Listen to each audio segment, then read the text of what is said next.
Chapter 1. Qin Yuan. Boom! High above the heavens, a silver bolt of lightning descended, rending the void asunder, and from the fissure emerged a figure stepping forth. Is this the lower realm? A silver-haired youth gently alighted upon the highest peak of the Menghuang mountain range. The Menghuang mountain range, an ancient expanse beyond Tianjin City, stretches for 100,000 mountains, undulating like a dragon coiled and a tiger crouching, with myriad ravines and gorges. Within this mountain range, myriad exotic beasts abound, their roars echoing periodically, shaking the forests and causing leaves to fall in a flurry. The youth stood with his hands clasped behind his back, his deep-set eyes gazing into the distance. His long silver hair cascaded casually over his shoulders, revealing a face exquisitely chiseled in beauty. The youth's name is Qin Yuan, the ninth son of the reincarnation imperial clan of the Upper Realm, Yuqiang Xianzhu.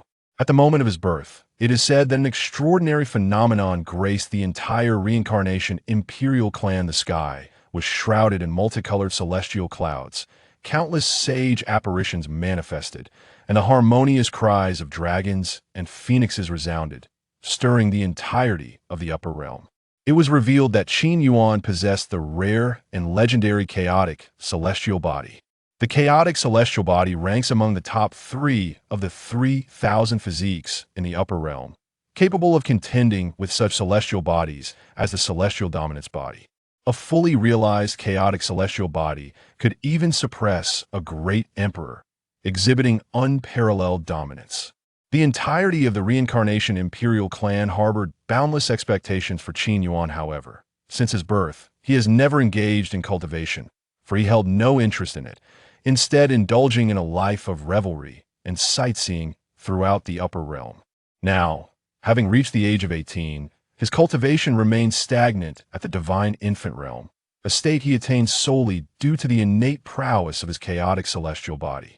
In the realm of martial arts, the levels of cultivation are classified as Qi condensation, Yuan Dan, palace opening, divine infant, nirvana, harmonization, supreme, celestial sovereign, emperor sovereign, sage, and celestial monarch. Qin Yuan's lack of scholarly pursuit has drawn the ire of the higher-ups within the reincarnation imperial clan, leading them to a unanimous decision to expel him to the lower realm for training. He would only be allowed to return to the upper realm once he attained the celestial monarch level. The spiritual energy in this lower realm is astonishingly barren. Qin Yuan sensed the surroundings and discovered the spiritual energy to be exceedingly meager. This land was akin to a desolate wasteland. The Hongmeng continent is divided into 2 regions. The upper realm, also known as the divine realm, which stands as the pinnacle of martial prowess, and the lower realm, often referred to as a cage, where the spiritual energy is so scarce that practitioners here are unlikely to ever ascend to the upper realm. The difficulty of cultivating to the celestial monarch level in such a place is immeasurable. Nonetheless, given that Qin Yuan bears the chaotic celestial body, even in this barren environment, reaching the celestial monarch level would likely not pose a significant challenge. If I'm not mistaken, ahead lies Tianjin City. Qin Yuan slowly lifted his gaze towards the northwest direction of the Menghuang mountain range. This journey to the lower realm held purpose beyond mere training. His father, the reincarnation emperor, had assigned him a task. That task was to repay a debt of gratitude. A century ago, the reincarnation emperor was merely an inconspicuous figure in Tianjin City. One day, he found himself pursued by enemies, and fortuitously, he was rescued by the ancestor of the Liu family. At that time, the reincarnation emperor vowed to the Liu family's ancestor that when he achieved success, he would ensure a marriage alliance between the Qin and Liu families as a gesture of gratitude. The Liu family's ancestor had joyfully accepted this promise, recognizing the potential greatness of the reincarnation emperor. As it was a request from his father, Qin Yuan had no choice but to comply, promptly deciding to soar towards Tianjin City. Roar! Just as he was about to leave the Menghuang mountain range, a sudden roar pierced the air. A massive 100-foot black python materialized, blocking Qin Yuan's path. This black python, its scales gleaming like obsidian armor, fixed its crimson gaze upon Qin Yuan, resembling a predator eyeing its prey. How intriguing, a 9 nether-devouring python, alas. Its strength leaves much to be desired. Qin Yuan remained calm and collected. Boom! At that moment, the 9 nether-devouring python opened its cavernous maw and twisted its body, lunging towards Qin Yuan. With hands clasped behind his back, silver hair billowing, he effortlessly raised a hand and struck. Bang! In an instant, blood splattered as the massive python was grievously wounded by the blow. Thinking of fleeing? Noticing the 9 nether-devouring python attempt to escape, Qin Yuan's lips curled into a faint smile. He raised his hand once more, a dark light coalescing in his palm, forming a small tower. This tower, adorned with ancient and esoteric patterns, emanated an aura of profound mystery and authority. This was no ordinary artifact, it was the Divine Prison Tower. Qin Yuan had stumbled upon the Divine Prison Tower in a deep abyss. The tower consists of 9 layers, each imprisoning countless prisoners, all of whom are notorious for their malevolence and possess formidable strength. However, Qin Yuan had long since become the master of this Divine Prison Tower. Whoosh! With a flick of his hand, the Divine Prison Tower soared into the air, rapidly expanding to a height of 1,000 feet, before directly engulfing the 9 nether-devouring python within. In mere moments, the creature found itself confined in the first layer. The Divine Prison Tower features 9 layers, with the strength of the prisoners increasing with each ascending layer. The 9 nether-devouring python, however, could only be imprisoned at the very bottom. Boom! As he stowed the Divine Prison Tower away, just as Qin Yuan intended to proceed towards Tianjin City, a sudden upheaval occurred. A terrifying aura descended from the heavens. Not good. My chaotic celestial body is too extraordinary, causing a rejection from the heavenly Tao in this lower realm. It appears I must seal away all my cultivation. Qin Yuan's expression shifted. Without delay, he completely sealed his cultivation and aura. Once everything was in order, Qin Yuan swiftly set off towards Tianjin City. Ziyang County, Tianjin City. Within the Lu residence, in the Great Hall. Father, I refuse to marry. I would rather die than wed him. Lu Shuiyao clutched a 3-foot-long sword to her neck, tears of grievance streaming down her cheeks. Daughter, do not act impulsively. Lu Tianshan, the head of the Lu family, was taken aback, his face paling as he hurriedly attempted to calm her. According to our ancestors' will, it is indeed true that he promised, should a member of the Qin family come to propose, you two must wed upon reaching the age of 18. If you unilaterally break this promise, you may be branded as ungrateful. Now that you have finally caught the attention of the Ziyun Xianzong, having been internally designated as a true disciple, if this matter reaches their ears and angers a certain elder, your qualifications as a true disciple will vanish. Lu Tianshan urged. I do not care. I, Lu Shuiyao, will never marry a waste. Lu Shuiyao stamped her feet in frustration. Lu Tianshan felt a headache coming on, casting a helpless glance towards Qin Yuan. He had not anticipated that the marriage contract once established by his ancestor would actually bring a member of the Qin family to their doorstep. If it were a distinguished young man, it would be acceptable. However, Qin Yuan displayed not a shred of cultivation, appearing no different from an ordinary person in a world that revered martial prowess. What difference is there between a lack of cultivation and being a waste? Chapter 2. The Divine Prison Tower. Ah, dear nephew, your arrival is rather unexpected. Shuiyao finds it challenging to accept at this moment. Might I suggest we temporarily postpone the matter of the marriage alliance? Lu Tianshan spoke with a hint of resignation.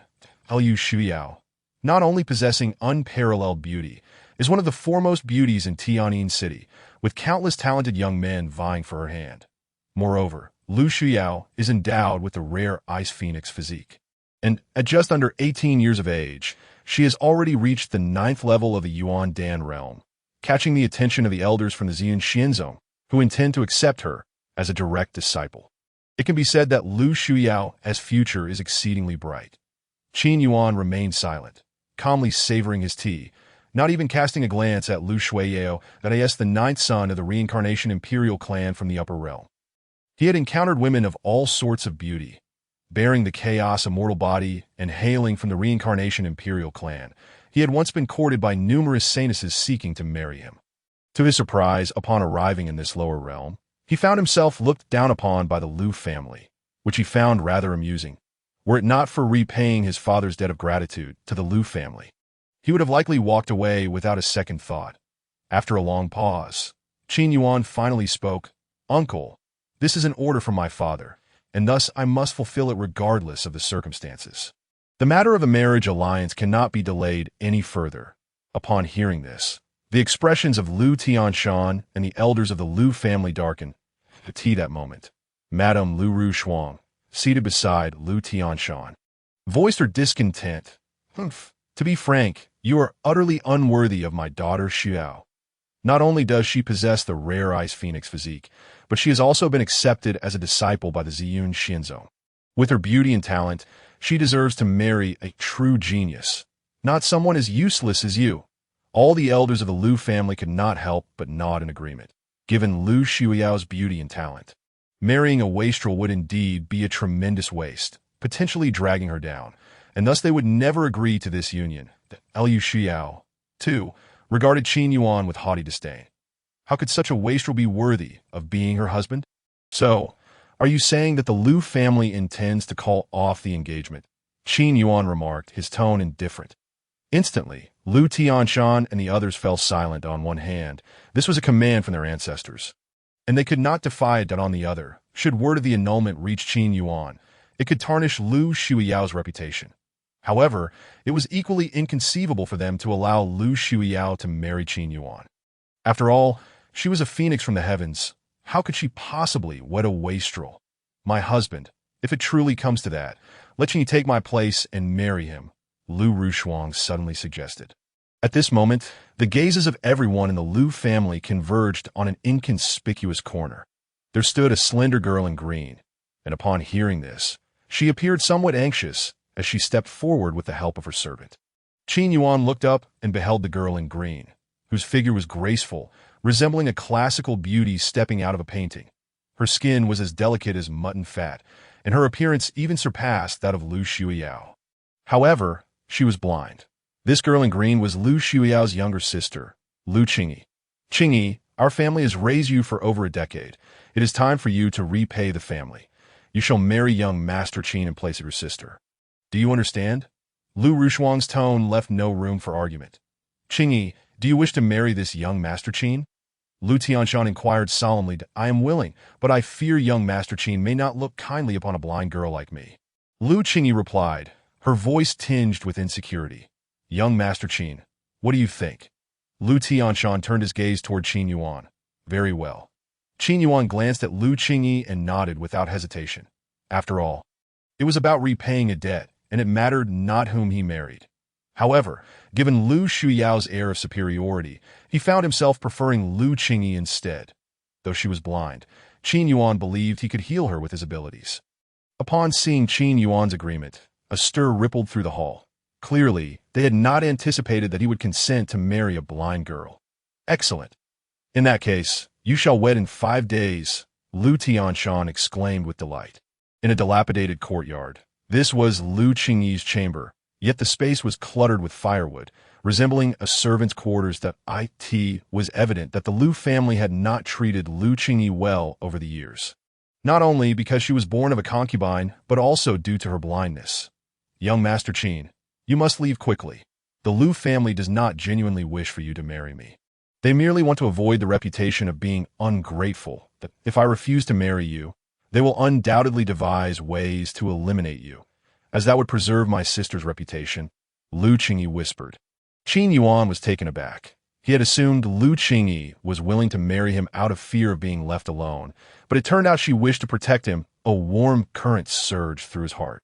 Realizing how kind-hearted this girl was that moment, Lu Qingyi reached into a wooden chest and withdrew a pouch of coins, placing it in Qin Yuan's hand.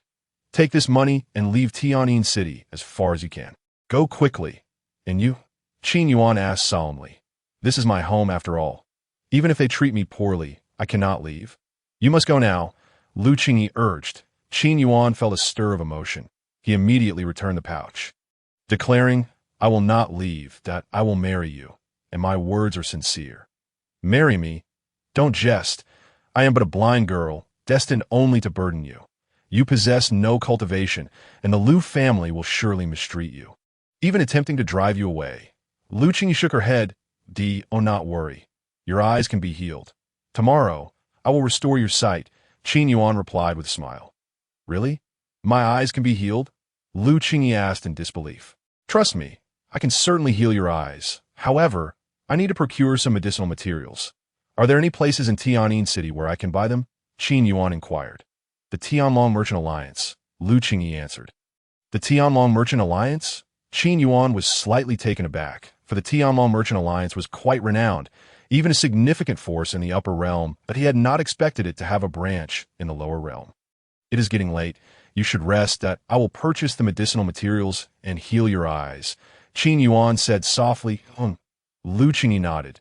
Seeing Lu Qingyi fall asleep, Qin Yuan promptly sat cross-legged on the ground, and then a tower emerged from the center of his brow, landing in his palm. This tower was none other than the Divine Prison Tower. With a thought, Qin Yuan transformed into a streak of light and entered the Divine Prison Tower. In the third layer of the Divine Prison Tower, a pitch-black and profound space lay before him, filled with cages, each imprisoning countless prisoners, all exuding an aura of extreme terror. Qin Yuan raised his hand, summoning a black tome that recorded the names of the prisoners. Prisoner, Black Dragon Sovereign Identity. Master of the Black Dragon Hall, the Black Dragon Sovereign was imprisoned here for committing heinous acts, having slaughtered an entire city in a fit of madness. Prisoner, Elder Tianxia Identity. Unknown, the Elder Tianxia was suppressed here for practicing the sinister arts of the Black Demon Codex, harming countless lives. Prisoner, Li Xianyu Identity. Deputy leader of the Tianlong Merchant Alliance from the Upper Realm, imprisoned for colluding with the Demon Clan. Upon seeing the name of the Tianlong Merchant Alliance, Qin Yuan's expression momentarily shifted. Chapter 3. The Tianlong Merchant Alliance. Li Xianyu. Qin Yuan had found his target. He needed to procure medicinal materials from the Tianlong Merchant Alliance, and coincidentally, the deputy leader of the alliance was imprisoned in the third layer of the Divine Prison Tower. Finding cell number 66, Qin Yuan began his search. The third layer of the Divine Prison Tower housed numerous vicious criminals and even some extraordinary ferocious beasts. However, these notoriously savage prisoners fell silent upon seeing Qin Yuan, for he was the master of the Divine Prison Tower, and all prisoners within were bound to obey his commands. He located it. Inside the dark and eerie iron cage, Qin Yuan produced a token and gently touched the cell, instantly tearing open a passage for him to enter. Within the cell stood a man clad in black robes, bound by thick black iron chains adorned with ancient runes. Once locked, no matter how powerful one was, escape was impossible. I greet the warden. The black-robed man trembled in fear. You are Li Xianyu? Qin Yuan inquired coldly. Yes, Li Xianyu replied respectfully that I need to purchase some medicinal materials from the Tianlong Merchant Alliance. But I do not have many yuan crystals on hand. Is there any way for me to procure some materials on credit? Qin Yuan articulated the rationale.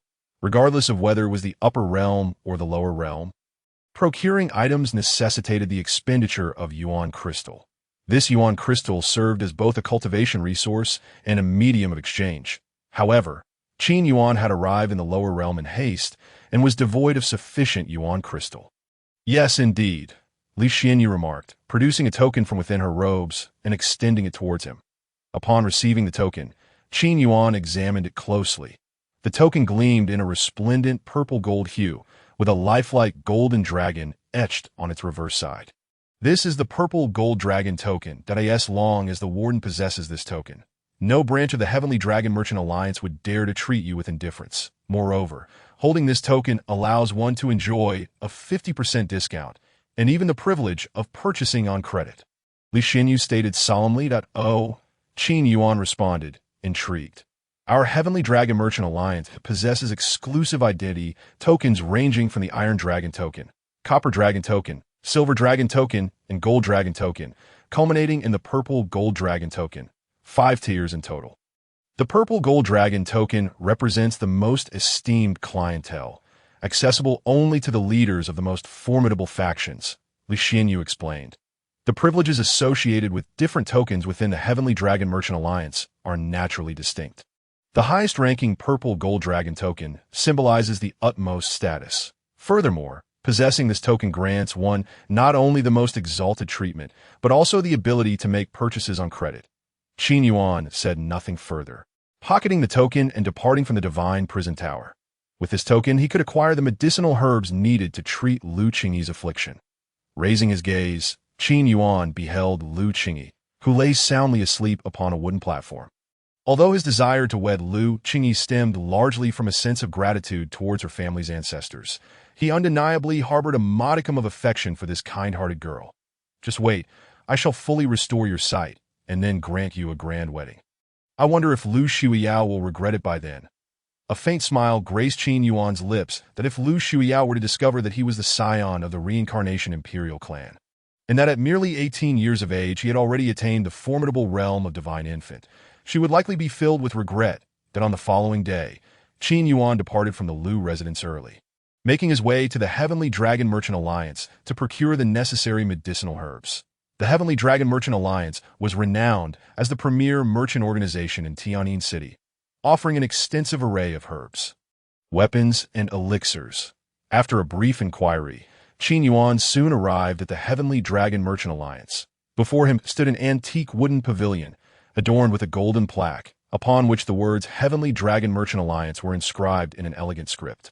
As Qin Yuan stepped inside the pavilion, he was greeted by a grand hall, lavishly appointed, with the floor laid with eternal ice. Surrounding him were numerous ice cabinets, housing an assortment of rare treasures, including various precious herbs and weapons that at that moment. Several martial artists were busily selecting their desired items within the hall. 9 Injimu, Xianhua Shun, Snow Spirit Grass. Qin Yuan leisurely perused the hall. Searching for the herbs he required, it was undeniable that the Heavenly Dragon Merchant Alliance boasted a wealth of rare materials that in a short while. He had selected numerous varieties of herbs, yet he was still in need of two specific ones, the seven-leaf epiphyllum and the ice-fire spirit fruit.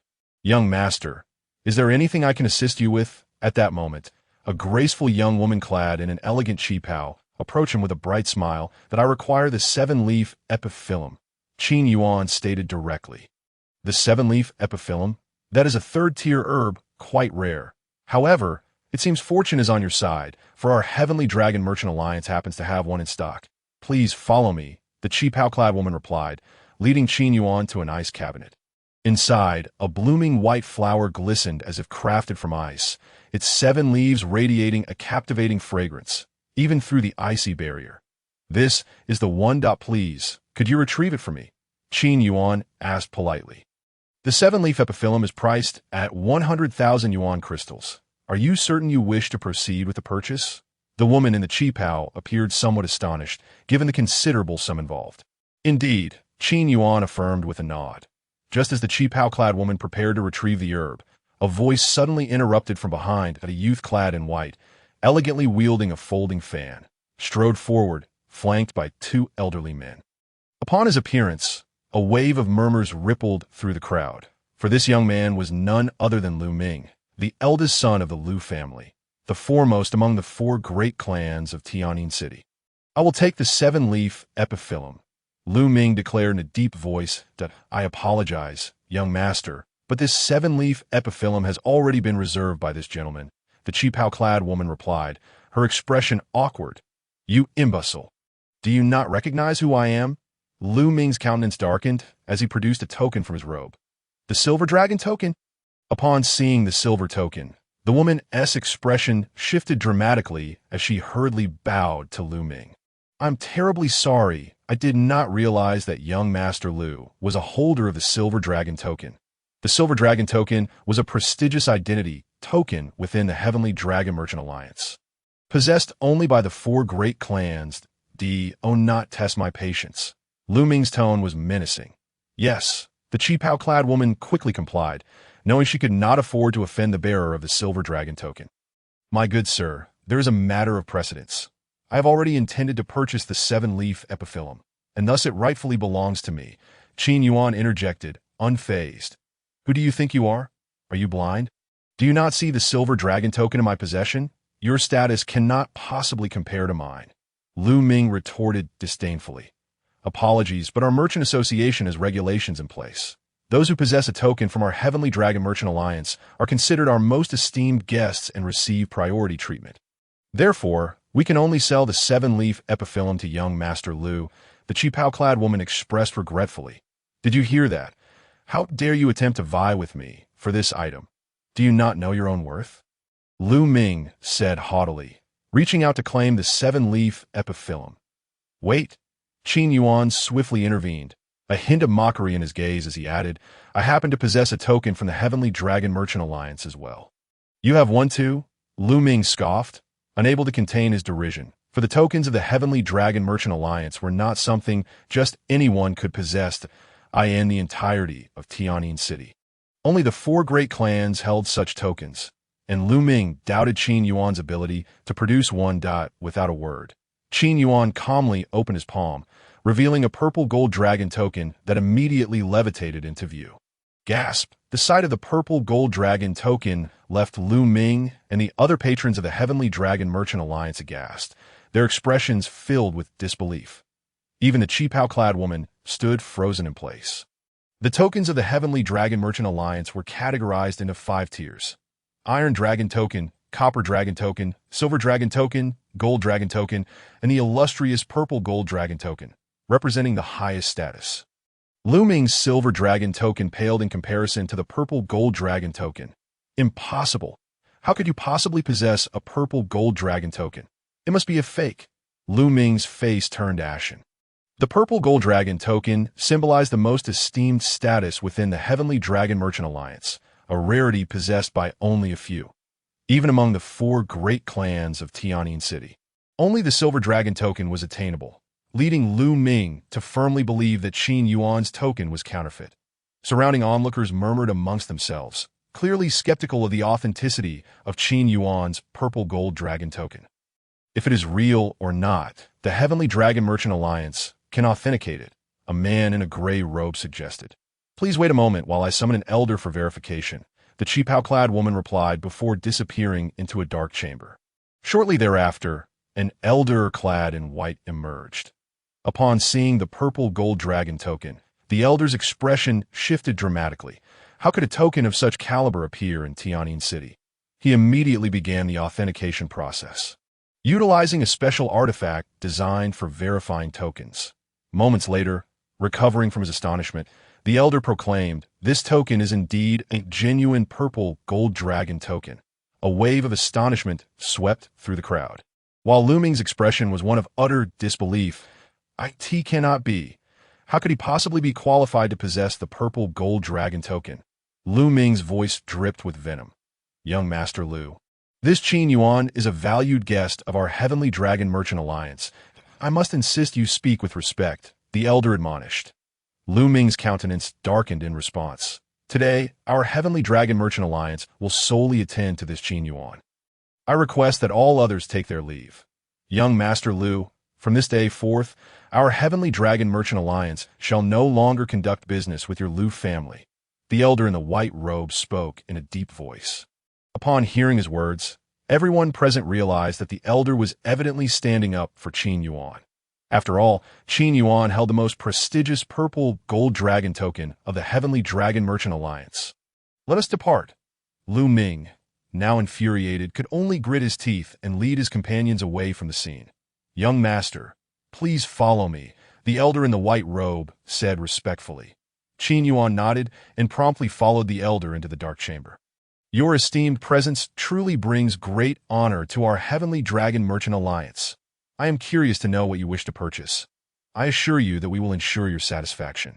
The elder stated with utmost reverence, "I require these medicinal herbs." Qin Yuan replied, handing over a slip of paper that listed over 100 types of herbs. "Please hold on for a moment," the elder said as he took the slip and entered the apothecary to gather the supplies. After a while, he emerged with a smile, saying, "Young master, we have successfully procured 137 of the 138 herbs you requested, but we are unfortunately lacking one ice fire spirit fruit. This fruit is a rare high-grade material, and thus, our branch does not possess it. Not available?" Qin Yuan's brow furrowed slightly, fearing to offend this esteemed guest. The elder hurriedly added, "Young Master Qin, The total cost for these 137 precious herbs amounts to 125,000 crystals. However, as you are a holder of the purple gold dragon token, we will only charge you 100,000 crystals, and you may defer payment. He continued. As for the ice fire spirit fruit, we have already submitted a request to our superiors, but it may take over a month to acquire. Over a month? Qin Yuan expressed his dissatisfaction, for he could not afford to wait that long. After all, in just a few days, he was to wed Lu Qingyi. Before the marriage, he must restore Lu Qingyi's eyesight. Young master, if you urgently need the ice fire spirit fruit, you might venture to the 10,000 Beast mountain range and try your luck, suggested a woman in a qipao nearby, 10,000 Beast mountain range. As this was Qin Yuan's first visit to Tianyin City, he was unfamiliar with the area and did not know where the mountain range was located. The woman in the qipao smiled gently, producing a map and handing it to Qin Yuan. The 10,000 Beast mountain range lies to the northwest of Tianyin City. It is a place rich in spiritual energy, known for its various precious herbs. Perhaps you might find the ice fire spirit fruit there. Qin Yuan's eyes brightened slightly. However, the woman cautioned, the 10,000 Beast mountain range is home to numerous ferocious beasts, so young master must exercise extreme caution. How about this? The elder in the white robe suggested solemnly. The Heavenly Dragon Merchant Alliance will give you a high-quality defensive weapon, free of charge. Thank you. Qin Yuan clasped his hands in gratitude, promptly deciding to head to the 10,000 Beast mountain range in search of the spirit fruit. Upon exiting the Heavenly Dragon Merchant Alliance, he transformed into a streak of light, swiftly disappearing toward the northwest of Tianyin City. This brat has embarrassed me in front of everyone. Lu Ming will not let him off easily. Lu Ming glared at Qin Yuan's vanishing figure. Young master, since he is a holder of the purple gold dragon token, his identity must be quite significant. It would be wise not to offend him, one of the elders behind him advised. Purple gold dragon token? Do you really think that belongs to him? Such a token is beyond the reach even of the sect master of the Ziyun immortal sect. He might have simply picked it up somewhere. Lu Ming scoffed. That brat must be heading to the 10,000 Beast mountain range. Come, let us follow him. With that, Lu Ming and the two elders stealthily trailed behind. The 10,000 Beast mountain range, located on the outskirts to the northwest of Tianyin City, was approximately half a day's journey away. This mountain range held considerable renown, as it was a convergence of heavenly and earthly energies. Though rarely traversed by humans, it was abundant with various precious and rare herbs, attracting martial artists who sought to explore its depths. However, it was also a perilous place, not only due to its steep terrain, but also because it was home to countless ferocious beasts. Even powerful practitioners at the Yuandan realm would not dare to venture into the 10,000 Beast mountain range alone. Whoosh! In the distance, a figure soared toward the 10,000 Beast mountain range, landing above a hill. After half a day's travel, Qin Yuan finally arrived at the periphery of the mountain range. The 10,000 Beast mountain range, he mused, raising his head to gaze at the distant mountains. There, the peaks undulated like a slumbering dragon, and towering ancient trees dotted the landscape. Resembling a primordial forest, a light mist enveloped the area, imparting an air of mystery. As Qin Yuan surveyed the mountain range, his brow furrowed slightly. Even before entering, he could sense the formidable aura concealed within these mountains. This aura bore an ancient essence, suggesting the presence of powerful beasts with primordial bloodlines. Nonetheless, there was no trace of fear on Qin Yuan's face. Coming from the upper realm, he, despite never having cultivated due to his chaotic celestial body, was more than capable of dealing with various beasts. Moreover, he wielded a terrifying and extraordinary god prison tower. Without a moment's hesitation, Qin Yuan lightly stepped forward, transforming into a golden streak of light as he entered the mountains. Shortly thereafter, he found himself amidst an ancient forest, where an eerie atmosphere pervaded. Thick with cold mists, ancient, rugged stones were scattered throughout, entwined with thick vines resembling gigantic serpents. Just as Qin Yuan entered the 10,000 Beast mountain range, he made a delightful discovery in the depths of the forest. He spotted a peculiar tree. This tree was unique for its jade-like green hue, with clusters of extraordinary fruits hanging from its verdant branches. These fruits resembled infants, their expressions vividly lifelike, exuding a gentle and enchanting fragrance. Saint Infant Fruit. Qin Yuan's heart leapt with joy. This rare spiritual fruit was seldom seen even in the upper realm, yet here it was in the lower realm. This fruit possessed remarkable nourishing properties and could aid in cultivation, making it quite extraordinary. After a moment's contemplation, Qin Yuan decided to pluck some Saint Infant fruits. Rustle, just as he reached for the fruit, a sudden rustling sound emanated from the underbrush behind him, alerting Qin Yuan to a potential threat. Chapter 5. Thunderclap, Sword Palm Qin Yuan, poised to seize the Saint Infant fruit, furrowed his brow, for he sensed a faint heat emanating from the concealed underbrush ahead. Could it be? Qin Yuan speculated, as rare treasures of heaven and earth often had fierce guardians, and this Saint Infant fruit tree was no exception. Soon, the heat intensified, and a massive serpent engulfed in blue flames emerged from the foliage. This blue serpent, its body covered in blazing flames and measuring several meters in length, let out a low, rumbling growl, warning Qin Yuan to stay away from the Saint Infant fruit. It turned out to be a ninefold blue flame, crimson, refining serpent of the Yuan Dan realm. A faint smile tugged at Qin Yuan's lips. Without hesitation, he swiftly formed hand seals and released a layer of seals from his body, instantly unleashing the aura of a late-stage divine infant realm practitioner. Hiss! The blue flame crimson refining serpent, sensing the terrifying energy emanating from Qin Yuan, immediately recoiled and darted away, transforming into a streak of blue flame that swiftly vanished. It fled quite swiftly, Qin Yuan remarked. Shaking his head, he had no intention of pursuing the serpent. After all, such a creature posed no threat to him. After a brief pause, Qin Yuan approached the Saint Infant fruit tree and reached out to pluck the fruits. Whoosh! Just then, two forces surged toward him from behind. Sensing the murderous intent behind him, Qin Yuan instinctively dodged with a ghostly agility. The two forces crashed into nearby boulders, shattering them into dust. Who goes there? Qin Yuan's expression darkened, taken aback by the sudden ambush. The attack had been merciless. Had it not been for his extraordinary reflexes, he might have been killed by those strikes, indicating that the attackers sought his life.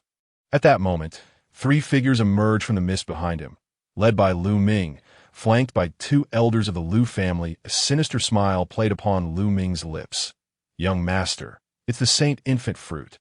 One of the Lu family elders exclaimed excitedly, "Oh, I never expected my luck to be this good," stumbling upon the legendary Saint Infant fruit.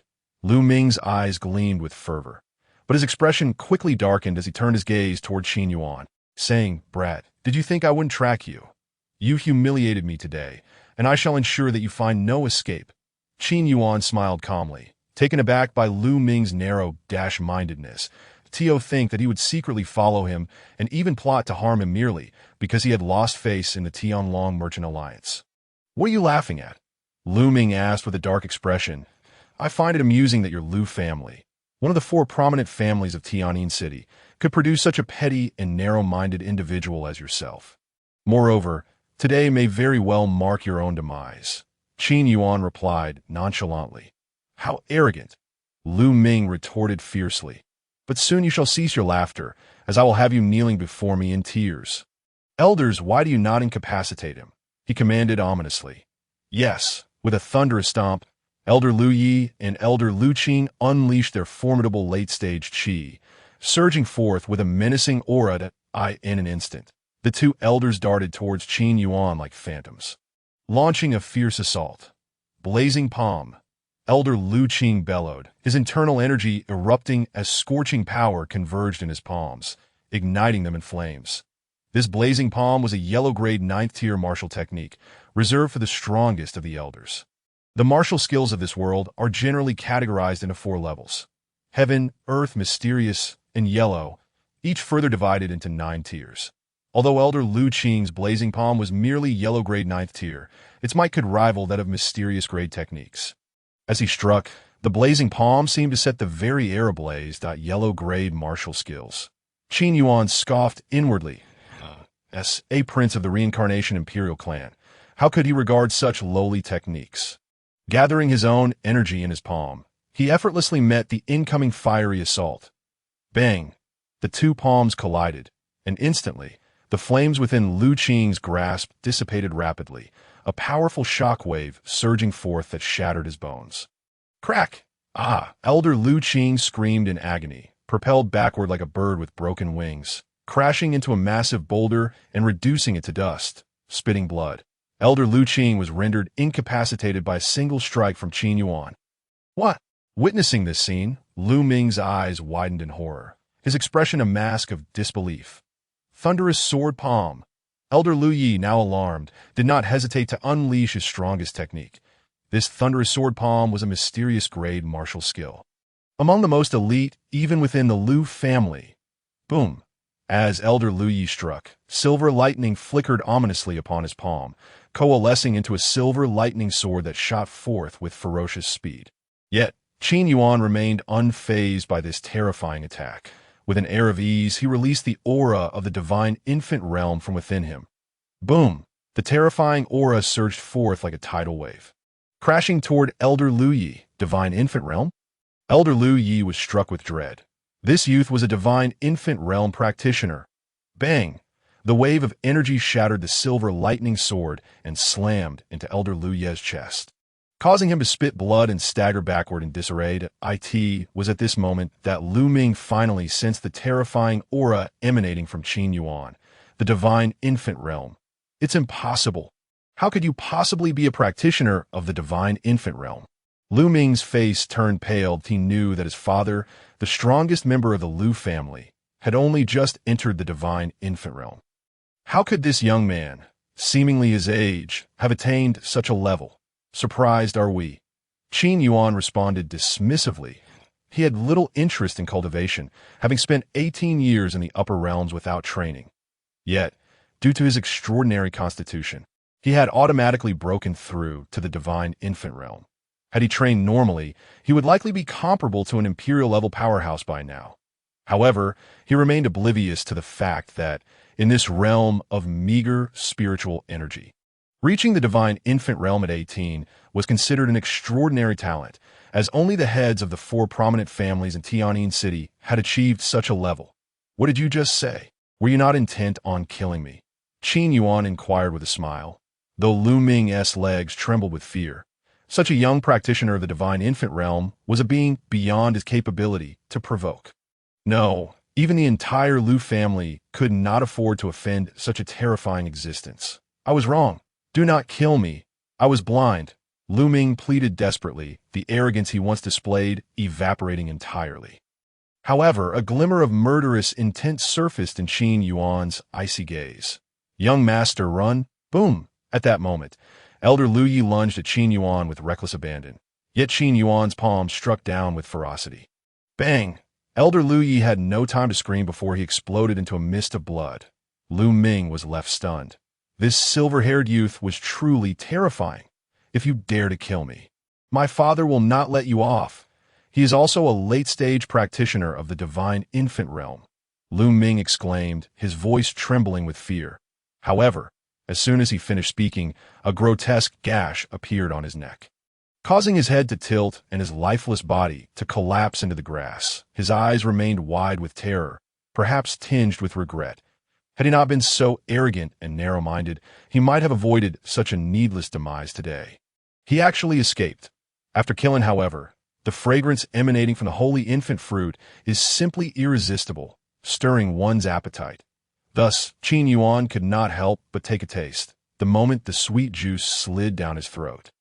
It swiftly transformed into a vigorous source of primal energy, surging through his limbs and bones, making him acutely aware of the burgeoning power within him. The holy infant fruit is indeed remarkable. The primal energy expended during his earlier practice of the Thunderbolt Sword Palm was now replenished in an instant, affirming the fruit's significant aid to cultivation. Moreover, its delightful flavor was a bonus.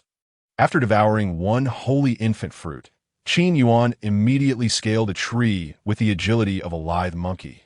He proceeded to harvest all the holy infant fruits, placing them into his Chinquan bag. For such delectable treats could certainly satisfy cravings in the future.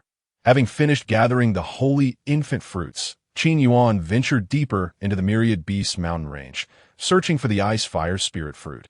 However, the vastness of the Myriad Beasts mountain range made locating a single herb akin to searching for a needle in a haystack. Yet, it was evident that Qin Yuan had no intention of conceding. He quickly delved into the heart of the mountain range, in the depths of the Myriad Beasts mountain range. The surroundings appeared even more desolate, filled with towering ancient trees and primordial forests that exuded an aura of antiquity. Furthermore, the mist in this area thickened, obscuring one's sense of direction. As he ventured further into the depths, Qin Yuan sensed some terrifying and formidable presences. Clearly, the beasts lurking deeper within the Myriad Beast mountain range were far more ferocious, with some possessing rare ancient bloodlines that instilled a sense of danger within Qin Yuan. Ordinary warriors would likely hesitate to enter this perilous realm alone. Gradually, Qin Yuan realized that he seemed to be under observation by some ferocious beasts. Without hesitation, he unleashed his divine infant realm aura. Sensing the terrifying energy radiating from Qin Yuan, the beasts stealthily retreated. Suddenly, after searching for several hours, Qin Yuan's expression shifted slightly. I could see that moment. The divine prison tower floating in his mind began to tremble slightly, as if it had sensed something. What could be happening? Why would the divine prison tower exhibit such movement at this time? This tower, whose origins were shrouded in mystery, had remained an enigma to Qin Yuan regarding its true nature and level of treasure. He had initially discovered it in a terrifying abyss, and it was likely hiding some monumental secret. Yet over the years, Qin Yuan had not fully unraveled its mysteries. The divine prison tower consisted of 9 levels. And with Qin Yuan's current divine infant realm strength, he could only access the 3rd level. Thus, he remained unaware of the conditions of the remaining 6 levels. Following the sensation from the divine prison tower, Qin Yuan abruptly darted northeast within the Myriad Beasts mountain range. Before long, guided by the tower's resonance, he arrived beneath the colossal peak. There, he beheld a vast and dark cavern, resembling the gaping maw of a demon from a distance. Qin Yuan landed outside the cave, atop a protruding rock. His astonished gaze fell upon the cavern's interior, revealing an unfathomably dark abyss. From within this abyss, torrents of chilling and sinister energy surged forth, causing Qin Yuan's expression to change slightly. The frigid aura seemed to freeze his very primal energy as it entered his body. Shivering slightly, Qin Yuan felt this icy chill penetrate to his marrow. The divine prison tower seemed to sense something unusual beneath the abyss. Qin Yuan murmured to himself. After a moment's contemplation, he resolved to descend into the abyss to explore further. With a swift motion, he stepped lightly and plunged into the depths like a fish. The instant he entered the abyss, it felt as though all light had been devoured by darkness, akin to plummeting into an endless void. Qin Yuan remained calm. He retrieved a night crystal, its luminescence illuminating the surroundings. Without hesitation, he pressed deeper into the abyss, quickly descending to a depth of 100 zhong. Upon entering this area, Qin Yuan suddenly heard a mournful wailing. Glancing down into the abyss, he was met with the sight of a swirling mass of black currents. These black currents, formed from sinister cold energy, surged like a tempest, emitting a devilish howling from below. Any intruder would be instantly torn apart by this terrifying vortex. Qin Yuan had no intention of halting. He swiftly summoned the primal energy within him, forming a protective shield of energy, and then charged into the black currents. Boom! The moment he entered the black currents, the ferocious energy began to violently assault him. The tendrils of cold, sinister energy crashed against the protective shield surrounding Qin Yuan. Crack! Crack! The violent collisions quickly left the shield riddled with cracks. Damn! Qin Yuan's expression shifted as he realized he had underestimated the might of these currents. Before long, the shield was shattered, and the sinister energy struck his body. Boom! Boom! The chilling energy soon left scars upon Qin Yuan's skin, and the terrifying cold began to seep into his wounds, causing him to shudder as frost rapidly formed upon his brows and hair. Qin Yuan circulated his primal energy, attempting to dispel the sinister cold within him. However, this cold energy burrowed deep into his marrow, inflicting excruciating pain. Damn it! Qin Yuan cursed inwardly. Buzz! At that moment, a beam of light shot forth from his brow, and a small black tower emerged, hovering above his head. Gradually, threads of black light cascaded down, forming a protective barrier around Qin Yuan. Boom! Boom! The fierce, cold energy relentlessly battered the divine prison tower's defenses, yet the tower remained utterly unyielding. Unexpectedly, the divine prison tower not only provided protection, but also exhibited formidable defensive capabilities. Qin Yuan felt a surge of joy within. With the divine prison tower safeguarding him, Qin Yuan wasted no time in accelerating his descent, darting toward the depths of the abyss like an arrow. The deeper he ventured, the more astonished he became. As he descended, the sinister cold energy intensified, manifesting in increasingly terrifying currents. Qin Yuan's heart raced. Even a divine infant realm cultivator would likely be torn apart by these currents. Fortunately, with the divine prison tower's steadfast protection, even the most fearsome currents posed no threat to him. At this moment, the divine prison tower hovered above Qin Yuan, flickering with a dim black light reminiscent of fireflies. Its surface was adorned with ancient patterns, appearing esoteric and profoundly mysterious. Qin Yuan continued his descent, unaware of how much time had elapsed, until the surrounding currents inexplicably vanished. His feet finally met solid ground. As the night crystal illuminated the area, everything became clear. Hiss! Qin Yuan surveyed his surroundings, only to discover that the abyss's bottom was littered with shattered bones, forming hills of stark white remains. Among the bones lay both human and beast remains, indicating that those who had ventured into the divine abyss met with inevitable demise. At that moment, the divine prison tower, hovering above Qin Yuan, trembled slightly. With a wave of his hand, he summoned the divine prison tower to rest in his palm. Subsequently, he began to search through the pile of bones. Soon, amidst the darkness, a faint purplish-golden light flickered in the distance. What could that be? Intrigued, Qin Yuan cautiously activated his primal energy, proceeding toward the source of the shimmering light with deliberate care. Chapter 7. The Alchemical Demon Elder, as Qin Yuan slowly raised the night crystal to illuminate the path ahead. He was astonished to see a massive, dark stone on the damp ground, upon which sat a figure. This was not a living person, but rather a skeletal remains seated in a meditative posture upon the black stone. Clad in a luxurious purplish-golden robe, the hollow sockets of its eyes seemed to bore into Qin Yuan, exuding an indescribable aura of eeriness. This skeleton was unlike the others, for not only was it remarkably preserved, but it also radiated a faint purplish-golden glow. Just as Qin Yuan curiously scrutinized the skeleton, an eerie laughter echoed from the depths of the abyss. Who goes there? Qin Yuan's expression shifted to one of vigilance. The sinister laugh was imbued with an uncanny magical essence, piercing through his very soul with a sharp pain. Such formidable soul power! Qin Yuan was taken aback. Even a mere laugh could inflict excruciating agony upon his soul, indicating that this individual possessed astonishing mastery over soul energy. Young man, I did not anticipate your willpower to be so commendable, capable of withstanding this old one's heavenly demon soul sound. A chilling voice echoed through the air. Qin Yuan's expression shifted, and he finally noticed that eerie sound emanating from the skeletal remains before him. Who are you? He inquired, swiftly regaining his composure. Who am I? The voice replied ominously that I am the Danmo Elder. Renowned throughout Tianyin City 3 centuries ago.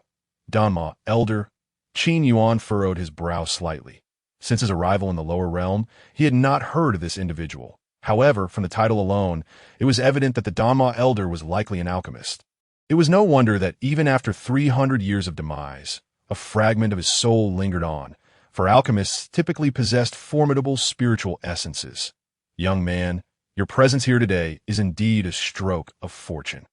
Would you care to inherit my legacy? Should you obtain my teachings, you would undoubtedly have the power to alter your fate. The Danmo Elder beckoned enticingly.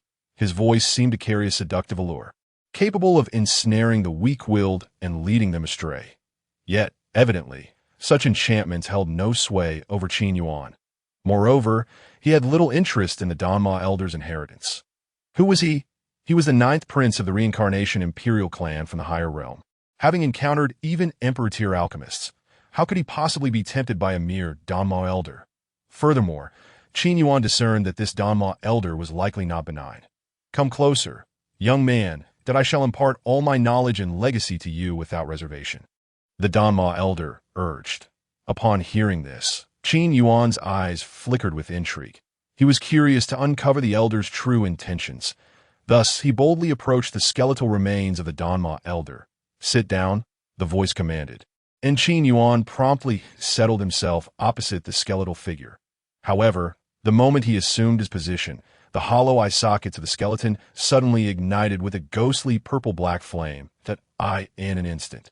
A beam of purple-golden light pierced through Qin Yuan's forehead. Boom! Ah, what a perfect vessel! The Danma elder's voice cackled. "I have awaited this moment for 300 years. Within Qin Yuan's mind, the purple-golden light transformed into the aged figure of the Danma elder's remnant soul. Simultaneously, a golden miniature figure representing Qin Yuan's spiritual essence appeared alongside it. "So, you seek a body to possess," Qin Yuan remarked coolly to Haha. "Knowing this, do you not feel fear?" The Danma elder replied with smug satisfaction. "Why should I be afraid?" Qin Yuan smiled faintly. "Young man, you are rather arrogant. Although you have reached the divine infant realm at such a young age, a true prodigy, unfortunately, my soul has already infiltrated your soul sea. It is too late for you to resist now. Your body shall be mine." Soul-devouring technique. Suddenly, the Danma elder's soul released a sinister black mist, which swiftly began to engulf Qin Yuan's soul sea. "What wicked means?" Qin Yuan's brow furrowed. He had not anticipated this old wretch possessed such capabilities. Were it a typical divine infant, he might truly fall victim to this possession. But alas, Qin Yuan was no ordinary divine infant. In an instant, he formed seals with his hands and declared, "Divine prison tower!" Boom! Within the soul sea, an ancient black tower emerged, radiating an aura that suppressed the heavens and the earth. "What kind of artifact is this?" The Danma elder's expression shifted dramatically, sensing an overwhelming, deathly danger. "Submit!" Qin Yuan waved his sleeve, and the divine prison tower spun upward, swiftly descending upon the Danma elder's soul. No. The Danma elder was utterly horrified. Realizing that this black tower bore an indescribable power that directly suppressed his soul.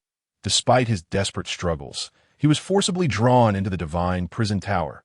"Spare me, young hero. I am willing to bestow all my knowledge upon you." The Danma elder cried out in utter panic. Sizzle! The divine prison tower continued to spin, refining the Danma elder's remnant soul, which emitted agonized wails. At that moment, the elder was filled with regret. He had thought to seize a new body, only to lose even his remnant soul in the process. Qin Yuan remained indifferent, allowing the divine prison tower to refine the Danma elder's essence. Before long, the Danma elder was entirely transformed into nothingness. The divine prison tower trembled slightly, expelling a palm-sized sphere of light. This purple-golden orb contained the Danma elder's memories and legacy.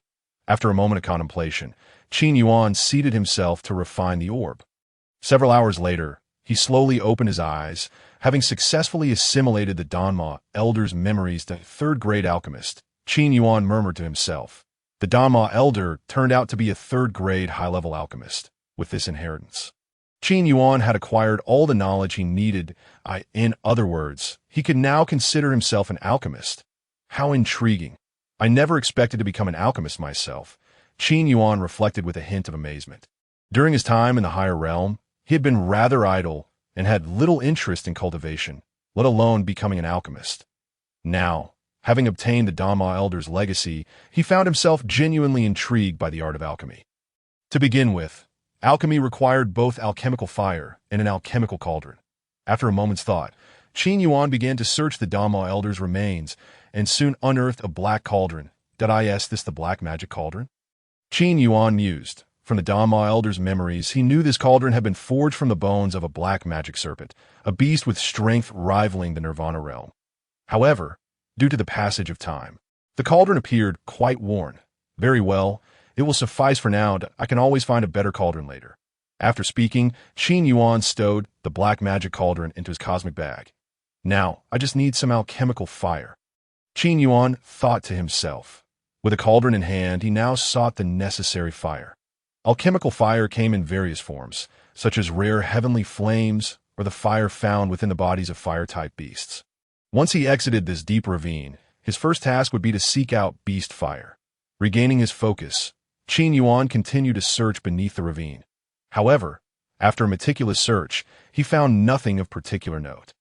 Consequently, he quickly departed from the deep ravine with the divine prison tower in tow. Sizzle.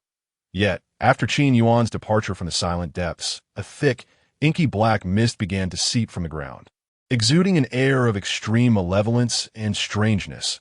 Whoosh! Several hours later, Qin Yuan soared out from the depths of the ravine, landing atop a massive stone at the entrance. Scanning his surroundings, he swiftly entered the dense forest, resuming his quest for the Ice-Fire Spirit Fruit.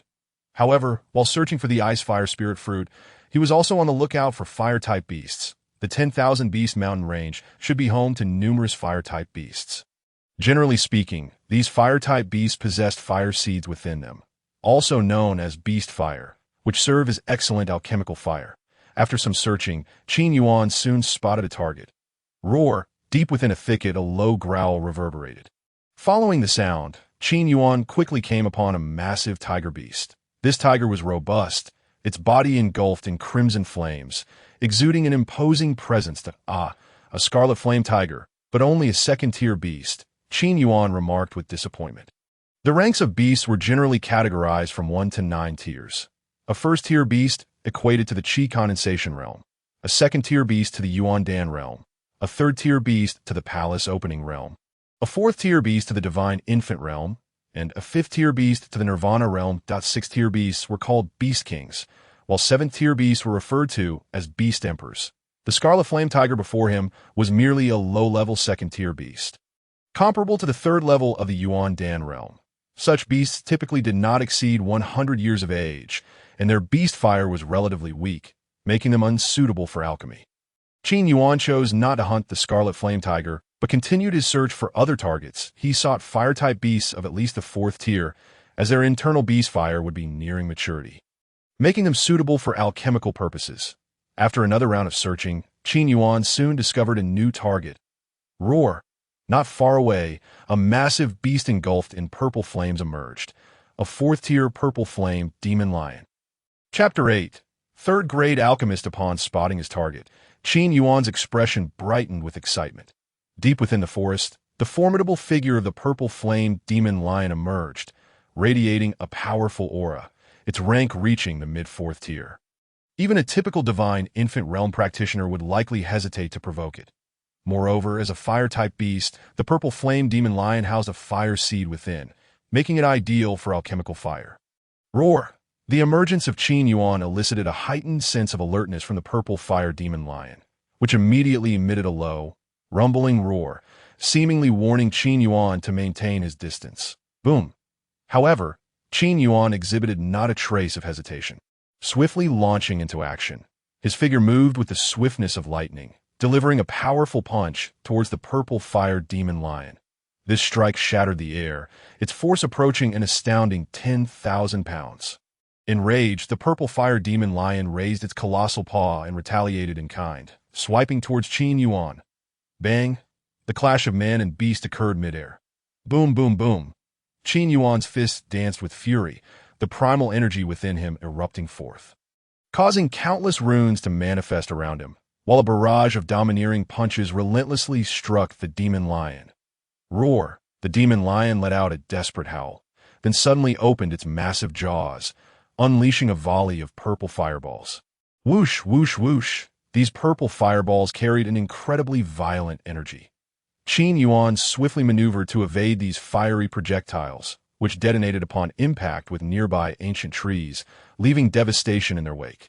Whoosh! At that moment, Qin Yuan drastically accelerated, akin to a golden beam tearing through the void, instantly appearing before the purple fire demon lion.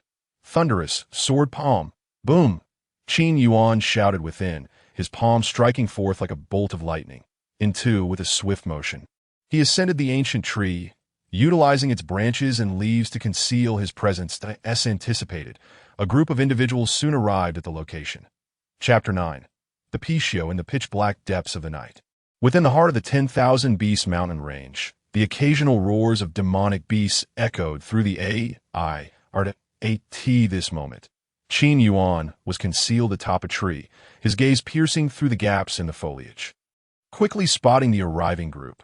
Clad entirely in black robes, each of them possessed at least the strength of the Yuan Dan realm, and at the forefront stood a tall, slender youth.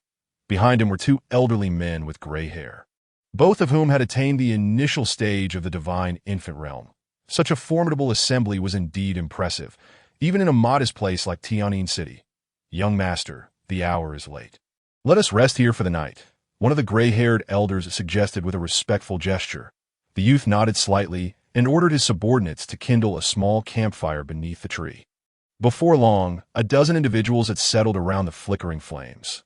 "Elder, do we truly have confidence in obtaining the Nirvana Golden Pill tomorrow?" the youth inquired solemnly.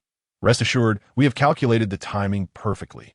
Tomorrow marks the moment when that beast will undergo its Nirvana tribulation, and it will be at its most vulnerable. All we need to do is launch a surprise attack, and we shall undoubtedly slay it to acquire the Golden Pill." The elder replied with unshakable confidence. "Once we obtain the Nirvana Golden Pill, I believe our patriarch will successfully break through to the Nirvana realm, and our Chun family will surely dominate the other three clans." The second elder remarked with eager anticipation. Hearing their conversation, Qin Yuan discerned their identities. The Chun family was one of the four great clans of Tianjin City, and the youth before him was none other than Qin Zilong, the young master of the Chun family. The Nirvana Golden Pill.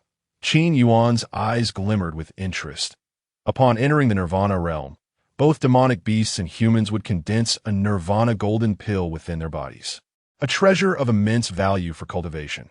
However, to reach the Nirvana realm, one must endure 3 tribulations, each fraught with peril. Clearly, the Chun family had discovered a demonic beast on the verge of undergoing tribulation in the 10,000 Beast mountain range. They had come with their forces to ambush the beast during its moment of weakness, aiming to seize the Nirvana Golden Pill within. If my father can utilize the Nirvana Golden Pill to break through to the Nirvana realm, our Chun family will undoubtedly ascend to the pinnacle among the 4 great clans. Even the Liu family may have to bow to us. Qin Zilong clenched his fists tightly. "Young master, we should rest and conserve our energy. A fierce battle awaits us tomorrow," the elder advised gravely. "Agreed." Qin Zilong nodded, and soon the Chun family members leaned against the trees to sleep. The Nirvana Golden Pill is indeed a remarkable treasure. With its aid, I too could break through to the Nirvana realm. Qin Yuan mused silently that he was determined to seize the Nirvana Golden Pill for himself. In this realm, where spiritual energy is exceedingly scarce, the Nirvana Golden Pill presents the fastest avenue for advancement. As dawn broke the following morning, rays of sunlight filtered through the thick mist, illuminating the ground of the 10,000 Beasts mountain range.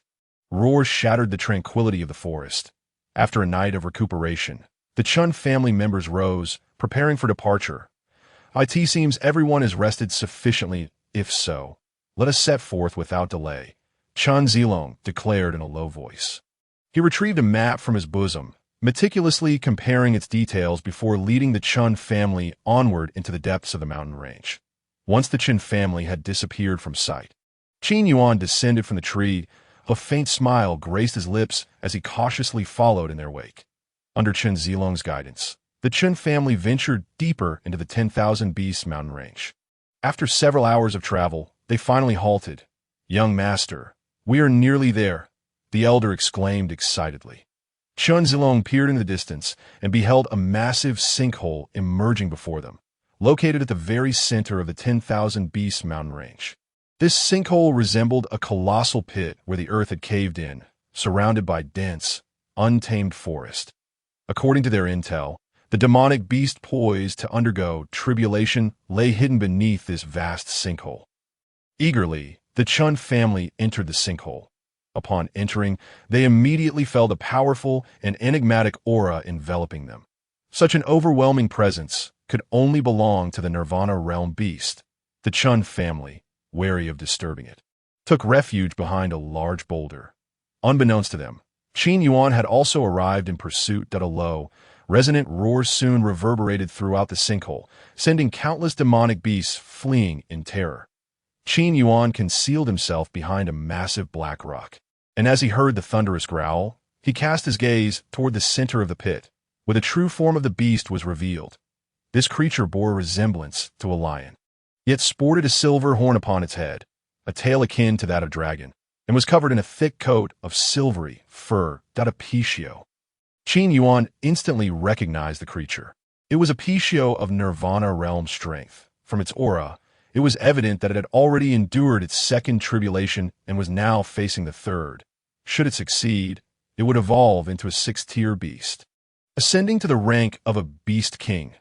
Thus, this third tribulation was of paramount importance. Suddenly, dark storm clouds gathered ominously above, enveloping the entire sinkhole. The low rumble of thunder echoed like the terrifying roars of ancient beasts. Clearly, the Nirvana tribulation had arrived. Elder, when shall we strike to seize the Nirvana golden pill? Chen Zilong asked, his eyes ablaze with fervor. Patience. We shall wait until the tribulation has drained most of its energy. That will be its moment of greatest vulnerability, the ideal time for us to act. The elder replied with gravitas. Boom, boom, boom. At this moment, streaks of silver lightning burst forth from the storm clouds, radiating a destructive energy that writhed and danced within the tempest. The terrifying storm brewed for half an hour before the catastrophic tribulation descended from the heavens. With a deafening roar, a massive bolt of lightning, akin to a silver serpent, tore through the void, crashing down upon the Pixiu with ferocity. Facing the wrath of the tribulation, the Pixiu exhibited no fear. It surged upward, charging directly at the impending storm. Boom! A thunderous explosion rang out as the terrifying silver lightning struck the Pixiu's form, inflicting a grievous wound that erupted in a cascade of crimson blood. The Pixiu, reeling from the impact, plummeted into the depths of the sinkhole. Boom! The Pixiu crashed into the ground, creating a massive crater. What a terrifying Nirvana tribulation! Chen Zilong and his companions gasped, their faces paling in fear. Such overwhelming power could obliterate even those at the divine infant realm. Yet, the Pixiu merely licked its wounds before rising once more to confront the tribulation. Boom! Boom! Boom! One bolt, two bolts, and then countless bolts of tribulation lightning rained down upon the Pixiu, each strike echoing loudly for miles around. Under the relentless assault of the tribulation, the Pixiu was evidently expending a tremendous amount of energy, its aura rapidly diminishing. Its body was now marred with ghastly wounds, blood pouring forth like a torrential waterfall. Despite its grievous injuries, with a nod, Chen Zilong swiftly formed intricate hand seals, and a brilliant golden light erupted from his palms, coalescing into an ancient golden blade. This magnificent weapon was adorned with venerable runes and emanated an overwhelming surge of elemental energy, undeniably a pinnacle royal-grade artifact in the realm of celestial tools. There exist 9 ranks, with royal-grade artifacts standing above them. This golden blade, known as the Skyslaying Blade, was indeed the ancestral treasure of the Chen clan.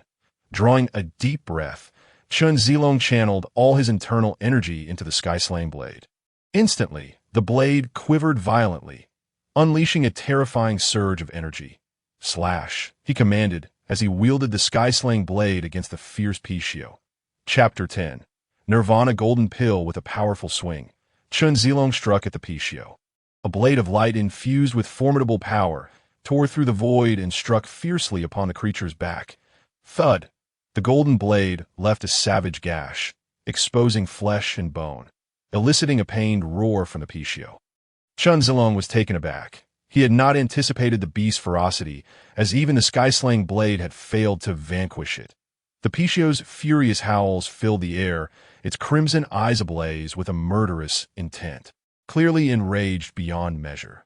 Suddenly, the Pixiu vanished from sight, like a silver shadow lunging towards Chen Zilong.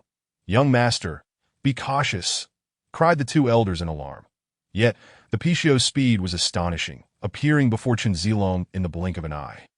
It raised its powerful, sharp claws, and a silver claw mark ripped through the air, aiming directly at Chen Zilong. Startled, he hastily raised the Skyslaying Blade to defend himself. Clang! The terrifying claw light struck, sending Chen Zilong hurtling backward for hundreds of feet. Despite the Skyslaying Blade absorbing much of the impact, a vicious wound was still torn into his chest. Damn beast! Everyone attacked together. The 2 elders roared in fury, unleashing their internal energies as they led the Chun clan disciples in a combined assault against the Pishio. In an instant, the sky above the pit erupted into fierce combat. As the Chun clan warriors pressed their attack, the Pishio also contended with the heavenly tribulation, further weakening it and leaving it battered and bloodied. Eighth extremity sky-splitting fist. The Grand Elder bellowed, his fists swirling as a powerful wave of energy erupted, unleashing a terrifying punch that swept forth. This move, the eighth extremity sky-splitting fist, was the Chun clan supreme technique. Reaching the fourth rank of the Xian level, capable of shattering stone and splitting mountains with its overwhelming might. Shatter Space Finger, roared the second elder, pointing his finger into the air. Energy compressed and formed a gray imprint beneath his fingertip. Another formidable technique of the Xian level. The two Xian level techniques collided with the Pishio, unleashing a torrent of energy that created two bloody holes in its body. Roar. The Pishio was infuriated, its tail sweeping like a silver pillar. Boom! Boom! Boom! Some Chun clan warriors were caught off guard, obliterated into a mist of blood, leaving no trace behind. However, weakened by the heavenly tribulation and now besieged by the Chun clan, the Pishio was on the brink of collapse. Its energy reduced by at least 2/3. Perched upon a massive stone, Qin Yuan observed the unfolding chaos, waiting for the opportune moment to strike. The clash between the Chun clan and the Pishio had escalated to a state of mutual destruction. It was the perfect time for him to act. In a flash, Qin Yuan moved like a ghostly golden shadow, appearing behind the Pishio. Thunderous blade palm. He shouted inwardly, unleashing a surge of silver lightning from his palm, piercing through the Pishio's body with devastating force. With a dying roar, the Pishio opened its mouth wide, releasing a golden orb just before its demise.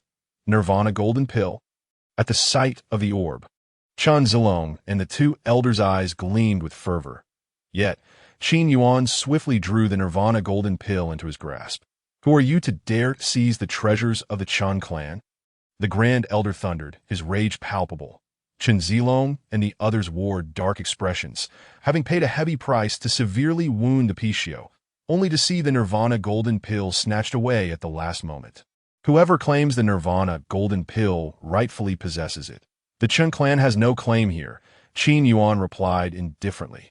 You seek death, the Grand Elder seethed, exchanging a glance with the second elder, both unleashing their internal energies. Eighth extremity, sky-splitting palm. Shatter Space Finger, they shouted in unison, launching their formidable techniques once more. The two techniques erupted with terrifying force, though they were merely at the initial stage of the divine infant realm. Their combined strength could contend with an opponent in the mid-stage. A domineering punch and a fearsome finger strike surged toward Qin Yuan. Umph! Qin Yuan scoffed, unleashing the thunderous blade palm once again. A silver blade of energy shot forth like a thunderclap, colliding with the two techniques above the pit. Boom! The three forces collided with explosive might, shaking the heavens. However, in an instant, the Grand Elder and the Second Elder's expressions turned to shock as their techniques were utterly obliterated by the thunderous blade palm. With a splatter of blood, the two elders plummeted like birds with broken wings into the pit below. That the thunderous blade palm. Are you from the Liu clan? They exclaimed in astonishment. Without wasting words, Qin Yuan turned to leave. Humph! Chun Zilong would not allow him to escape with the Nirvana Golden Pill, so easily he shot forward, pouring all his strength into the sky-slaying blade. Boom! Chun Zilong delivered a powerful strike. Qin Yuan's gaze sharpened, and he waved his sleeve, summoning the palm-sized divine prison tower, which spun forth to intercept the sky-slaying blade. Clang! The sound rang out as the blade struck the tower, sending Chun Zilong staggering back several dozen feet. Crack! A faint cracking sound echoed, shocking Chun Zilong to his core. What? His face turned pale as he noticed a crack forming along the edge of the sky-slaying blade. How could this be possible? This was a royal-grade artifact. With a flick of his hand, Qin Yuan caught the divine prison tower in his palm and, without sparing a glance at the Chun clan, elegantly departed the pit. This infuriates me. The Grand Elder and Second Elder were beside themselves with rage, their teeth clenched in frustration. They believed the Nirvana Golden Pill was theirs for the taking, only to have it snatched away by an unknown youth. Who on earth is he? Could he truly be from the Liu clan? Unthinkable. The Liu clan could not possibly have such a formidable young genius. The Chen clan was filled with confusion. Elder, what shall we do now? Chen Zilong asked, his face twisted with dissatisfaction. If that lad is not from the Liu clan, it would be manageable, but if he truly is, we might be in deep trouble. The Liu clan leader could use the Nirvana Golden Pill to break through to the Nirvana realm, which would spell disaster for our Chen clan. The Grand Elder replied grimly.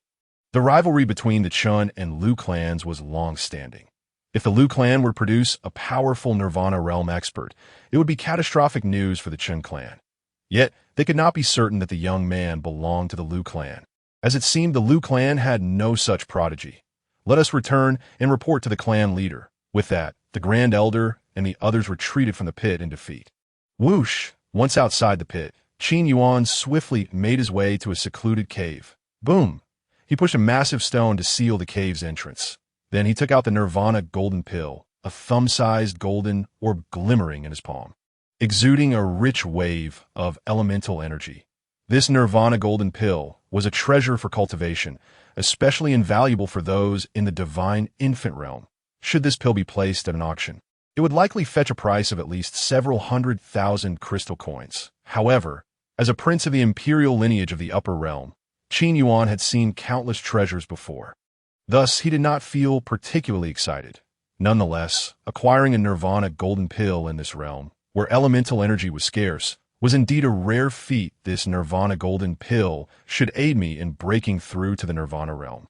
Qin Yuan's lips curved slightly upwards. With this thought, he casually swept his gaze across the cave, only to spot a massive black stone within. Without hesitation, he leaped and settled himself cross-legged atop the stone.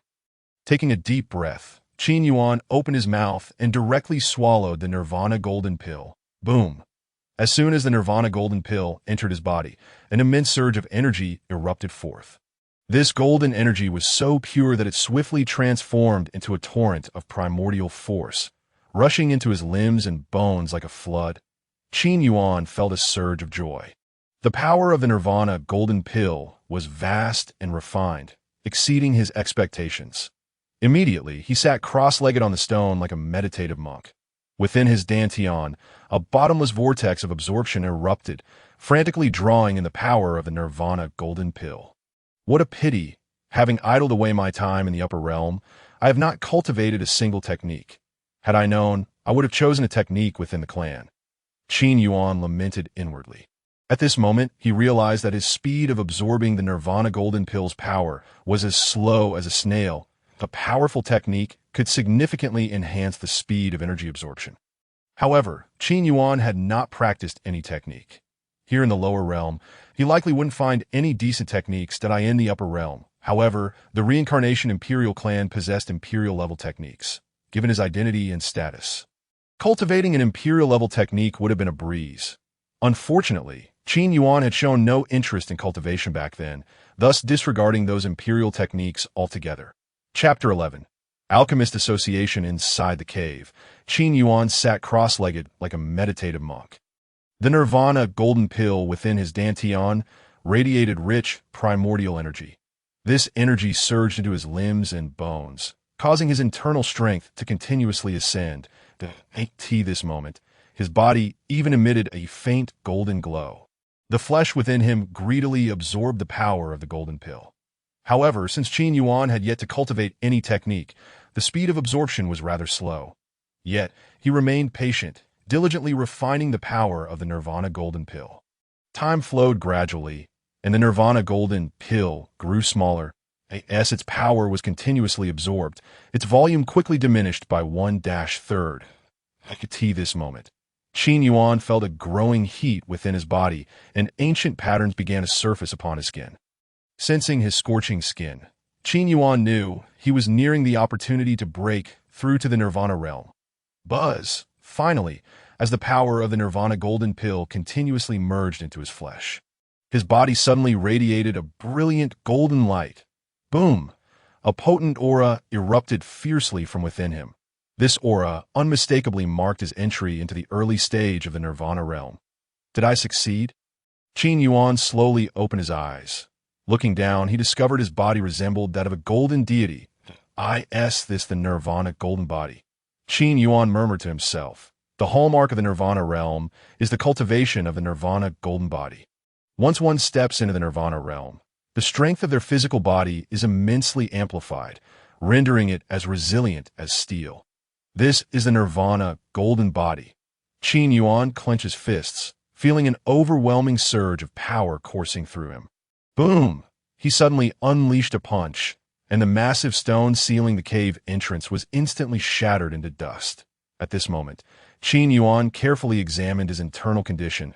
To the center of his chest lay an ancient bone radiating a chaotic celestial aura. This was the chaotic celestial bone. The power of this chaotic celestial body would incite a backlash from the heavenly laws of the lower realm. As my strength grows, the power of the celestial bone will gradually be unleashed. It seems I must seal it away. Qin Yuan mused quietly that in this lower realm, he could not utilize the power of the chaotic celestial body, for it was too defiant against the heavens. And the will of the heavenly laws in the lower realm would not permit its existence. With this thought, Qin Yuan immediately formed intricate seals with both hands, creating a binding spell to seal the celestial bone. As the celestial bone was sealed, its radiance quickly dimmed. Although the chaotic celestial bone was sealed, Qin Yuan still felt that he could become powerful relying on his own strength. Taking a deep breath, Qin Yuan felt refreshed. He slowly rose from the stone and exited the cave. Finding an ice-fire spirit fruit in this energy-poor lower realm would undoubtedly be no easy task. Qin Yuan sighed, then continued deeper into the mountains in search of the spirit fruit. Upon reaching the innermost depths of the 10,000 Beast mountain range, Qin Yuan noticed that the number of lurking beasts had significantly decreased. Yet their strength was far greater than those outside. Nevertheless, Qin Yuan strolled through the 10,000 Beast mountain range with ease. His aura of the Nirvana realm caused those beasts to flee in terror. Help! While searching for the spirit fruit, a sudden cry for help echoed from a valley ahead. Whoosh! Qin Yuan leaped onto a massive stone at the valley's edge. Roar! A low, rumbling roar erupted from the entrance of the valley, revealing a girl in panic, her back laden with a bamboo basket, being pursued by a fierce beast. Heavenly Demon Scorpion Leopard. Qin Yuan narrowed his eyes slightly. The Heavenly Demon Scorpion Leopard possessed the strength of the late stage of the palace-breaking realm, dashing forth like lightning. Suddenly, the beast leaped into the air, lunging at the girl. The girl fell to the ground, her face paling in terror as she watched the beast pounce, closing her eyes in fright. Whoosh! Suddenly, a beam of light pierced through like thunder, instantly tearing the Heavenly Demon Scorpion Leopard apart. When the girl reopened her eyes, she saw Qin Yuan's figure standing there, alongside the lifeless form of the Heavenly Demon Scorpion Leopard. The girl, regaining her composure after a long moment, managed to rise slowly from the ground, expressing her gratitude. Thank you for saving me. Who are you to dare venture alone into the 10,000 Beasts mountain range? Qin Yuan replied with interest, observing her closely. The girl wore a simple green robe, her hair tied in two small braids, and her oval face possessed a rustic beauty. The bamboo basket on her back contained what appeared to be rare medicinal herbs. My name is Su Qingyin. I am affiliated with the Alchemist Association. I came to the 10,000 Beast mountain range to gather herbs, but I nearly lost my life. If it weren't for you, I would have perished. And you? Su Qingyin smiled sweetly. I am here for medicinal herbs as well. Qin Yuan replied candidly. Have you found what you seek? Su Qingyin asked with curiosity. Qin Yuan shook his head. What medicinal herbs are you searching for? Perhaps I can assist you. Su Qingyin offered with a smile. The Ice-Fire Spirit Fruit, Qin Yuan stated solemnly. The Ice-Fire Spirit Fruit. That's a rare third-grade high-level herb. Extremely scarce. Moreover, it grows at the intersection of extreme cold and extreme heat. Even if you scoured the entire 10,000 Beast mountain range, it would be unlikely to find one, Su Qingyin said with a slight smile. However, I know a place where you can definitely find this fruit. Where is that? Qin Yuan's eyes brightened slightly. The Alchemist Association, Su Qingyin announced. The Alchemist Association. Upon hearing this, Qin Yuan suddenly realized he had forgotten that he could seek this precious ice-fire spirit fruit at the Alchemist Association. The Alchemist Association is a special organization comprised entirely of alchemists, thus it houses countless valuable herbs. Perhaps the Alchemist Association possesses the ice-fire spirit fruit. You seem to carry a hint of medicinal fragrance. Could it be that you are also an alchemist? Su Qingyin inquired curiously. Indeed, Qin Yuan nodded. That simplifies matters. If you are an alchemist, I can report the situation to my master, and perhaps we can find the ice fire spirit fruit for you. Su Qingyin said with a radiant smile. Really? Qin Yuan's heart soared with joy. Yes, let us leave the 10,000 Beast mountain range first, Su Qingyin suggested. With that, Qin Yuan and Su Qingyin departed the 10,000 Beast mountain range together. Half a day later, they finally returned to Tianyin City. During the journey, Qin Yuan learned that Su Qingyin was a member of the Alchemist Association and a first-grade senior alchemist, with her master being an elder of the association. Given this connection, it was possible that Su Qingyin could indeed assist him in locating the elusive ice fire spirit fruit. The Alchemist Association held a prestigious reputation in Tianyin City, and even the four great families treated it with considerable respect.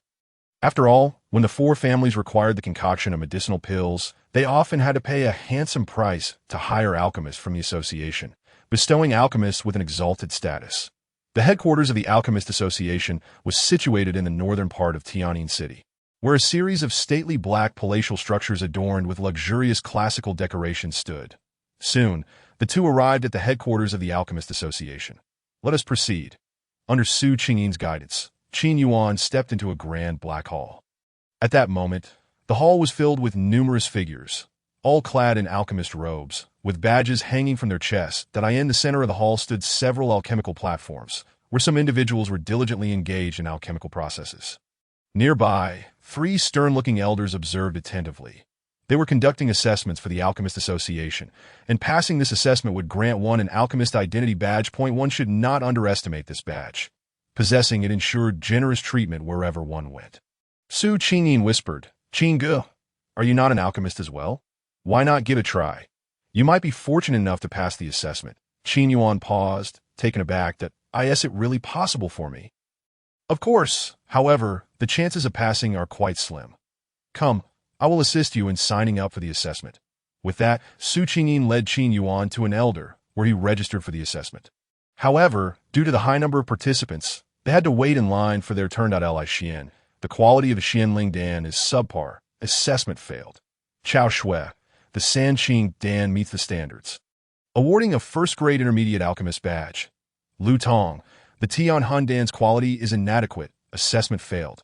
The authoritative voices of the three elders echoed throughout the hall. Next candidate, that a white-haired elder paused momentarily before announcing. Jiang Chun. At the utterance of this name, the entire hall erupted in excitement. A young man in white stepped forward, instantly capturing everyone's attention. The three elders also displayed warm smiles upon seeing him. Is Jiang Chun truly that impressive? Qin Yuan inquired, intrigued by the crowd's reaction. Impressive does not begin to describe it.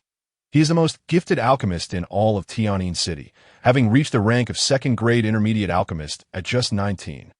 Su Qingyin exclaimed in admiration. Chapter 12. Long Xiandan in the center of the hall, the young man in white approached the alchemical platform, drawing the gaze of countless spectators.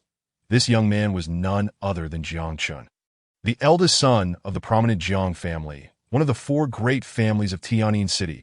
At the tender age of 19, he had already ascended to the rank of second-grade intermediate alchemist. Heralded as the most talented alchemist in the entire city, rivaling even some elders of the Alchemist Association, I wonder what grade of alchemist badge Jiang Chun will aim for today. Su Qingyin mused, her eyes sparkling with admiration. Qin Yuan smiled faintly, unfazed.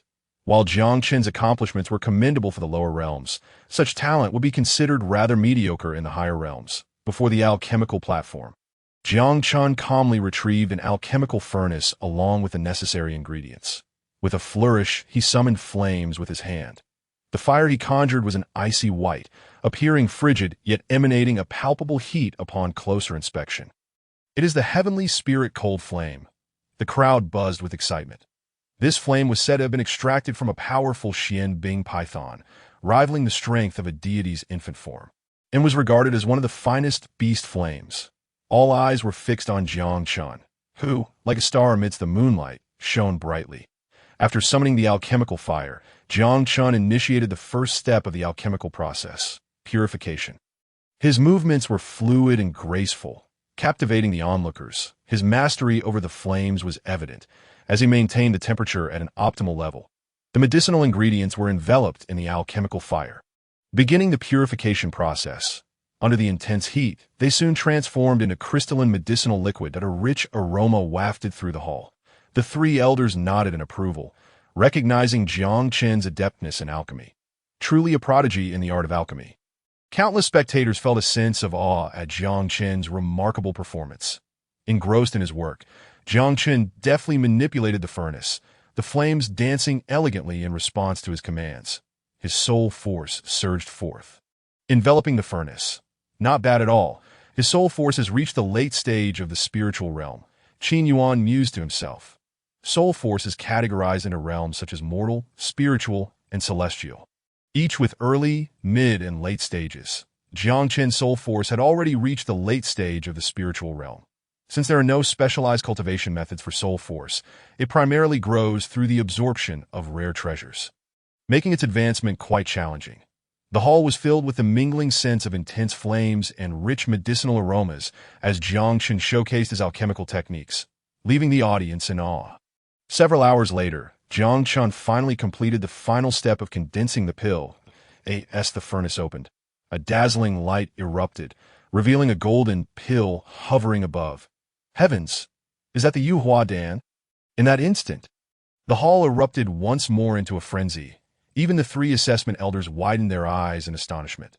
The Yuhua Dan was a genuine second-grade high-level medicinal pill. In other words, Jiang Chen had made a breakthrough in his alchemical skills during this time, elevating himself to the rank of second-grade high-level alchemist. Such exceptional talent left many elders of the Alchemist Association feeling humbled, and the three assessment elders could not help but shower Jiang Chen with praise. Impressive. This Yuhua Dan appears vibrant and replete with rich aromas, showcasing your profound mastery over fire control and soul force. To achieve this at the age of 19 is truly remarkable. Jiang Chen, congratulations on successfully passing this assessment. Thank you, Master Qingmu, for your kind words, Jiang Chen replied, bowing respectfully. Master Qingmu then produced a violet golden badge, placing it upon Jiang Chen's chest. The badge bore 2 star marks, signifying his rank as a second-grade alchemist. The color of the badge represented its level, with copper, silver, and violet gold color schemes denoting the beginner, intermediate, and advanced grades, respectively. Thus, Jiang Chen's badge represented his identity as a second-grade high-level alchemist. Truly impressive. He is likely the youngest second-grade high-level alchemist in the history of Tianyin City, Su Qingyin exclaimed, filled with admiration.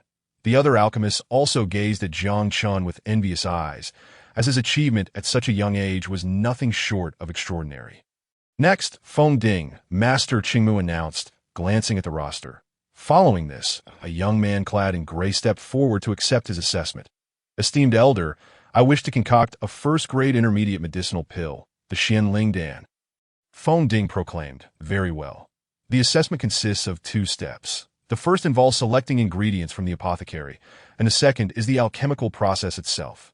However, you only have one opportunity. Any mistakes along the way will result in failure. Elder Qingmu instructed solemnly. Understood, Feng Ding replied, promptly entering the apothecary to select his ingredients. Both steps of the assessment were crucial.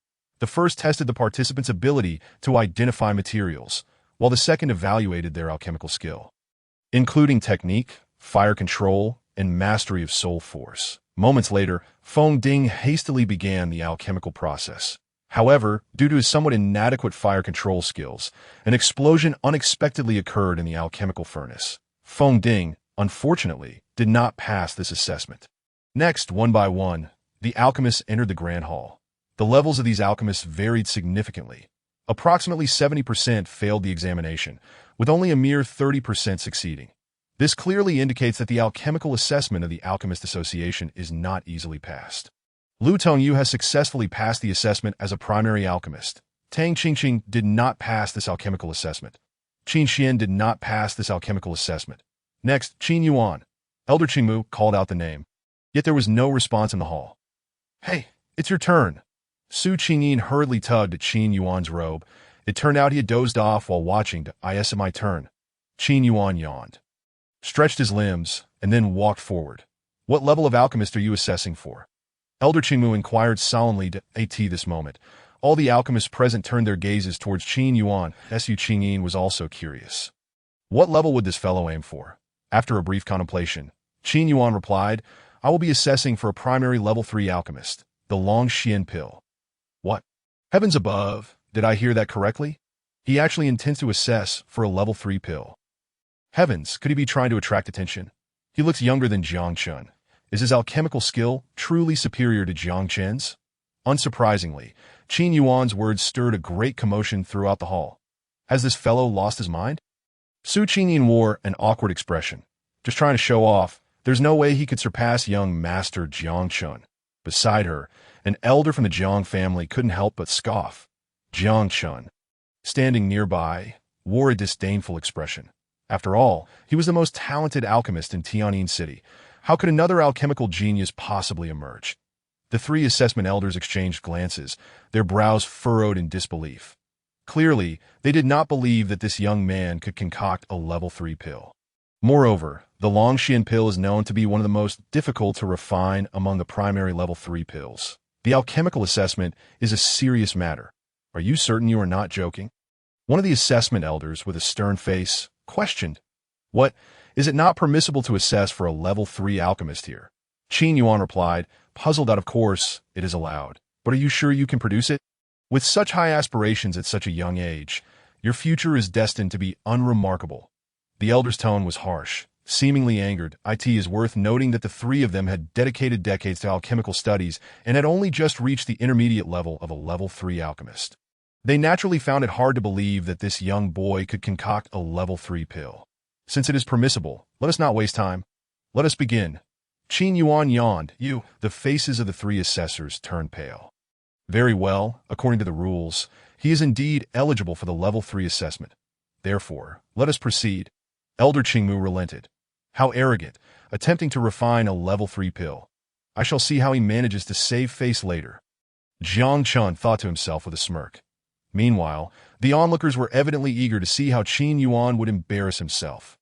However, Qin Yuan paid no mind to the crowd and directly entered the pharmacy, beginning to select materials for the Longxian pill. Inside the pharmacy, there were racks made of sandalwood, upon which lay countless precious herbs. These herbs emitted various glows, filling the air with a rich medicinal fragrance. Since obtaining the inheritance from the Danma elder, Qin Yuan was already well acquainted with these materials. Quickly selecting all the necessary ingredients for the Longxian pill, he then retrieved an ancient black cauldron. This is hilarious.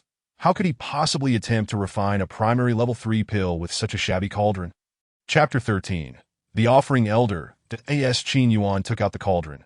The entire hall erupted in laughter. The black cauldron indeed left much to be desired, with cracks adorning its surface, and even one of its ears was missing. How could a level 3 alchemist possibly use such a dilapidated cauldron? For alchemists, a cauldron is akin to a weapon for a warrior. It is of utmost importance that a good cauldron can even enhance the quality of the pills. For instance, the 9 Desolation cauldron previously used by Jiang Chun was a top-tier cauldron purchased by the Jiang family for over 100,000 crystal coins. Nevertheless, Qin Yuan did not take the mockery to heart. After all, it was an unavoidable circumstance. This black cauldron was indeed quite old. Although a good cauldron is crucial for an alchemist, it is not the most vital aspect. A truly top-tier alchemist can produce high-quality pills even with a broken cauldron. Taking a deep breath to calm his mind, Qin Yuan gently flicked his palm, and a purple flame surged forth from his hand. This purple flame was the fire seed obtained from the body of the purple fire demon lion. Yuling grass, white orchid fire, 7 spirits purple lilac, celestial fire chrysanthemum. Qin Yuan scanned the stone platform and then unleashed his spiritual energy, enveloping each herb and sending them into the cauldron.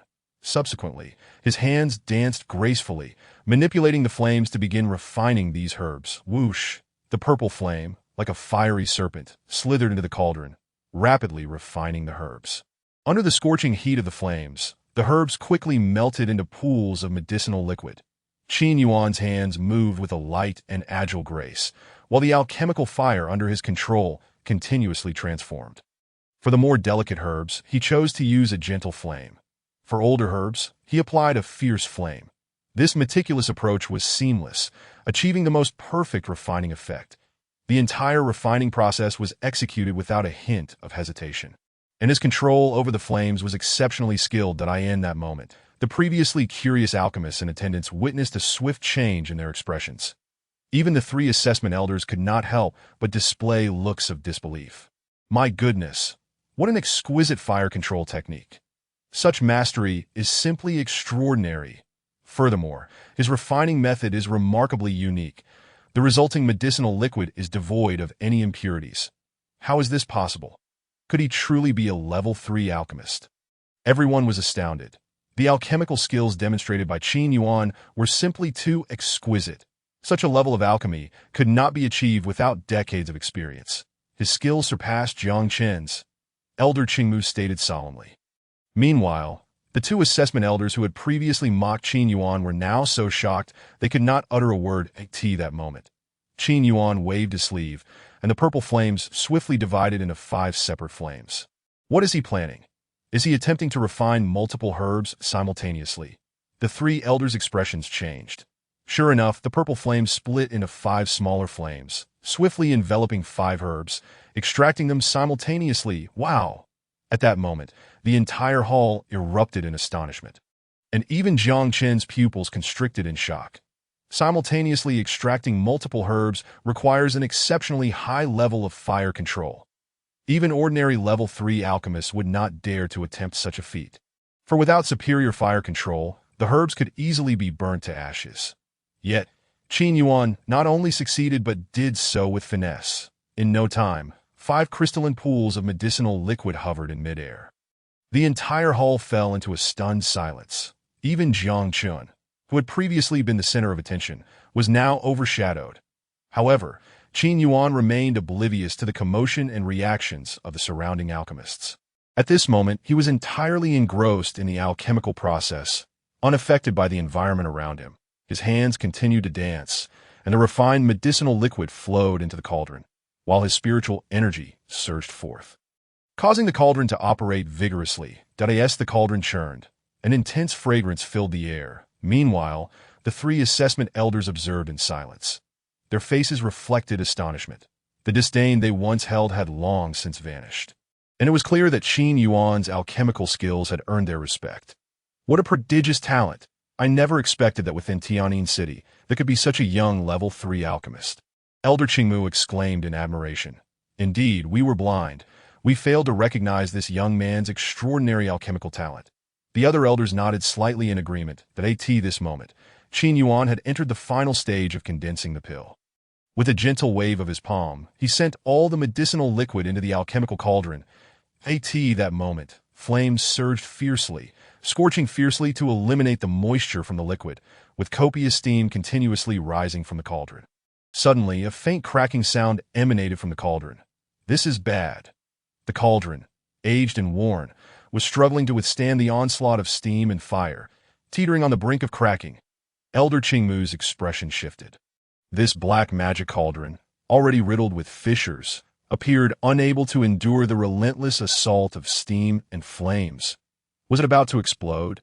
The other alchemists in the hall couldn't help but feel a tinge of regret. Qin Yuan furrowed his brow, clearly taken aback by the unexpected turn of events. However, he remained composed as countless memories flooded his mind. Within the memories of the alchemy demon elder, there existed precisely a remedy. The Qinglian cauldron restoration technique.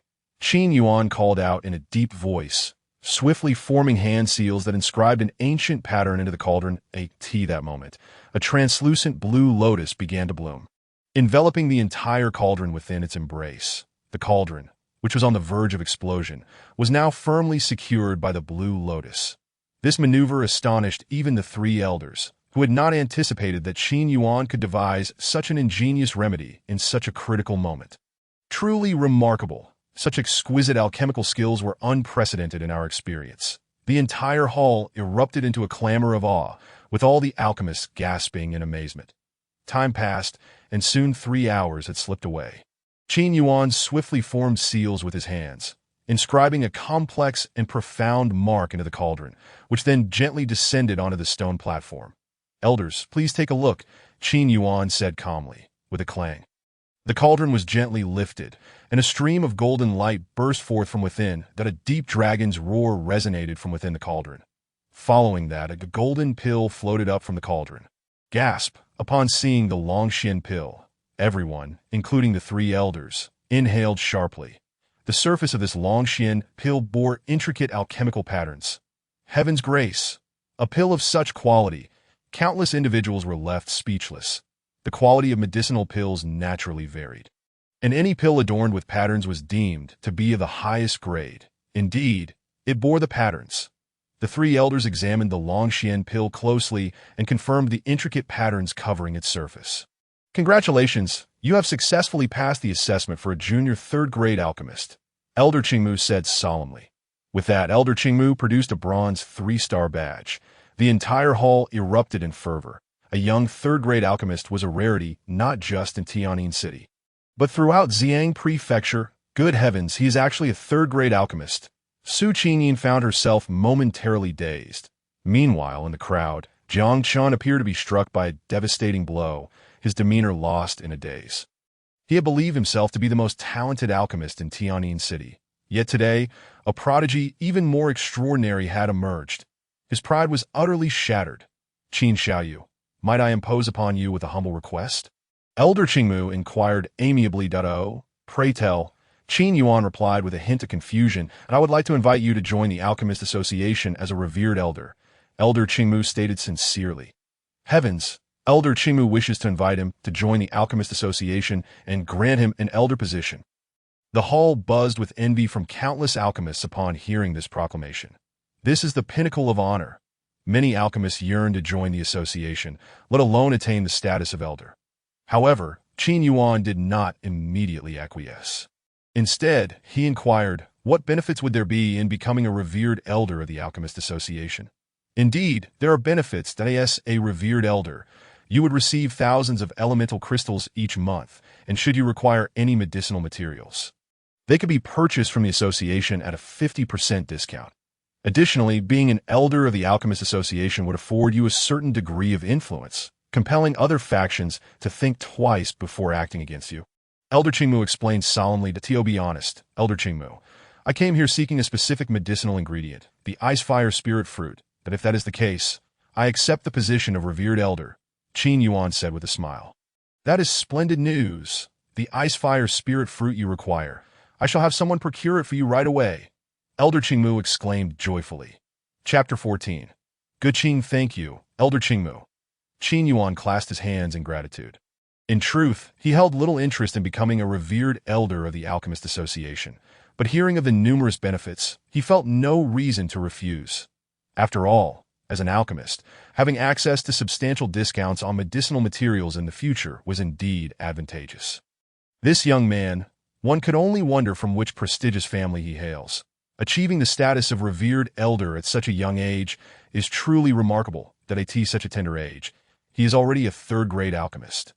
A feat unmatched in all of Tianyin City. The hall was filled with gasps of astonishment from numerous alchemists. Even Jiang Chun, hailed as the genius alchemist, appeared somewhat dimmed in comparison that if this news were to reach the Lu family, it would surely cause quite a stir. Not long after, Elder Qingmu presented the Ice Fire Spirit Fruit to Qin Yuan. It truly is a rare treasure, Qin Yuan remarked, astonished as he held the Ice Fire Spirit Fruit. Half of it was white, the other half red. The white section emanated a chilling aura, while the red portion radiated intense heat, a perfect fusion of ice and fire. Such a fruit is born in the intersecting realms of extreme cold and heat. Explaining its rarity, and Qin Yuan had indeed expended considerable effort to acquire it. Finally, he had gathered all the required materials that a smile graced Qin Yuan's face, for with these ingredients, he should be able to completely heal Lu Qingyi's eye ailment. After securing the materials, Qin Yuan departed the hall and made his way back to the Lu family estate. This expedition to procure the materials had taken him a full 2 days. Before long, Qin Yuan returned to the Lu family residence. However, upon entering, he overheard some servants murmuring about recent events that it seemed that disciples from the Ziyun Xinzong had recently visited the Lu family. The Ziyun Xinzong was one of the 4 premier sects in Xiang Prefecture, a dominant force throughout the region. Their visits seemingly pertained to matters concerning Lu Shuyao, that oh dear, The second young lady has just been betrothed to that Qin Gongzi. And now disciples from the Ziyun Xianzong have their eyes on her, that I wonder if it is a blessing or a curse. That Qin Gongzi has been missing for 2 days. Perhaps he has left due to disdain for the second young lady's blindness. One servant lamented. Hearing the servant chatter, Qin Yuan's expression darkened. Tio think that so much had transpired in just 2 days since his departure. Without hesitation, he hastened toward the Lu family's conference hall. Inside the conference hall, aside from Lu Tianshan and other members of the Lu family, there were also some disciples from the Ziyun Xianzong. Seated prominently next to Lu Tianshan was a slender youth clad in a purple robe. The youth's demeanor was sullen, with an unsettling appearance, especially his narrow, shifty eyes, which were now fixed lecherously upon Lu Qingyi's exquisite figure. "Qingyi, what are you hesitating for? To be chosen by senior brother Ge Qing is a stroke of good fortune for you." Lu Shuyao said coldly that no, I refuse. I am already betrothed to Qin Gongzi. How can I become another's woman now? Lu Qingyi cried, tears streaming down her cheeks. "Qingyi, do not be foolish. That Qin Gongzi has been missing for 2 days. Perhaps he has abandoned you due to your blindness. He may not want you anymore," Lu Rushuang advised. "That is not true. Qin Gongzi told me he was going out to procure medicine to heal my eyes. He will return," Lu Qingyi declared resolutely. "Qingyi, Ge Qing is a disciple of the Ziyun Xianzong. Being chosen by him is a privilege. Did you not refuse this opportunity?" Lu Tianshan admonished. Lu Qingyi wept bitterly, fully aware that Ge Qing was merely infatuated with her beauty. Once he grew bored, he would heartlessly discard her. Yet Qin Gongzi truly cared for her. Clenching a dagger tightly within her sleeve, she resolved that if she were forced to yield to Ge Qing today, she would rather die. At that moment, a voice laden with indignation echoed from outside the hall. "Humph, clan leader Lu, since you have already consented to betroth the young lady Qingyi to me, how could you go back on your word?"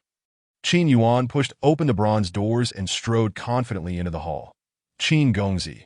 Upon hearing the voice of Qin Yuan, Lu Qingyi was immediately overwhelmed with joy, tears streaming down her face as she groped her way to his side. "Fear not, for I, Qin Yuan, shall not allow anyone to bully you," he gently reassured her. Witnessing this scene, Ge Qing, seated at the head of the hall, instantly darkened in countenance. He had long regarded Lu Qingyi as his own possession, and seeing another man touch her ignited his fury. Meanwhile, Lu Tianshan and the others also wore grim expressions. That Lu Qingyi's marriage to Qin Yuan held no tangible benefit for their family. However, a union with Ge Qing would confer immense advantages, as he was a disciple of the Ziyun immortal sect. Yet Lu Tianshan had previously promised to betroth Lu Qingyi to Qin Yuan, and to go back on his word now would be rather unseemly. "Oof, who do you think you are? How dare you covet someone favored by senior brother Ge Qing? Do you not realize we are disciples of the Ziyun immortal sect?" A haughty female voice interjected. "Also a disciple of the sect. Speak your terms, that if you are willing to relinquish your pursuit of Lu Qingyi, I can offer you some compensation. How about a Nirvana golden pill?" Ge Qing, who had remained silent until now, finally spoke. Gasp, "A Nirvana golden pill?" Upon hearing those 4 words, Lu Tianshan and the others could not help but change their expressions, their breaths becoming heated. This was indeed the Nirvana golden pill. Truly, a disciple of the Ziyun immortal sect was extravagantly generous. Particularly Lu Tianshan, whose eyes sparkled with avarice, but he had been stuck at a bottleneck for years. Obtaining this Nirvana golden pill would allow him to break through to the Nirvana realm, and the Lu family would undoubtedly dominate Tianyin City. However, Qin Yuan showed no signs of being swayed by the offer. "I would be willing to forsake my pursuit of Miss Lu Qingyi, but let us establish a life and death pact that I end 3 days. We shall engage in a battle to the death. Should you defeat me, you may take Lu Qingyi with you. What say you?" Qin Yuan's tone remained calm. The declaration sent a wave of astonishment throughout the entire hall, as Lu Tianshan and the others nearly doubted their own ears. This fellow dares to challenge Ge Qing, and a battle to the death at that. It is worth noting that Ge Qing was already well into the mid-stage of the Nirvana realm and possessed mastery over numerous top-tier martial arts. His strength was formidable. Yet, Qin Yuan wished to challenge him. Even Ge Qing was momentarily stunned, clearly not expecting Qin Yuan to propose a duel to the death. "Very well. In 3 days I shall engage you in a life-and-death battle. Guqing replied with disdain. "I tea that moment.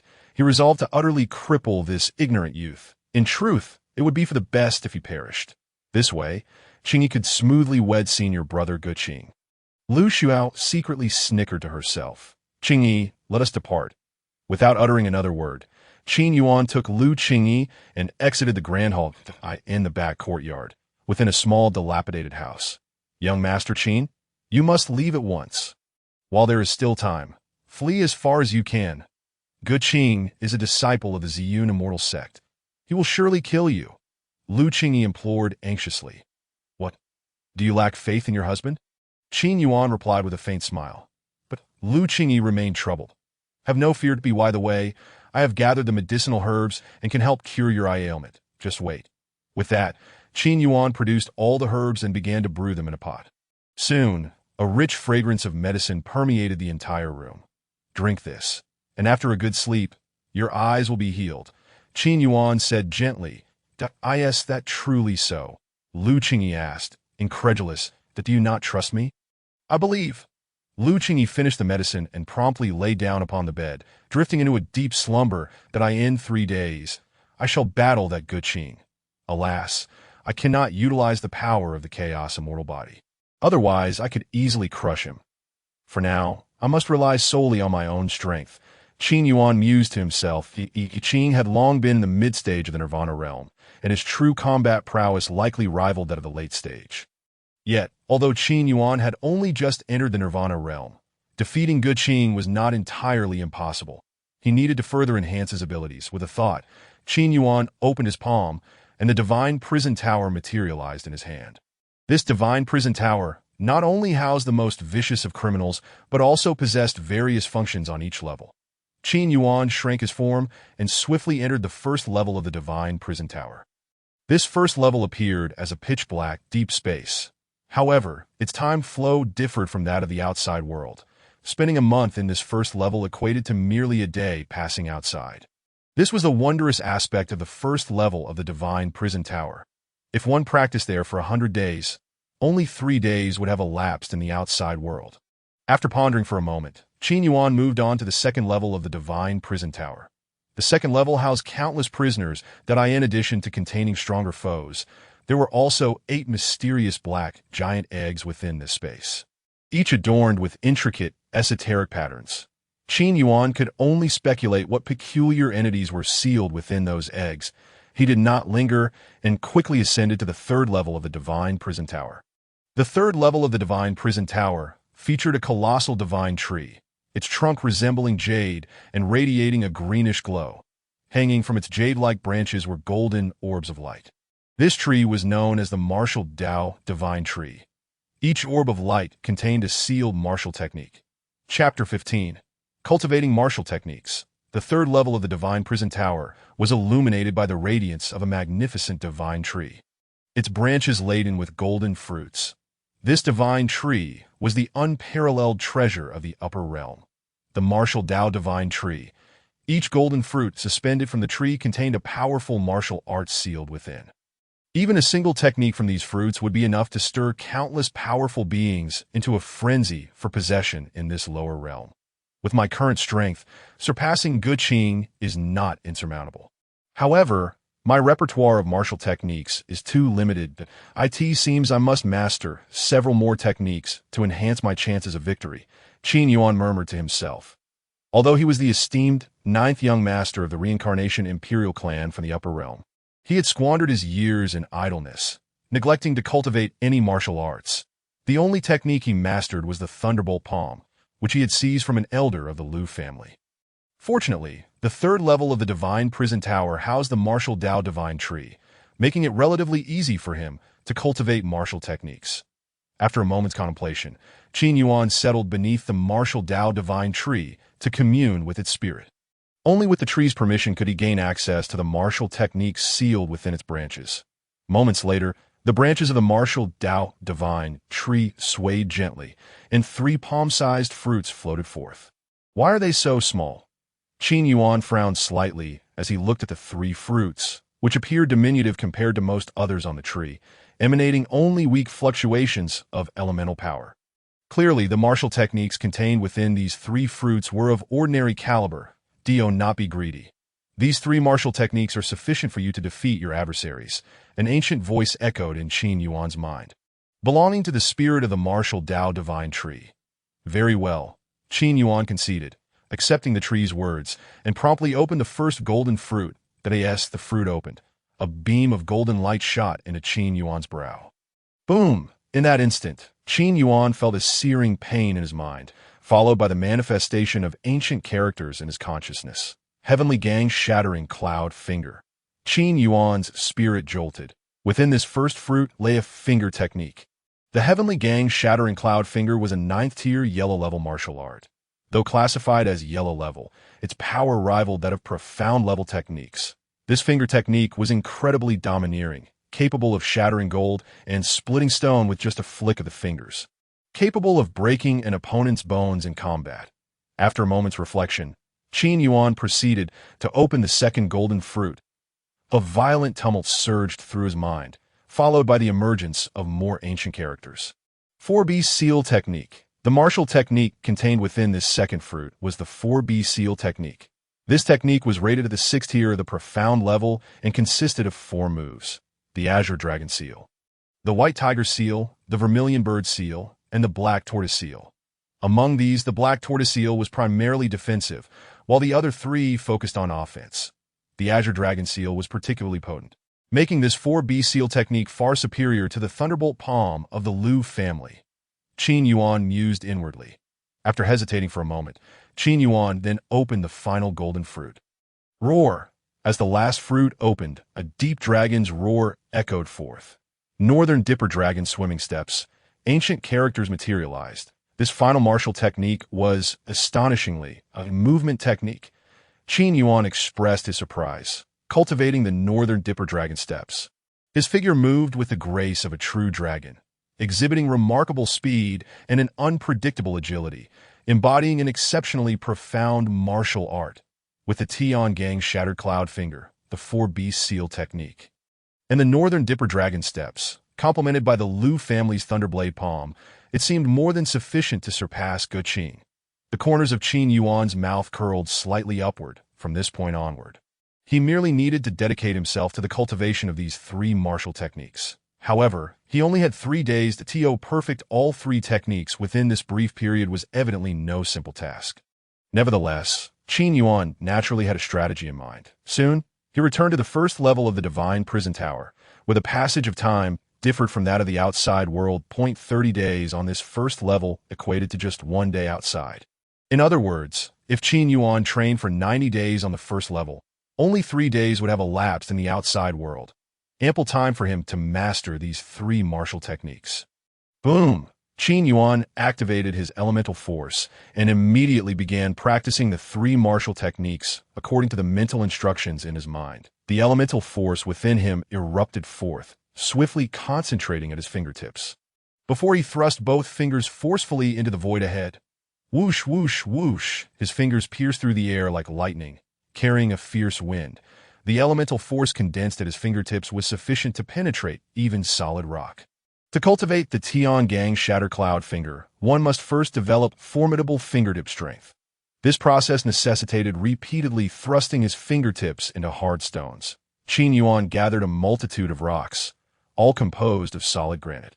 Bang, bang, bang, his fingers suddenly plunged into the hard granite, leaving 5 distinct finger holes in their wake. However, such training required repetition on the order of 100,000 times to cultivate the Tian Gang finger strength. As he persistently practiced this method, Qin Yuan's 10 fingers became bloodied, the intense pain causing him to gasp sharply. Yet, even with his fingers drenched in blood, he could not afford to halt, for the cultivation of the Tian Gang Shattered Cloud Finger allowed for no pauses until he had developed sufficiently formidable finger strength. Whoosh, whoosh, whoosh. Qin Yuan danced his fingers as if they were phantoms piercing forth, swiftly leaving a series of finger holes in the hard granite that a wave of excruciating pain coursed through his hands. But Qin Yuan gritted his teeth and persevered, dedicating an entire 10 days to the cultivation of this technique. During these 10 days, he engaged in a singular repetitive task, using his fingers to pierce through the hard stone, repeating this at least 100,000 times daily. His fingers, once mangled and bloodied, began to grow increasingly resilient. They became as smooth as jade, a clear sign that he had indeed cultivated the Tian Gang finger strength. Tian Gang shattered cloud, finger, boom! Qin Yuan's 10 fingers moved in a flurry, and with a sudden thrust, a golden finger energy pierced through the air, striking a massive stone weighing 1,000 pounds. Boom! In an instant, the stone was shattered into powder. He had succeeded. Qin Yuan was overwhelmed with joy. After nearly 10 days of arduous effort, he had finally mastered the Tian Gang shattered cloud finger. Chapter 16. A small test of skill. Boom. Boom boom. On the first level of the Divine Prison Tower, Qin Yuan's fists moved in a relentless flurry, each punch unleashing powerful waves of elemental force that caused the very air to tremble violently. He was drenched in sweat, gasping for breath. Yet, even when fatigue threatened to overwhelm him, Qin Yuan refused to cease his training, resolutely persisting with the 3 martial techniques. Through such diligent practice, he had made some progress. Having fundamentally grasped the 3 techniques, however, he had yet to master them to the point of perfection. Thus, each day, Qin Yuan committed himself to the rigorous repetition of these 3 martial arts. This arduous training occupied nearly 20 days. However, due to the differing flow of time on the first level of the Divine Prison Tower, only 2 days had passed in the outside world. White Tiger Seal, Qin Yuan shouted in a deep voice, his hands forming seals with lightning speed. Then he struck forward with a powerful palm, summoning a massive circular seal. Roar! Within the circular seal, a gigantic white tiger emerged, letting out a fierce roar before leaping forth. The white tiger exuded an overwhelming aura of ferocity, its crimson eyes radiating dominance. This technique was none other than the white tiger seal from the 4B seal technique. Boom! The white tiger roared to the heavens, its overwhelming murderous intent sweeping forth as its robust paws struck against a distant boulder, shattering it instantly. Vermilion bird seal. Qin Yuan altered his hand seals, and a second circular seal coalesced. Chirp! A resounding cry echoed as a massive vermilion bird, akin to a phoenix reborn from flames, soared forth that it was engulfed in blazing fire, its sharp claws tearing through the air, ripping open the very fabric of space. Truly, the 4B seal technique was formidable. The corners of Qin Yuan's mouth lifted slightly, clearly pleased with the power of this technique, as the might of the white tiger seal and vermilion bird seal was already impressive. Merely training was insufficient. He needed to test his results. With this thought, Qin Yuan ventured into the confines of the first level. Rumble! He opened a cell, and a figure cloaked in dark robes slowly emerged from the shadows. This figure emanated a chilling aura. His name was Wu Tian Jin Master, a swordsman imprisoned for his frenzied acts of slaughter within the Divine Prison Tower. Defeat me, and I shall allow you to leave this tower, Qin Yuan stated in a calm tone. Really? Wu Tian Jin Master exclaimed with unbridled joy. Boom! Without a moment's hesitation, Wu Tian Jin Master summoned a sharp sword in his hand and, like lightning, launched a fierce assault on Qin Yuan. Boom! Boom! Instantly, the 2 figures clashed violently within the divine prison, moving with blinding speed as their powerful elemental forces collided, causing the entire tower to tremble violently. Great River Sword Chi, Wu Tian Jin Master shouted, then slashed his sword with great force. Boom! In an instant, the sword energy surged forth like a mighty river, sweeping towards Qin Yuan. This terrifying sword energy tore through the void, exuding an aura of utter destruction. What formidable sword energy! Qin Yuan's eyes narrowed. The Great River Sword Chi unleashed by Wu Tian Jin Master was likely a 6th grade Xian level technique. Xuanwu Seal, Qin Yuan shouted, swiftly forming seals with his hands. He employed the Xuanwu Seal from the 4B Seal technique, summoning a colossal Xuanwu beast that transformed into a protective barrier enveloping Qin Yuan entirely. Bang! Bang! Bang! The terrifying sword energy battered against the Xuanwu Seal. Yet, regardless of how sharp the sword energy was, it remained resolutely repelled by the Xuanwu's shell. Qin Yuan's heart leapt with joy. He had not anticipated such formidable defensive power from the Xuanwu Seal. Soon, Wu Tianjin Master's Great River Sword Chi was entirely expended. Whoosh! Once more, Wu Tianjian master dashed forward like a bolt of lightning, his silver sword appearing as countless afterimages, an overwhelming torrent of sword energy penetrating the air. Aimed directly at Qin Yuan. Northern Dipper Dragon Steps, Qin Yuan shouted, and his figure moved like a soaring dragon, evading with an ethereal grace. Though the sword energy was fierce, Qin Yuan deftly avoided it, his robe remaining untouched. Such exquisite footwork. Wu Tianjian master marveled inwardly. His sword energy was, without a doubt, incredibly swift, yet even this rapid assault was evaded by Qin Yuan's Northern Dipper Dragon Steps. I could see that moment. A golden dragon shadow materialized around Qin Yuan, his figure shifting in tandem with this shimmering specter.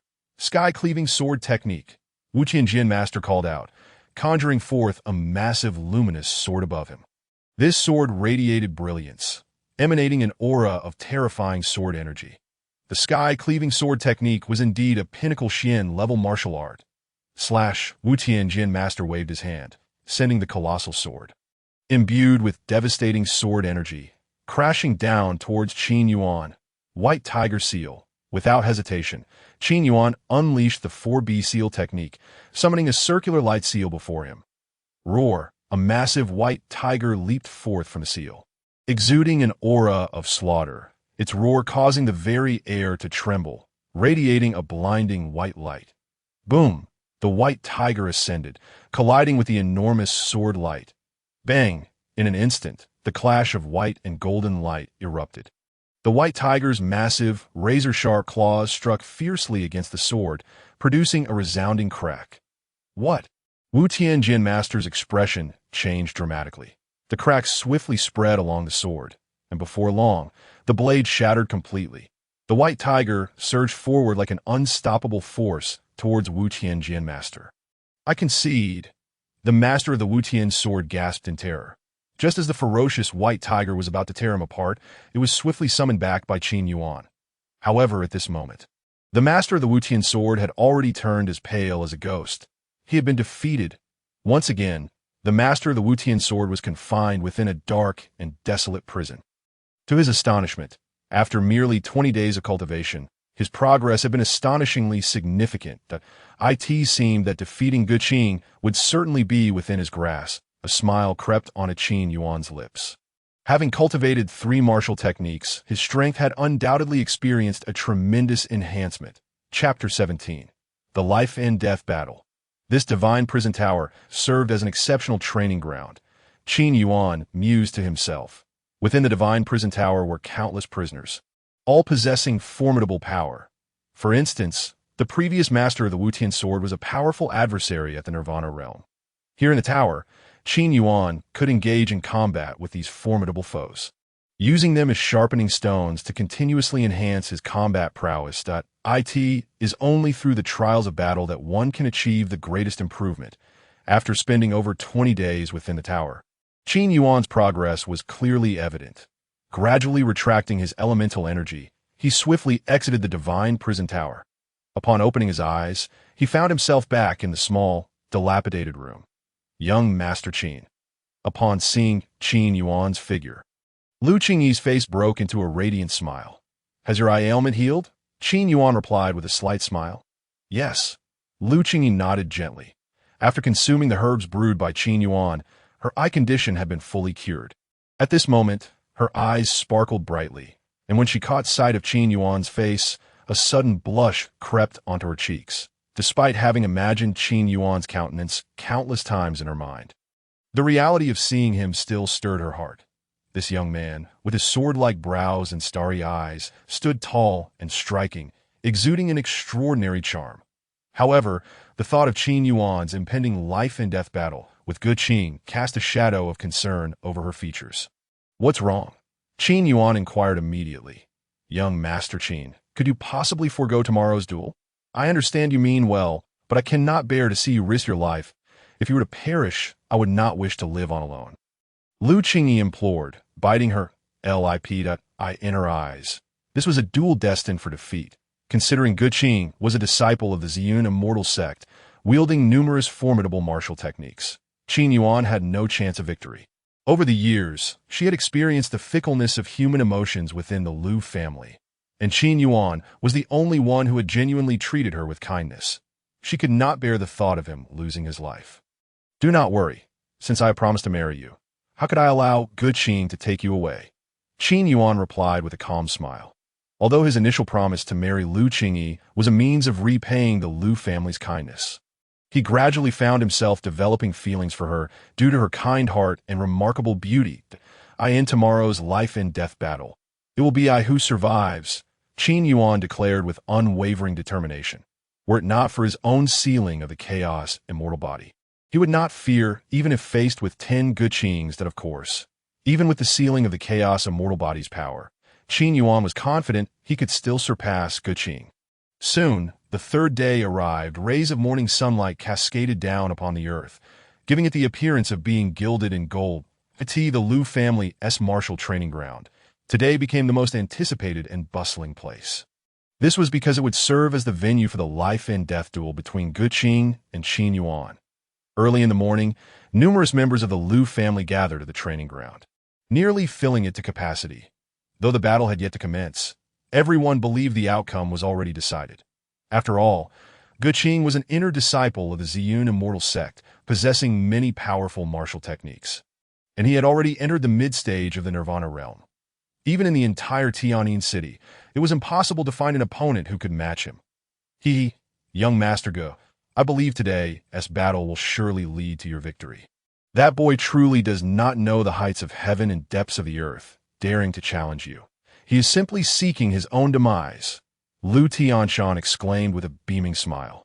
Unable to resist flattering Ge Qing, "Even if senior brother Ge does not exert his full strength, defeating that boy will be a trivial matter," Lu Shuyao added disdainfully. With such adulation from the two, Ge Qing, already somewhat arrogant, now felt even more inflated. He cast a cold glare in the direction of Qin Yuan. This boy dared to engage him in a life-and-death battle. He would ensure that he understood the true meaning of suffering. "Let us begin. This life-and-death battle has been established, and once the fight commences, there shall be no distinction between life and death. Only one may leave alive today," an elder announced. With that, under the watchful eyes of the crowd, two figures descended onto the battle stage. "Humph! I truly do not understand where he finds the courage to compare himself to Ge Qing," Ge Qing declared, resembling a true dragon from the heavens, while that boy was merely a crawling insect on the ground. Let us see how he is trampled by Ge Qing." Murmurs of excitement erupted around the battle stage, unfazed by their derisive comments. Qin Yuan remained indifferent. These members of the Lu family were merely sycophants. Because Ge Qing hailed from the Ziyun immortal sect, they sought only to ingratiate themselves with him. Boom! On the battle stage, Ge Qing's gaze was ominously fixed upon Qin Yuan. He wasted no words, stepping forward as a torrent of elemental energy erupted from within him. The powerful force caused his robes to flutter dramatically, forming a formidable pressure that bore down on Qin Yuan. Within his elemental energy resided an intensely scorching heat, that fire-type elemental energy. Qin Yuan's eyes narrowed slightly. Did I end the next instant? Ge Qing's figure darted forward like a flash of lightning, his ghostly form appearing before Qin Yuan in an instant. The Ji Qing's speed of attack was astonishingly swift. His fist clenched tightly. The crimson fire-type spiritual energy within him converged wildly around his fist, igniting it in blazing flames. Boom! This punch bore no tricks. The overwhelming spiritual energy enveloped his fist, rendering it a force of brutal ferocity, tearing through the air with an ear-splitting roar. "Humph!" Qin Yuan snorted coldly, unleashing his own elemental energy in response. Boom! The powerful aura of the Nirvana realm instantly caused the ground beneath them to crack. Bang! Qin Yuan struck out with his fist, colliding against Ge Qing's in a moment of explosive energy clash. "What?" Ge Qing's expression shifted. It was then that he sensed the aura emanating from Qin Yuan. Could it be that he too was at the Nirvana realm? So he had been concealing his true strength. Ge Qing's face darkened ominously. Impossible! How could he possibly be a Nirvana realm expert? Meanwhile, not far away, Lu Tianshan and Lu Shuyao were equally astounded, especially Lu Shuyao, who had always regarded Qin Yuan as a waste. Believing he possessed no elemental energy fluctuations, that it was at this moment, she realized he had concealed his entire cultivation, and his true strength had indeed reached the Nirvana realm. Such cultivation was certainly no less than that of senior brother Guqing. Chapter 18. Earth-Level Martial Techniques. Nirvana Realm. A wave of astonishment erupted throughout the martial training ground. The members of the Liu family had never anticipated that Qin Yuan was, in fact, a Nirvana Realm expert. It was known that even the heads of the four great families in Tianyin City were merely late-stage divine infant realm practitioners. Yet this young man, at the mere age of 19, possessed such astonishing cultivation. So what if he is at the Nirvana realm? Senior brother Gu, hailing from his Yun immortal sect, possesses martial techniques far beyond his reach. I end this battle, he will still fall to senior brother Gu. Lu Shuyao bit her lip. Although a twinge of regret flickered in her heart, she remained unwilling to admit her misjudgment. Boom! At this moment, the two figures on the battle stage were once again engaged in a fierce clash. Guqing's assault was like a torrential storm, his fists wrapped in searing elemental energy, launching a relentless barrage toward the vulnerable points of Qin Yuan's body that I in the face of Guqing's ferocious onslaught. Qin Yuan displayed no signs of panic. He chose to meet it head-on, unleashing his own powerful elemental energy, his fists striking out like a torrential downpour. Bang, bang, bang. The intense exchanges between the two sent waves of powerful energy crashing against one another, creating astonishing ripples of elemental energy that cracked the ground beneath their feet. Damn it. Guqing's expression darkened, that he had anticipated that defeating Qin Yuan would be an effortless task, yet he never expected the latter to conceal his true strength. Now, the combat power Qin Yuan unleashed was evidently on par with his own. Heavenly Gang's shattering cloud finger. As Guqing's frustration mounted, Qin Yuan's offensive suddenly shifted. His long fingers transformed into razor-like blades, slicing through the air with lightning speed, aiming directly for Guqing's throat and vital points. Swish, swish, swish. Guqing's expression shifted dramatically. He sensed the extreme sharpness in those elongated fingers, capable of piercing even the hardest iron. Fire Sun Shield. Guqing summoned forth a torrent of fire-type spiritual energy from within, rapidly forming a layer of crimson light to shield his body. Bang, bang, bang. A series of sharp finger winds relentlessly struck the blazing fire shield, causing energy ripples to undulate across the crimson barrier.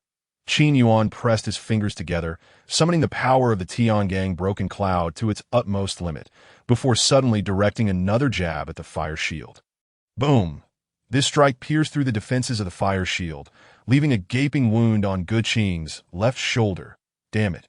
Guqing's defenses shattered, and his face darkened, the bloodied hole on his shoulder igniting his fury.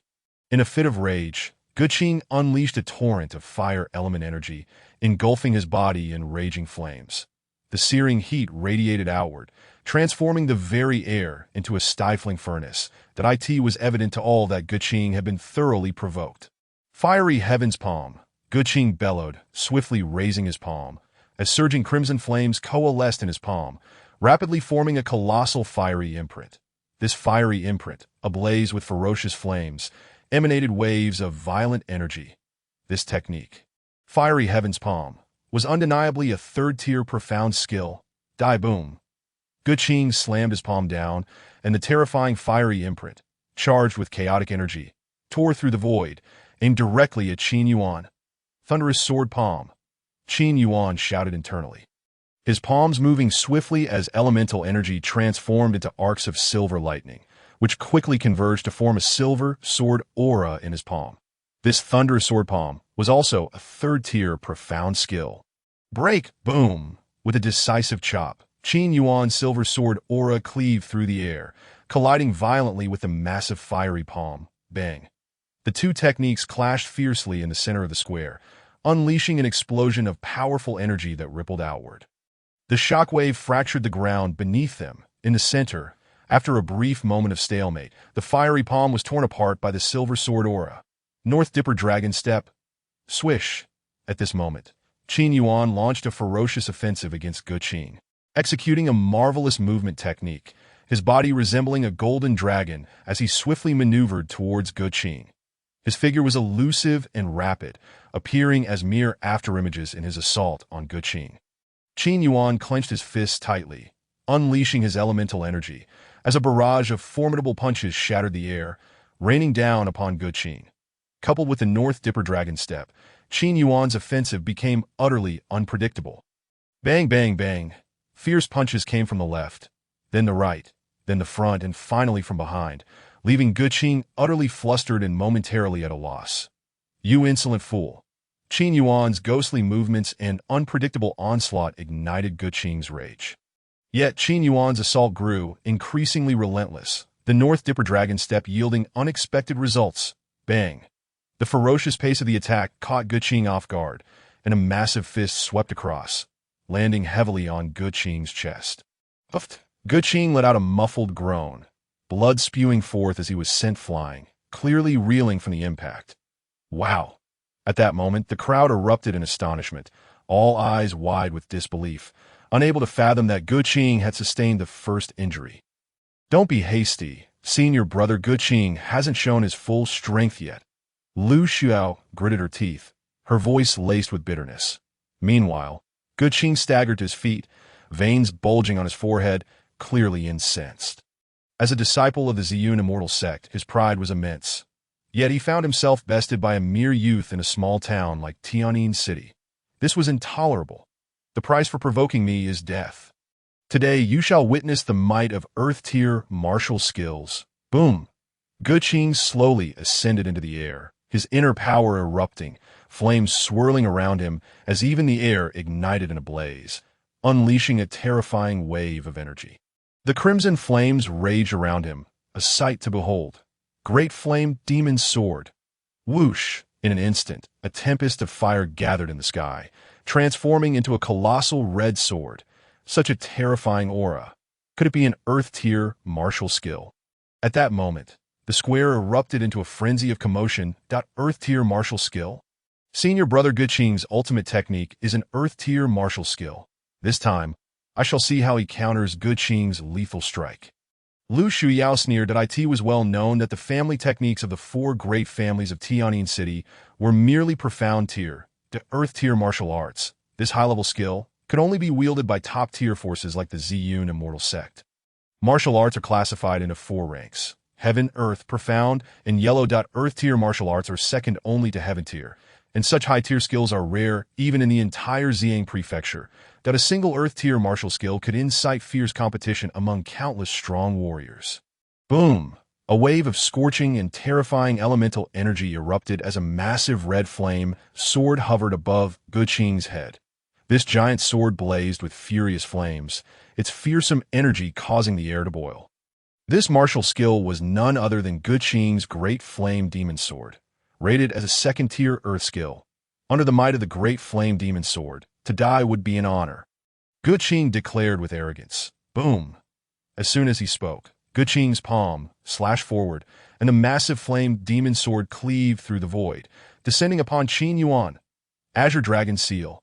Feeling the terrifying power emanating from the Great Flame Demon Sword, Qin Yuan swiftly formed hand seals, conjuring a blue light circle before him. Roar! A resounding dragon's roar echoed as a colossal azure dragon phantom surged forth from within the light circle. This azure dragon, adorned with ancient blue scales, radiated an overwhelming wave of elemental energy. This azure dragon seal was indeed the most powerful move from the 4B seal technique. The azure dragon swung its claws, aiming to tear apart the Great Flame Demon Sword. Bang! The two techniques clashed violently in the sky, unleashing a torrent of energy that sent shockwaves rippling across the entire square. Crack! However, the power of the Great Flame Demon Sword was insurmountably fierce. Upon collision, the massive dragon body began to fracture. Unbelievably, even the strongest Azure Dragon Seal from the 4B Seal technique could not withstand it.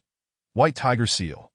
Qin Yuan formed seals once more, conjuring a white light circle, from which a gigantic white tiger emerged, exuding an aura of slaughter as it charged toward the Great Flame Demon Sword.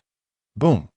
The combined might of the Azure Dragon and White Tiger, while managing to barely resist the Great Flame Demon Sword, began to wane as time passed.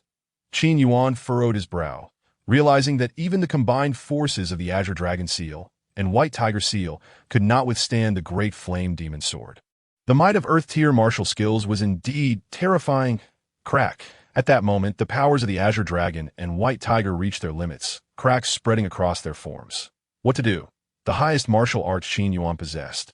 Even the formidable 4B Seal technique was merely a 6th-tier profound skill, utterly inadequate against Ge Qing's Earth-tier martial skills, that if Earth-tier martial skills could combine the Azure Dragon Seal, White Tiger Seal, Vermilion Bird Seal, and Black Tortoise Seal, would they be able to rival Earth-tier martial skills?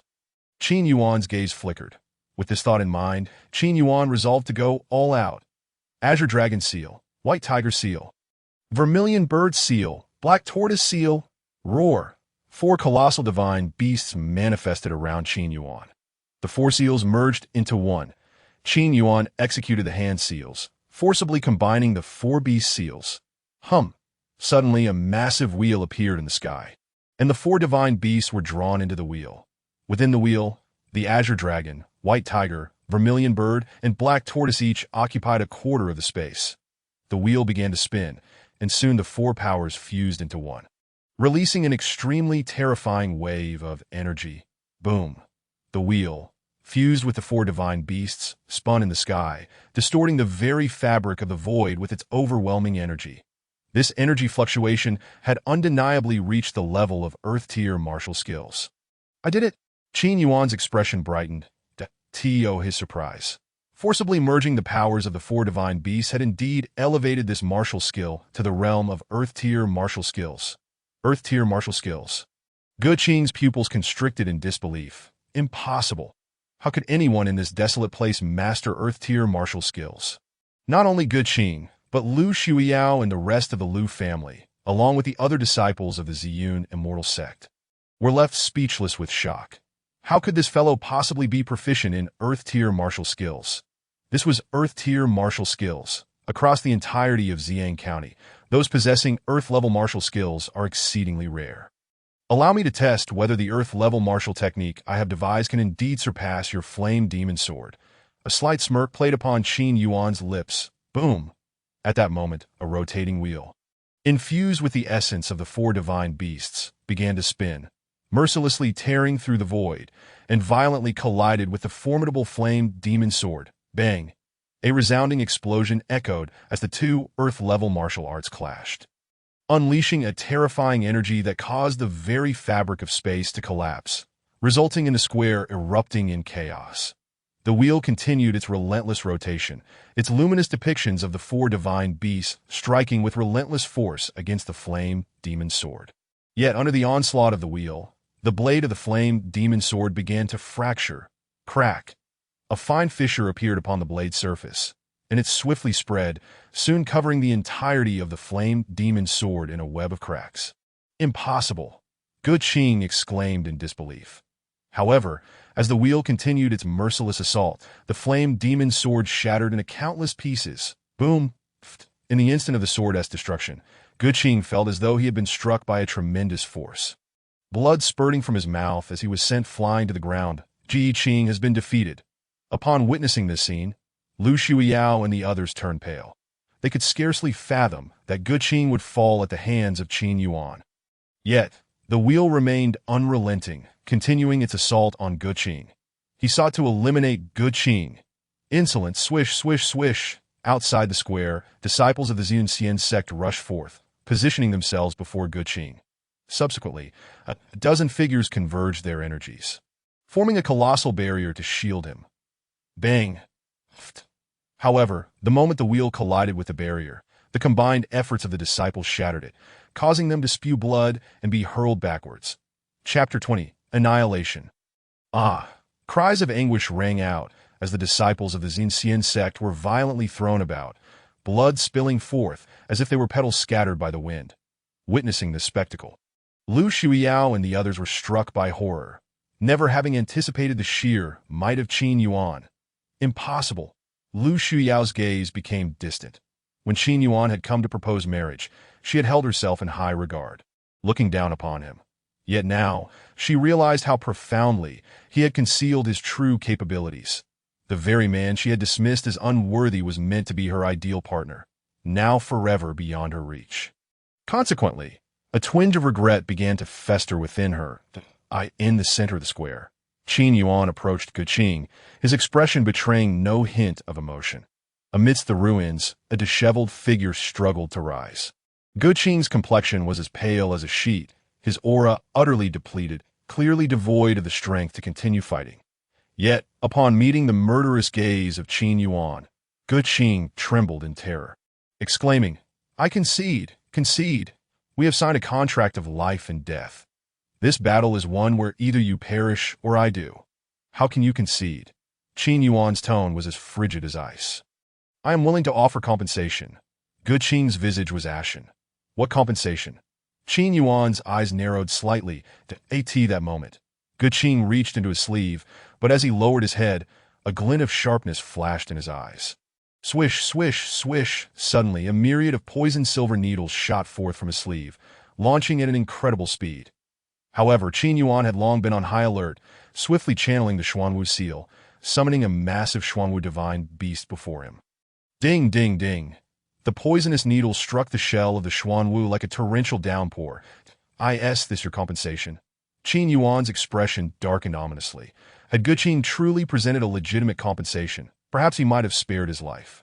Yet, to his astonishment, this scoundrel had resorted to such despicable tactics to launch a sneak attack.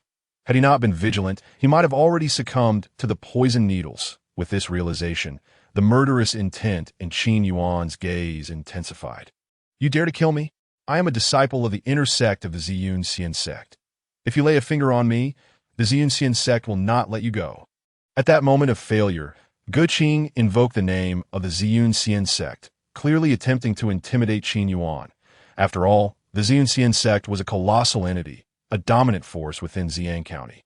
He could hardly believe that Qin Yuan would disregard the existence of the Ziyun Xian sect. The Ziyun Xian sect? Do not speak of the Ziyun Xian sect. Even if the King of Heaven himself were to arrive today, he would be powerless to save you. Qin Yuan scoffed coldly, for he was the heir of the reincarnation imperial clan from the upper realm. How could he be intimidated by the Ziyun Xian sect? Celestial finger of the heavenly gang, boom! As Qin Yuan's internal energy surged, he brought his fingers together, piercing the void like lightning towards Guqing's brow.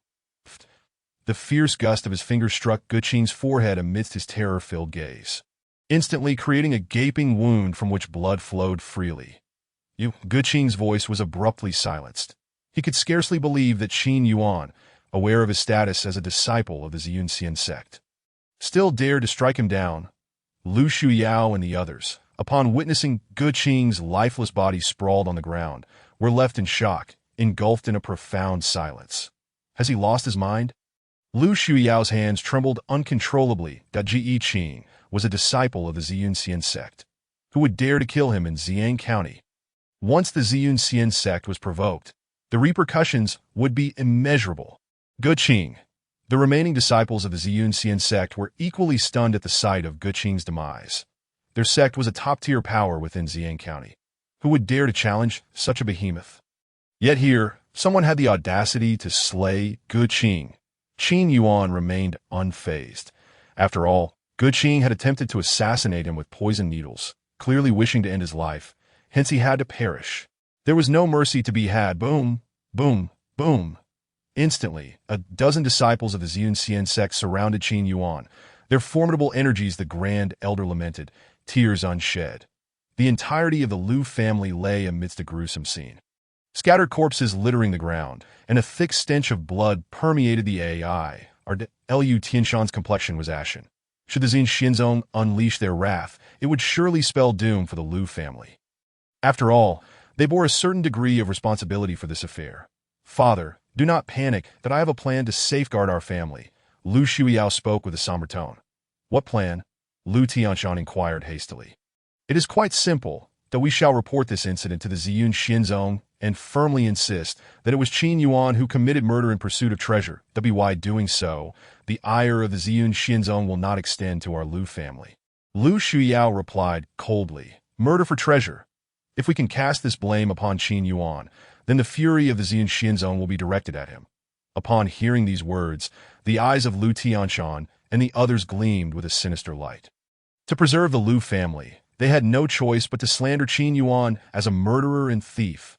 Atop a misty mountain peak, beneath an ancient pine, stood an elder clad in black robes. The elder gazed out upon the sea of clouds, his internal energy ebbing and flowing, causing the clouds to roil violently, as if a vast power surged within him. This elder was none other than Mo Tianzun of the Ziyun Xinzong, a highly esteemed elder within the inner sanctum of the sect. Master, something terrible has happened. Suddenly, a figure burst forth from behind, transforming into a young man in blue robes who landed hastily atop the peak. What has you so flustered? Mo Tianzun's voice was laden with authority. Master, the soul lamps of junior brother Guqing and the others have suddenly extinguished. The young man exclaimed in panic. What? Upon hearing this, Mo Tianzun's eyes blazed with fury, a terrifying pressure emanating from him, shaking the very essence of the world around. The extinguishing of the soul lamps indicated that Guqing and the others had likely perished. The force of Mo Tianzun's rage caused the young man to break into a cold sweat, and at that moment, he could feel the seething anger within his master. Yet he could not comprehend why Mo Tianzun was so enraged. For Guqing and the others were merely ordinary disciples of the Ziyun Xinzong. Little did he know, Guqing was the illegitimate son of Mo Tianzun. Years ago, Mo had secretly brought the young Guqing into the Ziyun Xinzong. But to preserve his own reputation, he had no choice but to take Guqing as his disciple, henceforth referring to one another as master and disciple. Therefore, upon learning of Guqing's murder, how could he not be enraged? He was his only son, regardless of who it was, even if they fled to the ends of the earth. I, Mo Tianzun, will ensure that they are captured. Mo Tianzun gritted his teeth in determination. Master, the sect has dispatched numerous powerful individuals to investigate the circumstances surrounding the murder of junior brother and the others that it should not be long before the culprit is brought to justice. The young man stated solemnly, Your senior brother has just emerged from seclusion. Send him out at once. He must bring back the murderer, no matter what, Mo Tianzun ordered with a sinister glint in his eyes. Senior brother Su Chen, he has finally emerged from seclusion. That's wonderful. Once he takes action, regardless of who the perpetrator is, they shall undoubtedly meet a grim fate. The young man replied with elation. Remember, we must capture him alive. Mo Tianzun's voice was grave, for he wished to make the one who had slain his only son experience a torment beyond death. Yes, the young man nodded fervently. Within Tianyin City, young master, we should hasten our departure from Tianyin City. You have slain a disciple of the Ziyun Xinzong, and it will not be long before they pursue us. Lu Qingyi expressed her concerns that I believe we should remain hidden within Tianyin City for now. Have you not heard the saying? The most dangerous places are often the safest, Qin Yuan replied solemnly. After a moment of reflection, Lu Qingyi realized this might indeed be a sound strategy. The Ziyun Xinzong would likely assume they had fled and would not expect them to be hiding within Tianyin City. Thus, this contrarian approach could provide them greater safety. But what then? The Ziyun Xinzong is the preeminent power in Ziyang County. Their eyes and ears are everywhere. Where can we possibly escape to? Lu Qingyi fretted. Do not worry. The world is vast. There is surely a place for us. Besides, even if the Ziyun Xinzong is formidable, they cannot possibly control everything. Qin Yuan replied with a faint smile that Lu Qingyi was taken aback. She noted that Qin Yuan appeared utterly unperturbed. Were it an ordinary person who had killed a disciple of the Ziyun Xinzong, they would likely be in a state of panic by now, especially considering the immense power of the Ziyun Xinzong. Qin Yuan was indeed untroubled. He had descended from the divine realm to this world specifically for trials, and since trials entailed experiencing life and death challenges, he was prepared for such encounters. Moreover, in his eyes, the Ziyun Xinzong did not seem to be a significant sect, merely a local tyrant in this realm that he hailed from the Reincarnation Imperial clan, a prominent entity among the myriad powers in the higher realm. Compared to the Reincarnation Imperial clan, the Ziyun Xinzong was scarcely more than an ant. Although Qin Yuan was currently at the Nirvana realm, he possessed the Divine Prison Tower, an artifact that could prove invaluable in critical moments. For now, we should seek a place to hide. Is there anywhere suitable within Tianyin City? Qin Yuan pondered briefly before recalling a location, the Alchemist Association, as he was a venerable elder there. However, upon further reflection, Qin Yuan dismissed this option. Despite holding the position of elder, the Alchemist Association was not a safe haven in fact, They might even betray him for profit, as he had no substantial ties with them. That I know of a place, a dilapidated temple in the northern part of Tianjin City, that we might be able to seek temporary refuge there. Lu Qingyi suggested softly. A dilapidated temple? Qin Yuan nodded slightly. Soon after, the two waited for nightfall, then swiftly made their way to the northern temple under the cover of darkness. Chapter 22. The Old Beggar Whoosh. In the northern part of Tianjin City, two indistinct figures flitted through the night. Before long, they arrived at a hill where a crumbling temple stood. That's the dilapidated temple. Lu Qingyi pointed in the distance. Qin Yuan looked over and saw that the temple was surrounded by a forest, rendering it quite concealed. Thus, they hastily took refuge inside. The temple appeared to have fallen into disrepair. Half of it collapsed, resembling a ruin. However, the main hall remained intact. Once inside the main hall, they kindled a bonfire and sat upon the ground. At that moment, the night was deep, and the eerie caws of crows echoed around the dilapidated temple. Qingyi, let us rest here for a while, that we shall leave Tianjin City once the storm passes. Qin Yuan said with a smile. But where shall we go after leaving Tianjin City? You have killed a disciple of the Ziyun Xinzong. They surely will not let this go unpunished, and no matter where we hide, they will surely pursue us relentlessly. Lu Qingyi replied anxiously. Fear not. The world is vast, and there must be a place for us. Moreover, even if the Ziyun Xinzong is powerful, they cannot cover the entire sky. Qin Yuan reassured her with a slight smile. Lu Qingyi was momentarily taken aback, realizing that Qin Yuan did not seem the least bit flustered. An ordinary person, having slain a disciple of the Ziyun Xinzong, would likely be in a state of panic by now. After all, the Ziyun Xinzong was a formidable entity. Naturally, Qin Yuan remained calm. He had descended from the divine realm to this world for the sake of experience. Trials would inevitably involve life and death challenges. Furthermore, in his eyes, the Ziyun Xinzong was not particularly noteworthy, merely a local overlord. He hailed from the reincarnation imperial clan, a titan among the various factions of the higher realm. In comparison, the Ziyun Xinzong was likely no more significant than an insect. Although Qin Yuan was currently only at the Nirvana realm, he possessed the Divine Prison Tower, an artifact that could be pivotal in times of crisis. For now, we should find a place to hide. Is there anywhere suitable in Tianjin City? Qin Yuan mused for a moment before recalling a certain location, the Alchemist Association, where he held the title of Honorary Elder. However, after a brief consideration, he dismissed this option. Although he was an elder, the Alchemist Association was not a secure refuge. In fact, they might betray him for profit, as he had no strong ties with them. I know of a place, a secluded, dilapidated temple in the northern part of Tianjin City. We might find temporary shelter there. Lu Qingyi suggested quietly that a dilapidated temple. Qin Yuan nodded in agreement. Soon, the two waited for nightfall and, under the cover of darkness, swiftly made their way to the northern temple. As they discussed their plans, a sudden sound of snoring echoed through the temple. Who? Qin Yuan's senses heightened, and he scanned the interior, soon discovering a figure sleeping beside a statue in the main hall. Upon closer inspection, he realized it was an unkempt old beggar. The old beggar stretched lazily, awakening from his slumber, and then casually retrieved a gourd from his waist, drinking heartily as if there were no one around. Qin Yuan's expression changed. He had initially failed to perceive the presence of another individual within the dilapidated temple. When had this old beggar arrived? No need to look further. I overheard your earlier conversation. The old beggar chuckled, revealing a mouthful of yellowed teeth that gave him a rather unsavory appearance. In Qin Yuan's eyes, a flicker of murderous intent emerged. Since the old beggar had eavesdropped on their conversation, he must be silenced to avoid exposing their whereabouts.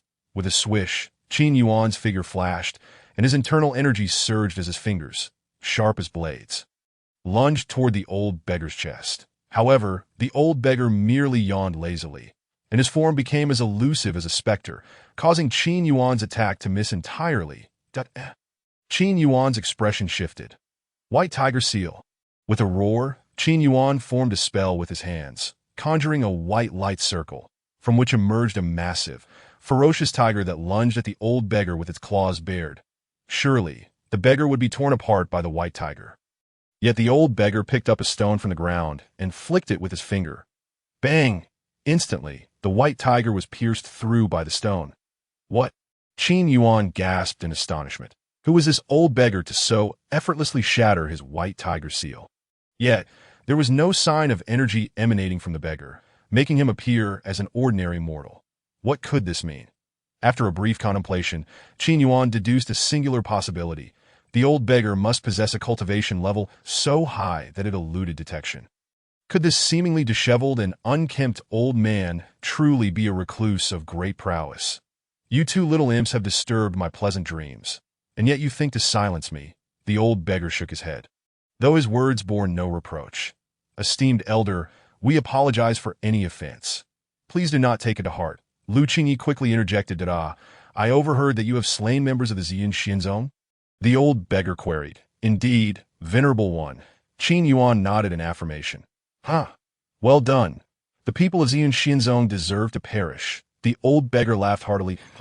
Qin Yuan found himself at a loss, unable to comprehend the beggar's reaction. Little imp, I find you rather agreeable, and since you have eliminated members of Ziyun Xinzong, I shall make an exception and show you a clear path, the old beggar declared, producing a token from his waist and handing it to Qin Yuan. The token felt heavy in his hand, adorned with ancient and obscure patterns, inscribed with characters that even Qin Yuan could not decipher. However, the material of the token seemed extraordinary. Take this token and go to the Nantian Xingzong. Once they see it, the elders of Nantian Xingzong will naturally grant you an audience, and they will provide you protection. The old beggar intoned solemnly that, is this truly so, venerable elder? Lu Qingyi asked, incredulous. Nantian Xingzong was one of the 4 super sects of Ziyang County, rivaling Ziyun Xinzong in stature. How could a top-tier sect offer protection based solely on this token? I assure you, it is as I say. Upon presenting this token, Nantian Xingzong will unconditionally provide you sanctuary. The old beggar grinned widely. Qin Yuan remained skeptical. Could this token truly hold such power? Esteemed elder. However, just as Qin Yuan was about to inquire further, the old beggar vanished without a trace, as if he had evaporated into thin air. Chapter 23. Thunder Puppet. Where did that elder go? Qin Yuan snapped back to reality, realizing the old beggar had completely disappeared. This revelation astonished him. The beggar's sudden entrance and exit suggested he might indeed be an otherworldly expert. Qin Yuan furrowed his brow, feeling that the old beggar possessed a remarkable background. That I have heard that among the 4 top sects of Ziyang County, Ziyun Xinzong and Nantian Xingzong harbor a deep-seated enmity. Could that elder be a member of Nantian Xingzong? Lu Qingyi speculated. With Lu Qingyi's insight, Qin Yuan nodded slightly. The old beggar had reacted with delight upon learning of the slaying of Ziyun Xinzong disciples. And given the bitter rivalry between Nantian Xingzong and Ziyun Xinzong, it was plausible that the old beggar was indeed affiliated with Nantian Xingzong. With this thought, Qin Yuan examined the token in his hand more closely. The ancient and weathered token was etched with intricate, arcane designs, clearly not an ordinary object. The elder had claimed that presenting this token would ensure their protection from Nantian Xingzong. Would it truly be effective? Qin Yuan's brow furrowed slightly. That it is merely a token. How could it wield such influence? Young master, this suggests you have a significant connection to Nantian Xingzong. Why not visit them? Perhaps this token indeed possesses great importance. Lu Qingyi suggested softly. Upon hearing this, Qin Yuan resolved to proceed. Their next destination would be Nantian Xingzong. Let us wait 5 days until the commotion subsides before departing from Tianyin City, Qin Yuan stated solemnly. Yes, the night is drawing near. You should rest, young master. Lu Qingyi smiled gently. You rest first. I fear I will need to cultivate for a while longer. With that, Qin Yuan closed his eyes, settling down by the campfire to meditate. In the dead of night, the flickering flames in the dilapidated temple cast shadows, while the cawing of crows echoed from nearby trees. After a period of cultivation, Qin Yuan suddenly sensed something amiss. He spread his palm, and the divine prison tower emitted a dark glow, trembling slightly. What could this mean? Qin Yuan was puzzled, having never witnessed such vigorous activity from the divine prison tower before. He swiftly entered the tower. In the second level of the divine prison tower, 8 black giant eggs lay, each covered in ancient seals that ate that moment. One of the eggs began to tremble violently, its ancient patterns flashing with light. The divine prison tower had 9 levels, each presenting unique phenomena. For instance, the time flow in the first level differed from the outside world, while the third level contained a divine tree of martial arts. The 8 giant eggs represented the wonders of the second level, though their purpose remained a mystery to Qin Yuan. Now, with one of the eggs stirring, could it be that something within was about to hatch? What could possibly emerge from that black egg? Crack. Just as Qin Yuan pondered this, he heard a faint cracking sound. He turned to see a hairline fracture appear on one of the giant eggs. Then, the egg began to emit a powerful suction, voraciously drawing in the energy from the second level. It seemed that hatching this egg required an immense amount of power. Qin Yuan promptly activated his internal energy, channeling it continuously into the egg. With a crack, as the substantial energy flowed relentlessly into the egg, the fissures began to spread, and silver light burst forth from the cracks as the egg became riddled with cracks. It finally shattered completely, and a brilliant silver light quickly retracted. What is this? Qin Yuan squinted, and amidst the dazzling silver glow, a formidable silver figure emerged. It was a towering puppet clad in silver armor, its skin adorned with countless ancient lightning patterns.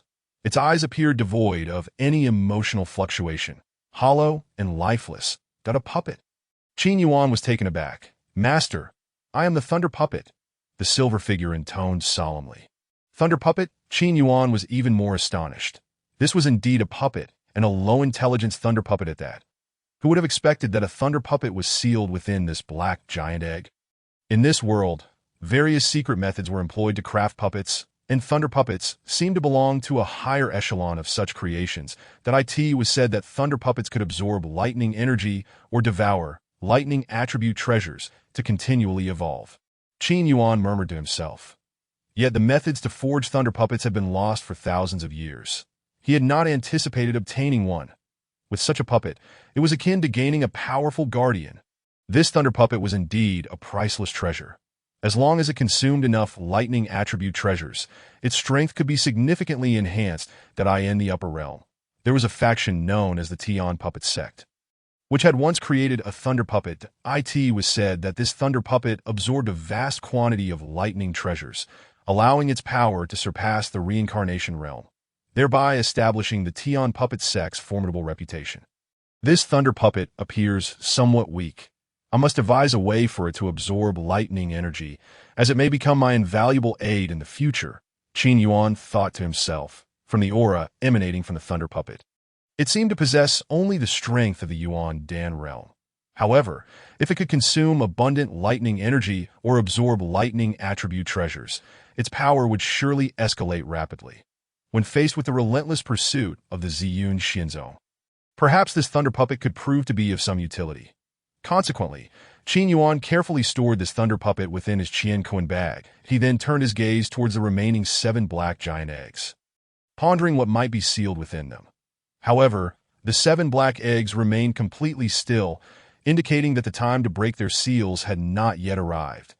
After departing from the divine prison tower, Qin Yuan found himself troubled in his quest for thunderous power. The treasures imbued with the thunder attribute contained a wealth of such energy, yet they were exceedingly rare and not easily found. Aside from these thunderous artifacts, the only means to absorb thunder power would be through the might of celestial lightning. Boom! The following day, as Qin Yuan lamented his lack of thunder power, the skies suddenly darkened with ominous thunderclouds, and thunder rumbled ominously. Splendid! Qin Yuan could hardly contain his joy. Just when he was in dire need of thunderous energy, the weather had shifted dramatically. Thick thunderclouds loomed above, clearly indicating that a deluge of lightning was imminent. Chapter 24. Absorbing Thunder Power. Boom! Outside the dilapidated temple, an ear-splitting roar of thunder echoed, and as Qin Yuan gazed at the dense thunderclouds above, a look of delight spread across his face that moment. Within the thunderclouds, silver lightning danced like serpentine apparitions weaving through the darkened sky. This celestial lightning also contained exceptionally pure thunderous energy. One could not help but wonder how much stronger the Thunder Puppet would become if it were to absorb this celestial lightning. Qin Yuan felt a surge of excitement. For ordinary warriors, this thunderous power was far too violent to absorb directly. However, for the Thunder Puppet, it was a veritable boon. He eagerly anticipated that with sufficient absorption of thunder energy, the puppet would undergo a transformation, Presently, the Thunder Puppet was merely a rudimentary construct, its power limited to the Yuan Dan realm. Yet after harnessing the celestial lightning, its strength could potentially see a significant enhancement. After a careful observation, Qin Yuan noted that the mountaintop in the distance was closest to the heavens, where the concentration of thunder power was most intense. Without hesitation, he summoned the Thunder Puppet and swiftly soared towards the nearby peak. Boom! Boom boom! Atop the mountain, torrents of lightning cascaded from the sky, unleashing a devastating force that permeated the air. Even Qin Yuan felt a slight sting upon his skin from the ferocious energy. Indeed, the mountaintop was saturated with thunderous power, making it an ideal location for the Thunder Puppet to absorb energy. Having made this determination, Qin Yuan promptly summoned the Thunder Puppet.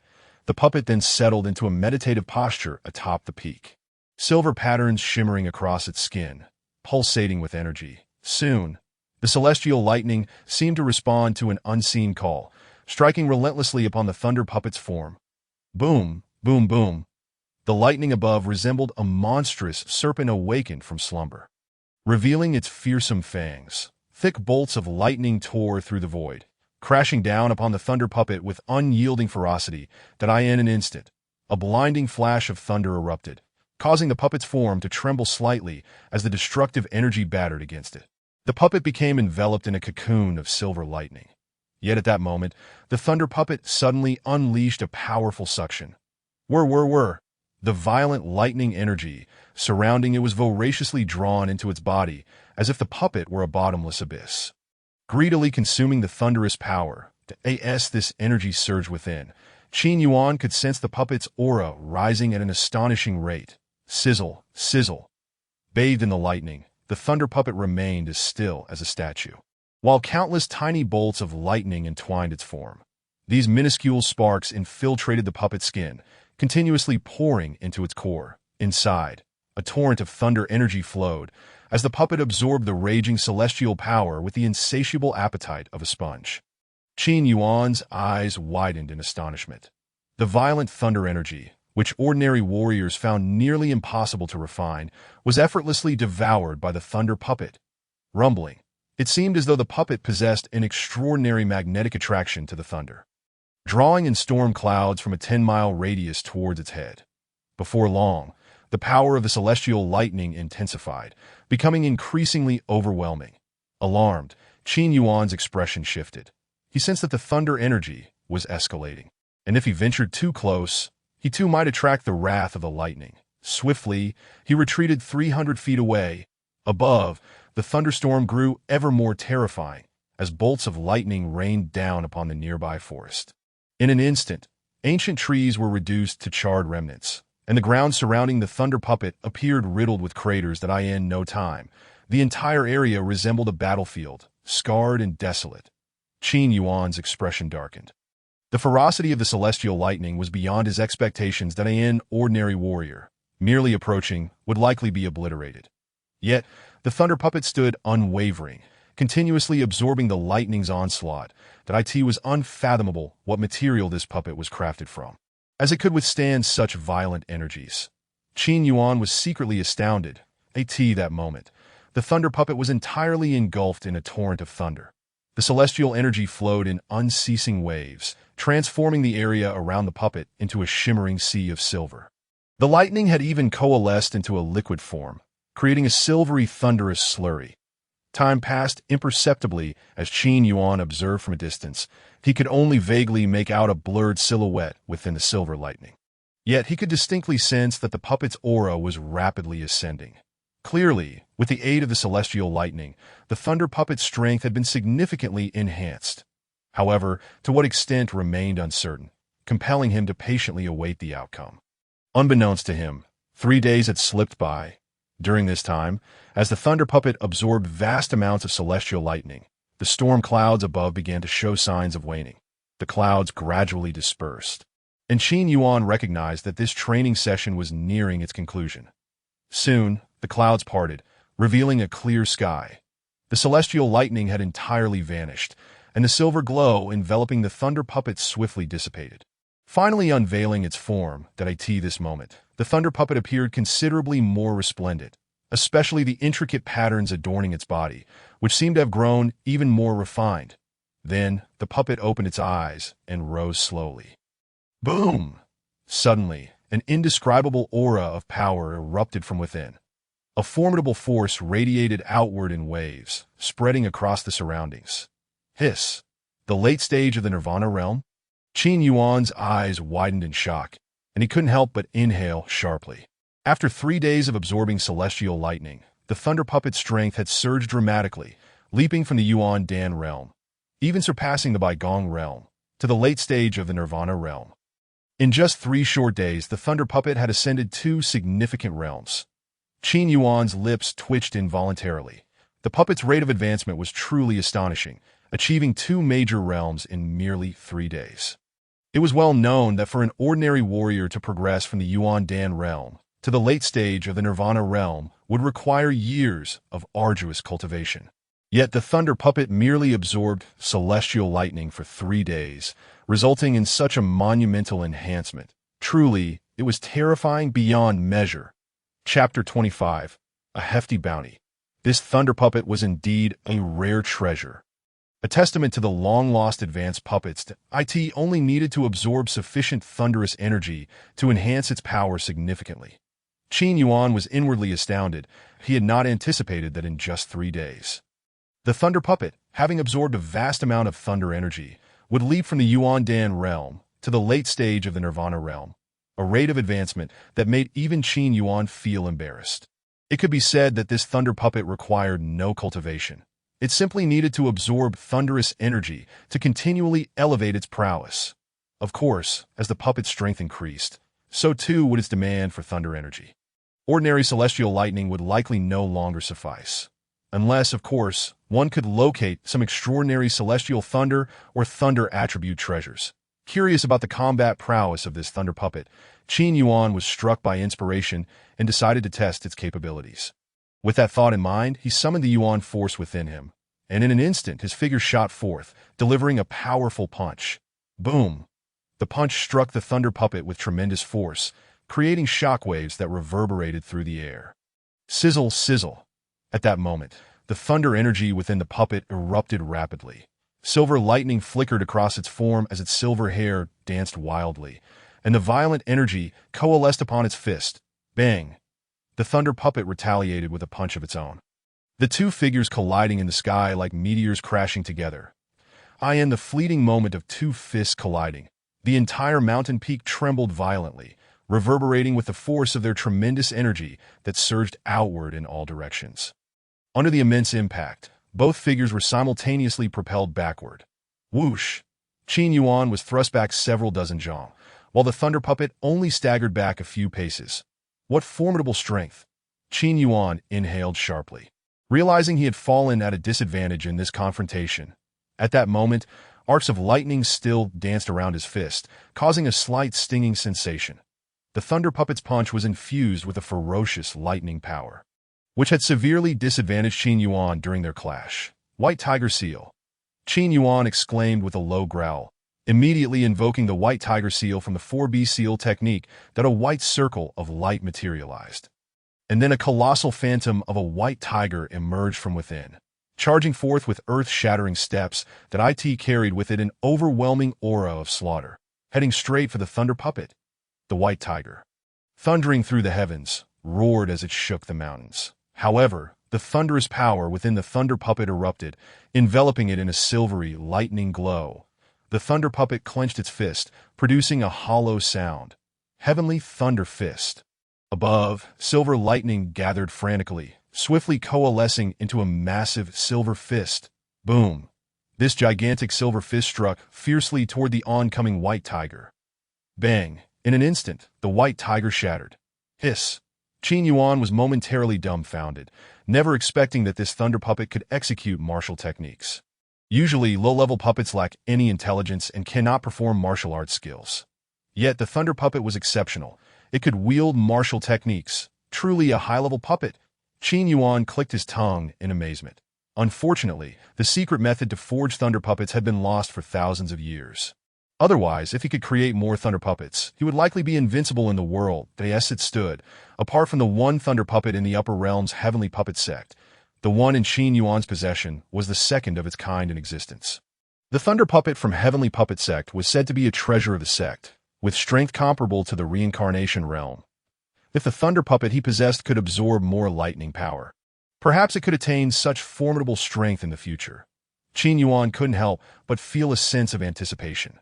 With this thunder puppet, it was akin to having a powerful guardian.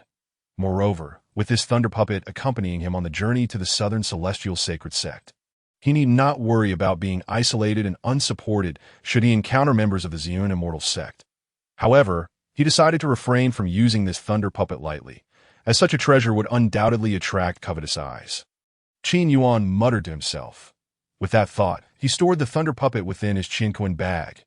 Whoosh, his figure flickered, and before long, he returned to the dilapidated temple, where a figure was anxiously awaiting outside. Young master. Upon seeing Qin Yuan, Lu Qingyi felt a wave of relief wash over her that dispelled her earlier tension and worry. Qingyi, we can set off for the Southern Celestial Sacred Sect now. Qin Yuan said with a smile. Yes, but we should best disguise ourselves to avoid detection by the Ziyun Immortal Sect. Moreover, the distance from Tianyin City to the Southern Celestial Sacred Sect is quite considerable. We may need at least several months to reach it, Lu Qingyi said solemnly. All right. Qin Yuan nodded, and soon they both donned black hats. Before long, they stealthily returned to Tianyin City, for leaving Tianyin City required passing through the city gates. The two, wearing their hats, approached the city gates, where a multitude of martial artists had gathered. Upon closer inspection, they saw two wanted notices prominently displayed at the gate. As they drew nearer, they recognized the clear likenesses of themselves on the notices. Beside the images were lines of text proclaiming a hefty bounty. This individual has killed disciples of the Ziyun Immortal Sect in a treasure heist. Anyone who can capture this person, regardless of life or death, will be rewarded with 100,000 crystal coins, a royal-grade artifact, and a set of Earth-level martial skills that a generous reward will also be given for information regarding their whereabouts. This announcement is issued with great urgency. My heavens! 100,000 crystal coins, a royal-grade artifact, and an Earth-level martial skill.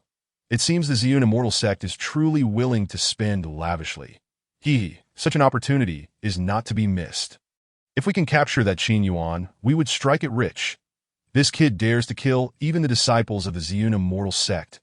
Now, with such a bounty on his head, countless forces will surely be on the lookout for him. He is bound to find no way to escape. A multitude of martial artists buzzed with excitement. With the issuance of the bounty notice, not just Tianyin City, but the entire Ziyang Prefecture was set ablaze with fervor. Various factions were eager to seize the opportunity to capture Qin Yuan for the reward. It could be said that unless Qin Yuan could escape Ziyang Prefecture, he would find it exceeding as long as a substantial reward can be offered. The Shadow Kill Pavilion can assassinate anyone without hesitation. To my surprise, it appears that there exists a Shadow Kill Pavilion in this lower realm, which is evidently a subordinate organization.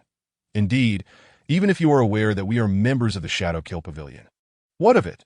The two assassins spoke with icy tones that if my conjecture is accurate, it must be that the Ziyun Immortal Sect has expended a considerable sum to commission your services to eliminate us. Correct? Qin Yuan remarked with a cold smile. The assassins remained silent, clearly tacitly acknowledging the truth of the matter. However, has the Shadow Kill Pavilion deemed it sufficient to send only the two of you? Is that not a touch too dismissive of my abilities? A faint smile graced Qin Yuan's lips. Humph, you brat, do you have any idea how many of your kind we have dispatched? The two assassins declared with pride. They were seasoned top-tier assassins, having claimed the lives of numerous foes, even those at the late stage of the Nirvana realm, and thus regarded Qin Yuan with disdain. Boom! In an instant, the vital energy within their bodies erupted like a tidal wave, and the two drew their treasured swords, dashing towards Qin Yuan like flashes of lightning. Swish, swish, swish, true to their profession, their speed was nothing short of astonishing. The blades in their hands emanated a fierce aura, unleashing devastating sword energy that tore through the void, aimed mercilessly at Qin Yuan's throat and other vital areas. North Star Dragon Step. Faced with the onslaught of sword energy, Qin Yuan executed a martial technique, and a spectral golden dragon emerged around him, allowing him to deftly evade the attacks. Although the torrent of sword energy was swift and ferocious, not a single strike found its mark upon him. Humph! The assassins snorted, intensifying their assault, transforming into two bolts of lightning as their swords became a tempest, striking with unparalleled ferocity. Yet, even amidst their relentless barrage, Qin Yuan moved with the ease of a leisurely stroll. Heaven-slashing sword energy, one of the assassins scoffed, then slashed his sword, sending a stream of white sword energy directly towards Qin Yuan's head. Thunderous sword palm. Boom! Qin Yuan shouted inwardly, unleashing a burst of silver lightning from his palm. And with a forceful strike, he shattered that sword energy to The assassin's expression shifted to one of astonishment. His sword energy was a lethal combination of speed, ferocity, and precision. Even those at the late stage of nirvana would struggle to withstand it. Yet, Qin Yuan had effortlessly neutralized it with mere hand strength. Now it is my turn. Heavenly Gang's shattering cloud finger. Qin Yuan raised a finger, rapidly gathering vital energy to coalesce into a massive golden finger imprint, which he then ruthlessly directed towards the two assassins. Boom! The terrifying finger imprint radiated an aura of annihilation, causing the assassins' faces to pale as they hurriedly raised their swords to strike at the imprint. Bang! Unexpectedly, the Heavenly Gang's shattering cloud finger proved overwhelmingly powerful, shattering the swords in their hands. Chapter 27. The Mysterious Altar. Bang! As their swords splintered, the residual force sent the assassins staggering back several paces. Their hands tingling with pain, gazing at the fragments of their swords, the assassins were inwardly shaken. They had not anticipated that Qin Yuan would prove such a formidable opponent. This brat is unusual. Despite being merely at the initial stage of nirvana, he can unleash such formidable power that we can no longer hold back. We must swiftly complete the Pavilion Master's assignment and eliminate him, one assassin said coldly. Boom! With that, the two assassins once more joined forces to launch a fierce assault on Qin Yuan. 8 Desolation Battle Dragon Fist. Heavenly Sun Palm, waves of powerful martial techniques, imbued with terrifying might, surged towards Qin Yuan like a violent storm. However, in the face of such an aggressive onslaught, Qin Yuan remained undaunted. He moved his fists with precision as the robust vital energy within him erupted like a volcano. Bang, bang, bang. The three figures clashed violently in the sky, creating resounding explosions that echoed throughout the area. The immense energy waves swept outward, shattering massive trees in their path. Damn it! The more they fought, the more Dre, my lord. I have heard that Mount Langia is steeped in numerous legends. It is said that deep within the mountain lie the remnants of the tombs of ancient powerful beings. Perhaps this altar is indeed connected to those ancient graves, Lu Qingyi speculated. Chapter 28. The ancient tombs. Mount Langia has long been shrouded in mystery, with tales suggesting the presence of ancient strongholds within its depths. These tombs are said to be abundant with treasures and legacies. Consequently, many martial artists from Tianjin City have ventured into Mount Langia in search of these ancient sepulchres. The altar before them appeared both archaic and enigmatic, adorned with an array of cryptic and esoteric runes, seemingly a relic of a bygone era. As Qin Yuan approached the altar, he sensed a stirring within his divine prison tower. Could it be that this altar truly has ties to the tombs of ancient strongmen? After a moment of contemplation, Qin Yuan began to study it intently. He brushed away the dust from the altar, and to his astonishment, he discovered several faint inscriptions. Yanlong Wuzun? Qin Yuan leaned closer, barely able to decipher the 4 characters. Yanlong Wuzun? However, upon hearing Qin Yuan utter these words, Lu Qingyi's expression turned to one of shock. What is it? Qin Yuan inquired, puzzled. My lord, you may not know, but Yanlong Wuzun was the foremost warrior of Tianjin City a century ago that I once came across his mention in a historical tome. Could it be that this altar is connected to Yanlong Wuzun? Lu Qingyi exclaimed excitedly, My lord, if we could locate Yanlong Wuzun's tomb, it might present an extraordinary opportunity for you. Lu Qingyi's eyes sparkled with anticipation. Qin Yuan, on the other hand, maintained a calm demeanor. Judging by the name Yanlong Wuzun, he was at least a supreme being, indeed a rare sight in Tianjin City. However, as a scion of the Reincarnation Imperial clan, he had encountered many formidable powers. Thus, the mere tomb of Yanlong Wuzun did not particularly excite him. Qingyi stepped aside, Let me see if I can activate this altar, Qin Yuan said in a solemn tone. Understood. Lu Qingyi promptly retreated several paces. Taking a deep breath, Qin Yuan summoned the energy within him, placing his palm upon the altar, and channeled his immense spiritual power into it. Boom! As the energy flowed into the altar, it trembled gently, as if it had been fully awakened. The various runes upon the altar began to radiate with brilliance, their light spreading along the inscriptions, converging from the edges to the center of the altar. At the moment when all the radiance united at the altar's core, it was completely activated, revealing ancient halos, and a golden beam shot straight up into the sky. Boom! A golden pillar erupted from the center of the altar, causing the very fabric of space to tremble violently, shaking the earth beneath. My lord, look! Lu Qingyi pointed toward the sky. Above them, the golden beam pierced the void, tearing open a rift in the air.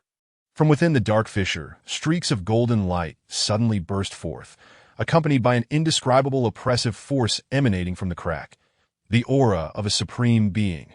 Qin Yuan's pupils contracted slightly. Above the Nirvana realm lies the Harmonization realm, and above that is the Supreme realm, which encompasses the Supreme, Celestial, and Emperor levels. From the intensity of this pressure, it must belong to a supreme being. Roar! Then, from within the rift emerged a colossal fire dragon, coiling majestically in the sky. Its roar resonated throughout the heavens and earth, even reaching Tianyin City dozens of kilometers away. As the fire dragon surged forth, a massive object began to materialize from the rift. Qin Yuan and Lu Qingyi gazed in awe, discovering that the enormous object was, astonishingly, a resplendent golden palace. However, this palace remained partially concealed within the rift, emerging at an agonizingly slow pace. My lord, that must be the tomb of Yanlong Wuzuan. Lu Qingyi exclaimed, brimming with excitement. Within that golden palace undoubtedly lies the legacy left by Yanlong Wuzuan. Qin Yuan stood with his hands clasped behind him, his expression remarkably composed, unlike Lu Qingyi's fervor. Nonetheless, the violent tremors of his divine prison tower indicated that something extraordinary resided within Yanlong Wuzuan's tomb. My lord, what are we waiting for? Seize the opportunity and enter the tomb, Lu Qingyi urged. The palace of the tomb may take at least 3 days to fully reveal itself. Qingyi, let us wait a little longer. I hope Yanlong Wuzuan's tomb does not disappoint me, Qin Yuan replied solemnly. The energy within the spatial rift was exceedingly volatile, and if they were to approach it recklessly, they might be consumed within, meeting a dreadful fate. Thus, the two of them patiently bided their time beside the altar. Whoosh! However, on the following day, as they awaited the emergence of the tomb, a sudden rush of wind announced the arrival of numerous figures. My lord, this is not good. Someone is coming. Lu Qingyi's expression shifted. They beheld a swarm of figures pouring into Mount Langya like locusts. It seemed that the commotion surrounding Yanlong Wuzuan's tomb had drawn the attention of the forces in Tianyin City. We should take cover, Qin Yuan suggested, and promptly, he and Lu Qingyi concealed themselves within a nearby thicket. Swarm after swarm of figures soared toward the tomb, and soon, the entirety of Mount Langya was teeming with people. The 4 prominent families, Lu, Chun, and Jiang, along with other influential factions from Tianyin City, had all mobilized. Among them, Qin Yuan recognized several familiar faces, such as Lu Tianshan, the patriarch of the Lu family, and Chun Zilong, the young master of the Chun family. These individuals raised their heads to gaze at the colossal rift, from which the Golden Palace had already revealed itself halfway. In the sky, a gigantic illusion of the fire dragon loomed. Yanlong Wuzuan, this must be the emergence of his tomb, exclaimed Lu Tianyuan, the patriarch of the Lu family, his eyes brimming with an indescribable fervor. What? Yanlong Wuzuan? Lu Tianyuan's words sent a wave of excitement coursing through Mount Langya, igniting the insatiable greed within the hearts of the martial artists from the 4 families and various factions. Yanlong Wuzuan, the foremost warrior of Tianyin City a century ago. Moreover, he was the only supreme being in 100 years. His tomb must possess unimaginable fortunes. The thought alone sent the crowd into a frenzy, their eagerness to rush into the tomb palpable. Chapter 29. 5 Treasures. The tomb of Yanlong Wuzuan had emerged, and within less than a day, it had attracted various factions. Mount Langia was now a bustling hub of activity. The tomb of a supreme being undoubtedly held immense treasures, capable of driving countless martial artists to madness. At that moment, all eyes were fixed upon the immense dark rift, from which golden rays of light incessantly shot forth. Upon closer inspection, within that enormous fissure, an ancient and mysterious golden palace gradually materialized. This palace was undoubtedly the tomb of Yanlong Duyin. As time passed, the number of factions converging upon Mount Langia continued to swell. Among them, the four prominent families of Tianyin City were the most formidable. Lu Tianyuan, are you certain this is Yanlong Wuzuan's tomb? Lu Tianshan inquired gravely. Beside him, Jiang Xiong, the patriarch of the Jiang family, and Qin Xuanba, the patriarch of the Qin family, also turned their gazes toward Lu's direction. Indeed, Yanlong Wuzuan was the only supreme being in Tianyin City for a century. Furthermore, it is said that he practiced the Yinwu technique, which exudes a hint of scorching heat. Therefore, this must be the tomb of Yanlong Wuzuan. Lu Tianyuan asserted confidently, I wonder what kind of treasures lie within Yanlong Wuzuan's tomb. Jiang Xiong's eyes glinted with fervor. I have some knowledge about Yanlong Wu's, and it is said that he possessed 5 significant treasures. Qin Xuanba replied, solemnly, 5 treasures. Upon hearing this, the expressions of the various factions filled with excitement. What could these 5 treasures be? Noticing the curious gazes around him, Qin Xuanba continued, indeed, the first treasure is the Yinwu technique. Reputed to be a terrestrial-grade cultivation method, it was through this technique that Yanlong Wuzuan ascended to the supreme realm. Wow! This revelation, as expected, stirred a massive uproar among the factions that comprehend the current state of the 4 prominent families in the city of Tianyin. One must acknowledge that even the most formidable martial arts they possess are merely of the Xian grade.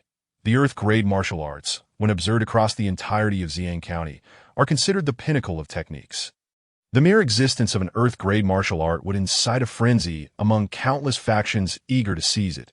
Within the prestigious Xiyun Xianzong, only the most core disciples are permitted to cultivate such techniques, underscoring the immense value of an Earth grade martial art. Some martial artists at this moment could not help but clench their fists tightly, clearly having set their sights on the coveted Yinwu Ju. What about the other 4 treasures? Lu Tianshan inquired hastily. The second treasure is an imperial weapon that transcends the king grade, known as the Yanlong Spear. It is said that this imperial weapon was forged from the bones of an ancient fire dragon. Qin Xuanba replied solemnly, an imperial artifact. The crowd's eyes lit up once more. Weapons are classified into 9 grades, with king grade being the highest tier. That an imperial artifact, even more precious than a king grade weapon, is coveted even by the most exalted beings. The 4 prominent families do not possess such a level of artifact. The third treasure is a 4th grade elixir, the Zhaohua Dan, reputed to cleanse and strengthen the body, even transforming one's constitution and enhancing innate talent. The 4th treasure is a millennium-old red fire ginseng, a rare treasure of nature that provides remarkable assistance in cultivation. The 5th treasure is an armor known as the Tianyin Battle Armor. Donning it temporarily enhances one's realm and combat prowess, while also offering formidable defensive capabilities. An exceptionally rare treasure, Qin Xuanba enumerated. Upon hearing this, various factions widened their eyes, their breaths quickening with anticipation. Each of these 5 treasures is a rare and exquisite gem. Acquiring even one could dramatically alter their fates. Even Lu Tianshan and Jiang Xiong, the patriarchs of the 4 families, felt a surge of greed within them that if they were to obtain these treasures, how could their families not prosper? Brother Qin, how did you come to know of these secrets? Lu Tianyuan inquired with curiosity. This knowledge stems from a connection my ancestor from the Qin family had with the Yanlong martial sovereign a century ago, which is why I am privy to these lesser-known details, Qin Xuanba replied with a smile. The crowd was taken aback, astonished to learn that the Qin family's ancestor had once shared a bond with the Yanlong martial sovereign, explaining Qin Xuanba's detailed understanding. However, a subtle smirk played at the corners of Qin Xuanba's mouth, a glint of cunning flashing in his eyes that in truth, aside from these 5 treasures, the Yanlong martial sovereign possessed an even more precious item, one he withheld from sharing, intending to seize it for himself once they entered the tomb. Thus, the 6th treasure was the most invaluable possession of the Yanlong martial sovereign. This moment, A commotion erupted around them as various factions began to stir with excitement. Clearly, the information divulged by Qin Xuanba had ignited a sense of urgency among all, as these 5 treasures were far too enticing. Yet, the Golden Palace had yet to fully reveal itself. How frustrating. It was clearly young master who first discovered the tomb of the Yanlong martial sovereign. Yet these individuals have been drawn here, reaping the rewards. In the thicket, Lu Qingyi felt a pang of annoyance upon witnessing the multitude of factions converging. After all, it was Qin Yuan who had activated the altar, causing the tomb of the Yanlong martial sovereign to manifest. If it weren't for these factions, all the opportunities would belong solely to Qin Yuan. It matters not. The type of fortune one can acquire depends on one's capabilities. Without sufficient skill, even entering the tomb will not guarantee seizing an opportunity. Qin Yuan replied with a calm smile. Youth, it's quite peculiar. With the tomb of the Yanlong martial sovereign now revealed, you seem remarkably composed, Lu Qingyi remarked, puzzled. While other factions brimmed with avarice and fervor, Qin Yuan maintained an air of tranquility. How many could remain so unperturbed in the face of a fortune left behind by a supreme being? Qin Yuan chose not to respond, continuing to smile faintly. After all, he was the heir of the reincarnation imperial clan from the upper realm. He had encountered myriad spectacles. Although the tomb of the Yanlong martial sovereign presented a significant opportunity for him, it did not stir his emotions unduly. Time passed slowly, with the roar of the Yanlong echoing in the sky. After 2 days of anticipation, the Golden Palace finally emerged in its entirety from the rift. Boom! An array of resplendent golden palaces floated above the Langya Mountain, radiating an extraordinarily dazzling brilliance at last. It has appeared. In that moment, various factions could no longer contain their excitement, their expressions filled with fervor. Chapter 30. The Blazing Space Boom. The ancient Golden Palace had finally materialized in the sky. Roar! At that instant, the ethereal figure of the Yanlong, coiled in the heavens, let out a deafening roar before lunging forcefully towards the grand entrance of the Golden Palace. However, this ethereal Yanlong served as the key to the tomb of the Yanlong martial sovereign. As the Yanlong surged into the massive door, the ancient golden entrance began to rumble and gradually open. The moment the golden gates swung wide, a torrent of scorching energy surged forth, instantly elevating the temperature of the surrounding environment. Following this, streams of golden light converged in the sky, forming a series of golden stairs leading into the tomb. It has been opened. The tomb of the Yanlong martial sovereign is finally accessible. Ladies and gentlemen, what are you waiting for? Such a grand fortune must not be missed. The 5 treasures shall surely belong to the Lu family. In an instant, the entire Langya Mountain erupted in excitement. With various factions surging forward like a swarm of locusts, their gazes ablaze with fervent desire. Boom! Boom! Boom! Soon, figures erupted with potent energy, racing towards the golden stairs. In that moment, the air was filled with the sound of rushing winds. A truly spectacular sight. However, upon stepping onto the golden stairs, some figures were unexpectedly pushed back by a force. What is happening? Confusion rippled through the crowd. It appeared that entering the tomb of the Yanlong martial sovereign had specific requirements. Those with cultivation below the Yuan Dan realm could not ascend the golden stairs and thus could not enter the tomb. Qin Xuanba spoke in a deep tone. What? Damn it! Upon hearing this, a chorus of curses erupted as those below the Yuan Dan realm felt as though cold water had been poured over them, their earlier enthusiasm extinguished. They could not believe that those beneath the Yuan Dan realm were barred from entering the tomb. Realizing this, many lamented their misfortune, knowing that this grand opportunity was now beyond their reach. The crowd surged onto the golden stairs like a swarm of locusts, eagerly entering the Golden Palace. Youth, hurry, if you delay. All the opportunities will be snatched away, Lu Qingyi urged anxiously, as if fearing that Qin Yuan might miss out on the chance. Qingyi, your cultivation has not yet reached the Yuan Dan realm, so you cannot enter the tomb. For now, you should conceal yourself here, understand? Qin Yuan advised softly. Yes, don't worry about me. You must hurry. The tomb of the Yanlong martial sovereign was discovered by you, and you must not allow others to take advantage. Lu Qingyi protested passionately. Qin Yuan smiled faintly, donned a conical hat to obscure his face, and swiftly took flight, ascending the stairs as he ascended towards the Golden Palace. Qin Yuan soon reached the entrance of the tomb. Among the 5 treasures, the Yanwu Ju seems most suitable for me.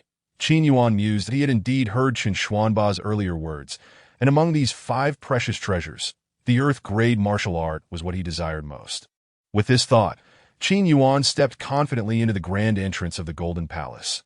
The moment he crossed the threshold, darkness enveloped him, and a subtle fluctuation coursed around him, akin to entering a spatial tunnel.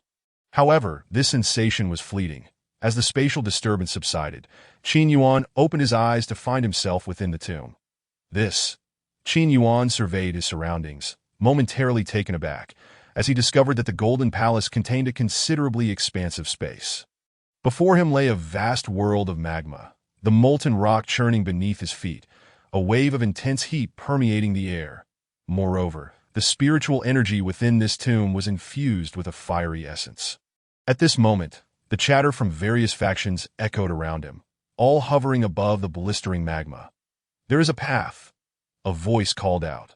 The crowd turned their attention, noticing that above the scorching magma floated large stones, leading deeper into the tomb. Eagerly, the various factions began to step onto these stones, crossing the molten expanse. "Look! What is that?"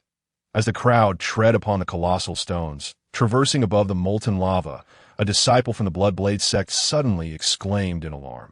The onlookers turned towards the sound, only to behold a blazing radiance emanating from the fiery magma. Upon closer inspection, they were astonished to discover a magnificent fire lotus blooming amidst the lava. An astonishing wave of energy radiated from the fire lotus. It was the fire spirit lotus. This was a 3rd-grade spiritual herb. One martial artist exclaimed with fervent excitement. The fire spirit lotus, an exceedingly rare fire attribute medicinal herb, is an invaluable treasure for practitioners of fire-based techniques. Seize it, boom, boom, boom.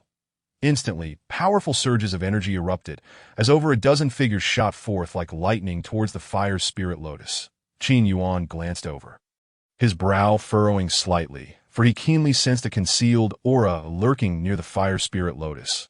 "Ha! The fire spirit lotus is mine." A man clad in a blue robe laughed heartily. This man was the leader of the Skyhawk sect, a relatively insignificant faction within Tianyin City. That moment, his speed surpassed all, swiftly bringing him close to the coveted fire spirit lotus. He reached out his hand to claim the fire spirit lotus. Yet his overwhelming excitement seemed to have dulled his vigilance. Just as his palm was about to grasp the fire spirit lotus, the magma below suddenly erupted violently, and a gigantic fire python surged forth. The fire python opened its cavernous maw and swallowed the leader of the Skyhawk sect whole, before swiftly retreating beneath the lava, its scream echoing in the air. Hiss! At that moment, all factions present felt a chilling dread. Utterly astonished that such a ferocious creature lay dormant beneath the scalding magma, the crowd gazed into the lava, where they caught glimpses of fiery silhouettes, their backs adorned with crimson scales, occasionally revealing their triangular heads. With blood-red serpentine eyes gleaming coldly and fiercely, that it was the Tianyin python. "Fear not, these beasts are merely 2nd or 3rd-tier demon beasts, roughly at the level of the Yuan Dan realm." Lu Tianyuan spoke in a deep voice. Chapter 31. The Battle for Martial Techniques Tianyin Pythons.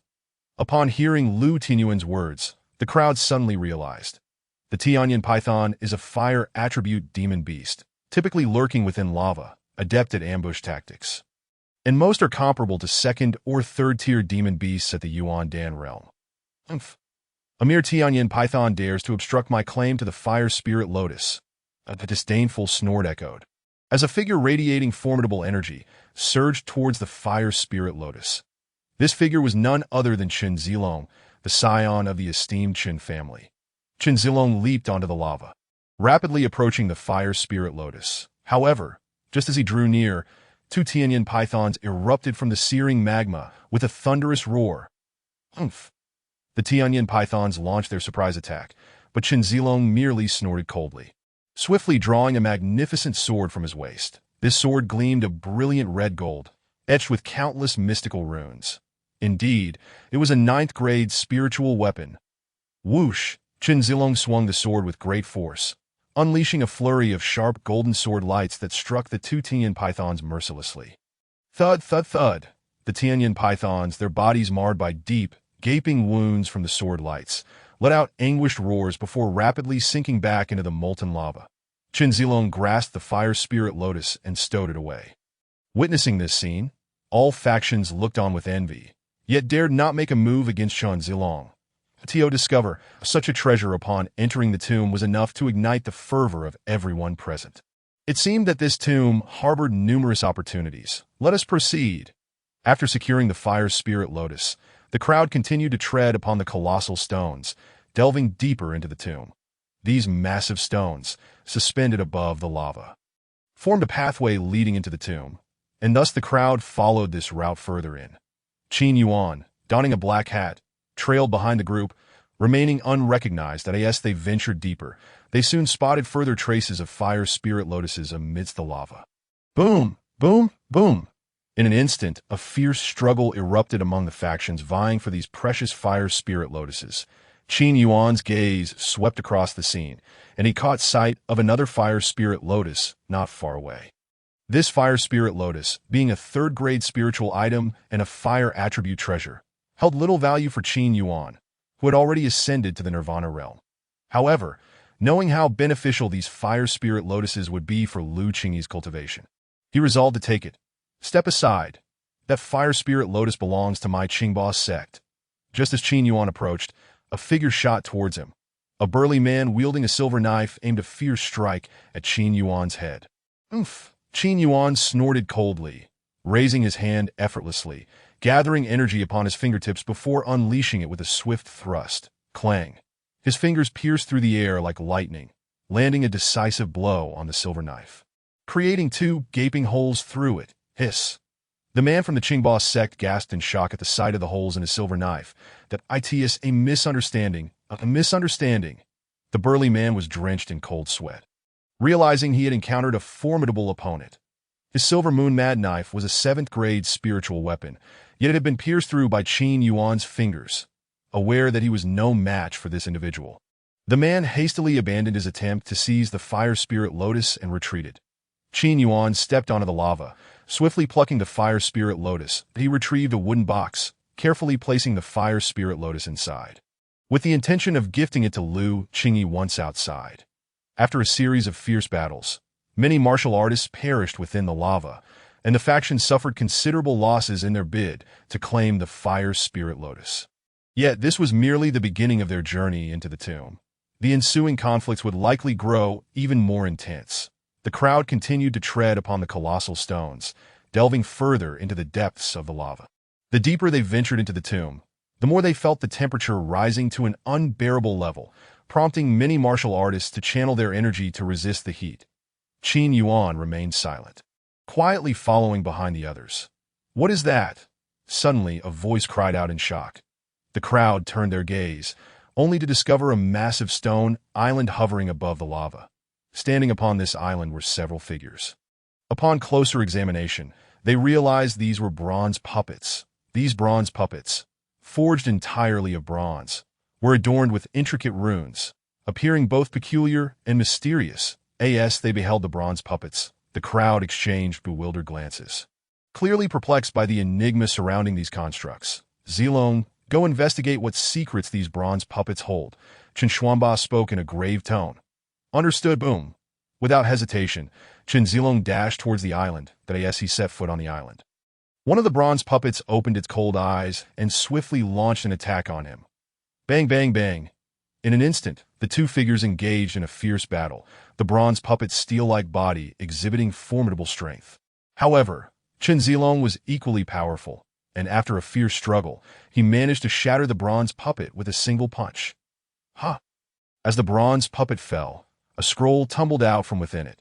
Qin Zilong's eyes sharpened as he picked up the scroll from the ground. The Great Xianming Palm. This is in Xian-grade martial technique. Father, these bronze puppets contain martial techniques. Qin Zilong exclaimed with excitement. What? Xian-grade martial techniques? His words instantly set all factions ablaze with fervor, their gazes igniting with desire. Astonished that the bronze puppets concealed martial techniques, Xian-grade martial techniques at that, it was known that the most elite martial techniques of the 4 great families barely reached the Xian grade. Damn it, seize it, boom, boom, boom. Chaos erupted among the factions, as if they had all gone mad, rushing onto the island. The bronze puppets were activated en masse, engaging in fierce battles with the various factions. Bang, bang, bang. The island was engulfed in turmoil. Yellow grade 3rd tier martial technique, Little Tianyan art. Yellow grade 6th tier martial technique, Xianbing Palm. Xin grade 2nd tier martial technique, 8 desolate war dragon fist. Scroll after scroll fell to the ground, each containing martial techniques of varying grades, with the yellow grade techniques being the most abundant. Though a few fortunate individuals managed to obtain Xin grade techniques. Qin Yuan floated in midair, observing the fierce clashes as everyone fought desperately against the bronze puppets for the martial techniques that he lazily stretched, showing little interest in the lower-tier martial techniques. Yet at that moment, Qin Yuan's gaze fell upon a peculiar puppet. This puppet was unlike the others, for it appeared to be cast from gold. Indeed, it was a golden puppet. Chapter 32. The Stone Chamber Treasure Grab.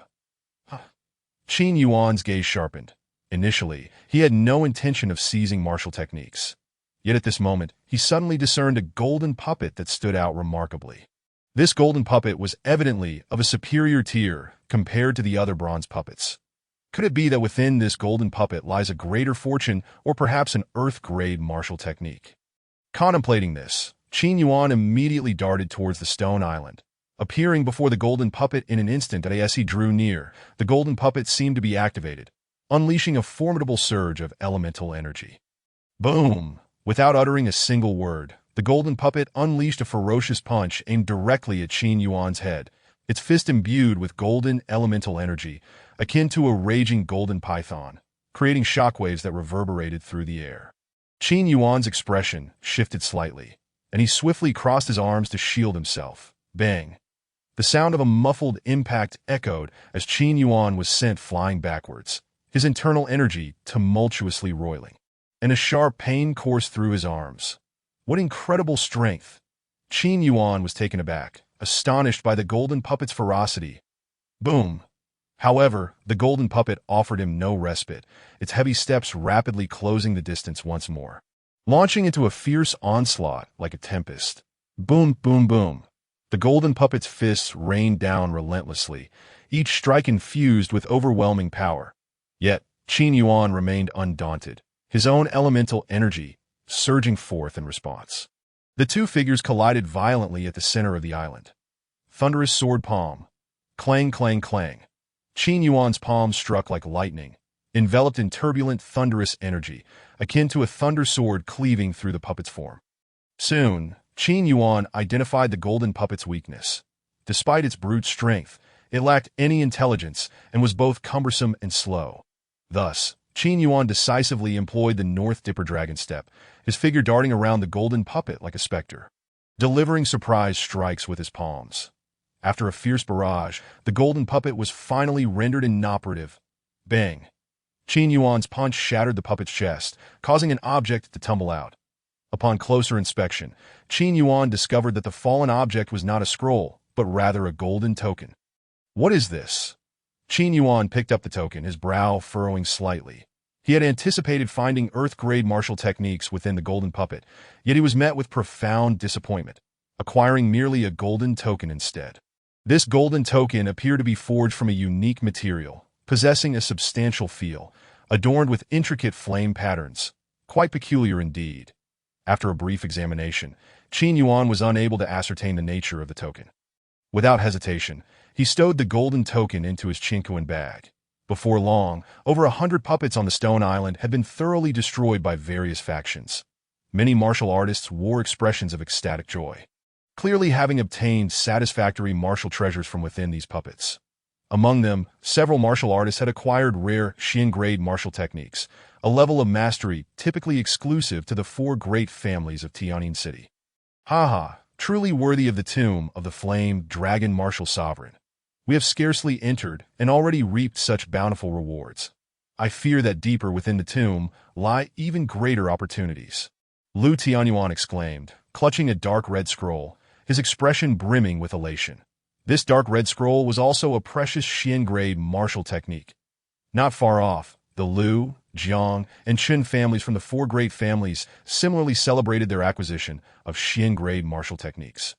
Hearing this, the crowd's expressions turned exceedingly avaricious, their gazes ablaze with fervor. Let us proceed.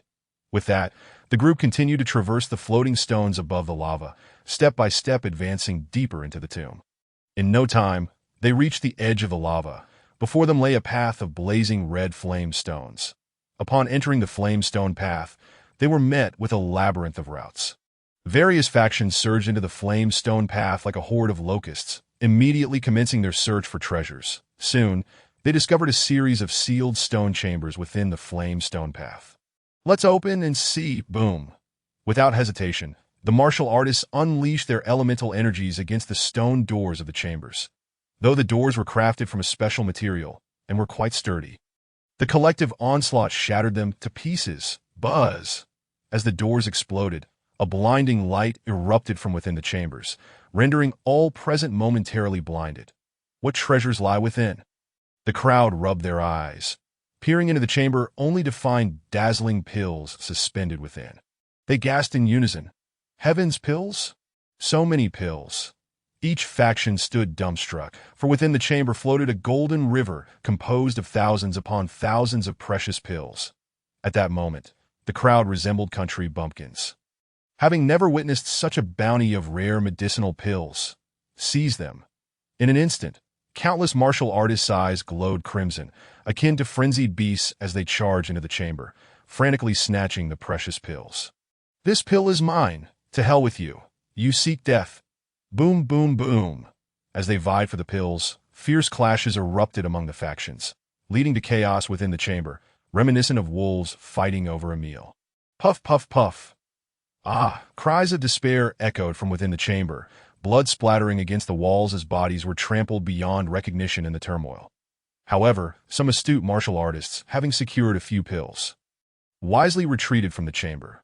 They realized that the flame stone path contained even more chambers, each harboring various treasures. True to their expectations, one by one, the chambers were brutally breached by the factions, each treasure differing from the last. Some chambers overflowing with elemental crystals, others adorned with an array of weapons. All these treasures were the remnants left by the flame dragon martial sovereign, the martial artists of various factions. Eyes gleaming with greed, became frenzied upon sighting the treasures, and soon the entire flame stone P, with a swift motion, Qin Yuan dashed towards the crimson blood dragon god grass. However, this precious herb had also attracted the attention of others. Suddenly, a woman clad in red fiercely lashed her whip at Qin Yuan. Nevertheless, he deftly evaded her attack and retaliated with a powerful strike aimed at her. The force of his palm sent her staggering back, causing her to spit out a mouthful of blood. Get away!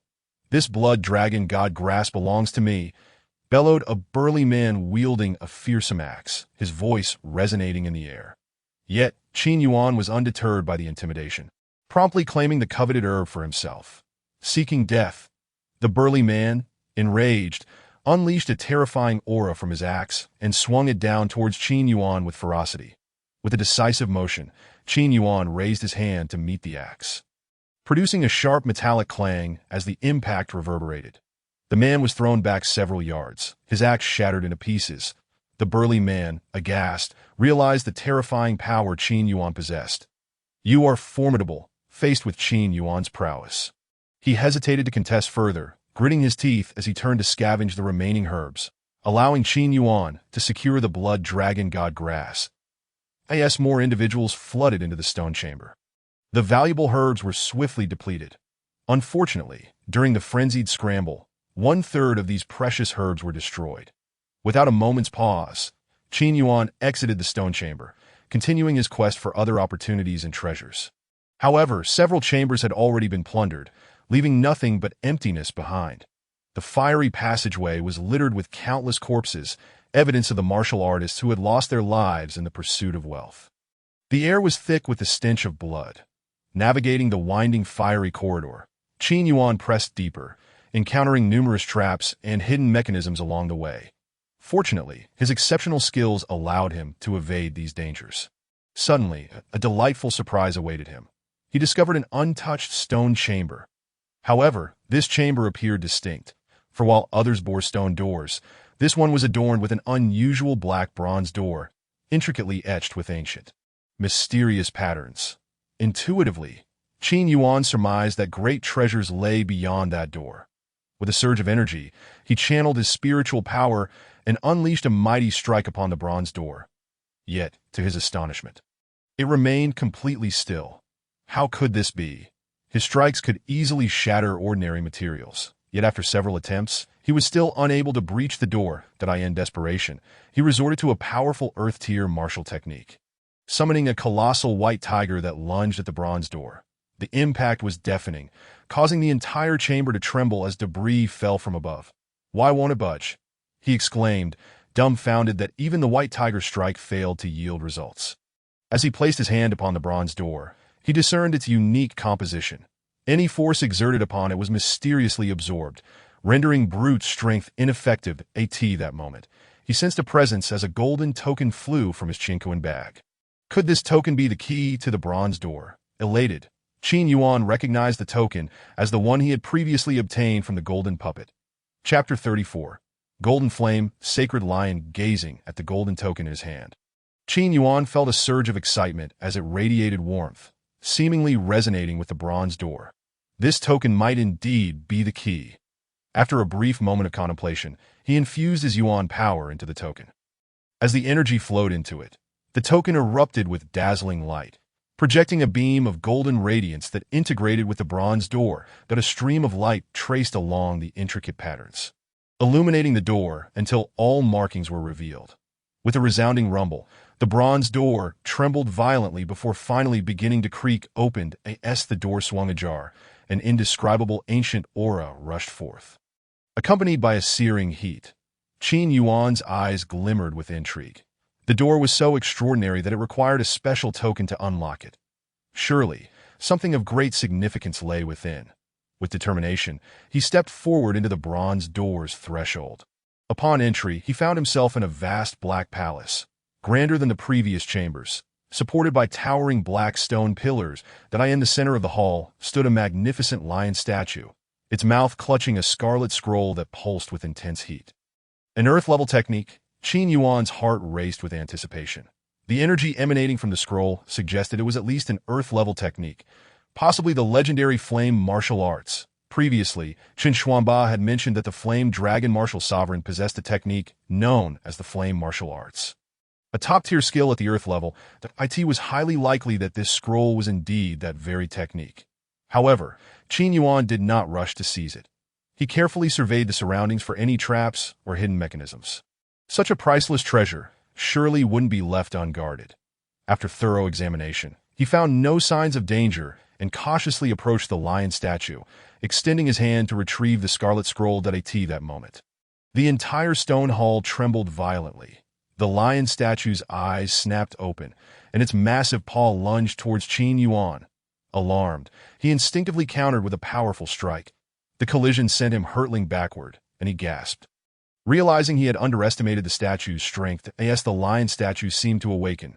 Its rocky exterior cracked, revealing a magnificent lion engulfed in blazing flames. In moments, it transformed into a colossal beast, its eyes cold and fierce, exuding a commanding presence. A fifth-tier demon beast. No, it was on the cusp of reaching sixth-tier status. Qin Yuan's heart raced at the revelation that a sixth-tier demon beast, often referred to as a demon king, possessed power comparable to that of a human at the harmonization realm.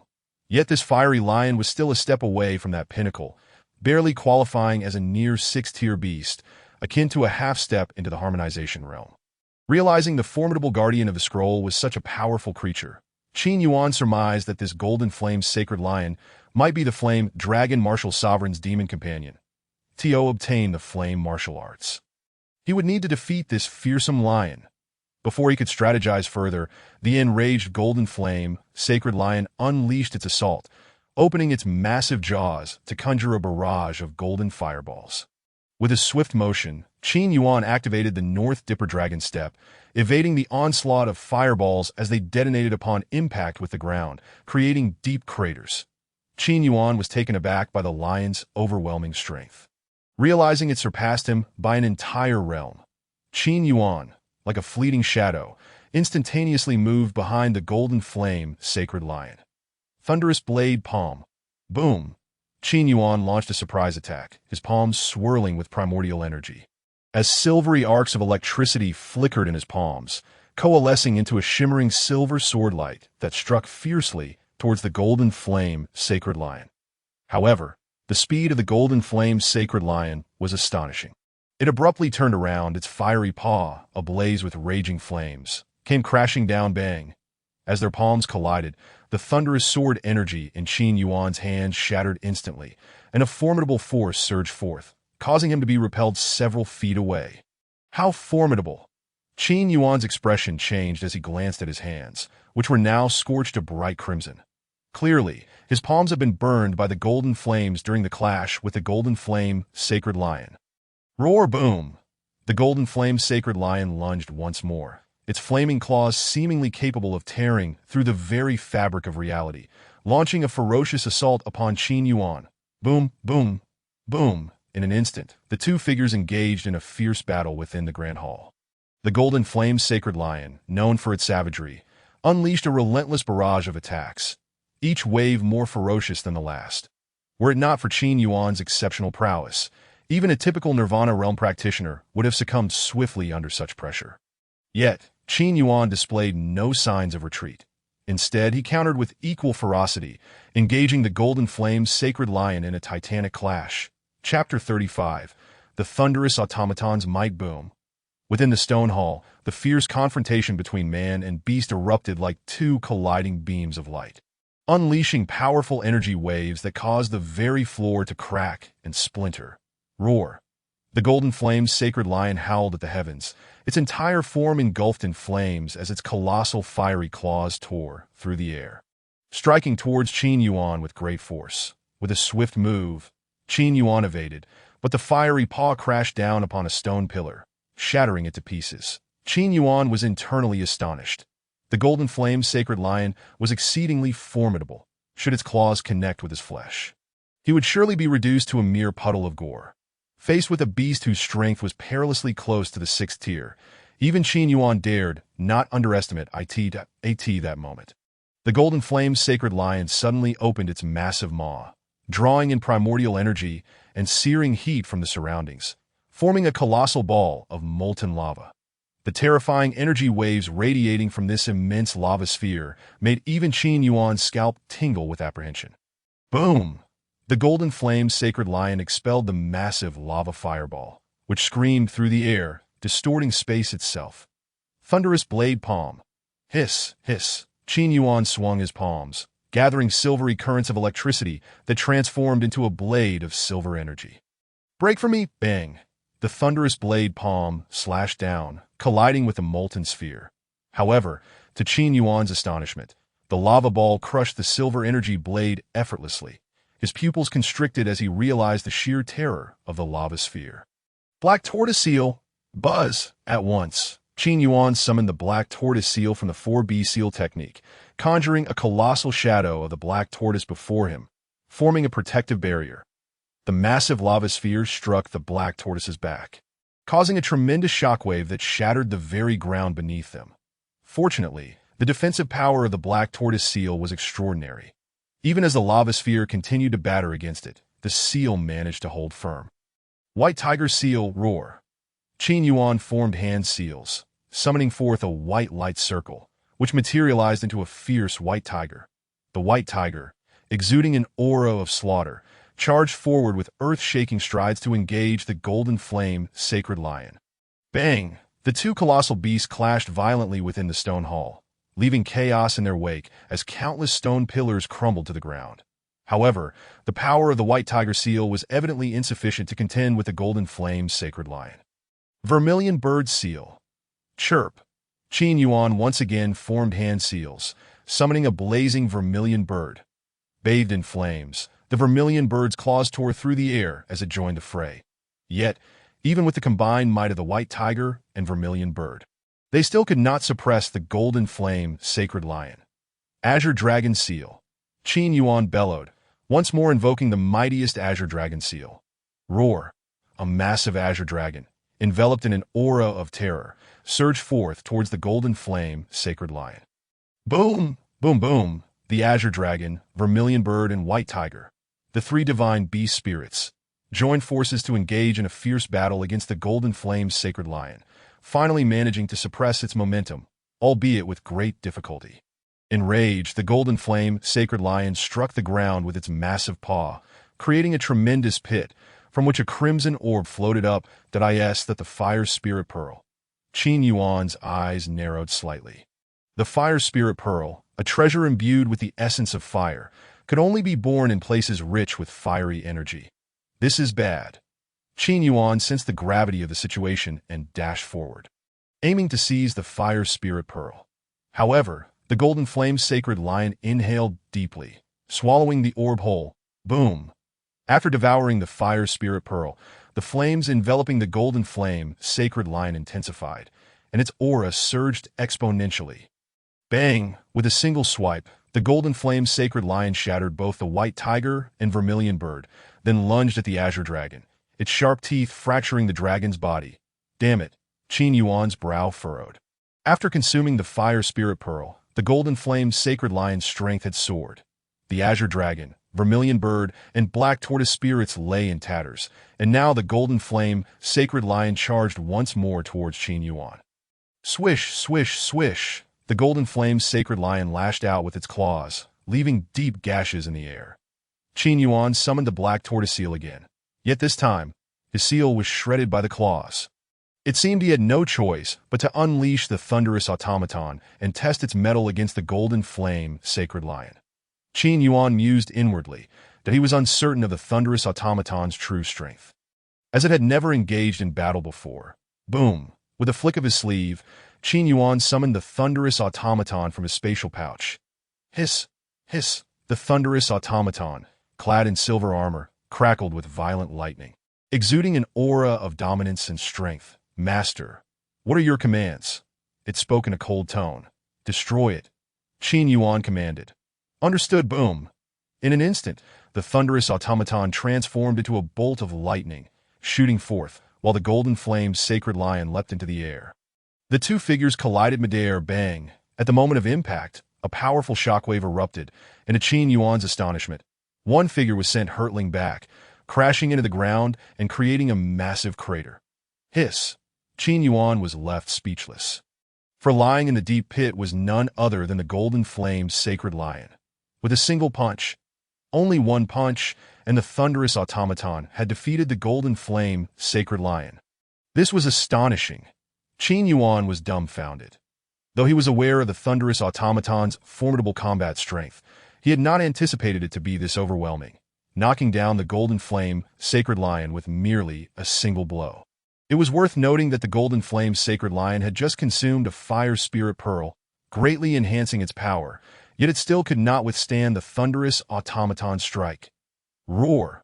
Rising slowly from the crater, the golden flame sacred lion bared its teeth. Clearly infuriated, it erupted in a blaze of terrifying flames and charged once more at the thunderous automaton.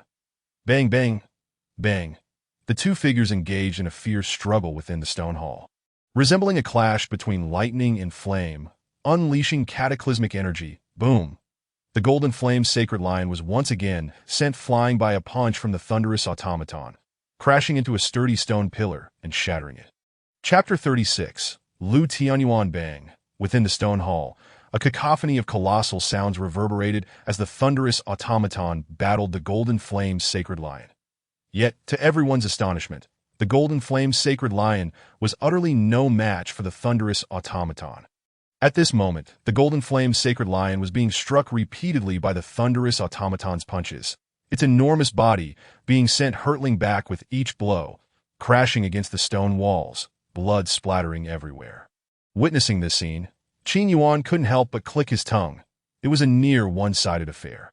Although he had long known of the thunderous automaton's might, he had not expected its combat prowess to be so extraordinary. A beast of strength comparable to that of a near-Dao realm practitioner was unable to endure more than a few exchanges against it. With the thunderous automaton's power, it could likely contend against even a true Dao realm expert. Qin Yuan mused silently. Boom! At that moment, The golden flame sacred lion was struck squarely in the chest by a punch from the thunderous automaton, the sound of cracking ribs echoing as its bloodied body finally collapsed to the ground. A creature comparable to a Quasi-Dao realm beast had been slain by the thunderous automaton. A smile spread across Qin Yuan's face, and he immediately stowed the thunderous automaton back into his spatial pouch. As for the corpse of the golden flame sacred lion, he also stowed it away in his Qinkuan bag, for the demon core and bones of this majestic beast held considerable value. Subsequently, Qin Yuan raised his gaze towards the scroll suspended in midair. Whoosh! However, just as Qin Yuan intended to retrieve the crimson scroll, a forceful energy whip suddenly shot out from behind him, aiming to snatch away the scroll. Humph! Qin Yuan let out a cold snort, gently clapping his palm to sever the energy whip, and then drew the crimson scroll into his hand. Behind him, a contingent of individuals surged into the stone hall. Comprised of the Lu family members, an elder from the Lu family, upon seeing the crimson scroll in Qin Yuan's grasp, could not contain his excitement, exclaiming, "This fluctuation is undoubtedly indicative of an earth-level technique. Clan leader, that lad is likely in possession of the Yinwu technique." The Yinwu technique? Hearing this, Lu Tianyuan's gaze turned covetous. This was indeed an earth-level technique. If the Lu family were to acquire the Yinwu technique, it would surely soar to new heights. Contemplating this, Lu Tianyuan clenched his fists in secret, fixing his eyes on Qin Yuan, who wore a black hat, and spoke in a low voice. "Hand over the Yinwu technique. Otherwise, you shall find yourself with but one path, death." Hee. Qin Yuan chuckled coldly, surprised to find the Lu family had come. Boom! In the midst of this cold laughter, an elder from the Lu family unexpectedly launched a surprise attack. Qin Yuan swiftly evaded, yet his hat was lifted by a gust of energy. Qin Yuan revealed his face, and at that moment, a figure emerged from the Lu family ranks, visibly shocked. This figure was none other than Lu Qing, the fourth elder of the Lu family, clan leader. It is him, the very scoundrel who killed the young clan leader and elder Lu Yi in the 10,000 Beasts mountain range. He must not be allowed to escape today. Elder Lu Qing gritted his teeth. What? Minghe was killed by this wretched brat. Upon hearing Lu Qing's words, Lu Tianyuan trembled with rage, his eyes ablaze with fury and murderous intent. Lu Ming was his only son, and for days he had been searching for Qin Yuan's whereabouts, never expecting to encounter him today in the tomb of the famed dragon martial sovereign. The enmity for his son's death is one that cannot be reconciled. You dare to kill my Minghe today, I shall ensure that you suffer in ways unimaginable. Qin Yuan's voice resonated deeply as he issued a command, swiftly intertwining his hands to form a series of intricate gestures. In an instant, a luminous white circle materialized, from which a fierce white tiger leapt forth. With a thunderous roar, the ferocious beast charged menacingly towards Lu Tianyuan. Black Wind Death Palm, Lu Tianyuan shouted solemnly, summoning a dark energy that erupted from his palm, coalescing into a pitch-black imprint, which he unleashed with tremendous force. The collision between the tumultuous black imprint and the white tiger produced a deafening boom, obliterating both forces in an instant. Azure Dragon Seal, unfazed by the destruction of his white tiger seal, Qin Yuan invoked the Azure Dragon Seal from the Four Beasts Divine Seal technique, that a colossal azure dragon emerged within a cerulean aura, exuding an air of dominance and fierce ferocity. Where on earth did this youth acquire such formidable martial prowess? Lu Tianyuan mused in astonishment. Great Sun, Holy Light Palm. Gritting his teeth, Lu Tianyuan unleashed his most potent secret technique, the Great Sun, Holy Light Palm. The pinnacle of the Lu clan's martial skills, surpassing even the Thunder Palm and Thunder Sword Palm, classified as a 7th-tier mystic technique, accessible only to the clan leader. With a surge of golden radiance erupting from his arm, Lu Tianyuan raised his palm, revealing a blazing sun that emanated a scorching and sacred aura. Break for me! With a resounding clash, the golden sun surged forth, colliding fiercely with the azure dragon. The impact was terrifyingly powerful, causing nearby members of the Lu clan to spew blood and be thrown back by the force of the shockwave that in the heart of the stone hall. The azure dragon and the sun-infused arm engaged in a tumultuous struggle, the immense energy causing the very structure to tremble, with fragments of stone collapsing around them. Both Qin Yuan and Lu Tianyuan were jolted back, blood spilling from their mouths as they staggered. This old man is no slouch. indeed worthy of being the head of the Liu clan, Qin Yuan remarked, wiping the blood from his lips. Empowered by the explosive enhancement pill, Liu Tianyuan's combat prowess had surged exponentially. His realm only having ascended to mid-nirvana, yet his strength rivaled that of late nirvana warriors. Moreover, the martial techniques at his disposal were astonishingly potent. Even so, Liu Tianyuan found himself barely able to conny as he regained his composure. Qin Yuan's gaze fell upon the crimson scroll, his heart swelling with anticipation. Could this red scroll truly be the Yinwu Ju? Whoosh! With a swift motion of his hand, the red scroll soared down and landed in his palm. A wave of scorching energy surged forth, prompting Qin Yuan to unfurl the scroll. Yinwu Ju, three vivid scarlet characters gradually materialized before his eyes. Chapter 39. Cultivating the Yinwu Ju indeed. It was the Yinwu Ju. Upon opening the crimson scroll, a torrent of intense energy enveloped him, revealing three ancient inscriptions. This scroll was one of the 5 treasures that Chen Xuanba had previously mentioned, such an earth-tier technique. Even within the Ziyun Xianzong, could only be mastered by core disciples that AS for a place like Tianjin City, which was so desolate, it had been ages since an earth-tier technique had surfaced. However, Qin Yuan's expression bore no excessive joy.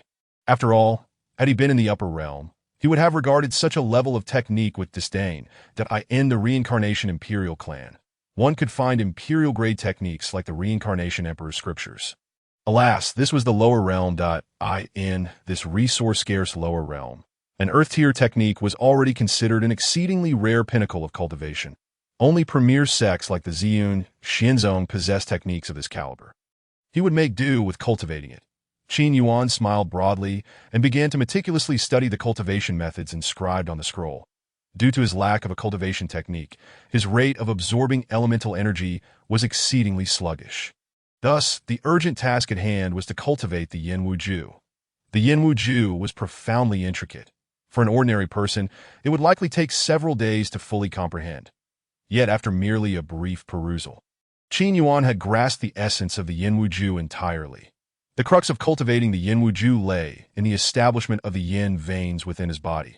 The more yin veins he opened, the swifter his cultivation speed would become.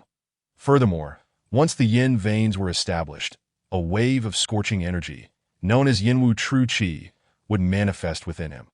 This Yinwu True Qi provided a protective barrier and could also fend off extreme cold, which was quite remarkable. Moreover, a substantial benefit of successfully cultivating the Yinwu Ju was that absorbing fire-attributed treasures or crystals would yield exponentially greater results. Qin Yuan mused to himself. Taking a deep breath, Qin Yuan slowly settled onto the ground, preparing to commence his cultivation of the Yinwu Ju. The essence of cultivating the Yinwu Ju was to establish the yin veins within. However, this was no simple feat. It was said that even the Yanlong martial sovereign required decades to open just 108 yin veins. How many yin veins will I be able to open? Qin Yuan's lips curved slightly. He closed his eyes, fingers forming intricate seals as he began to operate the cultivation methods outlined in the Yinwu Ju. As he executed the technique, his body instantly became suffused with a fiery red hue, exuding steam akin to that of a heated iron. Boom! A continuous surge of intense energy erupted from within him that moment. Qin Yuan felt as though he were being consumed by flames, especially within his meridians, which felt as if they were being scorched, causing him excruciating pain. Soon, radiant red light coursed across his skin, these crimson beams brimming with searing energy. The red light circulated throughout his body, integrating into his flesh, and Qin Yuan's physique began to radiate brilliance. Buzz! Qin Yuan shouted in a deep voice, simultaneously shifting his seals with lightning speed. Countless strands of red light coiled around his body, swiftly coalescing within him, and at last a crimson yin vein took shape. This is the yin vein?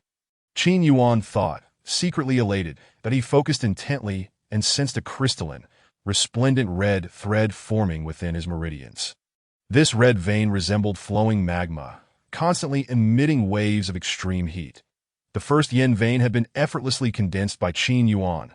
Seizing the momentum, he proceeded to condense a second yin vein. His hands continued to manipulate the seals, and his body grew increasingly heated, an unending stream of fiery energy emanating from him, even the air around him becoming scorching. before long, following the successful condensation of the first yin vein. The second, third, and fourth yin veins coalesced simultaneously. How could this be so easy? Qin Yuan was somewhat bewildered.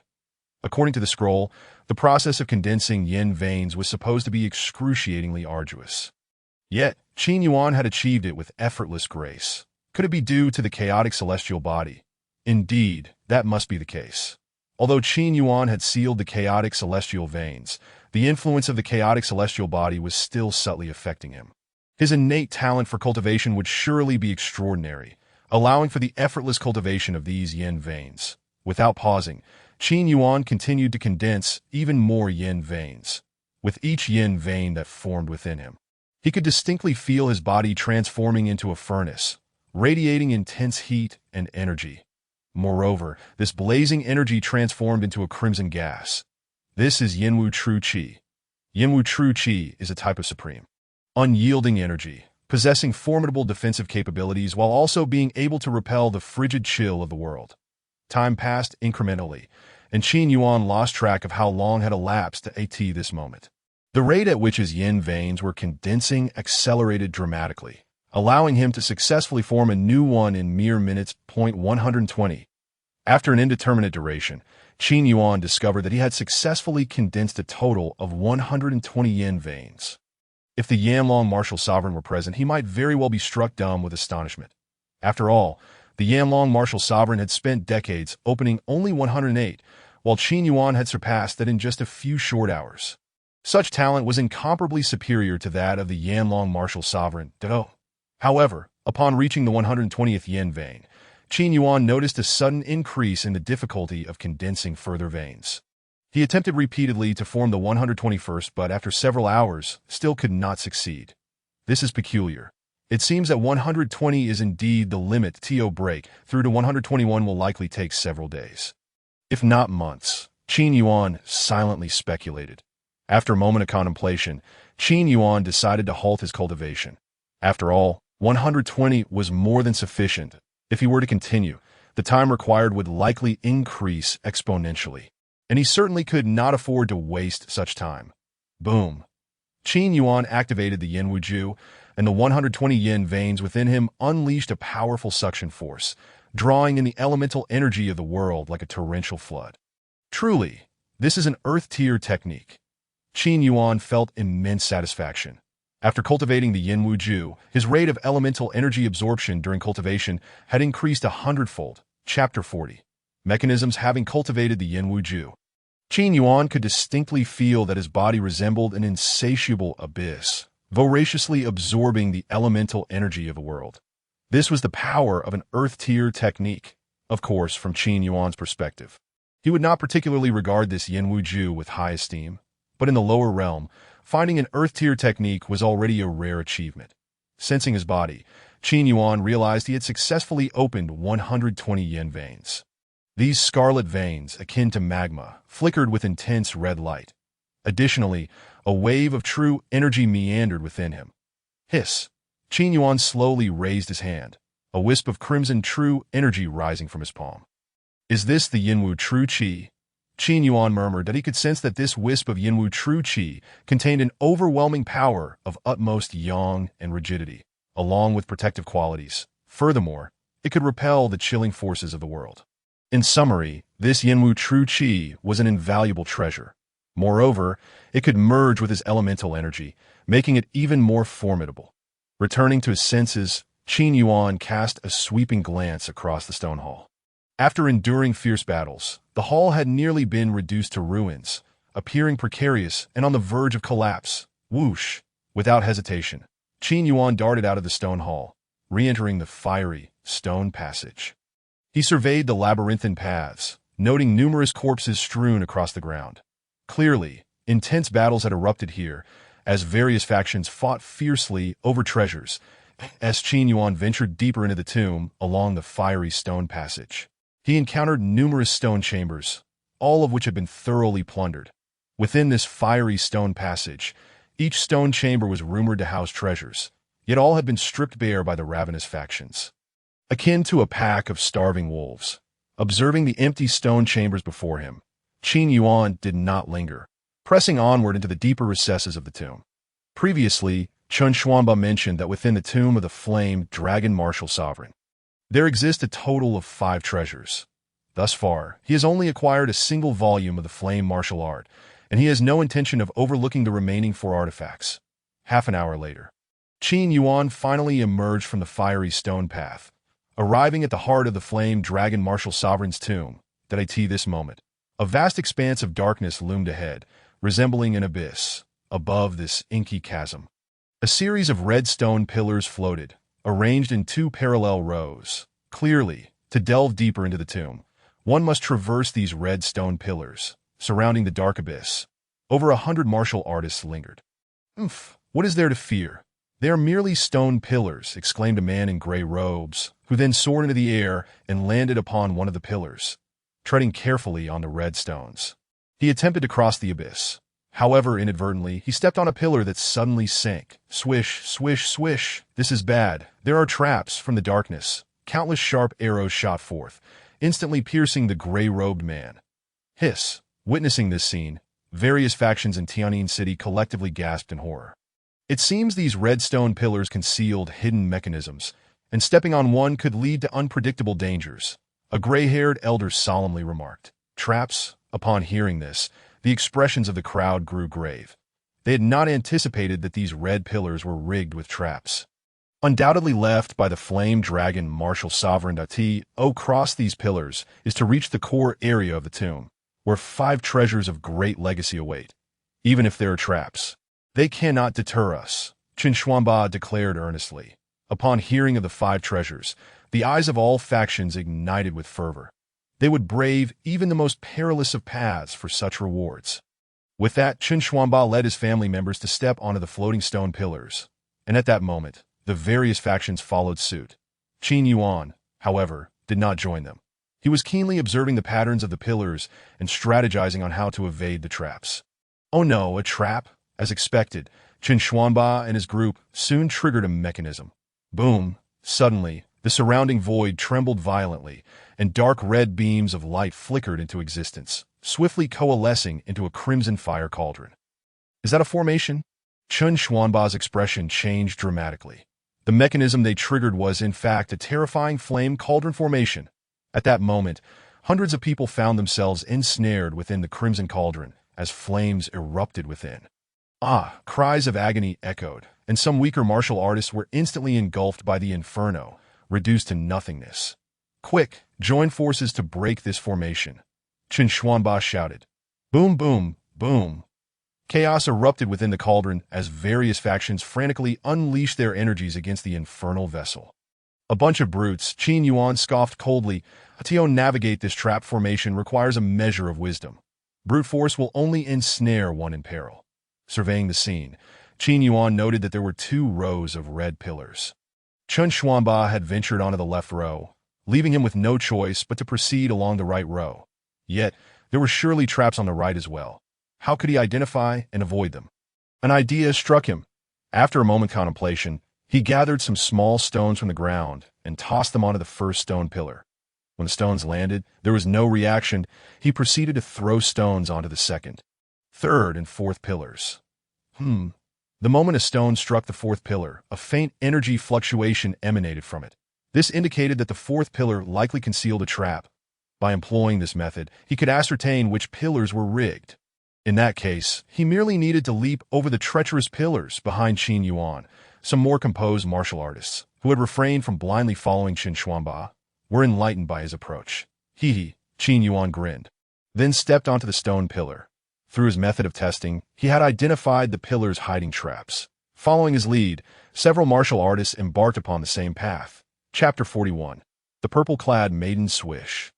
Qin Yuan leaped gracefully from pillar to pillar, deftly navigating the obstacles before him, but he continued to throw stones to probe for traps, and this tactic proved remarkably effective. Any pillar that displayed energy fluctuations upon impact indicated a concealed mechanism. With a powerful leap, Qin Yuan evaded the perilous pillars and swiftly arrived at the opposite side of the abyss. The martial artists behind him followed suit, successfully reaching safety and casting grateful glances in his direction. Damn it! Inside the cauldron, Chen Xuanba and his companions were filled with a mix of urgency and panic, anxious that others might seize the treasures and desperate to find a way to break free from the inferno. Upon crossing to the other side, four enormous tunnel entrances came into view that I have obtained the flame martial art, and among the 5 treasures of the flame dragon martial sovereign, there remained 4. It seems each tunnel must harbor a chance at fortune, Qin Yuan mused. Besides the flame martial art, the remaining treasures included the flame dragon spear, a 4th-grade creation pill, a millennium-old red fire ginseng, and a set of heavenly flame battle armor. Among these invaluable artifacts, Qin Yuan was particularly intrigued by the heavenly flame battle armor, as it contained the essence of heavenly flame. Given that he practiced the flame martial art, donning this armor would undoubtedly prove immensely beneficial. However, which of the 4 tunnels concealed the heavenly flame battle armor? After careful consideration, he sensed an intense heat emanating from the 2 leftmost tunnels. This suggested that one of them concealed the heavenly flame battle armor, while the other housed the millennium-old red fire ginseng, as both treasures possessed a fiery nature. This one, after a brief moment of reflection. Qin Yuan chose the leftmost tunnel and swiftly entered its depths. The other martial artists also surged into the various other tunnels. Upon entering the tunnel, a wave of scorching heat washed over him. The tunnel was remarkably dry, and it was not entirely dark. The stone walls were embedded with numerous glowing crystals, illuminating the path ahead. Are these fire origin crystals? Qin Yuan exclaimed, his hand brushing against the wall. These red, radiant crystals were indeed fire origin crystals. A spark of delight flickered across his face. Fire origin crystals are a unique form of energy crystal, imbued with fire attribute energy, since Qin Yuan practiced the flame martial art. Absorbing these crystals would yield astonishingly efficient results. Without hesitation, he drew his dagger and began to extract the fire origin crystals from the wall. This is too slow. Gathering them one by one was a waste of time. Instead, Qin Yuan unleashed his energy to bombard the wall, causing a cascade of fire origin crystals to tumble down. He swiftly collected them into his spatial bag, soon filling several bags to the brim. Qin Yuan, grinned widely. This time, his haul was truly substantial, as even these fire origin crystals held considerable value. After packing several large bags, Qin Yuan felt satisfied and continued deeper into the tunnel in search of the heavenly flame battle armor. As he ventured further in, the path became increasingly intricate, resembling a labyrinth. Suddenly, a flash of purple caught his eye ahead. Huh! Qin Yuan's gaze sharpened. Although the purple shadow vanished in the blink of an eye, he had nonetheless noticed it. Immediately, he suppressed his presence and stealthily followed. Who is she? Qin Yuan wondered as he peered ahead at the figure of the purple-clad maiden. She possessed an elegant figure, and her silhouette hinted at a beauty yet to be revealed. However, her face was obscured by a veil, rendering her features invisible. Qin Yuan furrowed his brow, for he could not detect any trace of her aura. This suggested that her strength likely surpassed his own, far exceeding that of the Nirvana realm. Moreover, she was likely not from Tianyin City. Who could she be? Qin Yuan remained cautiously vigilant, suspecting that the origins of this purple-clad maiden were extraordinary. She was not from Tianyin City. Perhaps she was a disciple of a prestigious sect. At that moment, the purple-clad maiden held a compass-like object in her hand, which appeared to be a remarkably valuable artifact. And the needle upon it was subtly shifting. The girl in the purple attire occasionally gazed at the compass, at times confirming her direction, exuding an air of mystery. Qin Yuan felt a surge of curiosity. What could this enigmatic girl be searching for? Her intentions appeared remarkably clear, as if she were on a quest for some treasure. Could it be that she too sought the 5 legendary artifacts? Or perhaps her pursuit was for something entirely different? Suddenly, in the midst of his pondering, the figure of the girl in purple vanished ahead of him, compelling Qin Yuan to stealthily follow in her wake. However, to avoid detection, he meticulously concealed his presence. Yet, as he rounded a corner, the girl abruptly halted, and a cold, indifferent voice pierced the air. How much longer do you intend to follow me? Caught off guard, Qin Yuan was taken aback. Despite his efforts to remain undetected, how had she discerned his presence? Come out, the girl commanded icily. Qin Yuan stepped forth, their gazes locking. To his astonishment, her pupils displayed a strange gray-brown hue, utterly captivating. Though her face was veiled, Qin Yuan could sense an extraordinary beauty hidden beneath the mask. Nonetheless, a sense of caution began to creep into his mind, for he sensed an undeniable danger emanating from her. With his cultivation level at the Nirvana stage, Qin Yuan had few rivals in Tianyin City, but the peril he felt from this girl suggested her prowess reached unfathomable heights. Humph, the girl snorted coldly, her gaze chilling as she swiftly formed incantations with her hands. In an instant, profound symbols began to coalesce within her palms. With a decisive clap, these symbols merged into the surrounding air. Suddenly, intricate beams of light shimmered around Qin Yuan, outlining a remarkably complex formation. A formation master. Qin Yuan's pupils constricted in realization that a web of intricate lights intertwined in the void, soon delineating a complex light array. This array, spanning several meters and radiating a silver hue, ensnared Qin Yuan within its confines. A formation master. His expression shifted slightly as the formation took shape. He had not anticipated that this girl in purple was indeed a master of formations. Much like alchemists, formation masters were an exceedingly rare breed. They could craft various arcane formations, each possessing formidable power. Some elite formation masters could conjure devastating arrays with a mere wave of their hand. Thus, it could be said that formation masters were among the most formidable entities one could encounter. However, the path to becoming a formation master was fraught with stringent requirements, rendering their numbers in the world exceedingly scarce. With a thunderous roar, as the formation solidified, a terrifying wave of energy surged forth, revealing a series of violently raging lightning bolts upon the silver array. A heavenly level formation. Qin Yuan's gaze sharpened.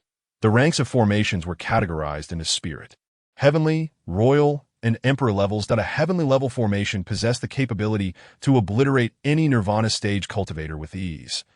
This meant that the girl in purple was at least a heavenly level formation master.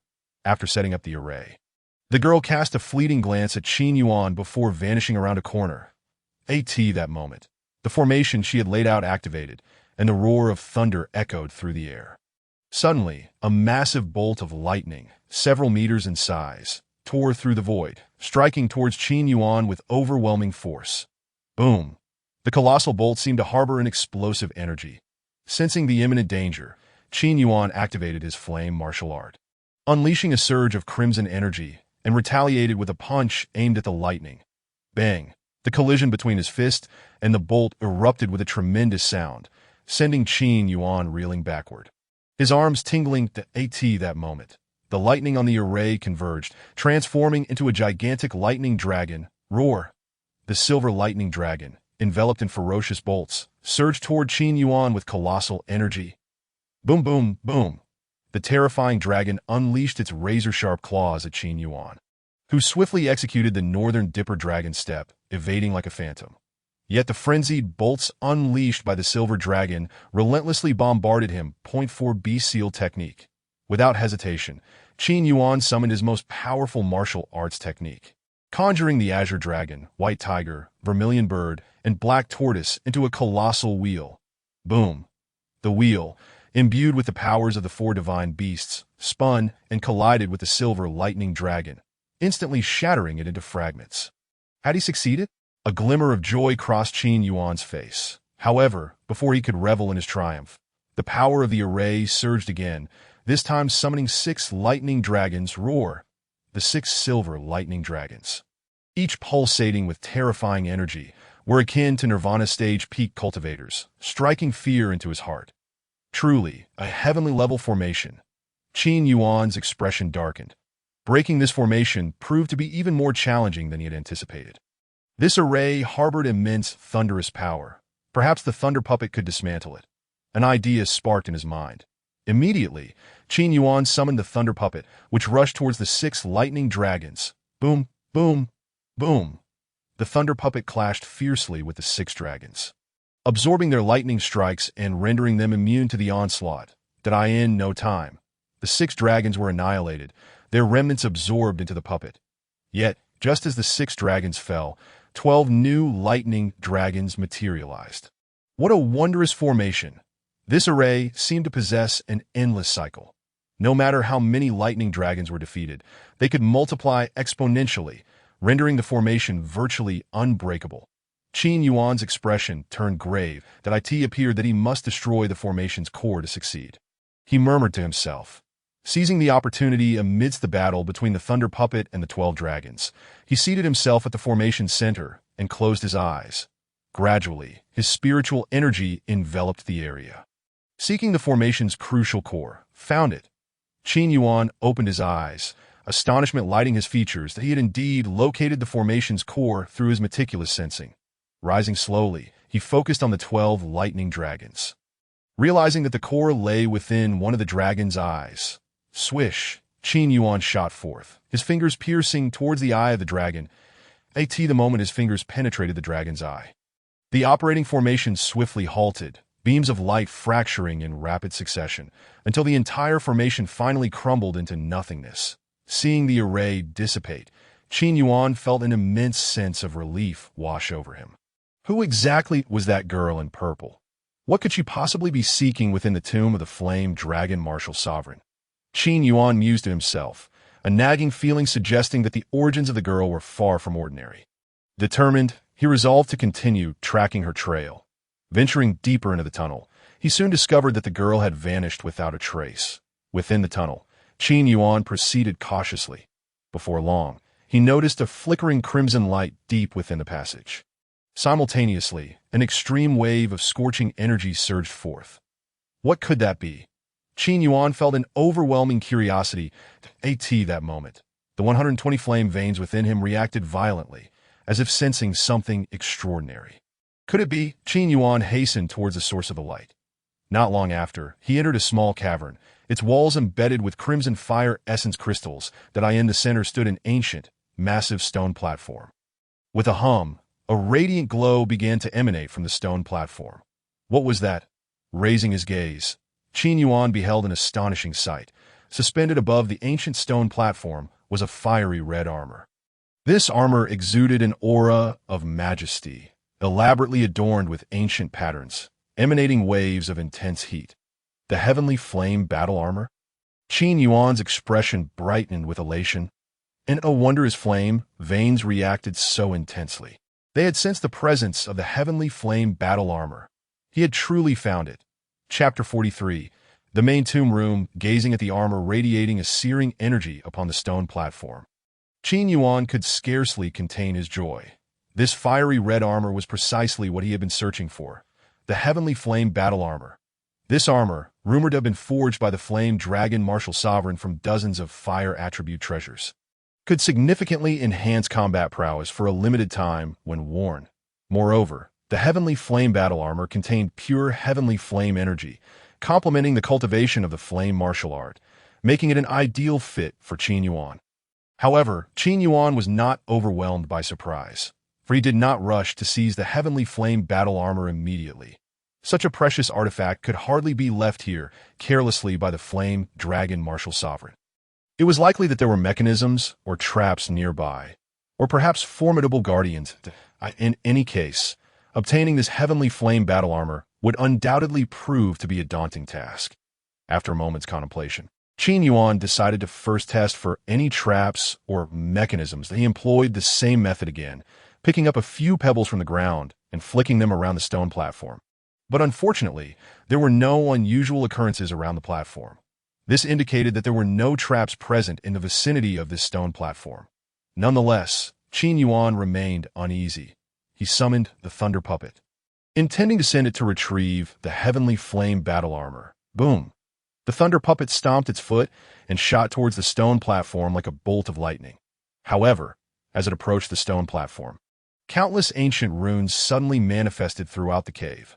Subsequently, these ancient runes coalesced into chains of iron, piercing through the void and rapidly entwining around the Thunder Puppet.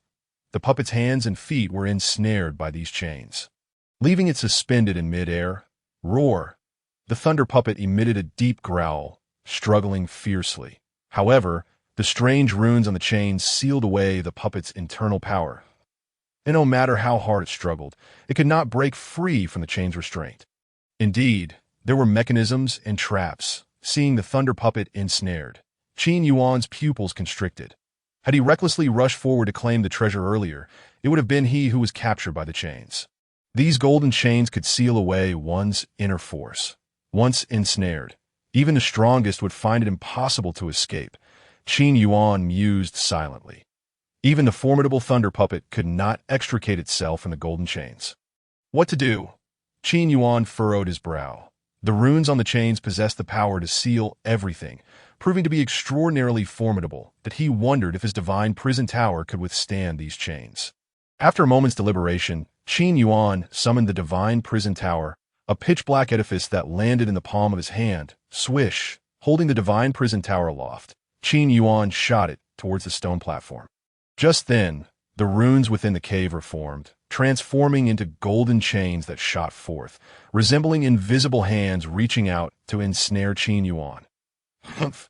Qin Yuan let out a cold snort, his figure evading the chains like a wraith. Yet, these chains clung closely to him, and before he could strike with his palm to shatter the golden chains, they clanged against his hand, producing a crisp metallic sound. To his astonishment, the chains were utterly unscathed. Qin Yuan was inwardly astonished. His strike could shatter gold and split stone, yet the golden chains remained so resilient. Swish! Swish! Swish! At that moment, hundreds of golden chains surged towards Qin Yuan. Divine Prison Tower, with no other choice. Qin Yuan summoned the Divine Prison Tower, which erupted with a dark light, hovering above his head and casting down strands of black light to protect him. The golden chains swiftly coiled around the Divine Prison Tower. Boom! However, the Divine Prison Tower was firmly restrained by these golden chains, causing the tower to tremble violently, followed by an indescribable surge of energy. Bang! Bang! Bang! The golden chains entwined around the Divine Prison Tower were shattered entirely. Clang! Clang! Clang! Some of the golden chains struck the tower like a torrential downpour, producing a series of crisp sounds. Yet the Divine Prison Tower began to spin rapidly, shattering all the golden chains into fragments. Success! Qin Yuan felt a thrill of joy. He had not anticipated that the Divine Prison Tower would indeed possess extraordinary power, showing no fear of the chains binding. Before long, all the runes in the cave were obliterated by the Divine Prison Tower, and the golden chains vanished without a trace. Buzz! The Divine Prison Tower rapidly shrank, returning to Qin Yuan's palm. What level of treasure is this Divine Prison Tower? Qin Yuan wondered in astonishment. Over the years, whenever Qin Yuan encountered troublesome predicaments, invoking the Divine Prison Tower had always turned peril into safety. This Divine Prison Tower was a treasure he had fortuitously discovered in a deep abyss during his time in the Upper Realm. Qin Yuan felt that this Divine Prison Tower must have an extraordinary origin, very likely transcending the level of imperial artifacts. However, he realized that with his current strength, he could not fully master the Divine Prison Tower. Regaining his focus, Qin Yuan stored the Divine Prison Tower in his Qinquan bag, and not far away, the Thunder Puppet had also freed itself from its bindings. Finally, the Heavenly Flame battle armor was now his. Qin Yuan grinned widely. He then approached the ancient stone platform, reaching out to claim the Heavenly Flame battle armor. Sizzle! However, the moment Qin Yuan's hand made contact with the Heavenly Flame battle armor, it transformed into a viscous substance akin to lava, swiftly wrapping around Qin Yuan's entire body. Qin Yuan was momentarily taken aback. Yet in the next instant, an indescribably scorching sensation engulfed him. Sizzle! Damn! Qin Yuan's expression shifted. He felt as though he were being incinerated, as if the very organs within him were experiencing extreme heat. This intense heat was the heavenly flame power of the battle armor. Immediately, Qin Yuan activated the flame martial art. The 120 flame veins within him trembled violently as they voraciously absorbed the heavenly flame power. In an instant, the searing pain receded like a receding tide. It turns out that only the flame martial art could counteract the power of the heavenly flame battle armor. Had he not cultivated the flame martial art and attempted to don the heavenly flame battle armor forcibly, he would have surely been burned to death by its fiery power. Qin Yuan finally realized. This heavenly flame battle armor was not something anyone could wear, for only those who practiced the flame martial art could don it. In essence, the flame martial art and the heavenly flame battle armor existed in the girl in the purple attire was overwhelmed with excitement. Her gaze flickered towards the black copper door, which was adorned with countless ancient and obscure patterns. However, it appeared to have been closed for an extended period, as a thick layer of dust coated its surface. With a resounding crash, the girl channeled her primordial energy, gathering it in her palms and forcefully striking the black copper door, intent on forcing it open. Yet a frown creased her brow as her palms met the door. The force dissipated as if it had struck a bottomless abyss, all her strength absorbed by the black copper door. Chapter 44. 9 Transformations Green Lotus. This tomb door, astonishingly crafted from celestial fallen copper, possessed the ability to absorb any force applied to it, rendering brute strength ineffective. The girl furrowed her brow. Suddenly, a black triangular metal object from her sleeve began to levitate slowly, seamlessly fitting into a recess on the tomb door. Startled, she realized that this black, triangular metal, which she had stumbled upon within the tomb, might indeed be the key to this door. With a thunderous rumble, as the triangular metal embedded itself into the tomb door, the ancient patterns upon it seemed to awaken, radiating intense light. Soon after, a deafening sound echoed as the black copper door gradually swung open. It was ajar. The girl was both astonished and elated. As the door opened, an indescribably ancient aura surged forth, mingled with a hint of terrifying pressure. Clearly, the body of the flame dragon martial sovereign lay within the tomb, still exuding a formidable presence even after nearly a century. With a swift leap, the girl entered the tomb, closely followed by Qin Yuan, who stealthily approached and peered inside. The interior of the tomb was lavishly adorned, filled with sparkling crystals. At the very center stood a crystal coffin, within which flickered a faint green light. Eureka! The girl was overjoyed. With a decisive motion, she struck the lid of the crystal coffin, causing it to fly open. The moment the lid was removed, a vibrant green light erupted forth. What could that be? Qin Yuan wondered with curiosity. Inside the crystal coffin lay an ancient skeleton, its bony hand grasping a palm-sized lotus flower. This lotus radiated a rich emerald hue, akin to jade, continuously emitting a powerful life force. The 9 Transformations Green Lotus. The girl was ecstatic. The 9 Transformations Green Lotus? Upon hearing her exclamation, Qin Yuan's expression shifted in surprise.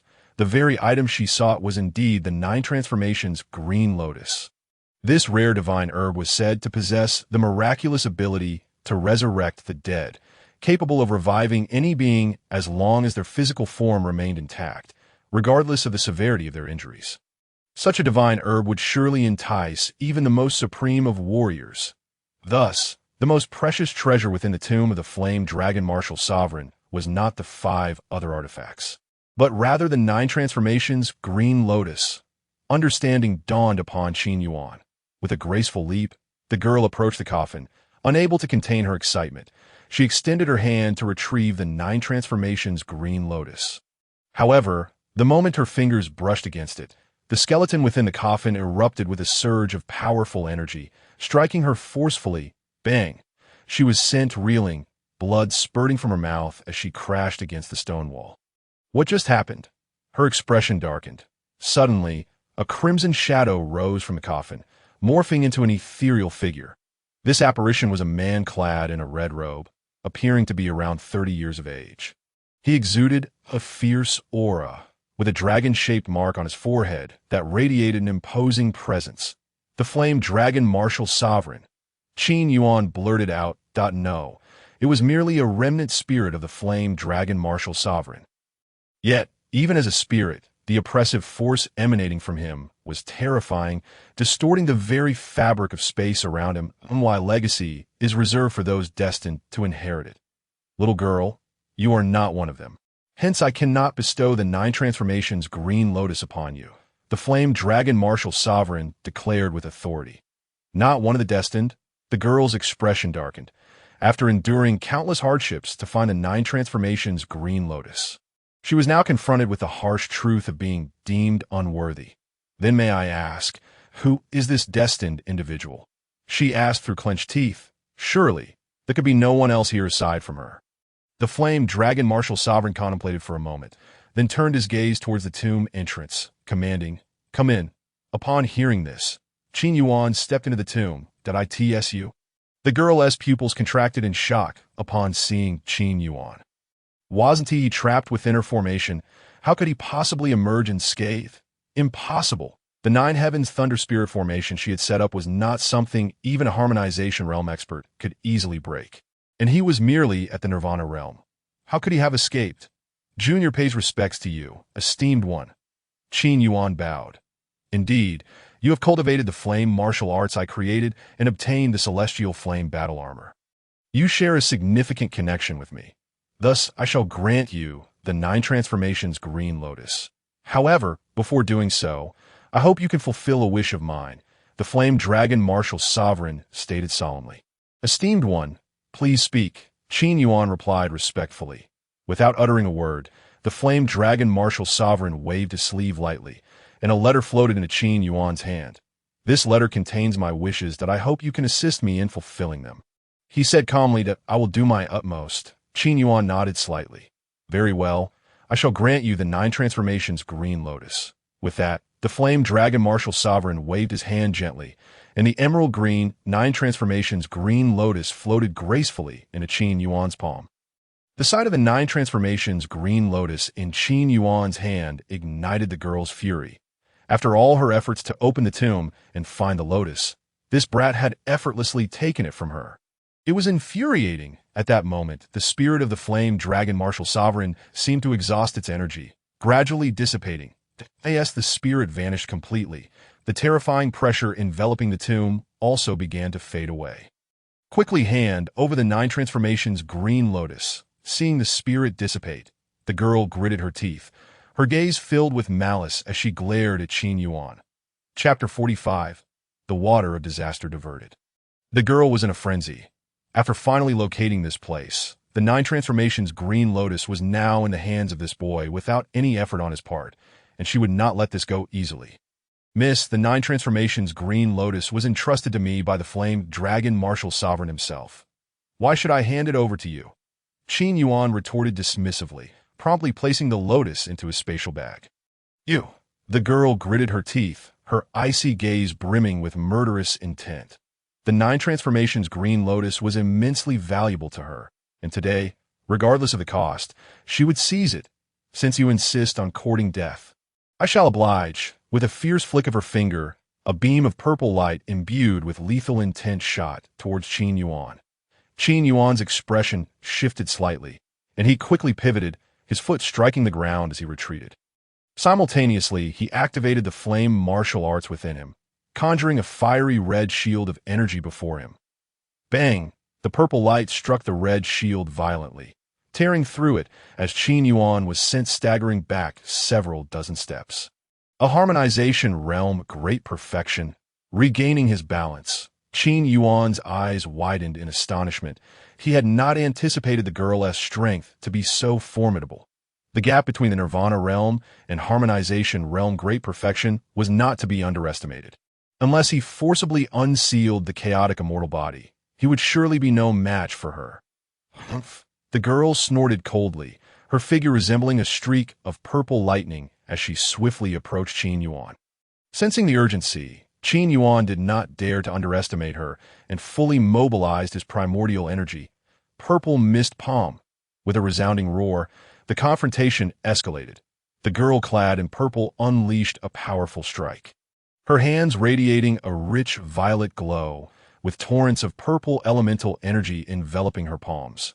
With a single blow, she cleaved through the void, heading straight for Qin Yuan. The violet hand, imbued with an astonishing surge of energy, caused Qin Yuan to hesitate, prompting him to execute the Northern Dipper Dragon Step to evade. Bang!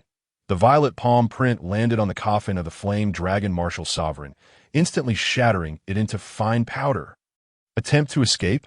I shall see how long you can elude me. The purple energy surged forth. Swish! With a flick of her hand, the girl conjured strands of violet essence, transforming them into silk-like ribbons that pierced through the air like steel, hurtling toward Qin Yuan. Boom! The ribbon struck with lightning speed, creating numerous holes in the cavern's stone walls. Were it flesh and blood that faced this onslaught, countless wounds would surely be inflicted. Fiery armor. Qin Yuan clenched his fists, and a viscous, lava-like red substance swiftly coalesced around him, forming a suit of armor. Clang, clang, clang. The violet ribbons crashed against the fiery armor, which held steadfast against the assault. Qin Yuan channeled the power of the fiery flame, and with a sudden grasp, ignited flames that consumed the violet ribbons, reducing them to nothingness. With the fiery armor activated, and the infernal martial art circulating within him, an unfathomable force surged into his limbs and bones, causing his power to swell dramatically, nearing the realm of harmonization. Noticing the sudden spike in Qin Yuan's aura, which surged from the early stage of nirvana to near harmonization, the girl in purple could not help but exhibit an expression of surprise. "Violet sword," the girl softly commanded, and the purple light gathered in her palm, transforming into a gleaming violet sword. She then wielded it, unleashing a torrent of fierce sword energy that filled the air. Thunderclap sword palm. Sizzling. With a wave of his hand, Qin Yuan unleashed a barrage of silver lightning from his palm, which coalesced into a silver sword, clashing against the girl's violet sword energy. Bang, bang, bang! In an instant, the two figures engaged in a fierce battle within the tomb. The sword in the girl's hand swept in like a tempest, her violet sword energy sharp and relentless, repeatedly thrusting toward Qin Yuan's throat and vital points. Under normal circumstances, a mere mortal would have been torn apart by such sword energy. Yet with the fiery armor shielding him, Qin Yuan remained unscathed. Boom, boom, boom. Qin Yuan wielded his hands, shattering the torrential violet sword energy. White Tiger Seal. Qin Yuan formed a hand seal, summoning a massive white tiger that leaped forth with a low, rumbling roar, charged with an overwhelming aura of slaughter directed at the girl in purple. Ice sword technique. The girl's beautiful eyes turned icy as she swiftly rotated her sword, unleashing a wave of frigid air that surged toward the white tiger, freezing it solid. Such formidable swordsmanship. Qin Yuan's gaze sharpened. The girl's ice sword technique was surely at least an earth-tier martial skill.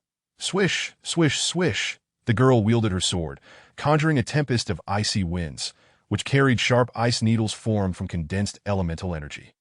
Vermilion Bird Seal. Ka.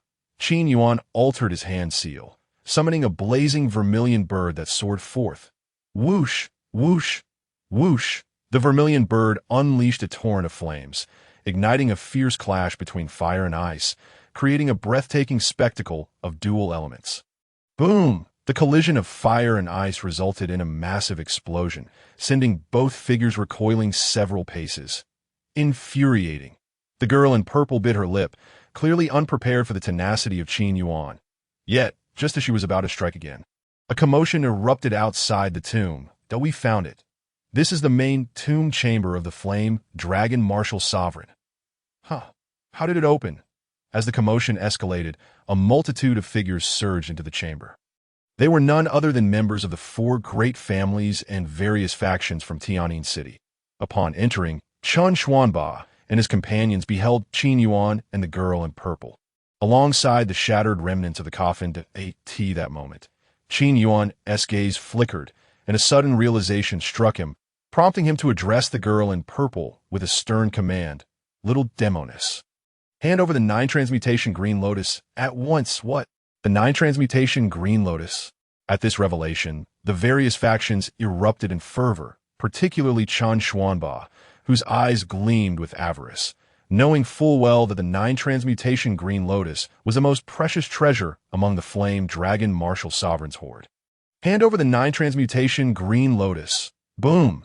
Immediately, Chen Xuanba led his clan toward the girl in purple, with the other factions following suit, resulting in a chaotic onslaught against her. A faint smile graced Qin Yuan's lips as he seized the opportunity to slip away amidst the confusion. Chapter 46. Wushuang City. Boom, boom, boom. The tomb behind him erupted with a cacophony of tumult, as the various powers of Tianyin City were ignited by Qin Yuan's words, their greed directed toward the girl in purple. Qin Yuan chuckled coldly, skillfully employing the tactic of using others as weapons, and quietly made his escape. After obtaining the 9 transmutation green lotus, Qin Yuan no longer intended to seek further treasures. After all, he had already acquired 2 of the Flame Dragon Martial Sovereign's 5 supreme treasures. Moreover, With the most valuable 9-transmutation green lotus now in his possession, he set about searching for the exit of the tomb. After a thorough search, he finally discovered the exit of the Flame Dragon Martial Sovereign's tomb. Whoosh! A figure soared out from the Grand Palace doors, landing in a secluded thicket nearby. Young Master. Upon seeing Qin Yuan emerge unscathed, Lu Qingyi's anxious heart finally relaxed. Qingyi, come see what I've brought for you. Qin Yuan smiled gently, producing an exquisite wooden box from his robes. Lu Qingyi opened the box, revealing a fiery red lotus that emanated a crimson glow, illuminating her stunning visage and rendering her even more enchanting. Is this a third-grade spiritual herb, the fire spirit lotus? Young Master, this is far too precious. I cannot accept it. Lu Qingyi hastily declined. Silly girl. You are already my fiancé. What is a mere fire spirit lotus worth? Qin Yuan replied, nonchalantly, with his words. Lu Qingyi felt a ripple of emotions within her. Over the years, she had endured much hardship in the Lu family, never receiving such sincere care. Yet Qin Yuan was the first to treat her with such kindness. Young Master, we should leave quickly. The various factions of Tianyin City have converged here, and I fear the disciples of the Ziyun Xianzong will soon arrive as well. Lu Qingyi expressed her concern. Agreed, but I need a moment to examine something. With that, Qin Yuan retrieved a piece of parchment from his robes, the very one given to him earlier by the Flame Dragon Martial Sovereign. Upon unfolding it, he discovered a spatial storage ring and a yellowed letter within. This spatial storage ring, akin to a Chinquan pouch, was a treasure for storing items. Qin Yuan probed the ring with a spirit and found it contained hundreds of thousands of crystal coins and several precious artifacts, all at least of royal grade. Next, he glanced at the contents of the letter. Wushuang City, Yang family. Qin Yuan's brow furrowed slightly. The letter detailed the Flame Dragon Martial Sovereign's last wishes, urging Qin Yuan to travel to Wushuang City and deliver the spatial storage ring to the Yang family. The Flame Dragon Martial Sovereign bore the surname Yang, and the Yang family in Wushuang City was his lineage that he had entrusted a vast treasure to the storage ring, hoping it would protect his descendants, and wished for Qin Yuan to impart the infernal martial art to the Yang family's heirs. Should the Yang family face difficulties, he also hoped Qin Yuan could offer assistance. Qin Yuan nodded silently. He was determined to fulfill the Flame Dragon Martial Sovereign's final wish. After all, he had received great favor from the Flame Dragon Martial Sovereign, obtaining such a precious 9-transmutation green lotus. Thus, Qin Yuan resolved to journey to Wushuang City in search of the Yang family's descendants. Young Master, what troubles you? Observing Qin Yuan lost in thought, Lu Qingyi's curiosity was piqued. Qingyi, do you know the exact location of Wushuang City? Qin Yuan asked solemnly. Wushuang City. We merely need to cross the Langya mountain range and head northeast for about 200 kilometers to reach it. Wushuang City is not far from Tianyin City. It should only take us 2 or 3 days to arrive, Lu Qingyi replied softly. Very well, then let us set off for Wushuang City at once. With that, Qin Yuan took Lu Qingyi's hand, swiftly departing the area. Whoosh! Shortly after the two departed, a violet figure suddenly burst forth from the golden palace of the Flame Dragon Martial Sovereign, transforming into a silhouette clad in purple. Suspended in midair, the young girl in purple, sword in hand, appeared somewhat disheveled. Her beautiful eyes glinted with fury as she scanned her surroundings, seemingly in search of Qin Yuan. At this moment, her eyes were filled with a murderous intent, exuding an overwhelming aura of vengeance. How infuriating! I shall not let you escape. Even if you flee to the ends of the earth, I will hunt you down. The girl in purple seethed with rage. It was intolerable that the despicable rogue had not only taken the 9-turning green lotus, but had also outsmarted her, leading her into a frenzied ambush by various factions. The thought of being outmaneuvered in such a trivial place as Tianyin City was utterly vexing, especially for a disciple of one of the top 4 sects of Ziyang Prefecture. Nevertheless, she had a strong premonition that it would not be long before she encountered Qin Yuan again. When that time came, she vowed to exact 1,000-fold revenge on that vile scoundrel. With that, the purple-clad maiden vanished into the sky. In the meantime, Qin Yuan swiftly soared over the Langya mountain range, cradling Lu Qingyi in his arms. However, the expanse of the mountains was vast and boundless. Even after flying for a considerable duration, they had yet to exit the Langya Mountains. Fortunately, No unforeseen events had occurred along their journey, and they had not encountered any disciples of the Zun immortal sect. Currently, the sect had dispatched numerous personnel, plastering their images everywhere, effectively laying a net to capture the two. Thankfully, Qin Yuan had long since seen through their schemes and had deliberately chosen a secluded path. After another half-day of flight, they finally emerged from the Langya mountain range, marking their exit from the territory of Tianyin City. After orienting themselves, Qin Yuan did not take a moment's respite, but continued to soar northeastward, with approximately 200 kilometers remaining until they reached Wushuang City. Young master, we have traveled throughout the night for a day and a night. I believe we should rest for a short while. Lu Qingyi suggested, retrieving a handkerchief to wipe the beads of sweat from Qin Yuan's brow. That sounds reasonable. Qin Yuan nodded, promptly descending toward the ground. Before them lay a lush, ancient forest, shrouded in thick mist, emanating an eerie chill. Qin Yuan glanced at the forest, his brow furrowing slightly, as he sensed a hint of danger. This mist-laden forest appeared to possess an unusual quality. However, after a moment's hesitation, the two decided to venture into the depths of the forest. Chapter 47. The Ghost Mist Forest. What kind of place is this? Qin Yuan mused as he led Lu Qingyi into the dense primordial forest. The forest was enveloped in thick white mist, causing the two to lose their sense of direction, as if they had wandered into a labyrinth from which there was no escape. Moreover, the white mist was peculiar, harboring an extremely cold aura. Young master, look! At that moment, Lu Qingyi seemed to have discovered something and pointed to a spot not far away. There stood a weathered black stone tablet, entwined with vines, bearing several ancient, indistinct characters. Ghost Mist Forest? Qin Yuan approached to discern the faded script upon the stone. This forest was evidently the very place inscribed on the tablet. However, the two were clearly unfamiliar with the name Ghost Mist Forest, and thus continued deeper into the primordial woods. Young master, I'm so cold. Lu Qingyi shivered as they ventured further into the depths of the forest, where the white mist thickened and the pervasive chill caused her lips to darken. Trembling uncontrollably, this mist is bitterly cold. You should put on this sheepskin coat. Saying this, Qin Yuan retrieved a sheepskin coat from his spatial bag and draped it over Lu Qingyi. Observing Qin Yuan's thin attire, she asked, Young master, aren't you cold?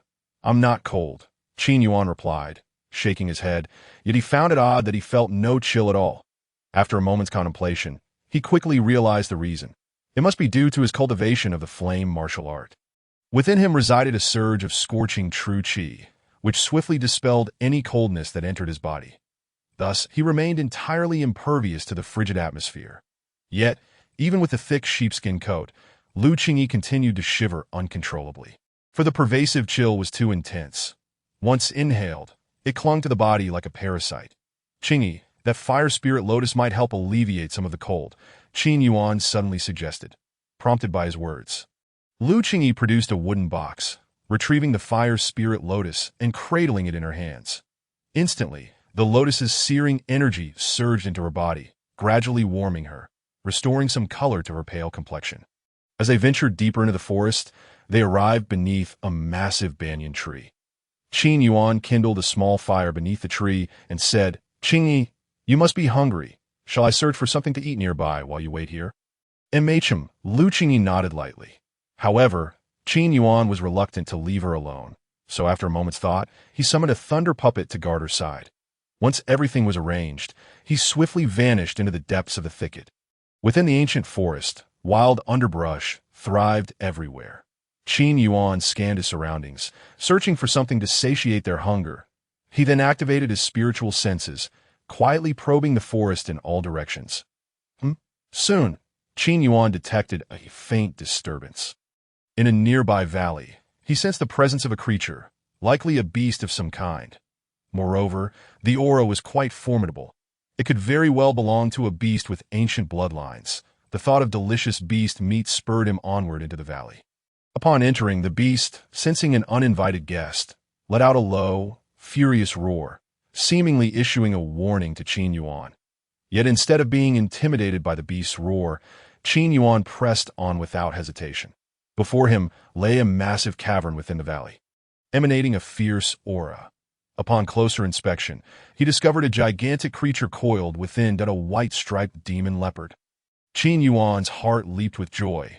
It seemed that today promised a delectable feast of leopard meat. The white-striped demon leopard towered several feet high, appearing exceedingly robust, its body a grayish-brown adorned with striking white stripes. Truly a magnificent sight. This creature's aura was exceptionally potent, reaching the late stage of the divine infant realm. Just a step shy of nirvana, marking it as a top-tier fourth-grade demon beast. However, for Qin Yuan, who had already entered the nirvana realm, this fourth-grade beast posed no threat whatsoever. With a swift motion, Qin Yuan unleashed a torrent of crimson elemental energy, crashing into the cavern, resulting in a thunderous explosion. The white-striped demon leopard, now thoroughly enraged, leapt from its lair and landed upon a massive rock. Unleashing a barrage of energy-infused white beams from its gaping maw. Boom, boom, boom. The beams rained down upon Qin Yuan, causing his expression to shift as he hastily activated the North Dipper Dragon Step to evade. The beams struck the mountainside, causing the entire peak to tremble violently, sending countless rocks tumbling down. Then, with agile limbs, the white-striped demon leopard launched itself like a streak of white light toward Qin Yuan. In an instant, the two figures clashed within the valley, engaging in a fierce battle. The white-striped demon leopard was formidable, having one paw in nirvana, its claws slicing through the air like sharp blades, launching a relentless assault on Qin Yuan. Yet, despite the leopard's ferocity, Qin Yuan showed no signs of retreat. He clenched his fists tightly, channeling the flame martial art, his fists glowing a fiery red, and unleashed a barrage of overwhelming punches. Boom, boom, boom. Though the two combatants were vastly different in size, the intensity of their battle created shockwaves that reverberated throughout the valley. Initially, the white-striped demon leopard's attacks were fierce, but Qin Yuan was no easy opponent. His powerful blows forced the leopard into a state of disarray. Thunderclap, sword palm. With a swift motion, Qin Yuan transformed his hand into a sword, channeling a violent surge of lightning, and thrust his palm into the leopard's heart. A pained roar erupted from the white-striped demon leopard as its heart was pierced, and it plummeted from the sky, crashing onto a massive stone, struggling for a moment before succumbing to its fate. This creature is quite formidable. Fortunately, it has not reached nirvana, or would have taken considerably more effort to subdue. Qin Yuan's lips curled into a faint smile. Chapter 48. Enigmatic Flower. Whoosh! Qin Yuan descended from a great height, landing beside the carcass of the white-striped demon leopard. To hunt this creature, he had expended considerable effort. Immediately, Qin Yuan retrieved a sharp dagger from his sleeve and deftly began to dissect the body of the white-striped demon leopard. Once he had peeled back its fur, he revealed the fresh, succulent flesh beneath. Qin Yuan carefully selected the finest cuts of shank and hind leg meat, severing them with his dagger and stowing them away in his chinquin bag. This portion of the leopard's meat should suffice for several days. A grin spread across Qin Yuan's face. He had not taken all the meat. He discarded parts such as the head and back, opting only for the most delectable portions. After wiping the blood from his dagger, he discarded the remnants of the leopard's body into the cave and glanced around, muttering to himself, "I have the beast meat, but I wonder if Qin will find it palatable. It seems I must seek out some spirit fruits as well." With this thought, Qin Yuan resolved to search the vicinity for spirit fruits. What is that scent? Just as he was about to embark on his quest for spirit fruits, he suddenly caught a whiff of an extraordinarily unique fragrance that he cast a glance at the cave. Realizing that this peculiar aroma emanated from within, the scent resembled that of some earthly spirit fruit. Could there be spirit fruits hidden within this cave? Qin Yuan's heart leaped with joy. Without hesitation, he followed the rich fragrance into the dark recesses of the cave. This cave was once the lair of the white-striped demon leopard, and upon entering, Qin Yuan beheld countless pale bones. These remains were likely the carcasses of beasts hunted by the leopard. The cave was enveloped in darkness, cold and damp, prompting Qin Yuan to extract a luminous stone from his chinquin bag, instantly illuminating his surroundings. All around, bizarre and uniquely shaped stalactites adorned the cave. What is that? Suddenly, Qin Yuan noticed a flickering red glow ahead. Upon closer inspection, he saw emerald vines entwined around the stalactites, Clusters of crimson fruits hung from these verdant vines, glowing like miniature lanterns.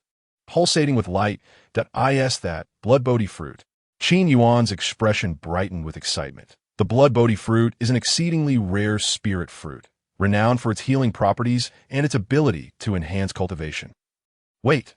However, just as Qin Yuan intended to reach for the blood Bodhi fruit, a wave of caution washed over him. The blood Bodhi fruit is colorless and tasteless. How could it emit such a strong fragrance? Moreover, upon closer inspection, the fruit appeared somewhat blurred, an illusion.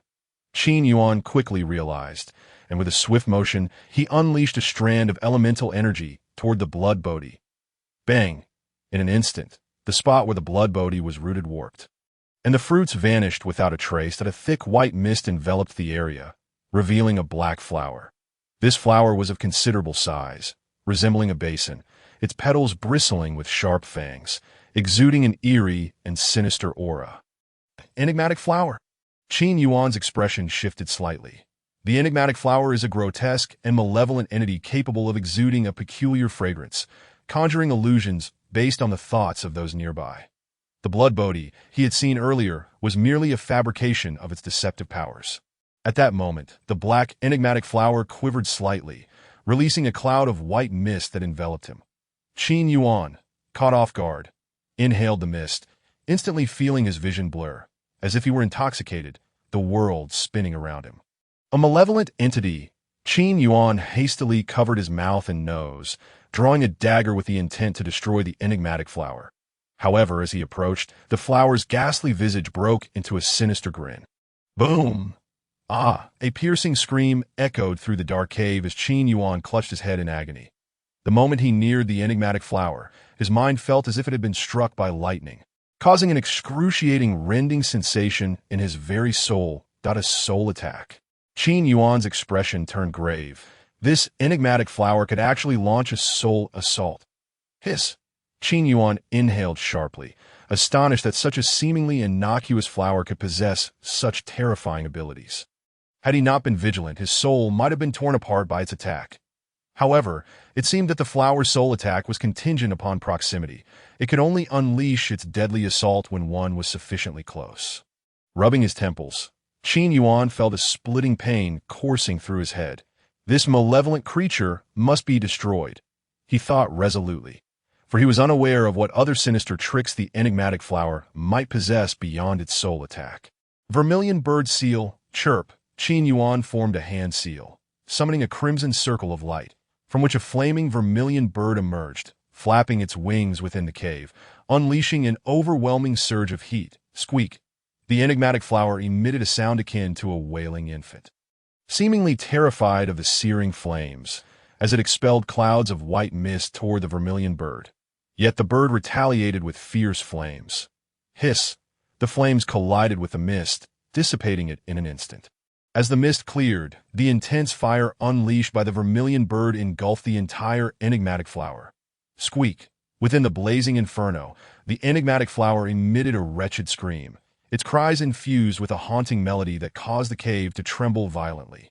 With countless boulders crashing from above, Qin Yuan covered his ears, feeling as though he were spinning in a whirlwind. However, as the flames continued to blaze, the cries of the enigmatic flower gradually faded, its black petals withering away, until it was completely consumed by the fire. Approaching to inspect the remnants, Qin Yuan found the enigmatic flower entirely desiccated, utterly lifeless. Buzz. Huh. What is this? Qin Yuan looked down to see a faint blue glow emanating from the crevice where the enigmatic flower had rooted itself. He promptly uprooted the entire flower, discovering a palm-sized blue orb connected to its roots, pulsating with a radiant blue light.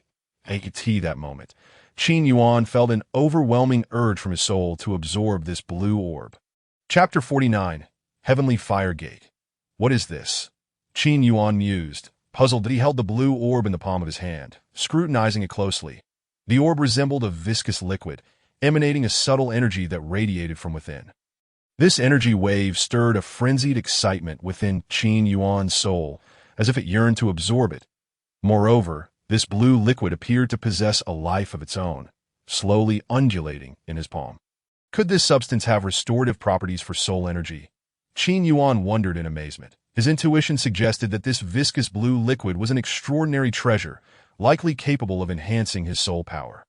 With this in mind, Qin Yuan found a suitable rock to sit upon, intending to attempt to refine this blue liquid. Taking a deep breath, he focused on the writhing blue substance in his palm, then opened his mouth to inhale, drawing the liquid into his body. Boom!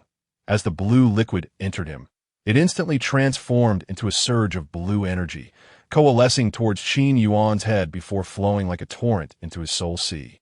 The blue energy was an exceptionally pure and unique form of energy, possessing remarkable restorative effects on the soul. Qin Yuan could feel his soul power voraciously absorbing this energy, rapidly healing the mental trauma inflicted by the enigmatic flower's earlier assault. As he consumed the energy, he could distinctly sense his soul power surging to new heights. An invisible yet formidable force of soul energy roared within his mind, a sensation of exhilaration that persisted until the blue liquid was entirely absorbed. Boom! Qin Yuan opened his eyes, a powerful wave of soul energy coalescing, striking out like an invisible force and instantly shattering a nearby boulder. Spirit realm? My soul power has finally entered the spirit realm. Qin Yuan felt an exhilarating thrill. Soul power is categorized into realms: mortal realm, spirit realm, celestial realm, sovereign realm, and saint realm. The vast majority of individuals find their souls confined to the mortal realm, and even Qin Yuan, a refined alchemist, was no exception. However, upon reaching the spirit realm, one's soul power can solidify and generate a degree of offensive capability. However, due to the absence of secret methods for cultivating spiritual power, it is exceedingly arduous to enter the realm of spirit. Unexpectedly, after absorbing the blue liquid from the root of the magical flower, Qin Yuan's spiritual power successfully stepped into the spirit realm. Although it was merely the initial stage of the spirit realm, it was already quite remarkable.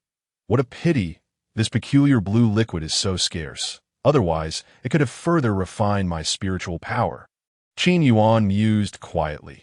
Rising slowly from the rock, Qin Yuan felt invigorated. He cast a sweeping gaze around the cave abode before swiftly departing. He continued to wander through the ghost mist forest, hoping to find some celestial fruits. Generally, such desolate mountains and forests tend to harbor some spiritual fruits. After a diligent search, he soon discovered a rare verdant fruit tree. Before him stood a lush spiritual tree, its branches abundant with verdant foliage, adorned with glistening green fruits that resembled jade and emitted an incredibly alluring fragrance. Qin Yuan plucked one of the verdant fruits, savoring its unexpectedly sweet and delectable flavor. Instantly agile like a monkey, he climbed the branches to gather more of these fruits. Sufficient. After harvesting several hundred spiritual fruits, along with the previously acquired leopard meat, he had enough provisions for several days for both himself and Lu Qingyi. Without delay, Qin Yuan's figure swiftly vanished into the dense forest ahead. What do you want? Beneath a banyan tree, Lu Qingyi clutched the fire spirit lotus in her arms, gazing ahead with a look of trepidation.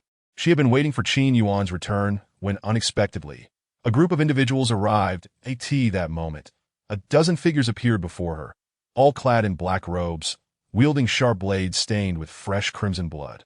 Evidently indicative of prior hunts against beasts, at the forefront stood a young man dressed in a blue brocade robe, appearing slightly over 18 years old. While not particularly handsome, his gaze bore an unsettling lewdness. His eyes were fixed intently on Lu Qingyi, seemingly with a glimmer of lust, for such exquisite beauty was indeed a rarity. Young master, that girl seems to possess a top-tier fire spirit lotus. A nearby elder in black robes, at the peak of Nirvana realm, cautioned that a top-tier fire spirit lotus? The blue-robed youth snapped back to reality upon hearing the elder's reminder, his gaze now fixated on the radiant crimson lotus in Lu Qingyi's hands. Instantly, his eyes glimmered with greed. Young master, this top-tier fire spirit lotus is a rare treasure of the fire attribute, but if acquired, your cultivation of the heavenly fire art will surely advance tremendously, the black-robed elder declared solemnly. Ha ha! It seems today is my lucky day. However, I want both the fire spirit lotus and the beauty. The blue-robed youth licked his lips. This group hailed from the heavenly fire sect of Wushuang City. a formidable sect in that region. This young man was none other than the young master of the Heavenly Fire Sect, Shun Lingyun. The Heavenly Fire Sect possesses a technique known as the Heavenly Fire Art, a high-level cultivation method of the 7th rank in the mysterious tier. Cultivating this technique requires the consumption of fire attribute treasures, significantly enhancing one's strength. Thus, this top-tier Fire Spirit Lotus was akin to a priceless gem for Shun Lingyun. What are you waiting for? Seize that Fire Spirit Lotus and capture that girl. Shun Lingyun commanded in a low voice. Yes, among the crowd, a disciple of the Heavenly Fire Sect stepped forward, suddenly stomping his foot against the ground and darting toward Lu Qingyi like a gust of wind. Lu Qingyi's face turned pale. Boom! At that moment, a silver silhouette shot out from the thicket, causing the Heavenly Fire Sect disciple's expression to change drastically as he immediately channeled his energy, thrusting out a palm strike. Bang! A deafening crash echoed as the disciple let out a wail, as if struck heavily, and was sent flying backward. Be careful, what is that? The members of the Heavenly Fire Sect gazed intently, and were astonished to see a towering figure clad in silver armor appear not far from Lu Qingyi. Chapter 50. The Formidable Thunder Puppet. On the ground, the Heavenly Fire Sect disciple screamed in agony, his arm shattered, and his complexion as pale as a ghost. What in the world is that?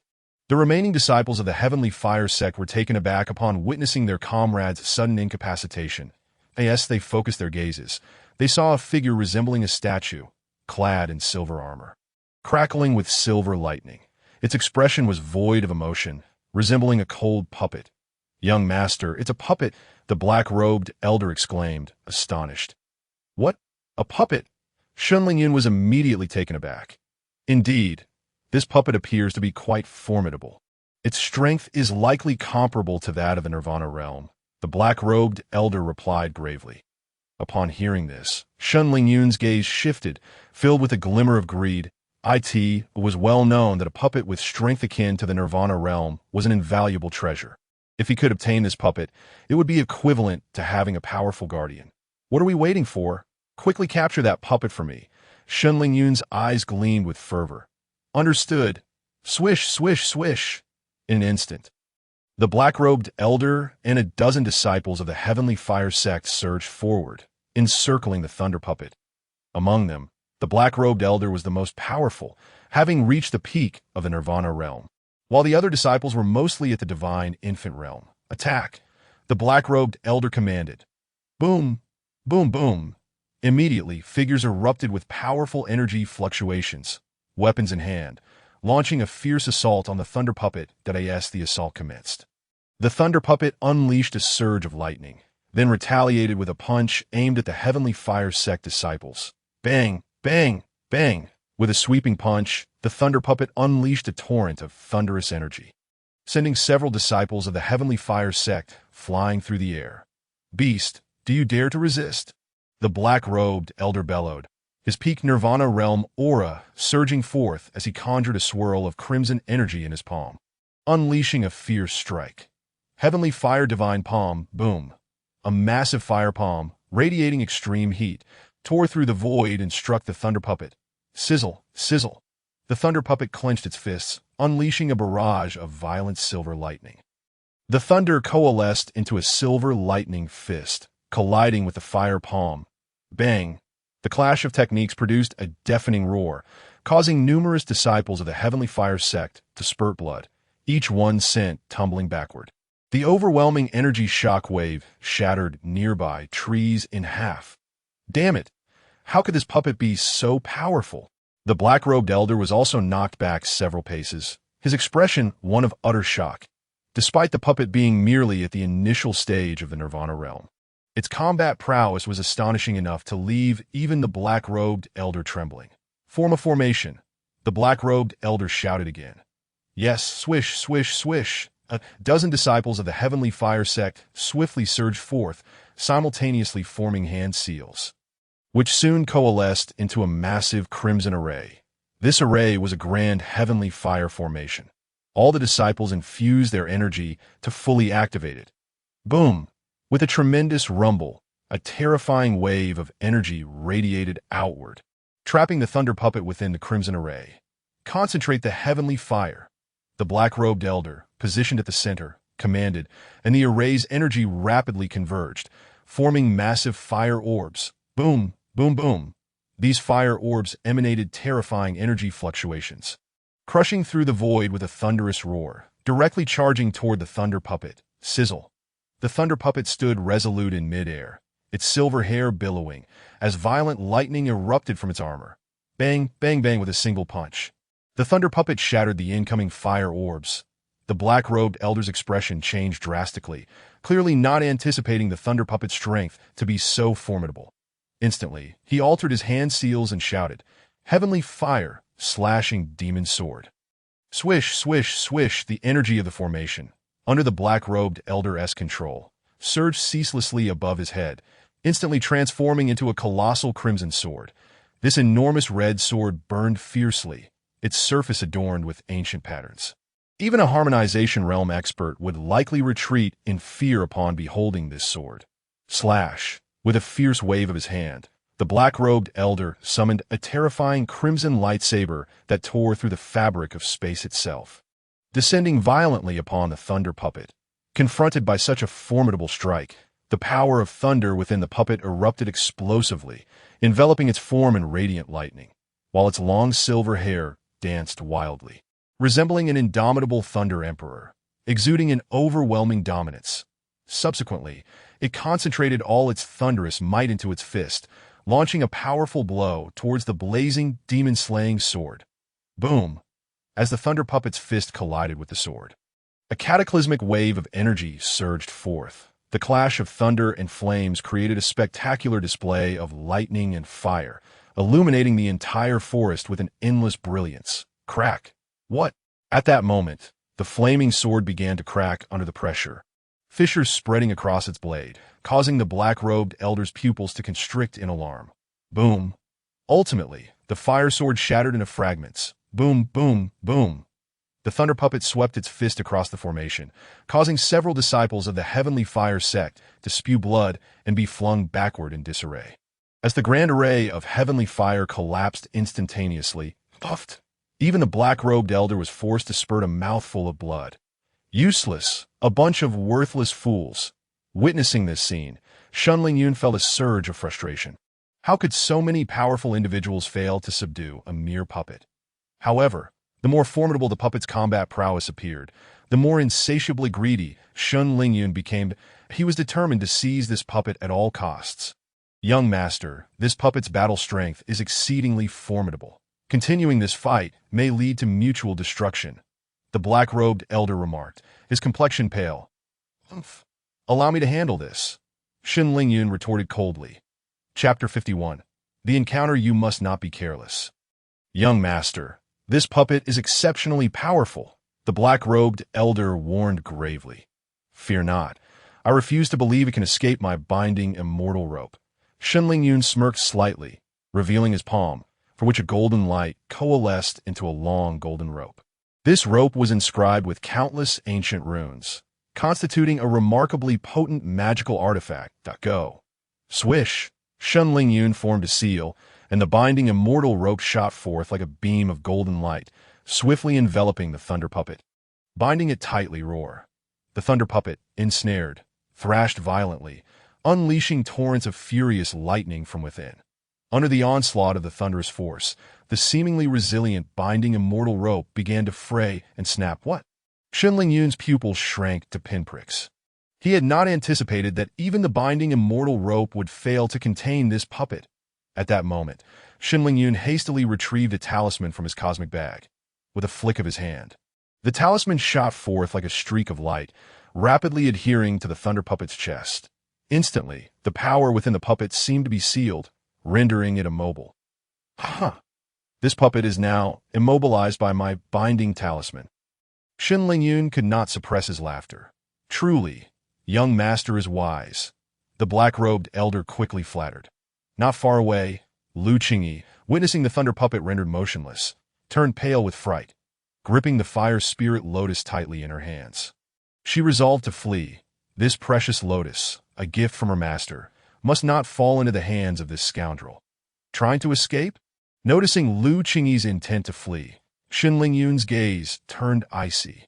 "Seize her," Shen Lingyun commanded in a low voice. Swish! In an instant, the black-robed elder lunged forward, extending his gnarled hand towards Lu Qingyi. Boom!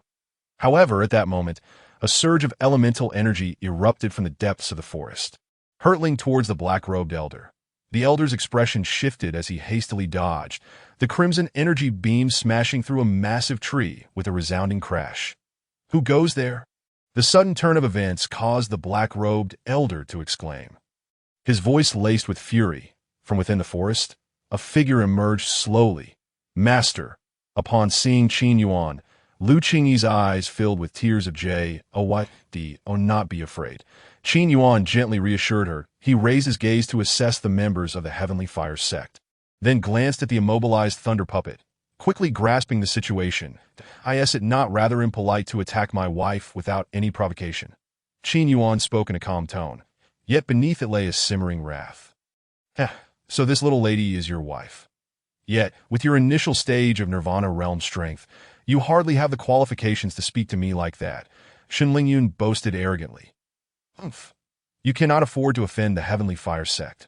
I suggest you hand over this little lady to our young master, lest you receive a reward for your compliance." The black-robed elder's tone was chilling. Upon hearing this, Qin Yuan's expression darkened ominously. He had initially believed the scoundrel was merely after the fire spirit lotus, but now it seemed he coveted Lu Qingyi's beauty as well. That's so. Then I shall see what your Heavenly Fire sect is truly capable of. Swish! As soon as the words left his mouth, Qin Yuan vanished from sight like a flash of lightning. "Young master, be careful." The black-robed elder's expression shifted dramatically. Qin Yuan's ghostly figure reappeared before Shen Lingyun, who could not help but smirk coldly. "You truly do not know your own mortality." Boom! Shen Lingyun clenched his fist, channeling the Heavenly Fire art. An intense and searing elemental force erupted forth, his aura unmistakably advancing into the mid-stage of the Nirvana realm. "Heavenly Flame Fist," Shen Lingyun bellowed, his fist blazing red, unleashing a powerful wave of energy as he charged towards Qin Yuan. Qin Yuan remained composed. His elemental energy surged forth without the need for any elaborate techniques, simply meeting Shen Lingyun's strike with a single punch. "This fool seeks his own demise." Disciples of the Heavenly Fire sect sneered. Bang! Ah! However, the next moment, a piercing scream echoed throughout the forest as the two fists collided. Shen Lingyun's arm was shattered, and he was sent flying several yards, crashing through 4 or 5 massive trees. "Young master."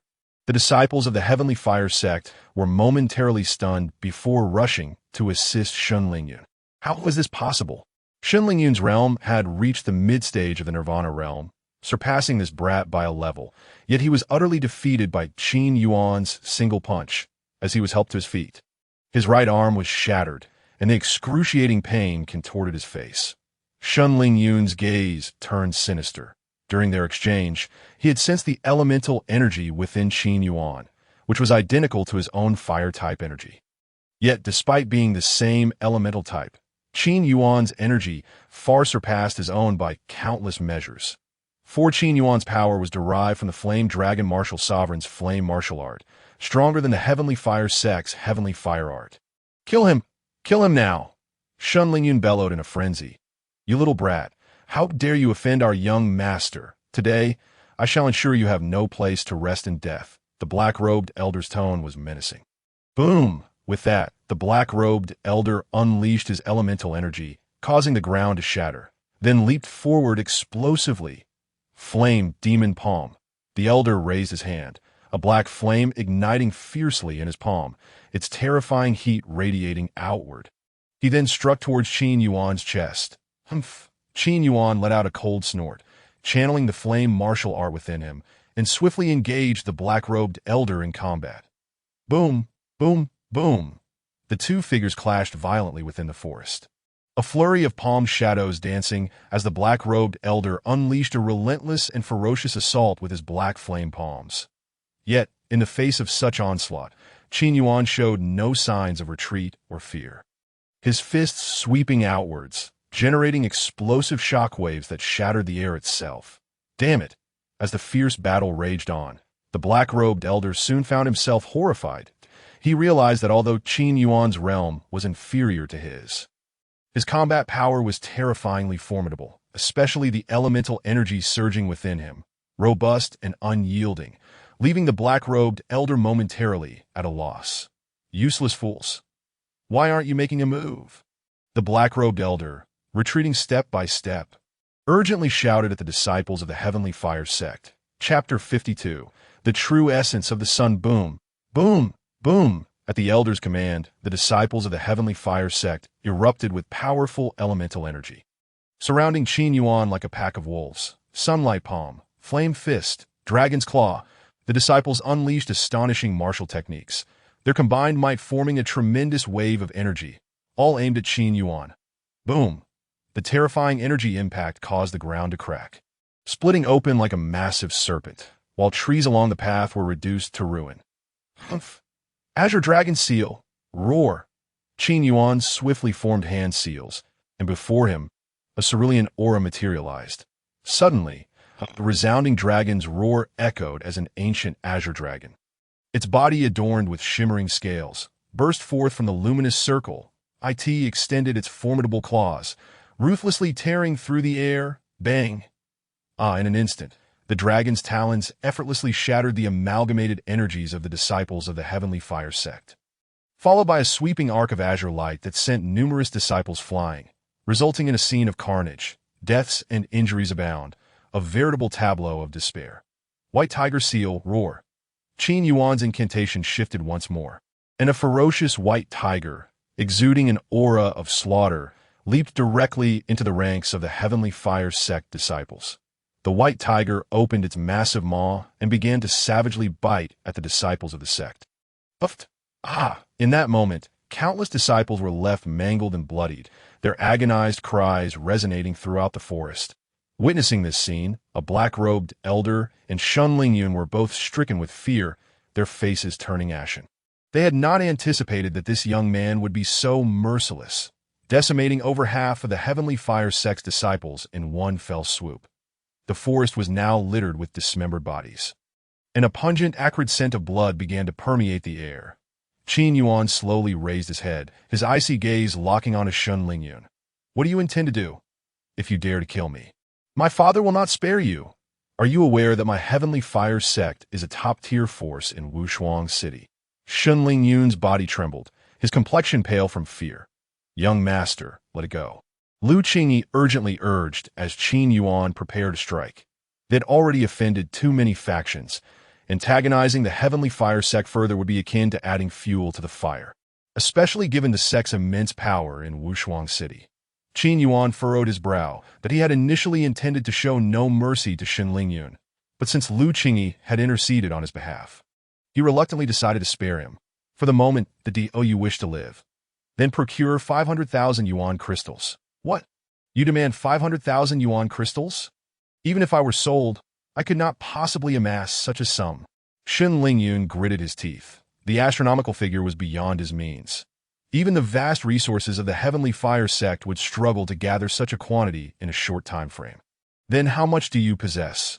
Qin Yuan inquired in a low voice. You worthless fools. Hurry and gather all the yuan crystals you have.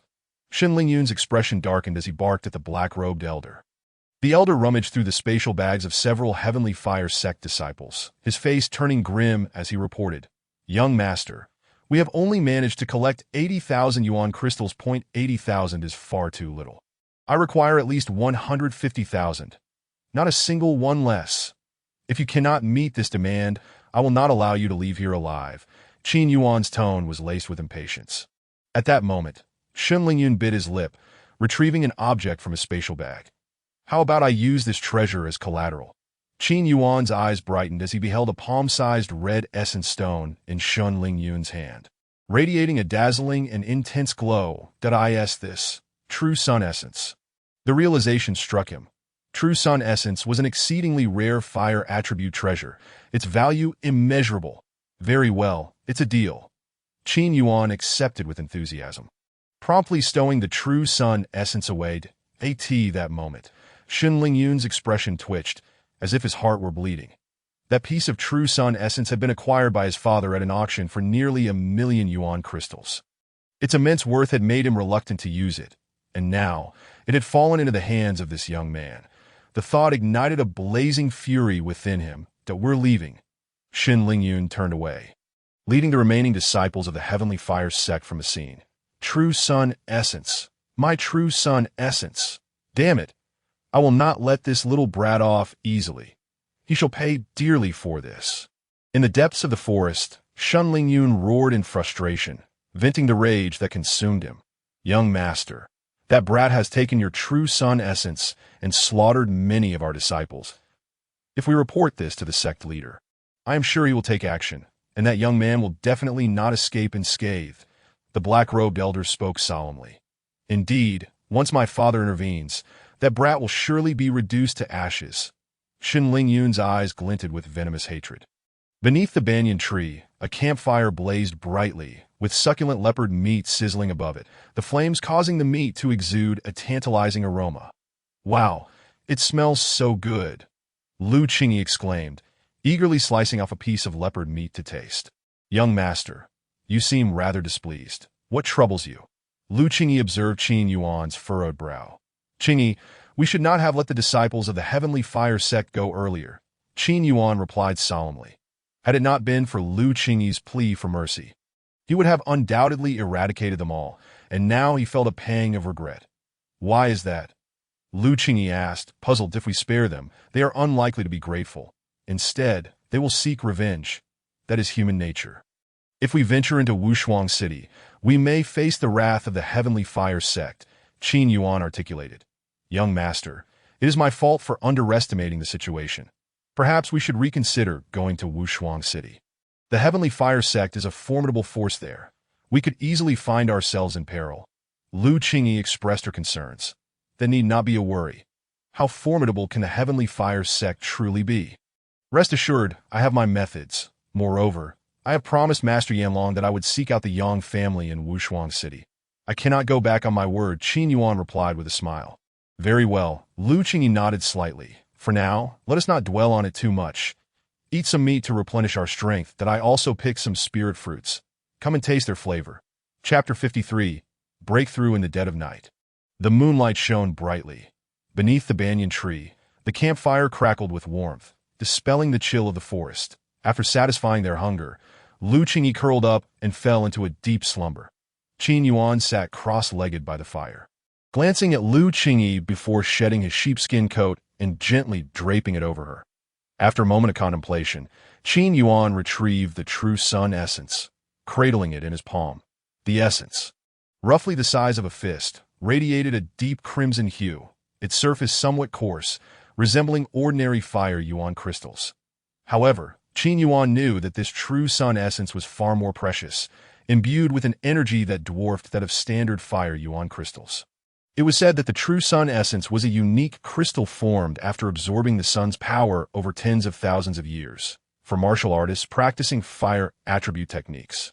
This essence was invaluable, enhancing their cultivation. As Qin Yuan practiced the flame martial arts, the true sun essence held immense significance for him. At this moment, he placed the essence in the center of his palms, feeling the 120 flame meridians within him stirring vigorously, as if eager to absorb the essence's power. Could this true sun essence allow me to break through once more? Qin Yuan's heart raced with anticipation. He positioned the essence between his palms and began to circulate the flame martial arts. Instantly, the 120 flame meridians erupted with powerful suction. Whoosh! Qin Yuan closed his eyes as the essence's energy flowed with his technique. A torrent of blazing red energy surged from his palms, pouring into his body with fervor. The purity of the true sun essence was beyond imagination, causing his entire body to glow like a hot iron. Even his garments reduced to ashes sizzle. A radiant red light enveloped Qin Yuan, the exceptionally pure fire attribute energy continuously penetrating his skin. The 120 flame meridians within him greedily absorbed the essence's power. Qin Yuan could distinctly feel his strength increasing at a visible rate with each passing second, in mere minutes. The enhancement of his Yuan force was equivalent to several days of arduous training. Even Qin Yuan found himself secretly astonished. The power of the true sun essence was simply too refined. With this essence, perhaps I could open more flame meridians within me, he thought eagerly. Thus, he directed the essence's energy to coalesce within him. Boom! As expected, with the continued accumulation of the true sun essence's power, the 121st flame meridian finally materialized. Each additional meridian opened would exponentially increase Qin Yuan's cultivation speed and significantly enhance the endurance of his Yuan force compared to ordinary martial artists. Qin Yuan sat cross-legged like an immovable rock as the radiant force of the sun surged into his body, causing the solar essence in his palm to diminish in size. Unbeknownst to him, 3 hours had slipped by. During this period of cultivation, Qin Yuan had successfully opened 140 fiery veins. These 140 fiery veins erupted simultaneously with a formidable suction force, rendering Qin Yuan's body akin to a bottomless pit, voraciously consuming the power of the solar essence. At this moment, Qin Yuan felt his body swell vigorously, the pure and potent energy of the solar essence coursing through him like a wild stallion. This state of cultivation persisted until the following day, when Qin Yuan finally opened his eyes slowly. Boom! The instant he opened his eyes, a powerful wave of energy burst forth from within him, shattering the surrounding trees into splinters at the mid-stage of the Nirvana realm. Qin Yuan's heart surged with joy. Thanks to the power of the solar essence, he had elevated his realm by a small tier in just one night. Looking down, he noticed that the solar essence in his hand had shrunk several times, now resembling the size of an infant's fist. Huff! Qin Yuan exhaled a breath of turbid air, which was astonishingly hot. Young master beside him, Lu Qingyi, was also awakened by this commotion, her eyes fluttering open. Qingyi, dawn has arrived.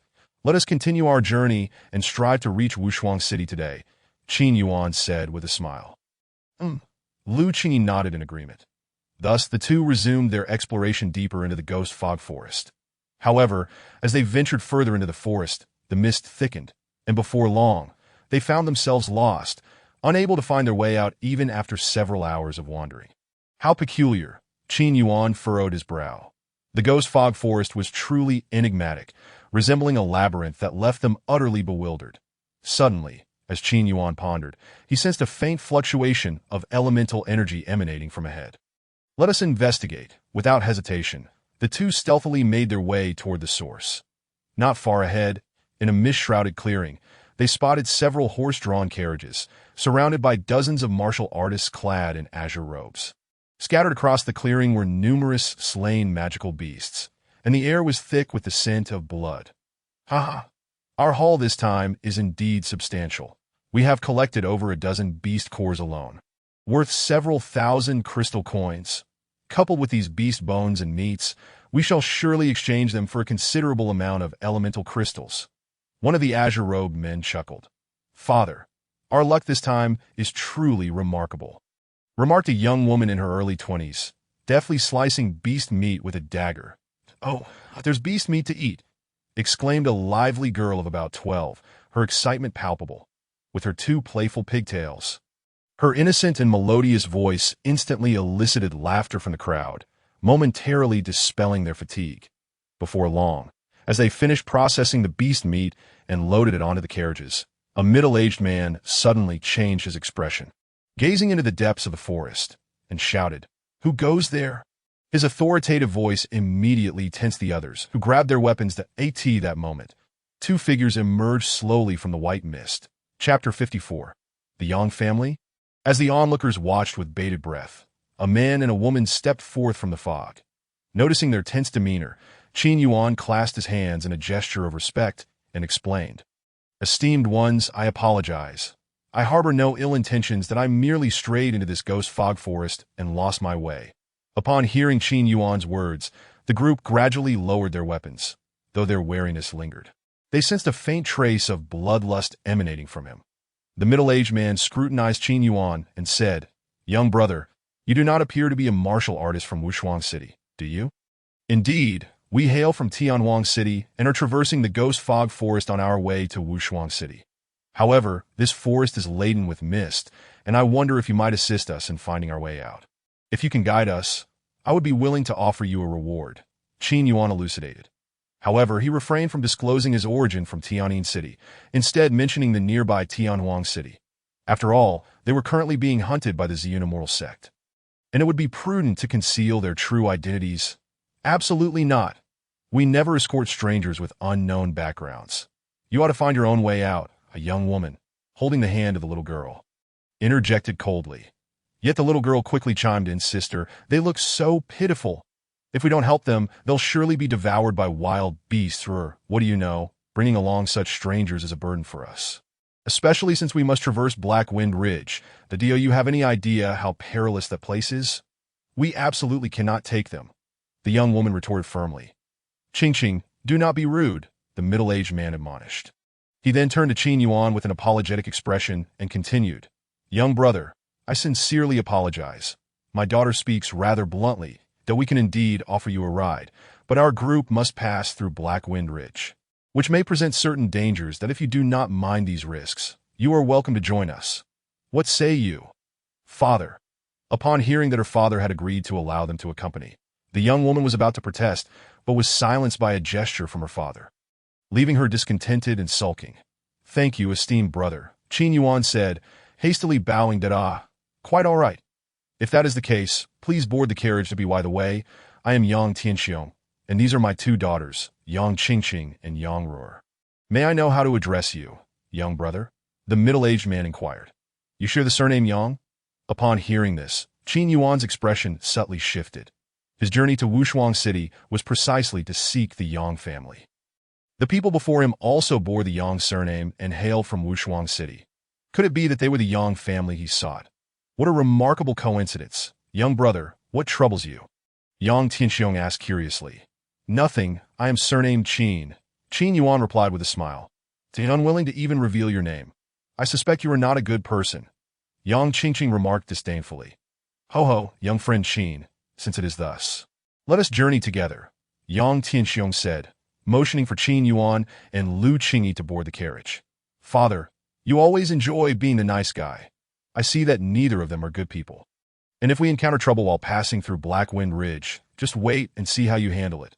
Yang Qingqing snapped in irritation. Qingqing, one must cultivate good relations.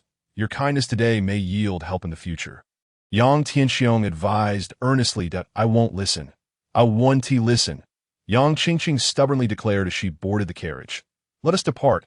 Yang Tianxiong waved his hand, and the carriages began to move forward slowly. As the carriages traversed the forest at a leisurely pace, they tied red ribbons to trees at intervals as markers that as long as they followed these markers, they would be able to exit the ghost fog forest. Inside the carriage, Qin Yuan, Lu Qingyi, and the Yang sisters sat opposite each other. Yang Ruor, with her large, dark eyes, gazed at Lu Qingyi and exclaimed, Wow, this sister looks so beautiful. Thank you for the compliment. Ruor is quite adorable as well. Lu Qingyi replied with a smile. By the way, sister, are you hungry? Here, have some fruit, said Yang Ruor cheerfully, producing 2 purple spiritual fruits from her bosom and offering them to Lu Qingyi and Qin Yuan. Do not give them anything. You foolish girl, those are purple jade spiritual fruits. We have barely picked 10 in total. How can you share them? Yang Qingqing hastily snatched the fruits away. Yang Ruor's face fell, feeling a bit wronged by her sister's reprimand. Qin Yuan remained silent, but he found Yang Qingqing's demeanor utterly unpleasant, while Yang Ruor appeared innocent and endearing by comparison. Yang Qingqing rolled her eyes, maintaining a vigilant watch over Lu Qingyi and Qin Yuan throughout the journey, clearly harboring a strong aversion toward the 2 strangers. After several hours of travel, they finally emerged from the ghost fog forest. In the distance loomed a series of treacherous black peaks, with a winding path snaking through them like a great serpent. That as one enters the mountainous peak, it seems as though a fierce black wind has risen, howling ominously. Everyone, stay alert. We are nearing the Black Wind Ridge, Yang Tianxiong intoned gravely. Qin Yuan rolled down the car window for a fleeting glance outside, noticing that the members of the Yang family convoy wore expressions of heightened vigilance and seriousness, as if they sensed impending danger. That we have arrived at Black Wind Ridge. I hope we do not encounter those bandits. Yang Qingqing silently prayed to be by the way, you 2 should exercise extra caution. This place is notoriously perilous, teeming with bandits, that if we happen to encounter robbers, we will have no time to protect you. Yang Qingqing remarked coldly. "Thank you for the warning, Miss Qingqing," Lu Qingyi replied with a smile. However, Yang Qingqing merely rolled her eyes at Lu Qingyi. As they approached Black Wind Ridge, Qin Yuan could distinctly feel the convoy accelerating, seemingly eager to leave this ominous area behind. The wheels crunched over the gravel, producing a rhythmic sound that at this moment. The demeanor of the Yang family members grew increasingly grave, for they had indeed reached Black Wind Ridge. Chapter 55. The infamous bandits on the winding mountain path. The howling wind echoed relentlessly, while carts sped past with great urgency. Upon entering Black Wind Ridge, the Yang family members appeared to don a new countenance, each bearing an expression of acute vigilance, their weapons gripped tightly as they scanned their surroundings with wary eyes. This was a perilous region, notorious for harboring a nest of thieves who lay in wait. Any convoy passing through here was at high risk of being pillaged by these bandits. Consequently, the Yang family remained tense, silently praying to avoid an encounter with the local mountain robbers. Inside the jolting carriage, Qin Yuan opened the window, looking out to witness the treacherous and winding mountain road. The Yang family members were clearly eager to depart from this location, and the carts suddenly quickened their pace, indicating they had indeed arrived at Black Wind Ridge. Just then, a piercing cry echoed from above, revealing a massive vulture soaring in the sky. "Not good. We've been spotted by the eyes of the bandits." Yang Tianxiong's expression changed drastically. "Chief, what should we do?" The others began to panic, for this vulture served as a lookout for the bandits. Should it spot a passing convoy, it would promptly alert its comrades. "Quick, increase the speed," Yang Tianxiong urged anxiously. With a crack of iron whips, the steeds neighed fiercely, racing down the mountain path with wild abandon. However, just as the Yang family convoy had yet to escape Black Wind Ridge, a thunderous roar erupted as a massive boulder tumbled down the slope, abruptly blocking their path. "Chief," one of the clansmen turned pale with fear. "We're doomed." Seeing the boulder obstructing their way, Yang Tianxiong's expression shifted. Despite their caution, they had still attracted the attention of the bandits. "Heh. To think you could slip past our watchful eyes, how Navi," a sinister voice echoed. Soon after, shadows appeared atop the slope, cloaked in dark robes, exuding an aura of menace. Suddenly, two figures darted forth. Hovering before the Yang family convoy. Point 1 was a bald man with a grotesque scar running down his left cheek, wielding a blood-red blade. The other was a woman draped in a black robe, her figure curvaceous and alluring, yet her lips were dark as night, and her gaze was piercing, exuding a cold, venomous air. The Black Wind duo. Upon sighting the pair, Yang Tianxiong's expression turned wary. This infamous duo was renowned as the most notorious bandits of Black Wind Ridge, feared throughout the entire Wushuang city. "Yang family leader, where do you think you are going?" "Attempting to leave Black Wind Ridge without a word is quite disrespectful to us, the Black Wind duo," the scarred man sneered. "I have long heard of the formidable reputation of the Black Wind duo. Today, as we pass through your territory, I hope for your leniency in allowing our convoy to pass." Yang Tianxiong replied with a respectful bow. "Leniency? Old man, do you think Black Wind Ridge is a charitable place? It is simple to pass, but you must surrender all goods aboard your carts and also pay an additional 100,000 crystals as a toll. What say you?" the female bandit taunted. 100,000 crystals? The entire Yang family turned sullen at this demand. The goods on their carts were already of considerable value. Now they were being extorted for an outrageous toll. This was truly intolerable. Yet, in the face of the audacious demands of these notorious bandits, the Yang family members could only suppress their fury. Even Yang Tianxiong clenched his fists in frustration, although he was the strongest among them. He was merely at the early stage of the Nirvana realm, whereas the notorious duo had reached the peak of Nirvana. "Very well.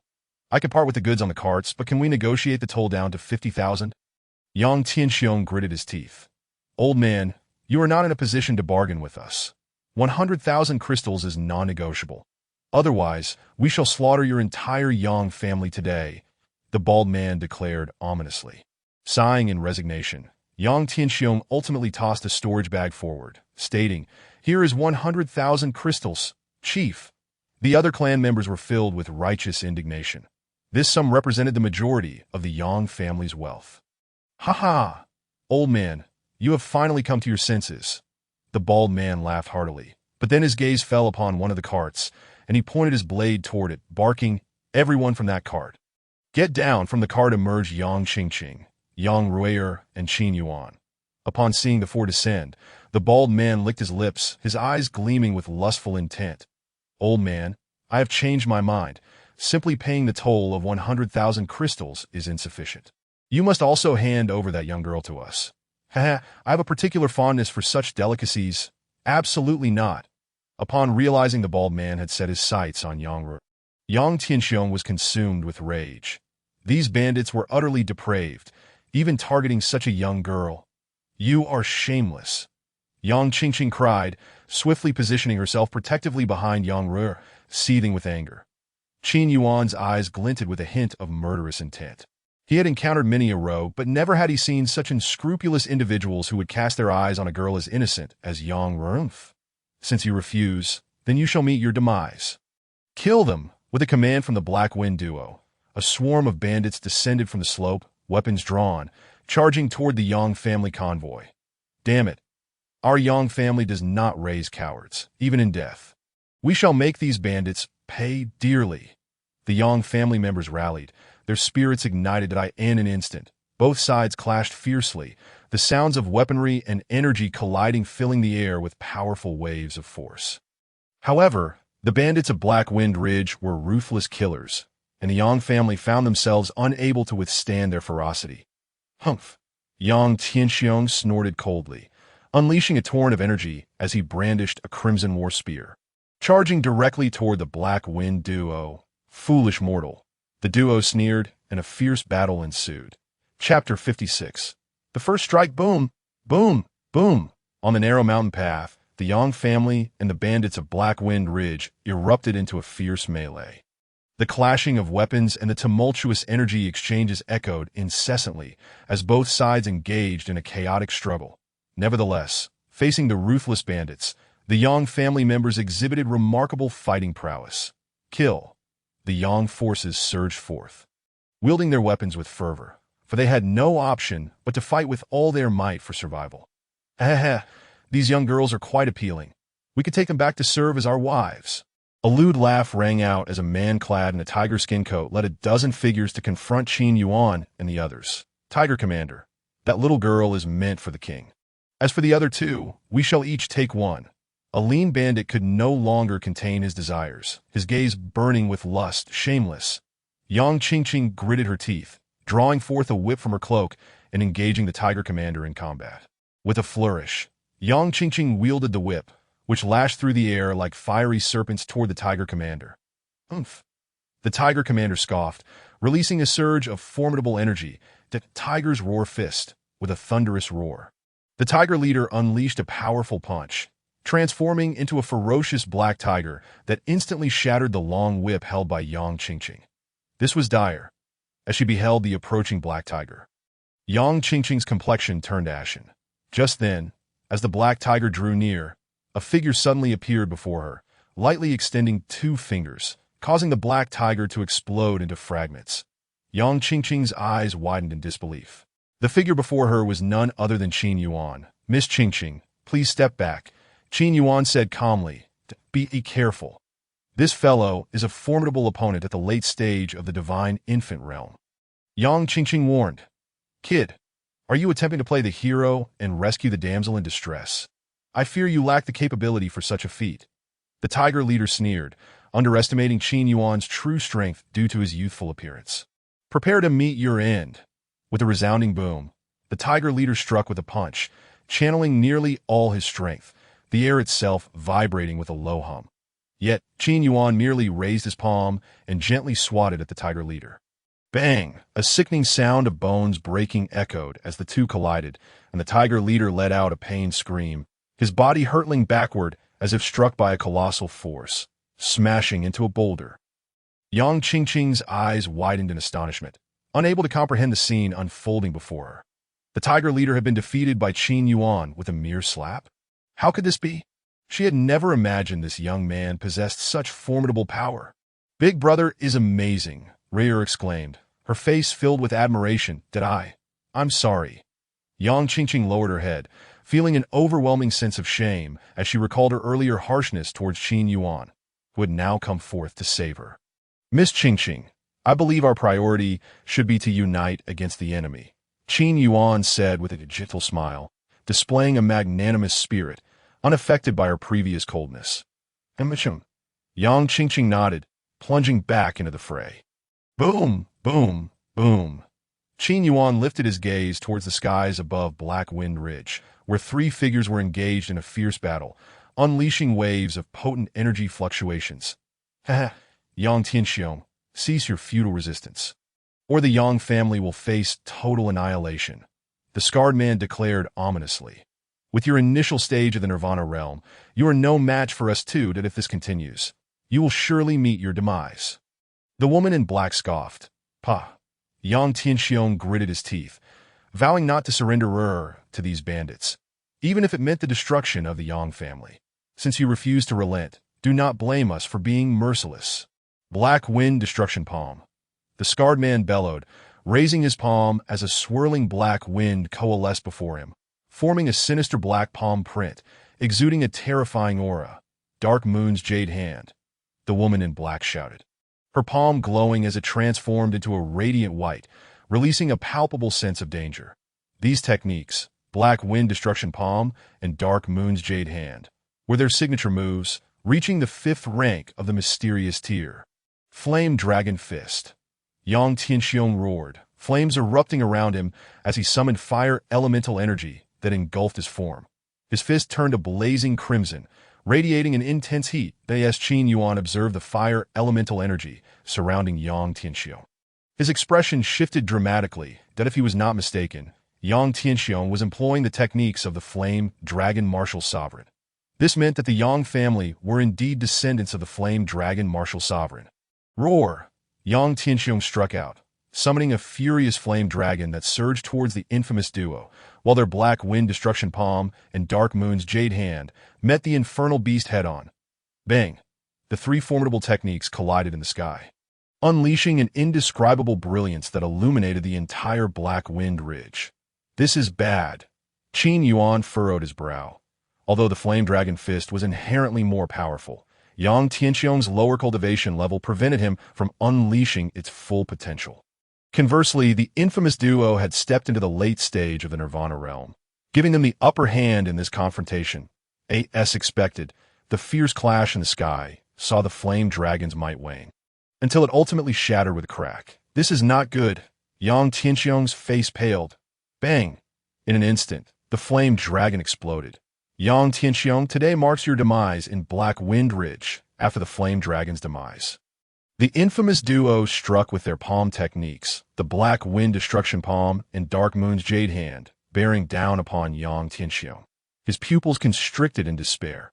If these techniques struck him, he would be utterly obliterated. It is my turn to intervene, Qin Yuan said, a slight smile gracing his lips. Earlier, the Yang family had aided him in leaving the Ghost Mist Forest. Thus he owed them a debt of gratitude. Moreover, knowing that the Yang family were descendants of the Flame Dragon Martial Sovereign compelled him to lend Yang Tianxiong a hand. Chapter 57. Complete Suppression. Boom! In the sky, the Black Wind Twin Demons unleashed their Black Wind Destruction Palm and Dark Moon's Jade Hand, imbued with raging power, hurtling towards Yang Tianxiong. Yet, he was too weary to resist, watching helplessly as the massive palm prince approached. Father! Witnessing this, Yang Qingqing and the other Yang family members turned pale. Roar just then. A roar echoed from above, followed by the emergence of a white tiger that charged towards the two palm prints. Bang! The white tiger collided forcefully with the palm prints, generating a violent explosion and a powerful shockwave that sent the Black Wind Twin Demons reeling back several yards. Who dares? The Black Wind Twin Demons were momentarily stunned, their blood surging as they gazed in shock at the figure standing behind Yang Tianxiong. It was Qin Yuan, standing with his hands clasped behind his back. Qin Xiaoyu? Yang Tianxiong was taken aback, clearly surprised that Qin Yuan could so effortlessly repel the Black Wind Twin Demons. Leader Yang, leave this matter to me, Qin Yuan stated nonchalantly. But, just as Yang Tianxiong was about to say something, a powerful energy surged from Qin Yuan's body. Middle stage of the Nirvana realm? Yang Tianxiong gasped, realizing that despite his years of diligent training, he had only just reached the initial stage of the Nirvana realm. Yet here was this young man, seemingly not even 20, possessing strength that surpassed his own. The Black Wind Twin Demons were equally astonished. Such a young individual reaching the middle stage of the Nirvana realm was a true prodigy in the entire Xiang County. Xiaoyu, be cautious. The Black Wind Twin Demons are formidable foes, Yang Tianxiong warned before retreating. Kid, your skills are impressive for someone so young, but I advise you to refrain from involving yourself in this matter, lest you lose your life unnecessarily. The Black Wind Twin Demon sneered. Although Qin Yuan's strength surprised them, it did not instill fear. After all, they had both been in the late stage of the Nirvana realm for many years. There is no need for further empty words. Today, I shall take both your lives, Qin Yuan declared flatly. How arrogant! If you seek death, do not blame us. The Black Wind Twin Demons said coldly. Boom! Their formidable elemental energy surged like a tempest, creating a whirlwind around them as they transformed into two streaks of light, charging towards Qin Yuan. Oomph! Qin Yuan snorted, lightly pushing off the ground with his toes, moving like a specter as his blazing elemental energy erupted forth. Boom! Boom! Boom! Above Black Wind Ridge, the three figures collided like meteorites in the sky, unleashing a tempestuous energy shockwave. Black Wind Claw!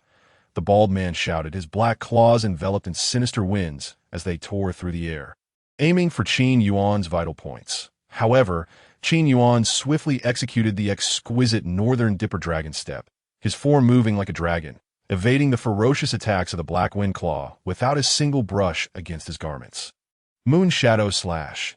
The woman in black called out, her palms sweeping to conjure blood-red elemental energy that formed crescent-shaped blades, rapidly spinning and slicing through the air towards Qin Yuan. Break for me!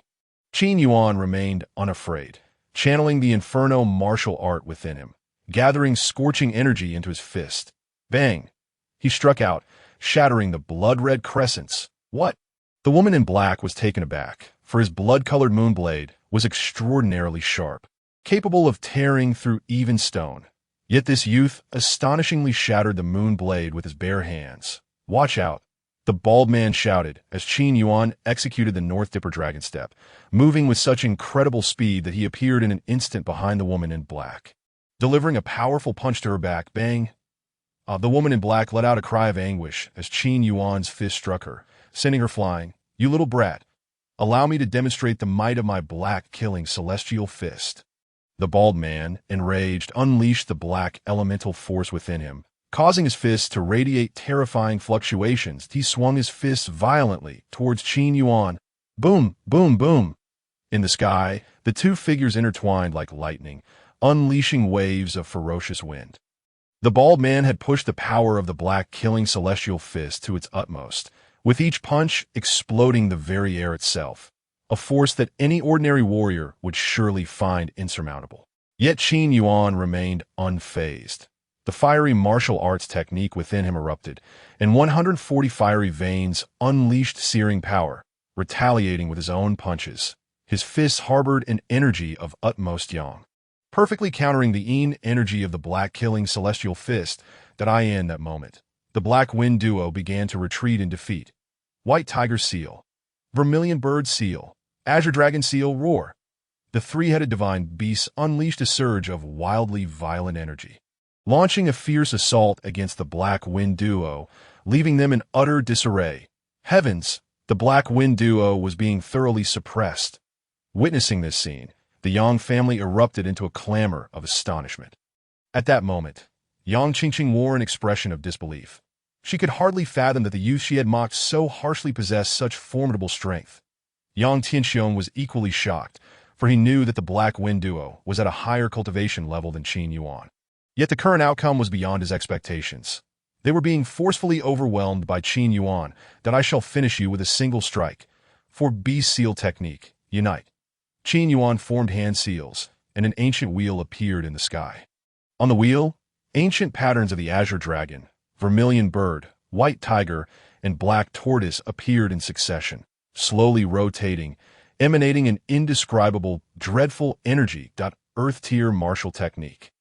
Upon seeing this wheel, the Black Wind duo trembled, their eyes filled with terror. This was their first encounter with such a top-tier martial technique. They had not anticipated that these youngsters would have mastered such a fearsome Earth-tier martial technique. Black Wind Divine Shield. In unison, the Black Wind duo unleashed a defensive technique, rapidly forming a black barrier around themselves that go, boom.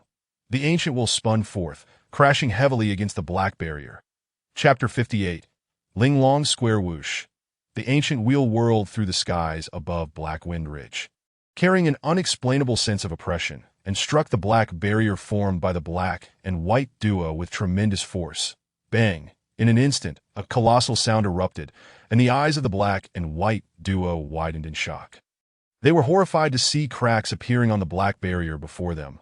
In a state of panic, they realized, was this the power of an Earth-tier martial technique? Finally, the black barrier was shattered into fragments by the wheel fused with the 4B seal, crashing heavily onto the black and white duo. The two figures coughed up blood, their bodies violently propelled into a mountain, causing the entire mountain to collapse under the impact. Witnessing this scene, everyone was left utterly astonished. Who would have thought that this seemingly harmless youth possessed such extraordinary combat prowess, defeating the notoriously infamous Black Wind duo? Earth-tier martial technique. Yang Tianxiong's gaze burned with intensity. The martial technique Qin Yuan had just unleashed was undoubtedly an Earth-tier technique, and its terrifying power was indeed as formidable as he had imagined. Crash! At that moment, two battered figures staggered out from the ruins. Flee! The Black Wind duo, gripped by fear, were gravely injured and had no strength left to fight. They instantly transformed into two streaks of light, attempting to escape. Escaping right under my nose will not be so easy. Qin Yuan waved his hand, and a black tower rose into the air, instantly transforming into a colossal tower that enveloped the two fleeing figures. Boom! The divine prison tower descended, directly imprisoning the Black Wind duo in its first level. Buzz. Qin Yuan exclaimed in surprise, realizing that imprisoning the black and white duo within the divine prison tower seemed to cause some subtle loosening in the fourth level of the tower. I understand now, Qin Yuan mused. The divine prison tower was quite peculiar. The more heinous criminals imprisoned within, the more power he could wield from it. Currently, he could not access the fourth level because there were not enough criminals confined. It seemed he needed to find a way to imprison more wicked individuals. Indeed, this divine prison tower is a divine punishment artifact of the entire Hongmeng realm. Mastering it allows one to enforce heavenly justice. Akin to being the sovereign of this world, Qin Yuan reflected. Regaining his composure, Qin Yuan stored the divine prison tower away. With the black and white duo imprisoned, the remaining bandits of Black Wind Ridge were now terrified. Scattering like loose sand, that we have emerged victorious. The members of the Yang family erupted in cheers at this moment, their gazes turned toward the figure of the young man, filled with admiration. After all, had it not been for Qin Yuan's defeat of the black and white duo, the Yang family might not have triumphed. Consequently, everyone felt immense gratitude and respect for this youth. Young friend Qin, I am truly in awe. You have eliminated a great menace for our Wushuang city, and the Yang family is immensely grateful. Yang Tianxiong clasped his hands in gratitude. He silently rejoiced that he had not refused to assist Qin Yuan in the Ghost Mist Forest, for this unintended act of kindness had saved the Yang family. You flatter me, Yang clan leader, Qin Yuan replied with a calm smile. At that moment, Yang Qingqing felt an overwhelming sense of guilt. Reflecting on her earlier mockery of Qin Yuan, she regretted her harsh words and even wished to slap herself. Young friend Qin, your great kindness is something the Yang family cannot repay. How about this? If you do not mind, you may stay with us for a while. What do you think? Yang Tianxiong proposed solemnly. After a moment of silence, Qin Yuan nodded. Having just arrived in Wushuang City, a safe place to stay would indeed be advantageous. That sounds wonderful, he replied, clasping his hands. Then let us be off, Yang Tianxiong said, elated. Thus, the group climbed back onto the carriage, continuing their journey. Before long, they quickly departed from the territory of Black Wind Ridge. Young friend Qin, we have exited Black Wind Ridge. In approximately 2 hours, we should reach Wushuang City. Yang Tianxiong stated solemnly. Clan leader Yang, I'm unfamiliar with Wushuang City. Could you kindly provide some information about it? Qin Yuan inquired with curiosity. Certainly, Wushuang City is an ancient city and ranks among the top 10 cities in Ziyang Prefecture. Countless sects are established here, and the forces are complex and varied. However, it can be generally categorized into one city lord's mansion, two sects, and three families. The city lord's mansion governs Wushuang City, acting as its ruler. The two sects are the Heavenly Fire sect and the Xianming sect, both of which are top-tier sects, second only to the city lord's mansion. Yang Tianxiong elaborated. Qin Yuan furrowed his brow slightly. Previously, he had encountered individuals from the Heavenly Fire sect in the Ghost Mist Forest and had even acquired the Sun True Essence from Shun Lingyun. He had not expected the Heavenly Fire sect to possess such formidable power in Wushuang City. Having offended the Heavenly Fire sect, he would need to tread carefully upon entering Wushuang City. As for the three families, they're the Lin family, the Zhou family, and the Wu family. They also hold significant status and power within Wushuang City. Yang Tianxiong added. What about the Yang family? Qin Yuan asked, somewhat surprised. He had assumed that the Yang family would be among these three prominent families. Alas, my Yang family, decades ago, held a position in Wushuang City that rivaled the three families. But unfortunately, we have now fallen into complete decline. Yang Tianxiong lamented, his words tinged with mixed emotions. That I see.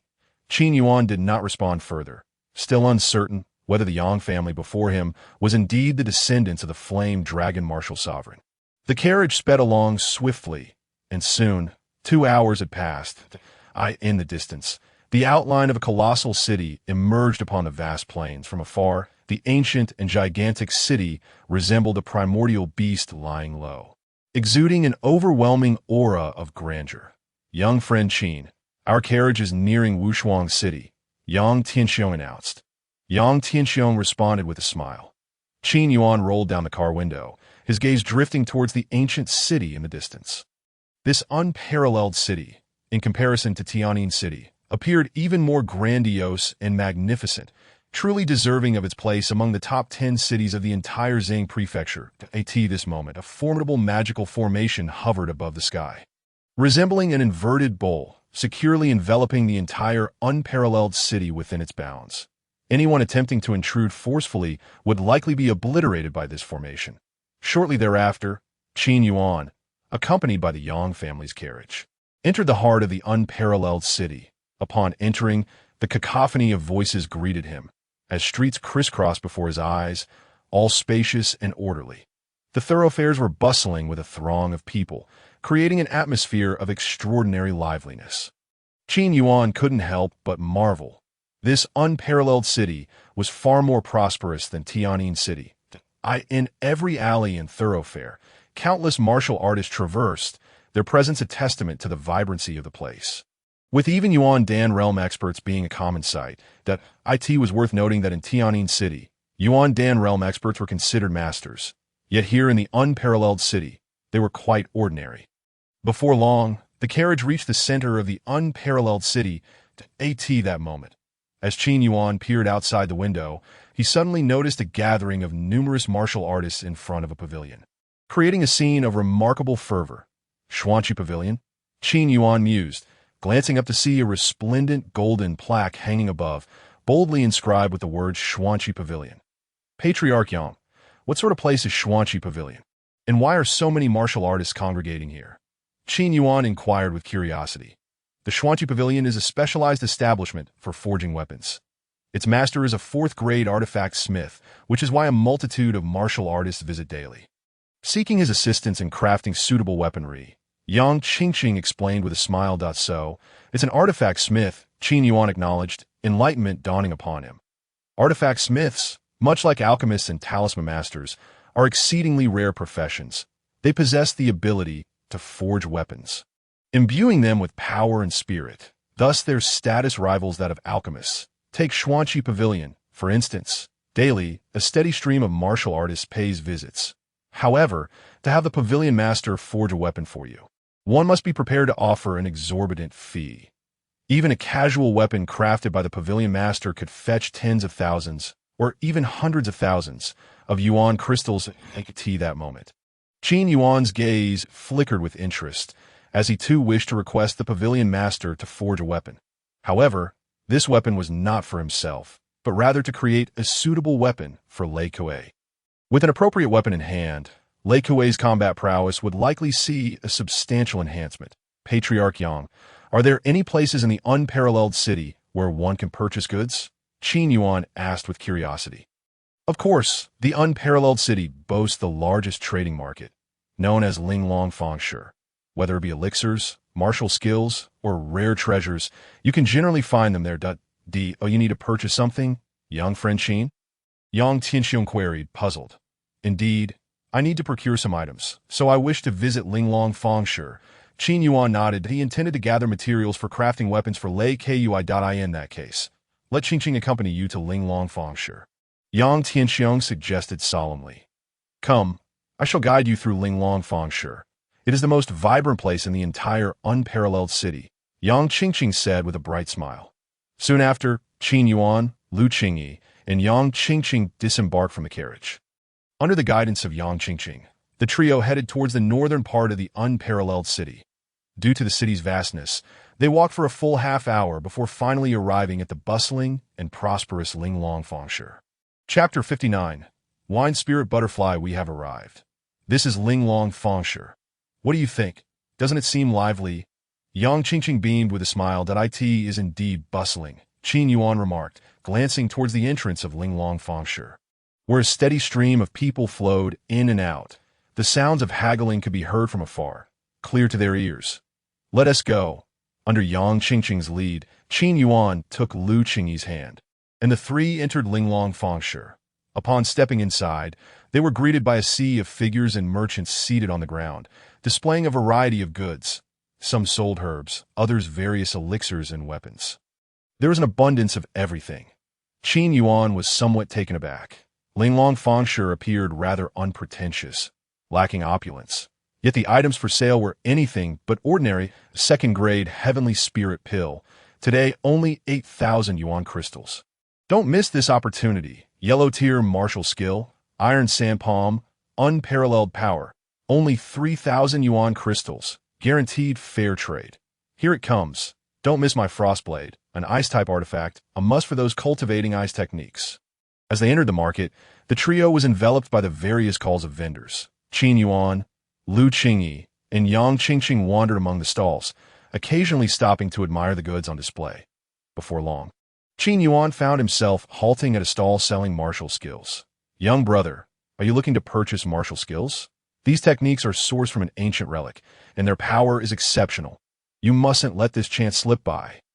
An elderly man with disheveled hair grinned widely, revealing a mouthful of yellowed teeth. Before him lay a collection of ancient tomes, their pages worn and yellowed with age. Intrigued, Qin Yuan began to peruse the martial skills one by one. Yellow tier, 3rd grade, Dragon Elephant Fist. Yellow tier, 8th grade, 8 Desolate Palm. Yellow tier, 9th grade, 9 Sun Finger. After a cursory glance, Qin Yuan quickly lost interest, as although these martial skills were ancient, their rank was far too low. The highest skill among them was merely 1st grade in the Profound tier, which was beneath Qin Yuan's discerning eye. Old man, do you happen to have any Earth tier martial skills for sale? Qin Yuan inquired curiously. To his surprise, the elderly man's expression turned indignant. Earth tier martial skills? You must be joking. Do you think they grow on trees? There are hardly any Earth tier martial skills in the entire unparalleled city. Qin Yuan pondered for a moment, realizing the realm below was indeed impoverished. Not only was there a scarcity of yuan energy, but martial skills were equally lacking. Earth tier martial skills were truly rare here.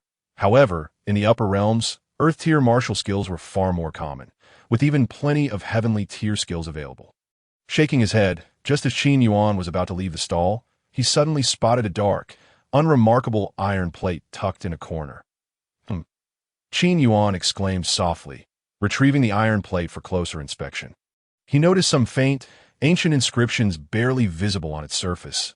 Instinctively, he felt that this iron plate was extraordinary and asked, Old man, what is this iron plate? What is its use? I don't know either. I found this iron plate in an ancient relic and have studied it for quite some time, but couldn't discern its purpose. However, It is quite special as it is impervious to any fire. The elderly man replied solemnly. How much do you want for it? Qin Yuan asked directly. His interest peaked. 3,000 yuan crystals. The elderly man replied, surprisingly straightforward. What? 3,000 yuan crystals? Are you trying to rob me? For such a piece of scrap iron, you dare to ask such a high price? Yang Qingqing scoffed. Deal. Nevertheless, Qin Yuan cheerfully purchased the black iron plate. Young Master Qin, you could have haggled a bit. This old fellow is clearly trying to take advantage. Yang Qingqing whispered discreetly to "It's all right." Qin Yuan replied with a gentle smile.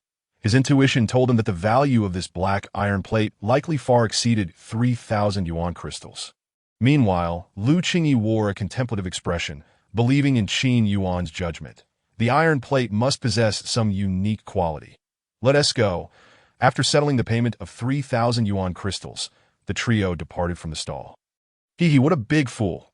After Qin Yuan left, the elderly man couldn't contain his laughter, having sold a mere black iron plate for an exorbitant price of 3,000 yuan crystals.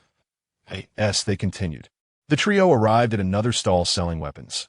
Arrayed before them were various swords, spears, and polearms of varying ranks, from 1st and 9th grade, with even one quasi-king weapon on display. However, Qin Yuan found these low-tier weapons unworthy of his attention. After a mere glance, he lost interest, prompting the trio to push deeper into Linglong Fangshi. Miss Yang Qingqing, why does that area seem so lively? Qin Yuan gazed curiously into the distance. Ahead, the throngs of people appeared even denser, with a cacophony of vehicles flowing like a river. Unbeknownst to young Master Qin, that area was the Divine Pet Zone, where an array of extraordinary pets were available for sale, as explained by Yang Qingqing with a smile. Divine pets? Upon hearing these words, Qin Yuan felt a spark of curiosity, prompting both of them to venture toward the Divine Pet Zone. As they entered, they were greeted by a myriad of large iron cages, each housing various beast companions. Some beasts were impressively large, while others were quite diminutive, showcasing an eclectic assortment. Flame Hoof, a fire-type demon beast, capable of traversing thousands of miles in a day, priced at 30,000 crystal coins. Qin Yuan stood before one cage, where a magnificent steed engulfed in roaring flames exuded an air of grandeur. Diamond Thunder Lion, roar! In another cage, a colossal lion, crackling with silver lightning, let out a fearsome roar. Thrashing violently within its confines, that purple-eyed cloud-winged tiger, golden silk silver wolf, volcanic cloud leopard, berserk demon bear. The trio ambled through the area, marveling at the bizarre and wondrous demon beasts, experiencing a delightful expansion of their horizons. Wow, how beautiful! Suddenly, the voice of Lu Qingyi rang out in astonishment as she bent down to gaze at a stall on display was a modest glass vial containing a cerulean butterfly, its wings adorned with intricate and exquisite patterns. Little girl, your taste is truly remarkable. This butterfly is an ancient beast pet known as the wind spirit butterfly, exceedingly rare among wind-type demon beasts. Its size can be augmented, and with the right celestial materials, it can continue to grow. An adult wind spirit butterfly can unleash devastating storms upon opening its mouth. An extraordinary divine pet. A gray-robed elder chuckled. Would you like it? Qin Yuan inquired, glancing at Lu Qingyi. Lu Qingyi nodded slightly. How much is it? Qin Yuan asked. 50,000 crystal coins. The gray-robed elder replied succinctly that that's too expensive. How about 30,000 crystal coins? If that's acceptable, I'll purchase it, Qin Yuan stated resolutely. Very well. After a moment's contemplation, the gray-robed elder nodded in agreement. Upon receiving 30,000 crystal coins, Lu Qingyi joyfully cradled the glass vial in her arms. Thank you, young master. Lu Qingyi felt a surge of happiness within her heart. With a pop, she opened the glass vial, and the exquisite wind spirit butterfly fluttered gracefully into the air, landing delicately atop Lu Qingyi's hair, resembling a beautiful hair ornament. Quite lovely, Qin Yuan praised at his compliment. A rosy hue blossomed on Lu Qingyi's cheeks. Let us proceed. Without lingering, the trio ventured deeper into Linglong Square. Qin Yuan's primary objective was to procure materials for refining weapons, as he sought to create an armament for the Thunder Puppet, necessitating some lightning-type materials. However, such materials were rare, leaving him uncertain if Linglong Square would have them. Before long, they arrived at a deeper section of Linglong Square. They discerned that the crowd here was considerably sparser. Yet the quality and price of the items significantly escalated. Clearly, the goods in this area were of a higher grade, and the steeper prices naturally resulted in less foot traffic. After all, not everyone could afford such extravagant wares. Upon entering this area, Qin Yuan quickly identified his target.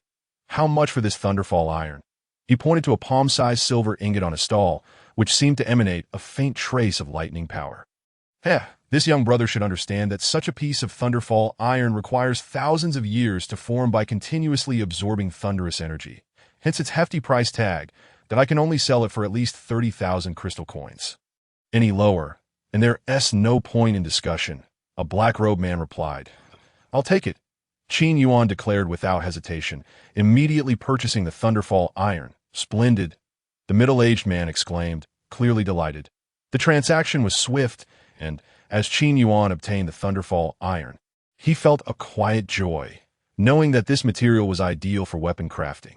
Young Master Qin, your wealth truly astounds me, Yang Qingqing remarked, taken aback, for Qin Yuan had spent over 80,000 crystal coins in such a short span, showcasing remarkable financial prowess.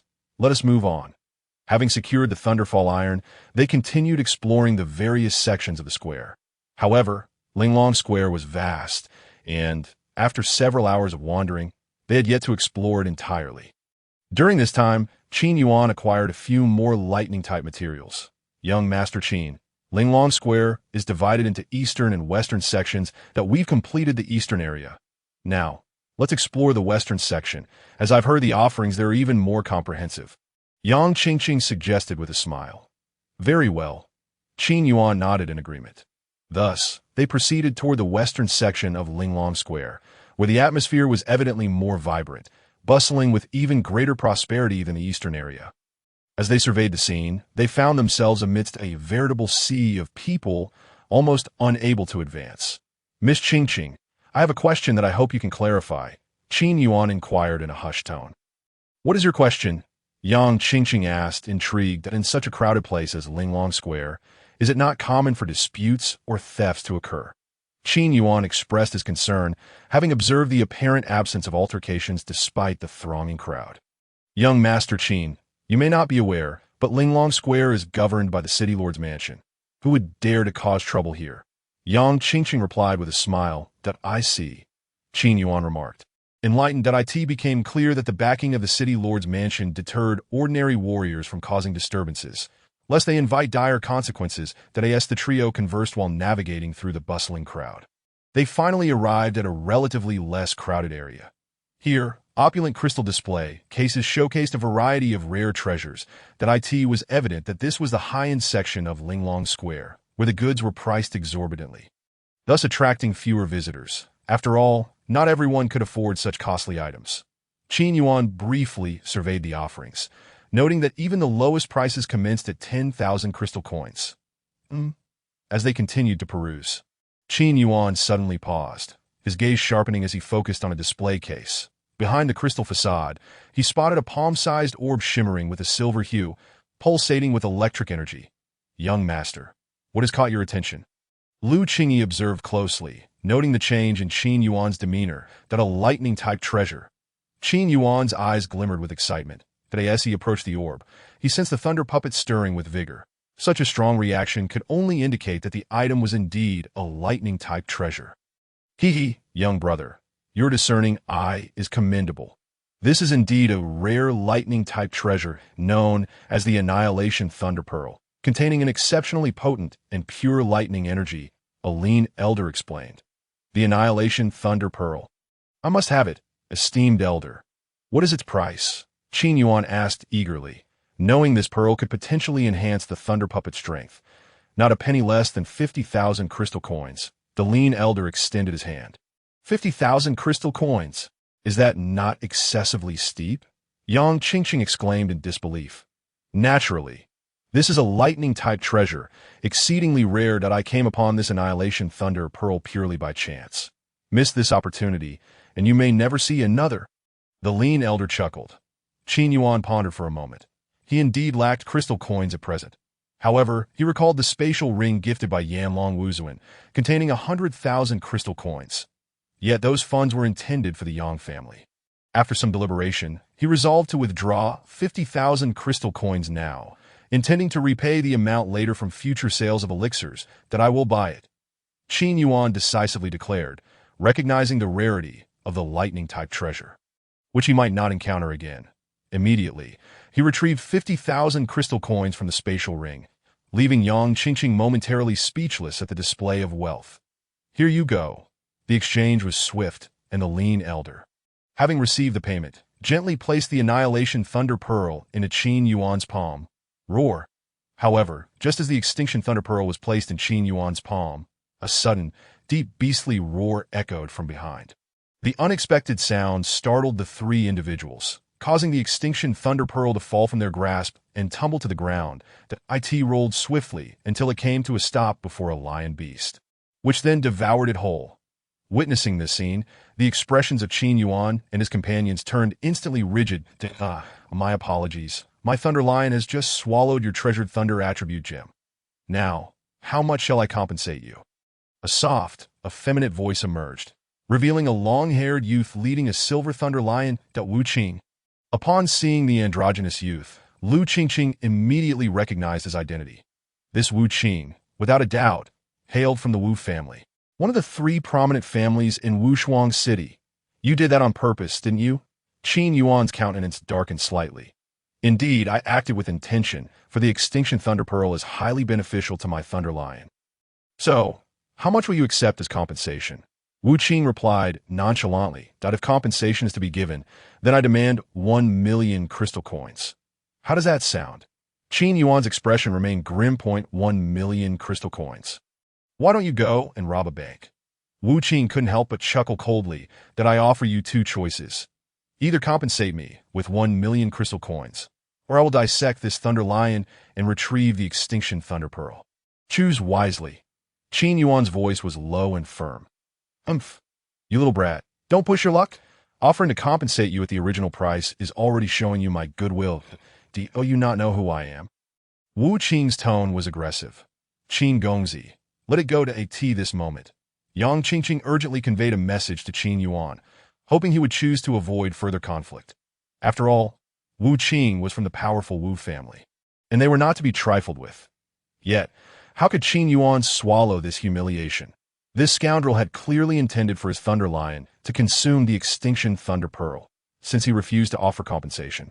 Qin Yuan resolved to kill this Thunder Lion, dissect it, and reclaim the pearl. I give you one last chance. Will you pay me 1,000,000 crystal coins, or shall I dissect the Thunder Lion to retrieve the Extinction Thunder Pearl? Qin Yuan's gaze was piercing. My Imperial Thunder Lion cost me tens of thousands of crystal coins. Are you certain you can afford to compensate for its injury? Wu Qing replied with arrogance. So, you intend to refuse compensation for my losses? Qin Yuan's expression was as dark as water. Correct, I have no intention of compensating you. What can you do about it? Within Wushuang City, my Wu family has never feared anyone.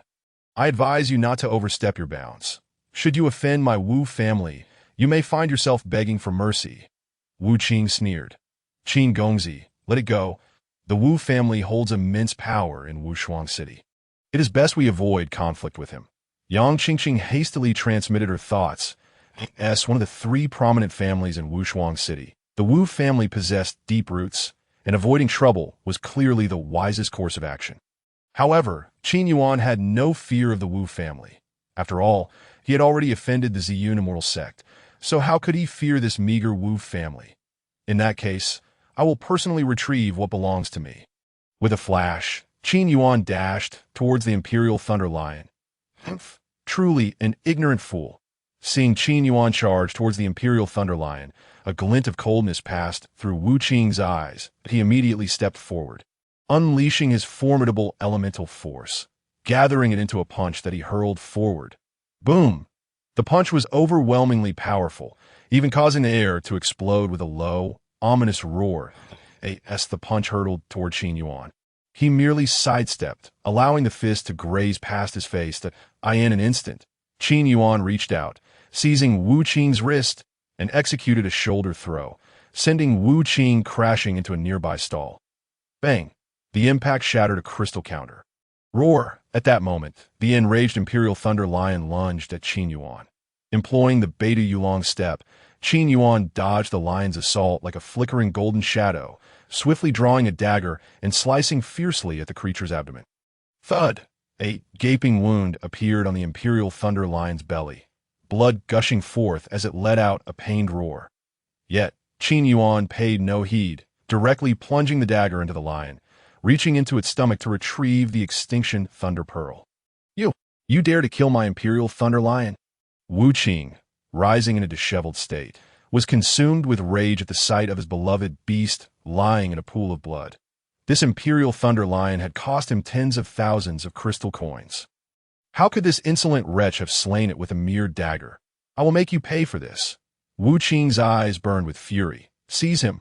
Wu Qing gritted his teeth, and two servants surged forward, launching an attack against Qin Yuan. However, they barely lasted a moment before Qin Yuan struck them down with a single palm, causing them to spit blood and fly backward. What just happened? Who is this fellow?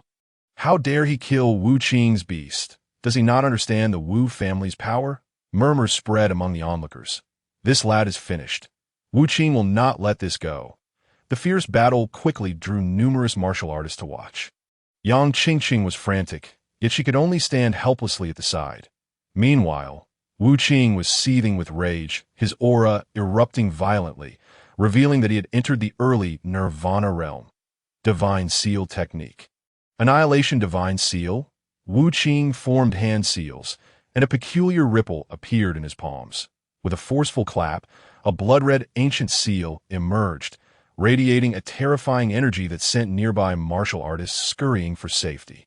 The Divine Seal Technique? Isn't that one of the three ultimate techniques of the Wu family? This technique is a Shin-level martial skill with boundless power. Gasps of astonishment rippled through the crowd. Die! With a gaze as sharp as a blade, Wu Qing clapped his hands toward Qin Yuan, unleashing the blood-red light seal imbued with destructive force, a Shin-level martial skill. You say? Azure Dragon Seal. Qin Yuan's voice rang out with authority as he activated the most powerful technique from the 4-Beast Seal. Summoning a massive Azure Dragon illusion that surged forth to clash with the Divine Seal. Bang! The Azure Dragon's claws tore through the air, shattering the Annihilation Divine Seal. As the seal exploded, Wu Qing spat out a mouthful of blood, only to be swept away by the dragon's colossal tail, crashing to the ground. Wow! This lad uses a Shin-level martial skill as well, and it seems even stronger than Wu Qing's Divine Seal technique. Who is he? How could he defeat Wu Qing, who ranks among the top 10 prodigies in Wushuang City? Whispers of astonishment spread through the crowd. Yet at that moment, Qin Yuan clearly had no intention of sparing Wu Qing. He brandished his dagger again, rushing toward the downed Wu Qing with lethal intent. Swish! Just as he was about to strike Wu Qing down, a powerful voice resonated through the air. Halt! The deep voice, infused with immense energy, forced Qin Yuan back several paces that a harmonization realm expert. Qin Yuan's expression sharpened. That moment, the crowd parted, revealing a group of figures clad in purple robes, led by a dignified elder. The elder cast a stern glance at Qin Yuan and declared, in Linglong Square, fighting is prohibited. No one is allowed to cause trouble. Qin Yuan quickly understood that these individuals were likely from the City Lord's mansion. Given that Linglong Square was backed by the powerful City Lord's mansion, and with patrolling guards present, no one could create disturbances there. He promptly explained the situation to the purple-robed elder. Wu Qing. You rely on your Wu family too much and have gone too far. If it weren't for the Wu family's reputation, I would have certainly punished you severely today. The purple-robed elder spoke with an air of authority. Naturally, Wu Qing dared not utter a word, for although the Wu family held high status in Wushuang City, they would not provoke the City Lord's mansion, which was the true ruler of the city. Enough! This shall be your last warning that if such an incident occurs again, both of you will be expelled from the square and banned for life from entering. The purple-robed elder stated sternly, You will pay for this.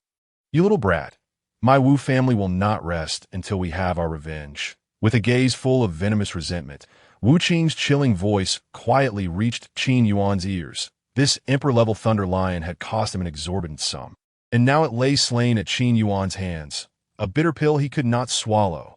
However, due to the constraints of the city lord's manor, he dared not act further in Linglong Square, leaving him to stifle his rage within. "Let us depart," Wu Qing declared, leading his two subordinates away from the square in a dejected manner. Yet before they left, his icy glare fixed upon Qin Yuan, as if he wished nothing more than to devour him whole.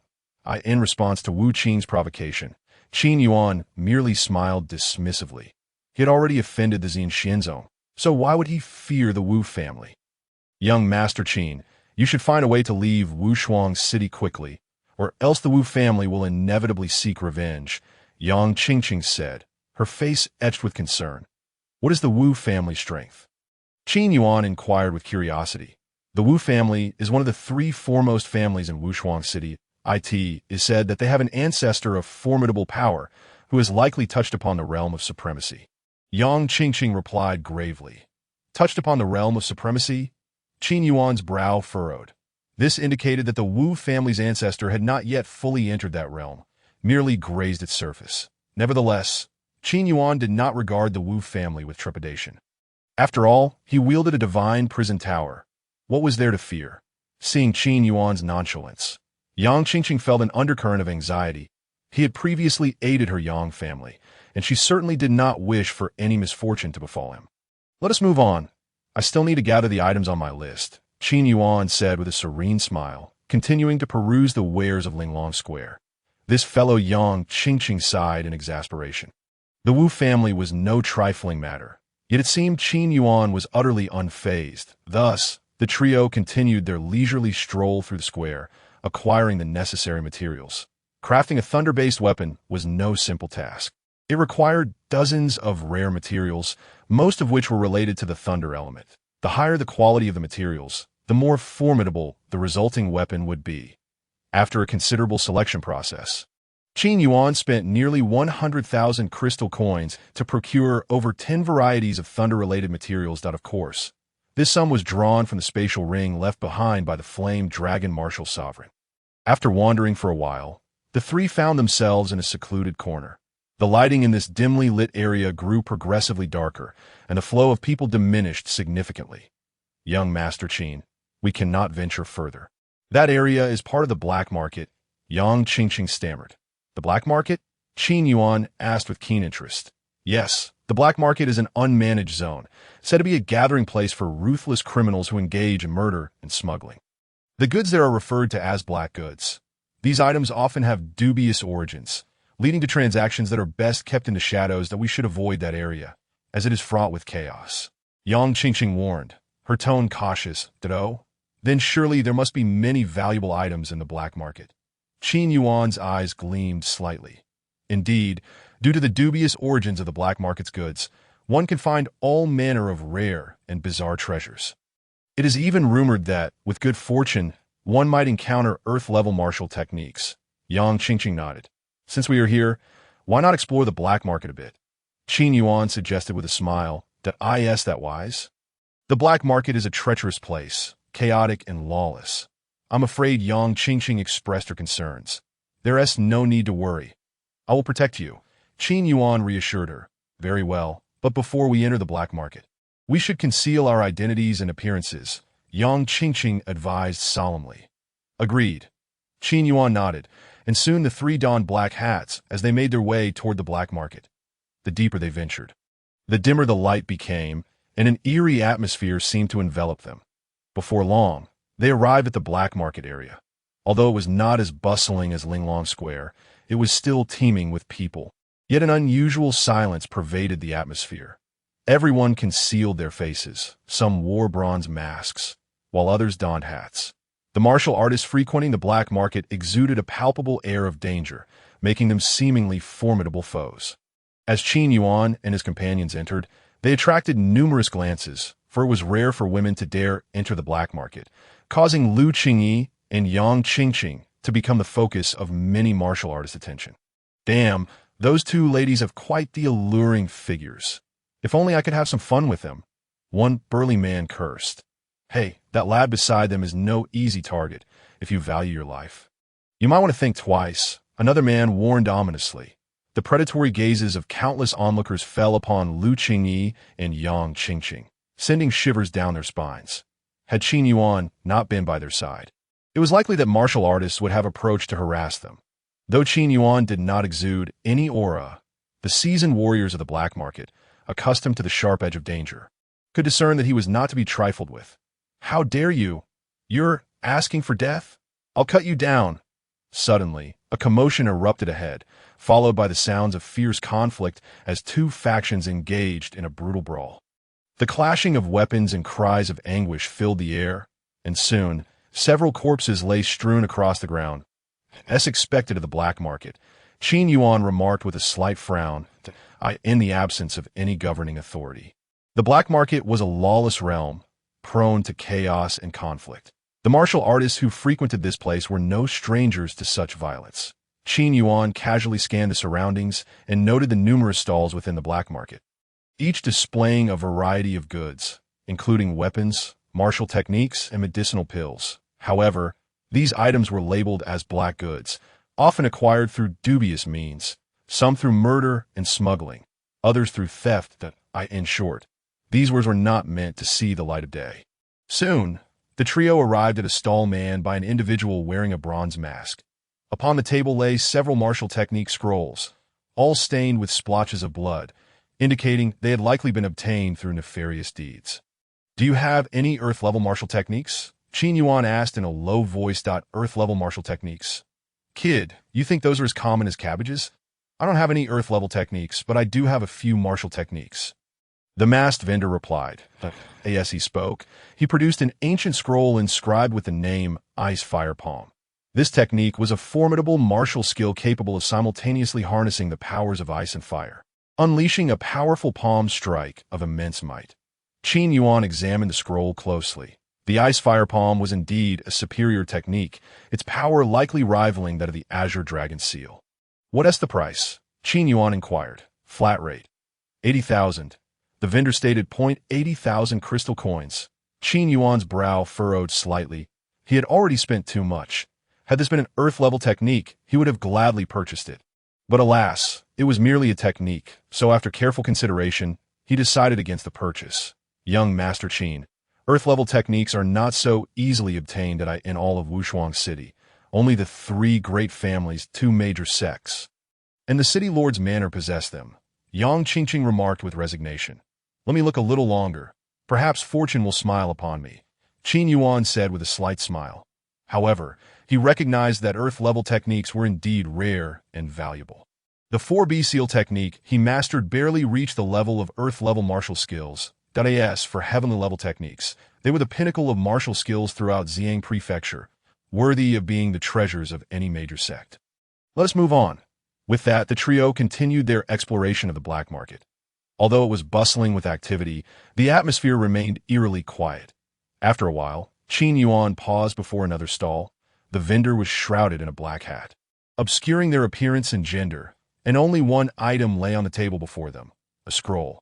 This scroll bore the marks of time, with many signs of moth damage and even some portions missing. Yet Qin Yuan's discerning eye recognized immediately that this scroll was far from ordinary. Is this an Earth-level martial technique? Qin Yuan asked in a low voice. "Indeed, but this Earth-level technique has suffered wear over the years and is missing a part. Nonetheless, it remains a rare martial skill," the vendor replied in a cold, detached tone. "A defective Earth-level technique." Suddenly, Qin Yuan, Yang Qingqing, and Lu Qingyi drew closer, instantly captivated by what they saw. To their astonishment, they had indeed stumbled upon a cellar of Earth-tier martial techniques. However, the scroll they discovered contained an incomplete Earth-tier martial art. "May I take a look?" Qin Yuan inquired in a low voice, to which the vendor merely nodded in response. "The Mountain God technique." Qin Yuan gasped, revealing a long-lost ancient martial art. As he unfurled the scroll, an expression of surprise washed over his face. This was indeed an Earth-tier martial technique, remarkably rare and forgotten by time. Yet, regrettably, the scroll appeared to have endured the ravages of time and was now incomplete. "How much?" Qin Yuan asked solemnly. 200,000 crystal coins. The vendor replied indifferently, devoid of any detectable emotion. 200,000? Yang Qingqing exclaimed, taken aback. Such an exorbitant price was beyond the means of ordinary individuals. Nonetheless, after a moment of contemplation, Qin Yuan replied, though this martial technique is a relic of ancient times, it is indeed incomplete. How about this? I will offer you 150,000 crystal coins. Upon hearing this, the vendor fell silent for a moment before finally conceding deal. Qin Yuan retrieved 150,000 crystal coins from the spatial ring left by the Flame Dragon Martial Sovereign, handing them to the vendor before carefully stowing away the scroll. Beside him, Yang Qingqing was momentarily rendered speechless, realizing just how affluent Qin Yuan truly was, purchasing the scroll without a blink for a sum that would astonish most. Little did she know, the funds were merely borrowed from the legacy of the Flame Dragon Martial Sovereign. Alas, now I owe a staggering sum of over several 100,000 crystal coins. Qin Yuan sighed inwardly. Let us proceed and see if there are any other treasures within this black market, he suggested. The trio resumed their exploration of the black market, where Qin Yuan encountered numerous intriguing items. Unfortunately, having overextended his expenditures that day, he could only suppress the urge to buy. Truly impoverished, Qin Yuan lamented, aware that while he possessed several 100,000 crystal coins, they were not truly his. After a considerable circuit, the three decided to exit the black market. However, as they prepared to leave, Qin Yuan's gaze inadvertently caught sight of something peculiar. Upon glimpsing the object, his expression changed dramatically, for the divine prison tower nestled within his dantian began to tremble violently. This was an unprecedented occurrence. Even during his previous encounter at the tomb of the Flame Dragon Martial Sovereign, the divine prison tower had not exhibited such intense agitation. What could this be? He wondered, for it was evidently something capable of eliciting such a strong response from his divine prison tower. Approaching the vendor's stall, he beheld an extraordinarily odd item, an exceptionally unique jade doll. The jade doll appeared ancient, its entire form radiating a deep emerald hue, shaped like a finely carved smiling child. Yet, it bore the marks of time, with traces of mud staining its surface. What is this? Qin Yuan inquired with curiosity. That I know not. The vendor replied, that I stumbled upon it by chance in a ruin, but I cannot discern its purpose, that if you desire it, it is yours for 10,000 crystal coins. I'll take it, Qin Yuan declared without hesitation, sensing that the object capable of stirring the divine prison tower must be extraordinary. His intuition told him that this jade doll held a significant secret. Wait, how unfortunate. I too find this jade doll intriguing, that I'll offer 20,000 crystal coins for it. A figure clad in a bronze mask suddenly interjected as Qin Yuan was about to finalize his purchase. Very well, I shall sell it to you. The vendor hastily responded upon hearing the masked figure's offer. Are you out of your mind? There is a principle of first come, first served, and you had already decided to sell it to us. Yang Qingqing protested, her frustration evident. Little girl, this is a black market, where such principles hold no weight. The highest bidder shall claim the prize. The vendor retorted. Very well, let us bid against one another. Whoever offers the highest price shall receive the jade doll. The vendor suggested, his mind racing for a profit. I bid 30,000. Qin Yuan stated calmly, 40,000. The bronze-masked figure countered, determined to secure the jade doll, 50,000. Qin Yuan raised the stakes, 60,000. The masked figure persisted. 70,000, 80,000, 150,000. In no time, the bidding for the jade doll soared to 150,000 crystal coins, leaving the vendor utterly astonished that he had never anticipated such a high price for an unremarkable jade doll. Clearly, the bronze-masked figure possessed an astute eye. Recognizing the doll's extraordinary nature, 250,000, the masked figure gritted his teeth, escalating the bidding. The fierce competition attracted many onlookers, and a sudden surge of 10,000 crystal coins left the crowd in awe. Qin Yuan fell silent, as this price was exorbitantly high for him. After all, he had already exhausted the 100,000 crystal coins bequeathed by the Flame Dragon Martial Sovereign. However, the divine prison tower continued to tremble violently, as if urging Qin Yuan to acquire the jade doll at any cost. After a moment of contemplation, Qin Yuan resolutely declared, 300,000. What in the heavens? 300,000 crystal coins. A wave of commotion swept through the crowd. Have you lost your senses? Yang Qingqing was equally dumbfounded. That is an astronomical sum. The entire wealth of the Yang family may not even amount to 300,000 crystal coins. You are quite ruthless. The jade doll is yours. The bronze-masked figure sighed in resignation, unable to match the higher bid. Qin Yuan felt a pang of regret, for 300,000 crystal coins was no trivial amount. His expenditure to acquire the jade doll had indeed been substantial. Meanwhile, the vendor stood agape, astonished by the unexpected fortune that he had never imagined that such an unremarkable jade doll could fetch such a staggering price. With that realization, the vendor hurriedly began to pack up his stall, seemingly anxious that Qin Yuan might have second thoughts. "Young master, what precisely is this jade doll that warrants such a hefty price?" Lu Qingyi inquired, puzzled. After all, they had previously purchased an incomplete Earth-tier martial technique for merely 150,000 crystal coins, making the jade doll's price seem exorbitant by comparison. "Rest assured, it is worth every coin." Qin Yuan replied with a faint smile, offering no further explanation. The intense reaction of the Divine Prison Tower was ample proof of the jade doll's extraordinary nature. He believed that the jade doll must harbor some profound secret, its true value far beyond mere crystal coins. "Let us depart," he said, and the trio exited the black market. Upon returning to Linglong Square, the sky had darkened considerably. After a long day of wandering, they felt fatigued and promptly boarded a carriage to leave the square. In total, Qin Yuan had spent over 500,000 crystal coins, of which 500,000 were borrowed from the legacy of the Flame Dragon Martial Sovereign. At that moment, Qin Yuan could not help but feel overwhelmed, realizing he had accrued a debt of 500,000 crystal coins. Before long, they arrived at the residence of the Yang family. Now shrouded in darkness, the Yang family estate was located in the heart of Wushuang City. Exuding an air of opulence, it was evident that the Yang family had once been formidable, though they had gradually diminished over the years. Upon entering the estate, Yang Tianxiong quickly arranged for Qin Yuan to have a courtyard.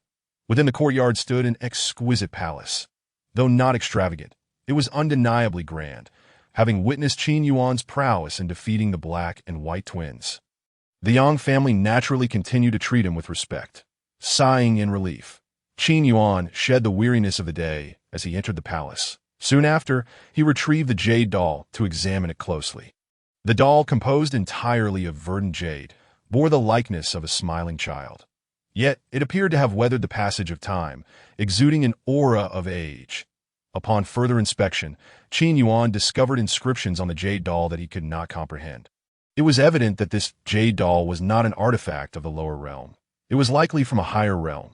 But what could it be, and what purpose did it serve? After a thorough examination, Qin Yuan confirmed that the jade doll was indeed from a higher realm. However, how had it come to exist in the lower realm? Moreover, he was still unable to ascertain its true function. Buzzing with energy, Qin Yuan infused his into the jade doll, but it remained unresponsive.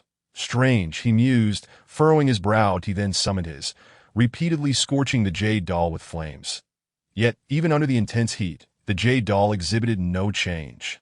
Qin Yuan employed a myriad of tactics. However, the jade doll remained utterly unresponsive. With a fierce jab of his fingers, capable of shattering gold and splitting stone, he struck the jade doll, yet it remained intact, displaying an extraordinary hardness. What on earth is this jade doll? No matter the fire or any other means he employed, it remained unscathed, truly a marvel. Having expended 300,000 crystal coins, he found himself rather vexed at the lack of discoveries. This jade doll had cost him a fortune, yet his meticulous study yielded no results, leaving Qin Yuan at a loss. Perhaps it was best to abandon the endeavor for now. It seemed this object would require additional time for thorough examination.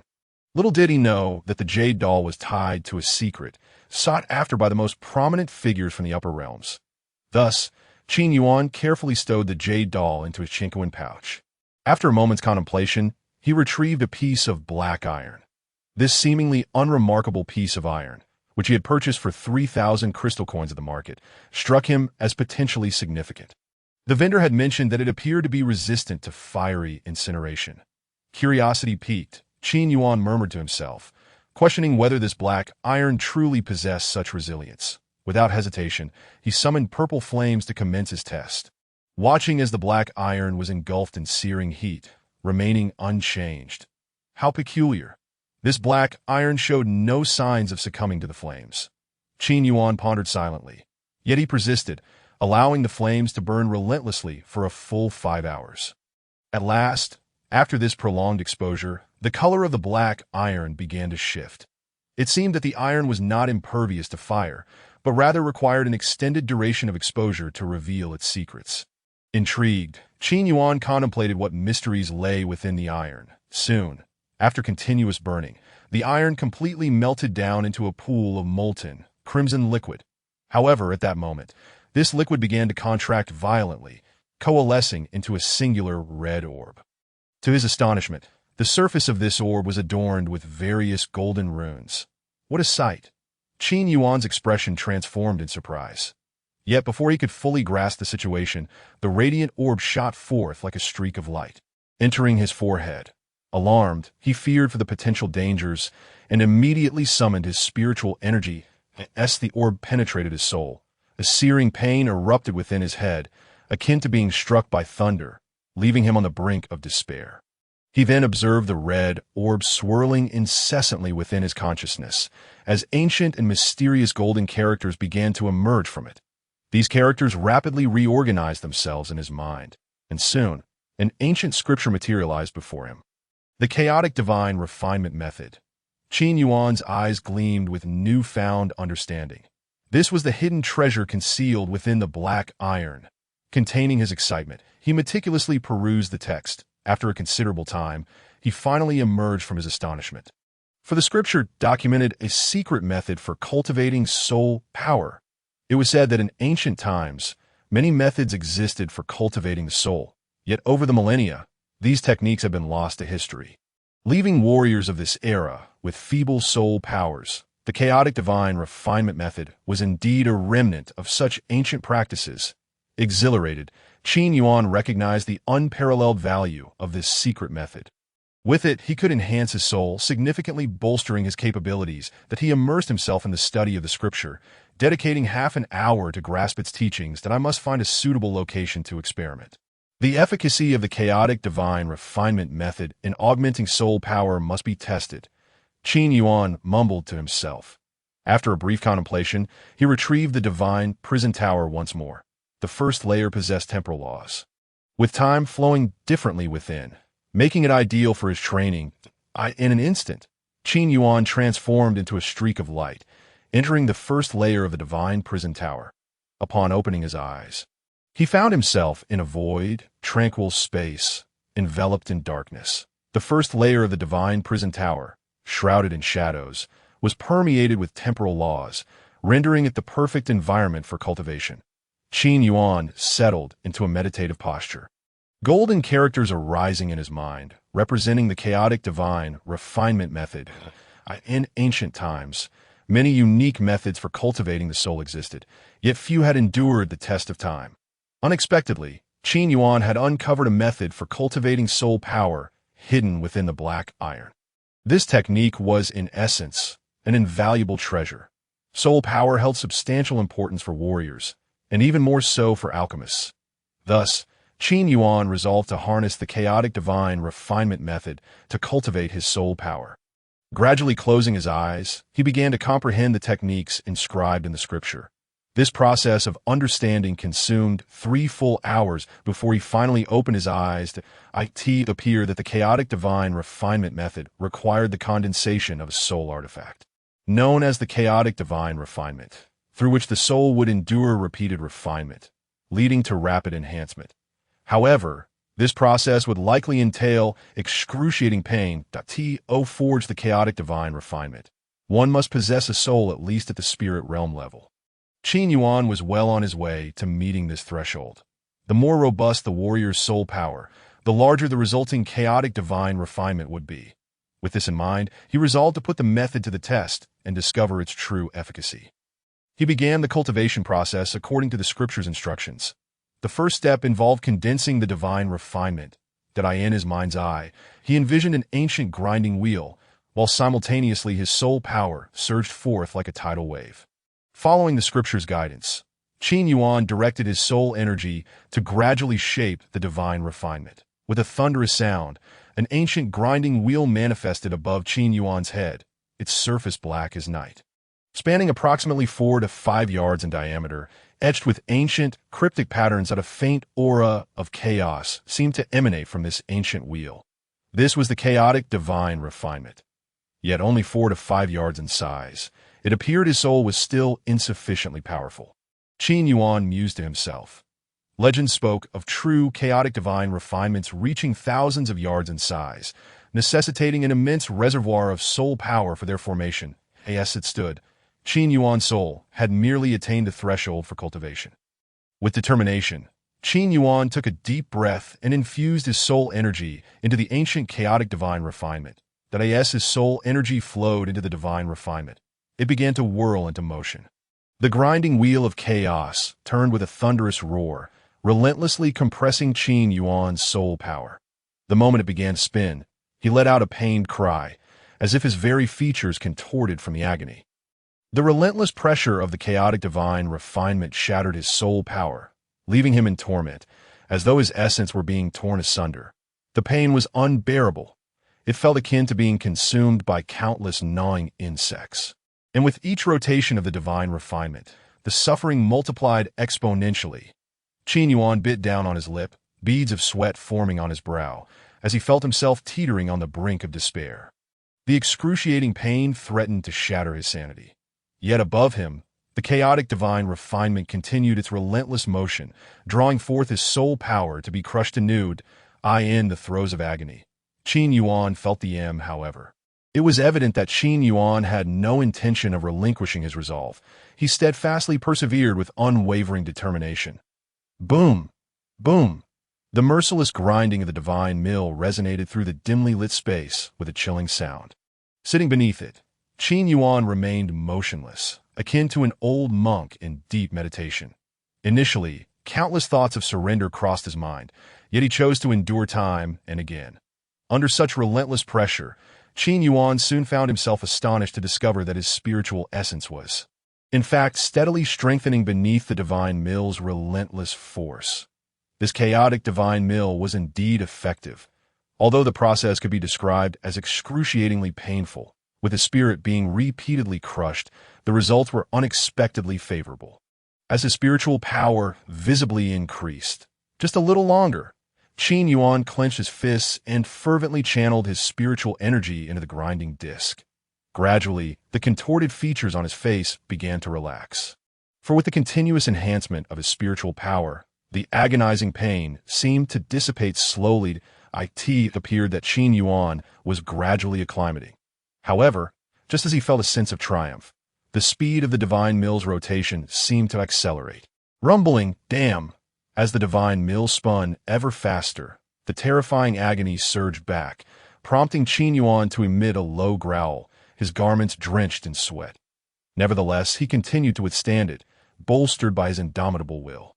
Time seemed to stretch endlessly, and soon Qin Yuan felt utterly drained. After enduring countless rounds of grinding, the chaotic divine mill finally ceased its motion. Splash!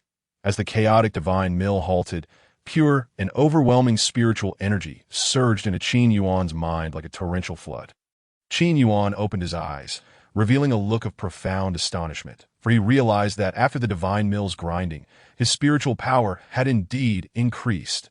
Late stage of the spiritual realm. My spiritual power has unexpectedly ascended overnight from the initial stage to the late stage of the spiritual realm. Qin Yuan was overwhelmed with excitement. That it is well known that enhancing spiritual power is typically a slow process. Even with the aid of rare materials, advancing from the initial to the late stage of the spiritual realm would require an exceedingly long time. Yet in just one night, his spiritual power experienced a tremendous boost. This chaotic divine mill technique is truly a remarkable method for cultivating the spirit. Although the process is extraordinarily painful, the rewards are immensely gratifying. Qin Yuan felt an overwhelming sense of joy within. Chapter 66. The Mystic Artifact Pavilion Boom. Qin Yuan activated his spiritual essence, unleashing a torrent of potent spiritual power. After the tempering of the chaotic grinding disc, his spirit had been elevated to the late stage of the spiritual realm. Condense, with a mere thought, Qin Yuan's abundant spiritual power swiftly coalesced, instantly transforming into sharp spiritual swords. Whoosh, whoosh, whoosh, in an instant, these spiritual swords shot forth like a torrential downpour. Bang, bang, bang! Under Qin Yuan's command, the spiritual swords exhibited extraordinary sharpness, shattering several nearby boulders into dust in an instant. My spiritual power has progressed to the late stage of the spiritual realm, and my spiritual attack power has multiplied several times over. Now, I can effortlessly annihilate a Nirvana realm expert merely through the strength of my spiritual power. Qin Yuan secretly rejoiced, for once spiritual power reaches a certain level, it possesses formidable offensive capabilities.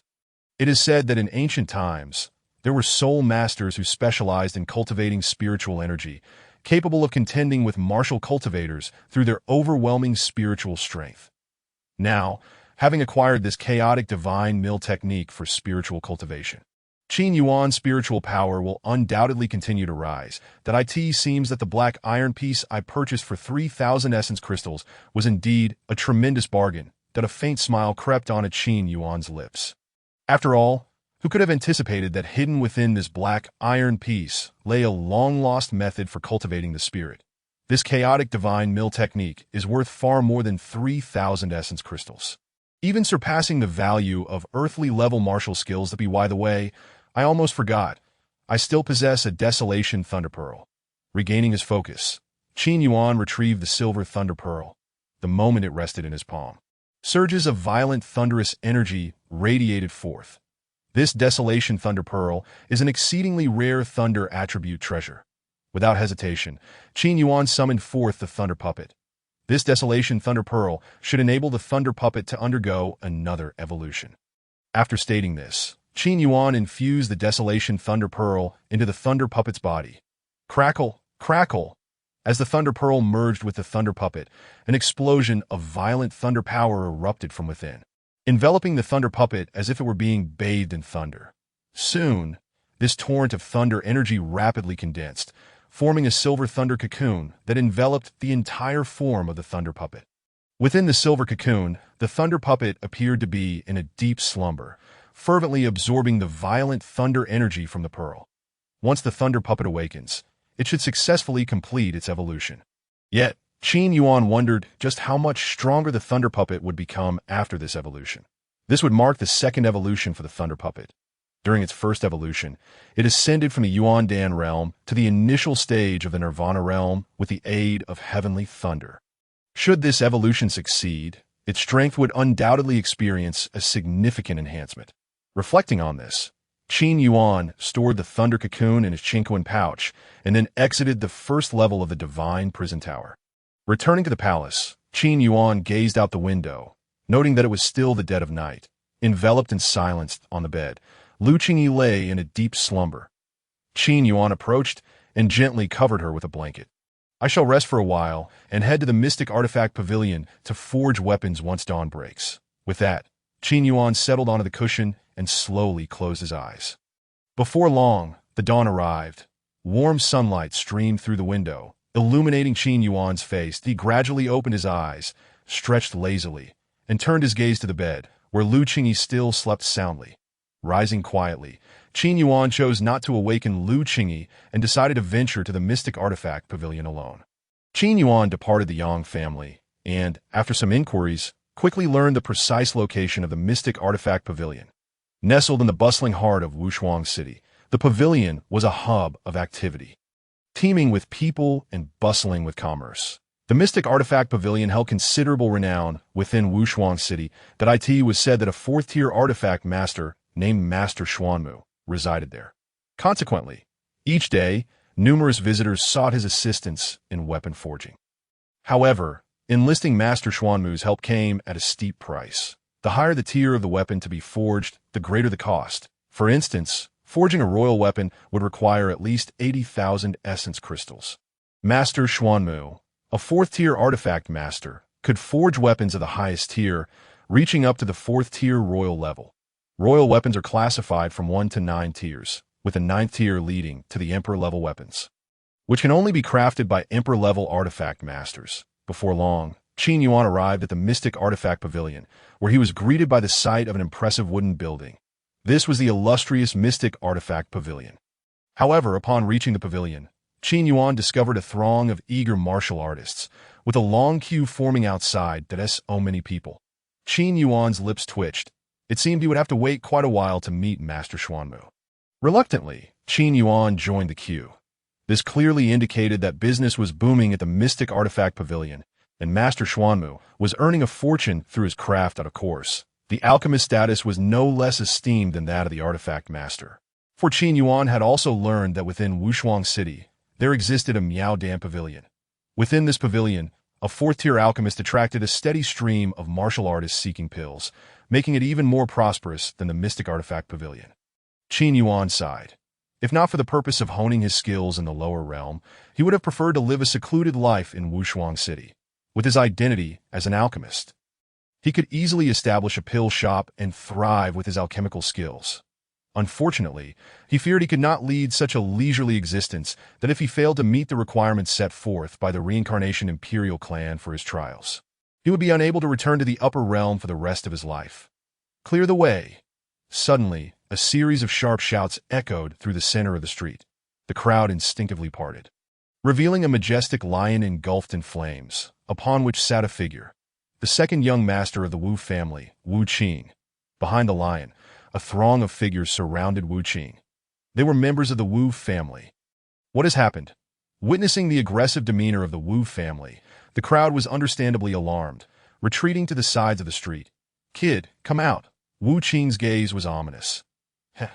Qin Yuan's expression darkened at that moment. He hadn't anticipated Wu Qing would seek him out so swiftly. Moreover, this time he had brought an entourage, with the weakest among them possessing the strength of the divine infant realm, including two elderly men with white hair. It should be the elder of the Wu family. Their strength has already ascended to the later stage of the Nirvana realm. Elder Wu Yuan and Elder Wu Xian, it was this despicable wretch who slaughtered my beloved pet. He must not be spared. This time, I shall ensure he suffers 1,000 cuts, his body utterly dismembered. Wu Qing spoke with venomous resentment. Elders Wu Yuan and Wu Xian, both at the mid-stage of the Nirvana realm, stepped forth, their gazes fixated upon Qin Yuan.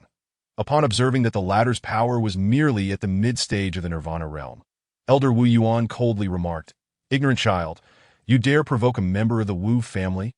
Since you have slain that Imperial Thunder Lion, you shall pay the price today.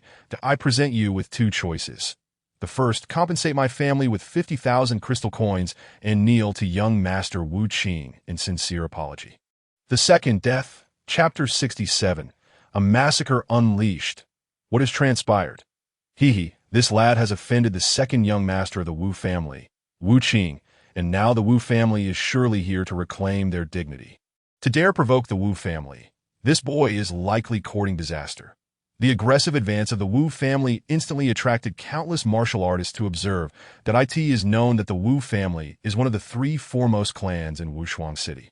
And now someone has the audacity to provoke them. Many martial artists could not help but shake their heads in sympathy as they gazed at Qin Yuan.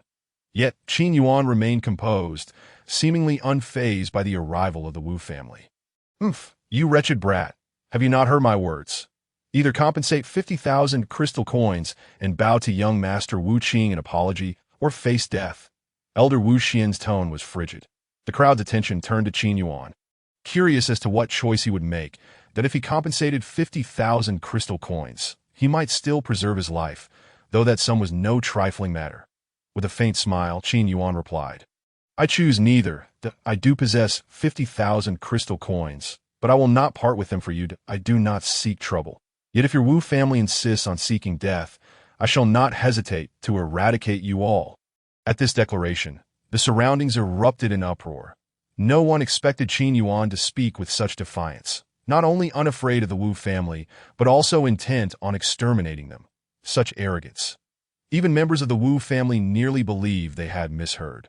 It was the first time their esteemed clan, one of the 3 great families of Wushuang City, had been threatened in such a manner. Foolish creature, to be so brazen before the Wu family. Elder Wu Xian, Elder Wu Yuan, what are you waiting for? Seize this wretch, cripple his cultivation, and bring him back for punishment. Wu Qing's voice was laced with intense murderous intent. Yes, young master. Boom. With that, elders Wu Xian and Wu Yuan surged forward, their internal energy erupting like a tempest. The two torrents of vigorous energy shattered the ground beneath them, surging towards Qin Yuan with overwhelming force. Humph. Qin Yuan coldly snorted, unleashing his own searing internal energy. Bang! The two forces collided, resulting in a stalemate. Evenly matched, both Elder Wu Xian and Elder Wu Yuan's expressions tightened. Their combined energy assault was surprisingly repelled by this young man with ease. Swiftly, the two elders launched another offensive, their figures darting like lightning, one to the left and one to the right, as they converged their internal energy into powerful strikes aimed directly at Qin Yuan's chest, the bone-shattering palm, diamond iron palm. As they unleashed their techniques, they activated two formidable martial arts of the Wu family's elite skills, capable of shattering bones with ease. Prepare to die. Boom. The two wore sinister smiles, as if they could already envision Qin Yuan's bones fracturing. However, Qin Yuan abruptly raised his palm, gathering silvery lightning into a blade-like energy. Thunderclap sword palm. A silvery sword palm infused with violent thunderous energy collided with the two elders' hands. Bang! Ah! Two anguished cries erupted as the two figures were sent flying, blood spraying forth. To the shock of the onlooker, I could see that moment. Everyone present was utterly dumbfounded. The two figures that had been thrown back were none other than Elder Wu Xian and Elder Wu Yuan. With a single strike, Qin Yuan had rendered the two elders of the Wu family incapacitated. Impossible. Witnessing this, Wu Qing's pupils constricted sharply. Both Elder Wu Xian and Elder Wu Yuan were at the later stage of the Nirvana realm, a level above Qin Yuan. How could they have been defeated by him in one blow? I warned you. I do not seek trouble today. However, if your Wu family insists on courting death, I shall not hesitate to annihilate you all. Qin Yuan's tone was icy as he advanced toward Wu Qing. Quick, stop him! Wu Qing exclaimed in terror. Boom! Boom! Boom! At that moment, dozens of powerful warriors from the Wu family surged forth, unleashing formidable waves of internal energy as they collectively attacked Qin Yuan. Bang, bang, bang!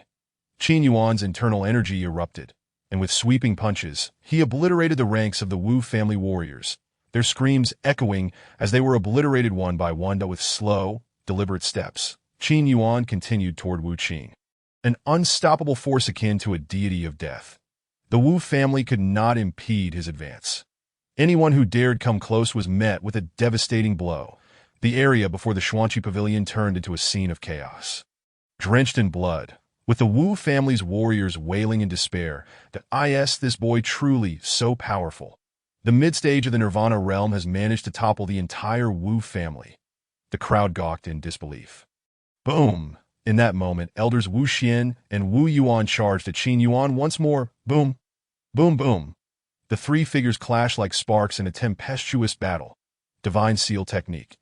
Both elders Wu Xian and Wu Yuan simultaneously invoked their clan's ultimate technique, channeling their combined might into a golden divine seal that surged toward Qin Yuan with tremendous force. Soul sword, boom.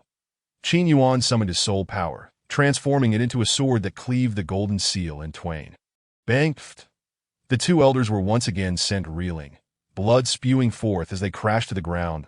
That moment, terror filled the eyes of the two elders, for Qin Yuan was simply too formidable. Though they were at the later stage of the Nirvana realm, a level above Qin Yuan, he effortlessly defeated them. Young master, flee! The two elders shouted in desperation. Boom! Boom! Boom! Ah!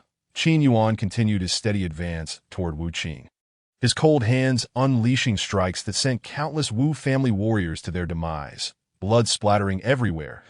This moment, Wu Qing was utterly thrown in a panic. He could never have anticipated Qin Yuan's overwhelming strength. He inwardly regretted provoking such a powerful foe, wishing he had never crossed paths with him. Wu Qing swallowed hard, his face as pale as death, for in mere moments, the entirety of the Wu family's forces had been decimated by Qin Yuan. Bang! Before the two elders could finish their warning, Qin Yuan's fist obliterated their heads, brains splattering across the ground. Chapter 68. Forging the Thunder Spear upon witnessing the gruesome demise of the two Wu family elders, their skulls shattered and blood gushing forth. Wu Qing turned ashen with terror. He was overwhelmed with both fear and regret. Fear that even the combined might of the two elders could not withstand Qin Yuan, and regret for having provoked such a dangerous individual. Yet, it was far too late for remorse at this moment.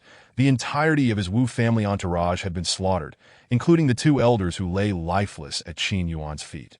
Qin Yuan's gaze was frigid as he slowly approached Wu Qing, embodying the essence of a merciless deity, leaving Wu Qing trembling in fear that "Do not kill me." Wu Qing quivered uncontrollably. Boom! Ah! Qin Yuan unleashed his soul power with a sudden surge directed at Wu Qing, who clutched his head, letting out a wretched scream as he fell from the back of the flame lion. You should consider yourself fortunate. Had the city lord's men not intervened at Linglong Square, you would have been dead long ago. Unfortunately, you chose to seek your own demise, returning to trouble me. Since that is the case, you no longer have a reason to live. Qin Yuan spoke with icy indifference. As soon as the words left his mouth, a glimmer traced across Wu Qing's neck, and blood erupted forth as his pupils froze in shock, his lifeless body collapsing to the ground, that I end his final moments. Wu Qing's gaze was filled with boundless regret. Oh my heavens, this lad has annihilated the entire Wu family. Such ruthlessness. This is indeed a fierce individual, but the Wu family is one of the three top clans. Now that Wu Qing is dead, they will surely not let this go lightly. This boy may face relentless pursuit from the Wu family. The gathered martial artists erupted into a clamor, discussing the implications of the Wu family's wrath.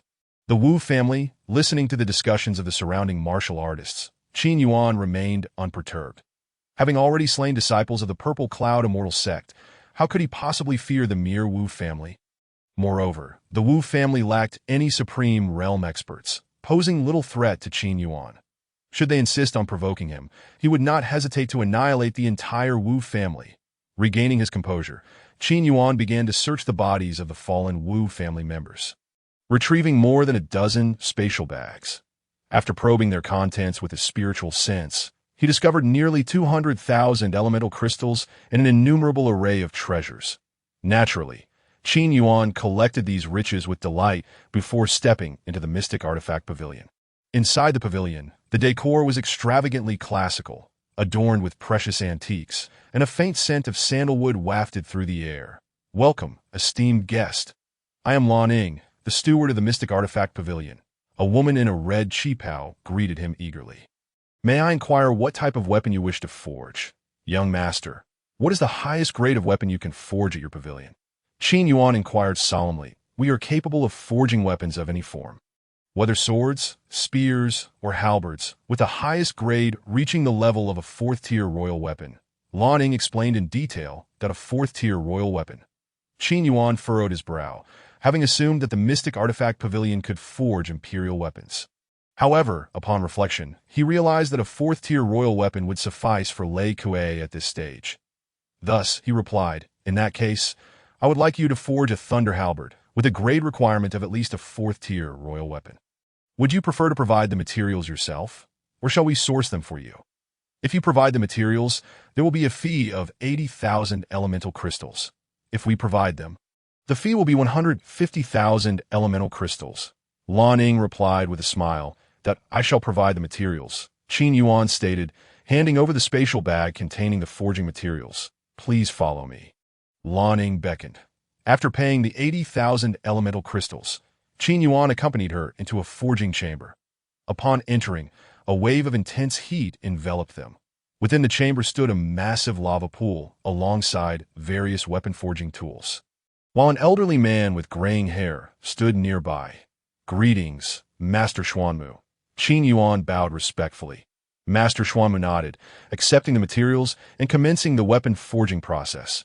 Qin Yuan watched attentively as Master Xuanmu began by tossing all the thunder-attributed materials into the searing lava pool. Under the extreme temperature, the materials transformed into a silvery liquid. Next, Master Xuanmu added a mixture of several types of beast blood into the lava pool, allowing the thunderous liquid to voraciously absorb the essence. Beast blood?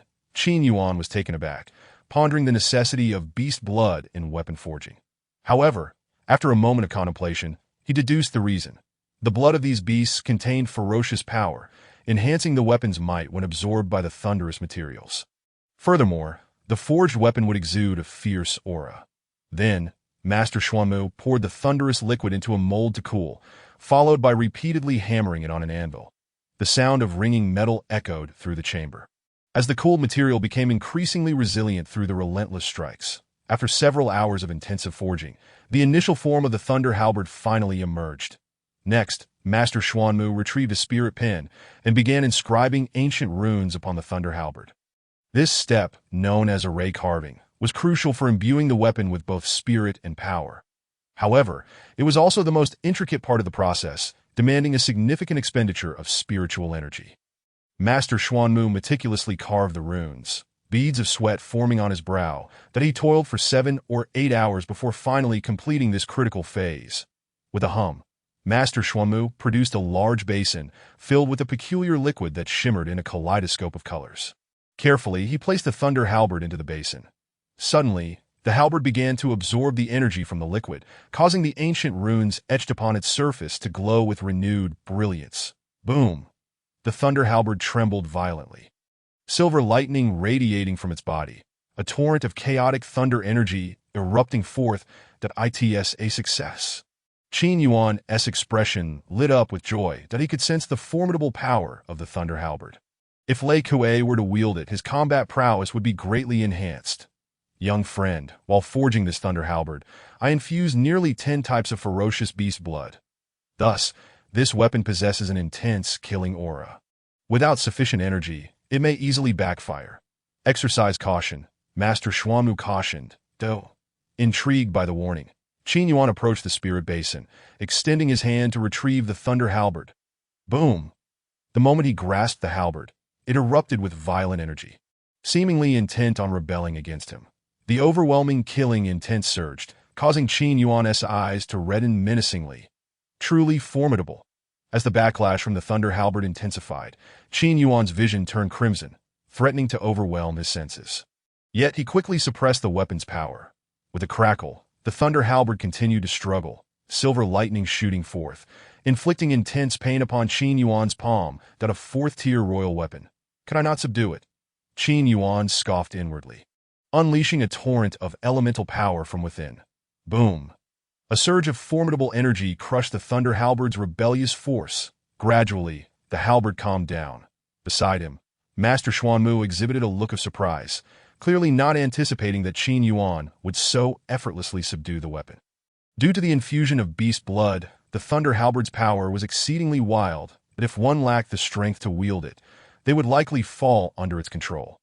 However, since Lei Kuei was devoid of emotions, he would be impervious to the weapon's murderous intent, making it a perfect fit. Qin Yuan mused quietly, thoroughly satisfied with this weapon.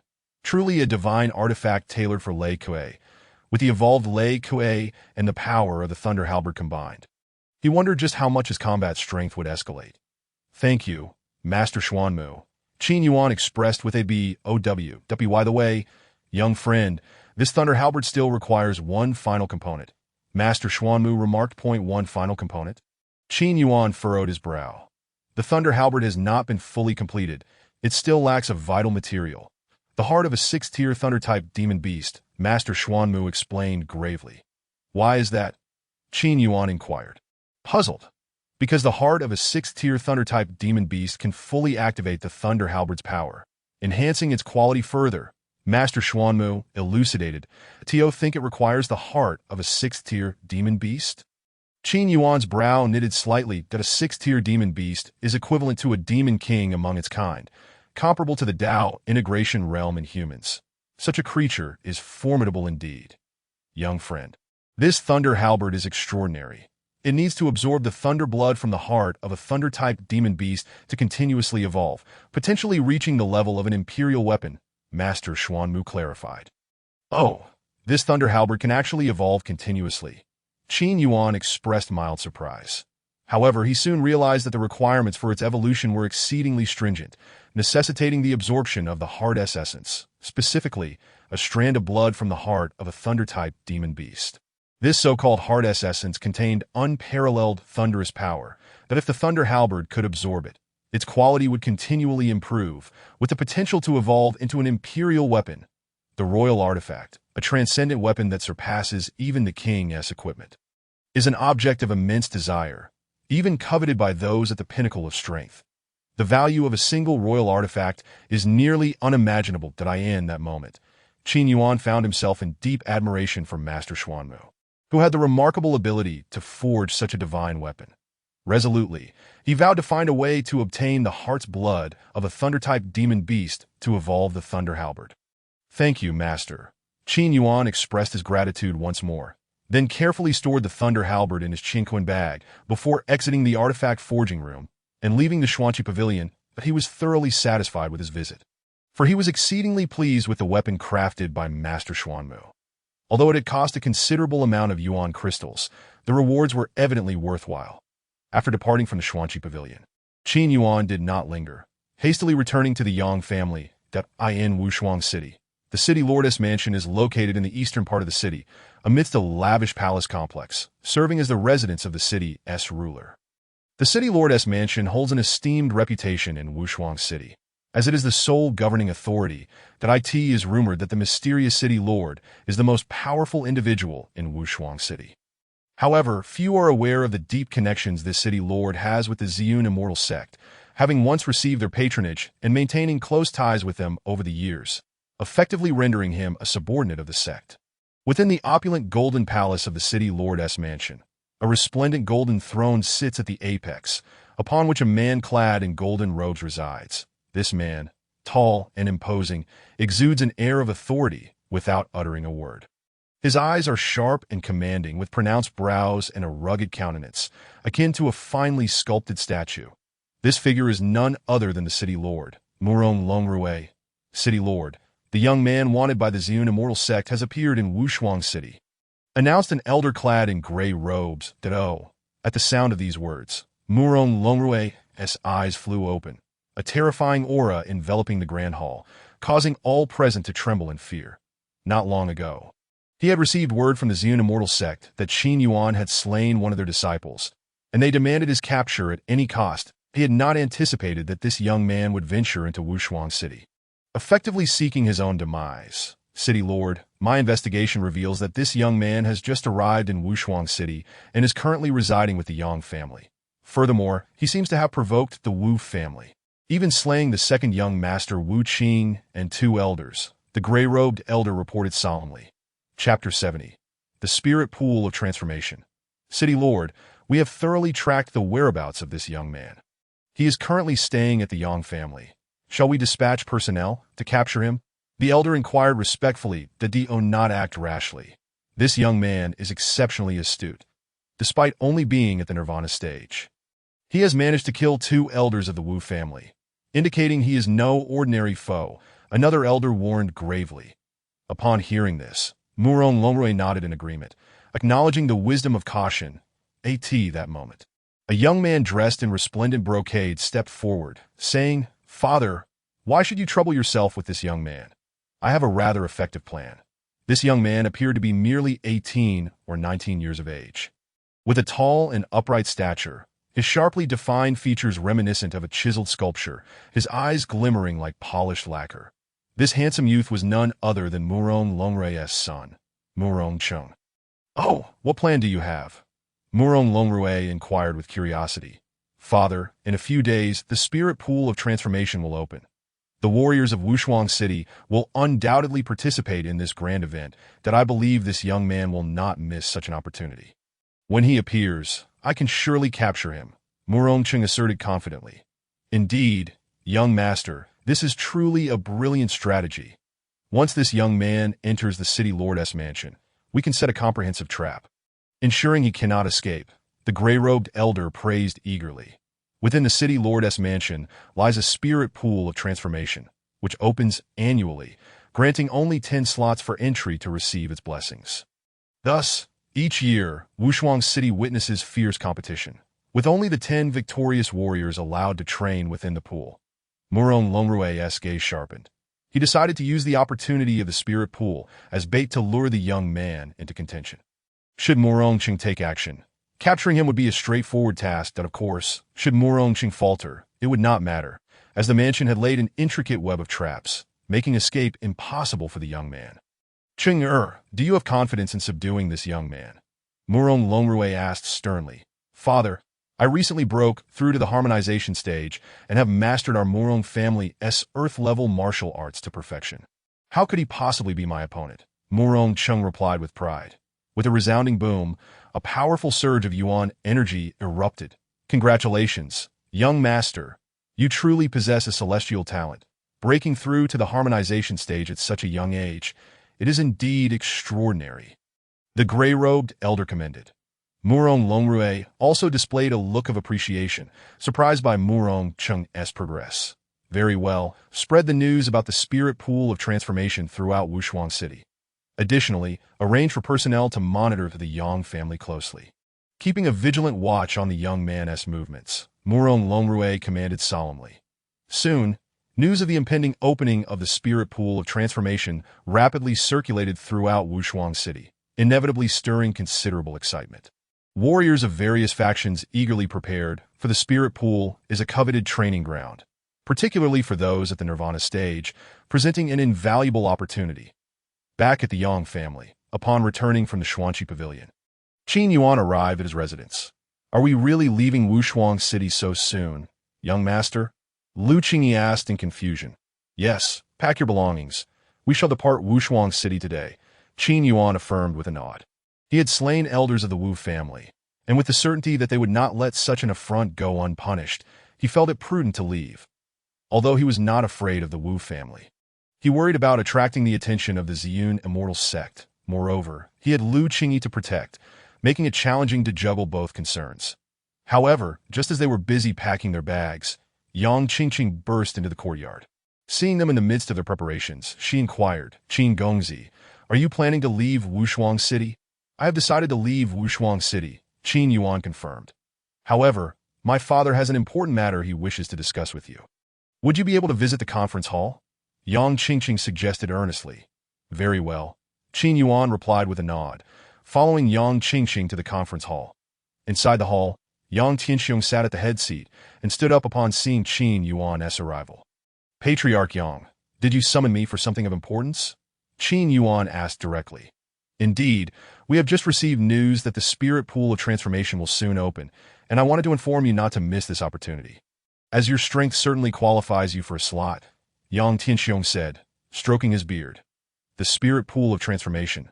Qin Yuan furrowed his brow. This spirit pool is a revered training ground, said to be formed from the life force of a supreme warrior after their demise. Containing immense power. Entering it for cultivation promises significant benefits, though Qin Yuan's curiosity was piqued. Yet, each year, entry to the spirit pool is limited, with only 10 slots available. One must compete fiercely to secure a place. With your age and having reached the Nirvana stage, you will undoubtedly claim a spot, so do not let this opportunity slip away, Yang Tianxiong urged earnestly. Hearing this, Qin Yuan hesitated. He had intended to leave Wushuang City, but the allure of the spirit pool was undeniably tempting. After a moment of contemplation, he resolved to remain in Wushuang City for the chance to compete for the benefits of the spirit pool. Very well. Qin Yuan nodded slightly. Since the spirit pool is the resting place of a supreme warrior, it must be an exceptional opportunity. Just then, Qin Yuan looked up and noticed a portrait hanging in the hall. The figure in the painting bore a striking resemblance to someone he recognized. Yanlong Wuzuan? Qin Yuan exclaimed in astonishment. The man depicted in the portrait was indeed the Yanlong Wuzuan he had encountered previously. Little friend, the person in this portrait is our Yang family's ancestor. How do you know the name of Yanlong Wuzuan? Yang Tianxiong inquired, astonished. Indeed, Qin Yuan smiled, finally confirming that this Yang family was the one he had been searching for. Yang Tianxiong and others are undoubtedly descendants of the Yanlong martial sovereign, in Chapter 71. Cultivating the mountain god technique, when Yang Tianxiong engaged in a fierce battle with the Black Wind twin demons and unleashed the Yanlong fist. Qin Yuan had already harbored suspicions that Yang Tianxiong might be a descendant of the Yanlong martial sovereign. However, he dared not affirm it. Now, he was almost certain that the Yang family before him was indeed the lineage he had been seeking. Patriarch of the Yang family, I must confess that my journey to Wushuang City was on the behest of the Yanlong martial sovereign, to seek out the descendants of the Yang family. Qin Yuan stated candidly. Are you jesting? My ancestors of the Yang family have perished for over a century. How could you possibly know them or be entrusted by them? Yang Tianxiong shook his head, naturally believing that Qin Yuan was merely joking. Some time ago, by a stroke of fortune, I discovered the tomb of the Yanlong martial sovereign in the Langya Mountain range, and within the tomb, I encountered a fragment of his lingering soul, which prompted me to come to Wushuang City. Qin Yuan recounted earnestly. What, you actually found the tomb of our ancestor? Upon hearing Qin Yuan's words, Yang Tianxiong and the elders of the Yang family could hardly contain their astonishment, their faces reflecting sheer shock that a century ago, after the Yanlong martial sovereign left the Yang family, he never returned, and thus the descendants were unaware of the location of their ancestor's tomb. Now, upon hearing Qin Yuan's revelation, Yang Tianxiong and others could no longer doubt the truth of the matter. Yang Tianxiong eagerly inquired, did the ancestor leave any instructions? Qin Yuan nodded and produced a letter and a spatial ring, handing them to Yang Tianxiong. Yang Tianxiong opened the letter, revealing the last words of the Yanlong martial sovereign, that he then probed the spatial ring with his spiritual sense. Hiss! Yang Tianxiong gasped, momentarily dazed by the overwhelming shock, before an uncontrollable joy spread across his face. Ha! He laughed heartily. Patriarch, did the ancestor leave us any treasures? The elders of the Yang family asked with great curiosity. Yang Tianxiong did not divulge the contents, but his beaming smile betrayed his elation. For within that spatial ring, aside from 50,000 spirit crystals, there lay a plethora of weapons, elixirs, and other treasures. These riches were more than sufficient to revitalize the Yang family. With such support, the Yang family could soon rise to prominence, potentially becoming the fourth great family of Wushuang City. Ah, I almost forgot. I have something else to give you, Qin Yuan said, pulling out a crimson scroll from his robe. This is... Yang Tianxiong and the others were momentarily taken aback as he carefully accepted the scroll, which emanated an intense wave of elemental energy. Hiss! This is the Yinwu technique, Yang Tianxiong exclaimed, opening the scroll. And upon seeing the three characters, his pupils constricted in shock. What? Yinwu technique? The elders of the Yang family rushed over, their faces flushed with excitement. The Yinwu technique was a long-lost earth-grade martial art of the Yang family. Young friend, you are indeed a benefactor to our Yang family. Please allow me to bow to you. Yang Tianxiong knelt in fervent gratitude. The Yinwu technique was created by the Yanlong martial sovereign and was the most significant treasure of the Yang family. Regrettably, it had not been passed down to them. Now that this Yinwu technique had returned to the Yang family, their elation was beyond words. Wonderful! With the Yinwu technique in hand, the Yang family shall surely thrive. Indeed, when the time comes, the other three great families may not even be able to compare with us. The elders beamed, their faces aglow. This was an earth-grade martial art, its value immeasurable, and it could be considered a treasure of the Yang family. Once they cultivated the Yinwu technique, the family's strength would undoubtedly increase. Qin Yuan refrained from mentioning that he had spent 50,000 spirit crystals, for the immense benefits he had brought to the Yang family far surpassed that sum. Especially the Yinwu technique, which could be deemed the foundation for the Yang family's future. Patriarch of the Yang family, rise. Unfortunately, the tomb of the Yanlong martial sovereign has been breached by warriors from Tianyin City, and many treasures have been plundered, Qin Yuan sighed. Alas, obtaining the Yinwu technique is already more than enough. Yang Tianxiong took it in stride. For the Yang family, the most crucial treasure was indeed the Yinwu technique. Moreover, the spatial ring contained numerous other treasures. Patriarch, if that is the case, I shall take my leave, Qin Yuan said, and with Lu Qingyi, he returned to their residence. Patriarch, how can that young man be so kind as to hand us our ancestors' relics? Could it be that he intends to keep something of greater value for himself? One elder of the Yang family spoke solemnly after Qin Yuan departed. Indeed, Patriarch, I have heard that among our ancestors' treasures, there lies a Yanlong battle spear and a heavenly flame battle armor. Might that young man have hidden them away? The other elders chimed in. Let us not malign his good intentions. Qin is clearly not that kind of person. Besides, his willingness to give us the Yinwu technique and the spatial ring is a great kindness that if you wish to hoard them, He could have easily kept silent about it. Yang Tianxiong stated firmly. Father speaks wisely. Yang Qingqing voiced her agreement. Over these past days, she had come to understand Qin Yuan better and was confident that he was not the sort of person to act selfishly. Chastened by Yang Tianxiong's reprimand, the elders dared not voice further dissent. Heaven truly aids our Yang family.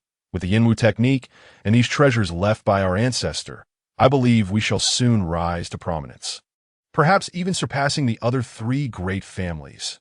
Yang Tianxiong expressed his anticipation. Young master, what troubles you? Upon returning to their courtyard, Lu Qingyi noticed Qin Yuan's alert demeanor and could not help but ask curiously. I have a feeling that someone nearby is watching us. Qin Yuan replied in a low voice. Could it be the Yang family? Lu Qingyi furrowed her brows. It should not be the Yang family. These individuals are quite concealed. However, my spiritual sense is exceptional, allowing me to detect them. Could they be from the Wu family? Qin Yuan pondered silently. Young master, I think it would be prudent for us to leave Wushuang City as soon as possible. Lu Qingyi expressed her concern that do not worry. The opportunity presented by the creation spirit pool is invaluable. Perhaps it will enhance my strength significantly that I do not wish to miss such a chance. Qin Yuan reassured her. All right, you should rest now. I need to cultivate for a while, Qin Yuan said earnestly. Lu Qingyi nodded. Qin Yuan took out the divine prison tower and entered the first layer of its space. In the dim space, he pondered for a moment before spreading his palm open. Instantly, an ancient scroll fell into his hand. Mountain God Technique. This scroll was, in fact, a martial technique he had purchased in the black market. The Mountain God Technique was also an earth-grade martial art, albeit the scroll was riddled with insect-eaten marks, appearing to be quite incomplete. Thus, this Mountain God Technique was merely a fragmented earth-grade martial art. After opening the scroll and perusing it for quite some time, he finally came to his senses and murmured, "This Mountain God Technique is indeed an ancient martial art. Its rank might reach the 5th tier of earth grade. It is a pity that it is missing some portions, rendering it equivalent to the 2nd tier of earth grade now. However, it is still significantly superior to the 4B Seal Technique. The 4B Seal Technique, when separated, equated to a profound grade martial art. Yet if the 4 beasts were to merge as one, its power would rival that of a first-tier earth-grade martial art. The Mountain God Technique, however, possessed greater strength than the combined force of the 4 beasts. Consequently, Qin Yuan resolved to cultivate this Mountain God Technique to further enhance his prowess, as the competition for the Spirit Pool's quotas would undoubtedly be fierce, especially since he had enmities with the Tianhua sect and the Wu family. He anticipated encountering some complications. Thus, he needed to elevate his strength further, that I hope to complete the cultivation of this Mountain God Technique before the competition for the Creation Spirit Pool begins.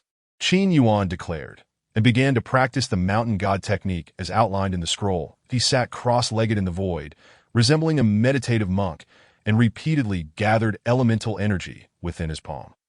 The first step of cultivating the Mountain God Technique required an extreme refinement of elemental energy. If the elemental energy was not sufficiently condensed, one would be unable to form the divine mountain. Therefore, at this moment, Qin Yuan focused on compressing the elemental energy in his palm. Condense! Buzz! At the instant the immense elemental energy converged in his palm, a faint silhouette of a mountain peak began to materialize. However, before this mountain peak could fully take shape, it slowly dissipated once again to his surprise. The Mountain God Technique proved to be exceedingly challenging to cultivate, demanding an exceptional degree of elemental refinement and control. Qin Yuan expressed his astonishment. Furthermore, due to the incomplete content of the Mountain God Technique, he could only feel his way through the training. However, Qin Yuan did not give up. Instead, he continued to delve into the mysteries of the Mountain God Technique. His palms repeatedly gathered elemental energy, yet he faced repeated failures that as time gradually passed. Several days unknowingly slipped away. During this period, as Qin Yuan continuously concentrated the elemental energy within him, his control over it became increasingly adept.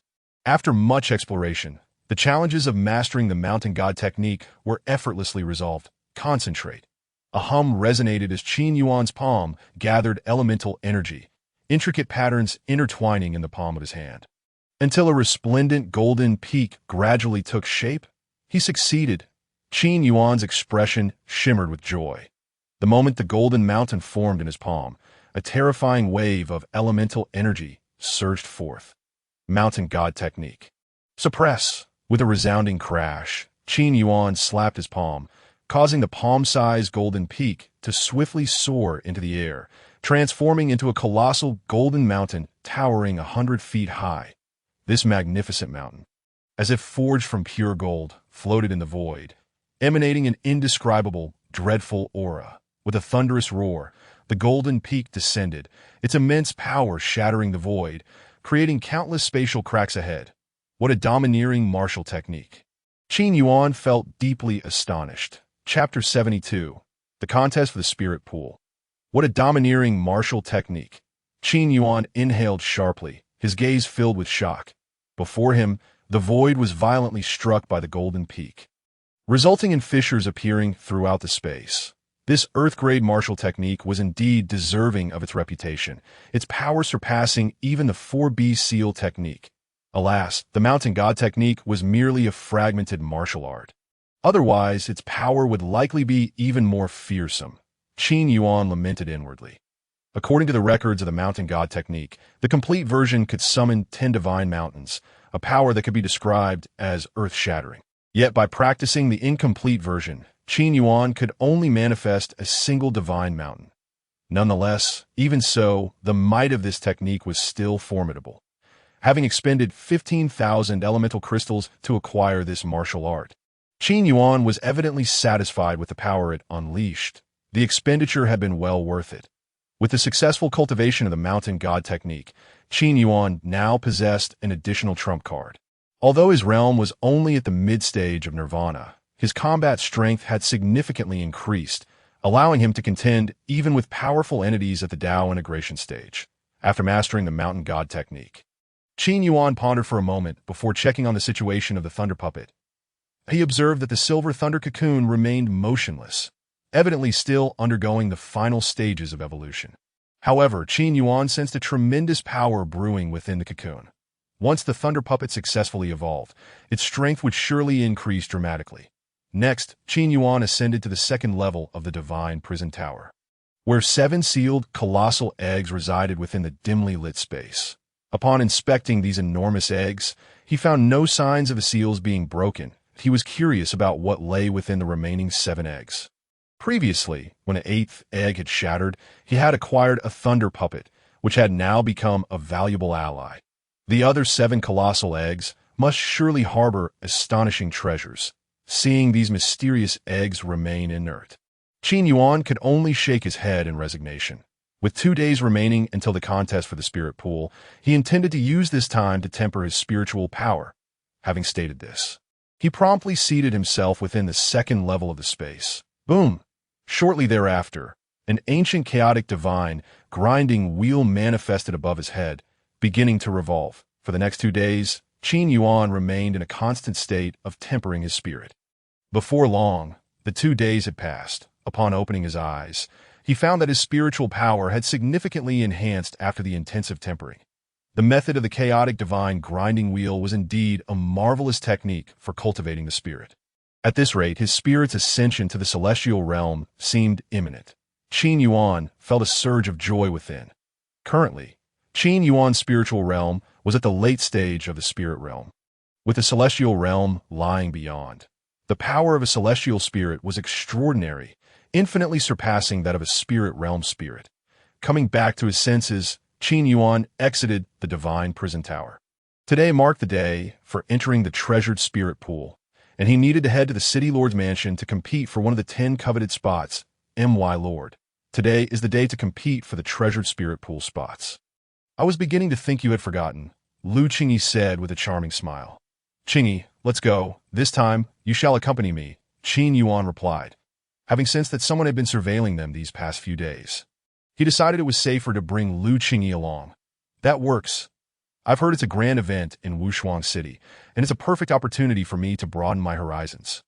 However, with your strength, my lord, obtaining a spot will surely be effortless, Lu Qingyi said confidently. Let us hope so, Qin Yuan mused, harboring significant expectations for the treasured spirit pool. After all, It was said to be the resting place of a supreme powerhouse. If he could immerse himself in its waters, his strength might very well receive another enhancement. Thus, the two departed from the Yang family courtyard in a carriage. Today marked the day the treasured spirit pool would open in Wushuang City, and the atmosphere was undeniably lively. This treasured spirit pool was managed by the City Lord's mansion and opened only once a year. Each time, only 10 spots were available for entry. Therefore, to gain access to the treasured spirit pool, one had to undergo intense competition. As a result, this grand event naturally attracted countless factions, including the Xianming sect, the Tianhua sect, as well as the 3 major families: the Lin family, the Zhou family, and the Wu family, all of which dispatched their elite descendants to participate in the contest for the spirit pool spots. This competition for spots was set to take place within the City Lord's mansion. And even before the battle commenced, a massive influx of people surged into the mansion. This is the City Lord's mansion. Qin Yuan and Lu Qingyi arrived before the mansion, where an imposing castle stood, guarded by rows of golden-armored soldiers, standing tall and vigilant. Moreover, it appeared that many archers lay in wait upon the walls. Qin Yuan furrowed his brow slightly, sensing something peculiar. The atmosphere felt akin to stepping into a den of dragons and tigers. Today, the City Lord's mansion exuded an air of solemnity and fortification. If this was a contest for spots, why such elaborate defenses? The surroundings seemed to be ensnared in a tight net, stirring a sense of unease within Qin Yuan. However, he merely felt puzzled and did not dwell on it, as he had no ties to the City Lord's mansion. Let us go. The two exchanged no further words and continued deeper into the City Lord's mansion. Is that the kid? At this moment, in a corner atop the City Lord's mansion walls, a figure was observing Qin Yuan and Lu Qingyi. Murong Cheng narrowed his eyes, idly toying with 2 black iron balls in his hands. Young Lord, indeed, an elder bowed respectfully. I see merely a mid-stage nirvana realm. Father is being overly cautious, is he not? Why such an elaborate setup to deal with this kid? Murong Cheng questioned, puzzled. The young lord must not be careless. Although this kid is only at the mid-stage of nirvana, the Wu family has lost 2 late-stage nirvana elders to him. The elder replied solemnly as, "Oh, what?" Murong Cheng scoffed disdainfully, now that he had entered the Dao integration stage and cultivated earth-grade martial techniques. He regarded Qin Yuan with utter disdain. Just wait. I want to even need father to intervene that I can ensure this kid one to return.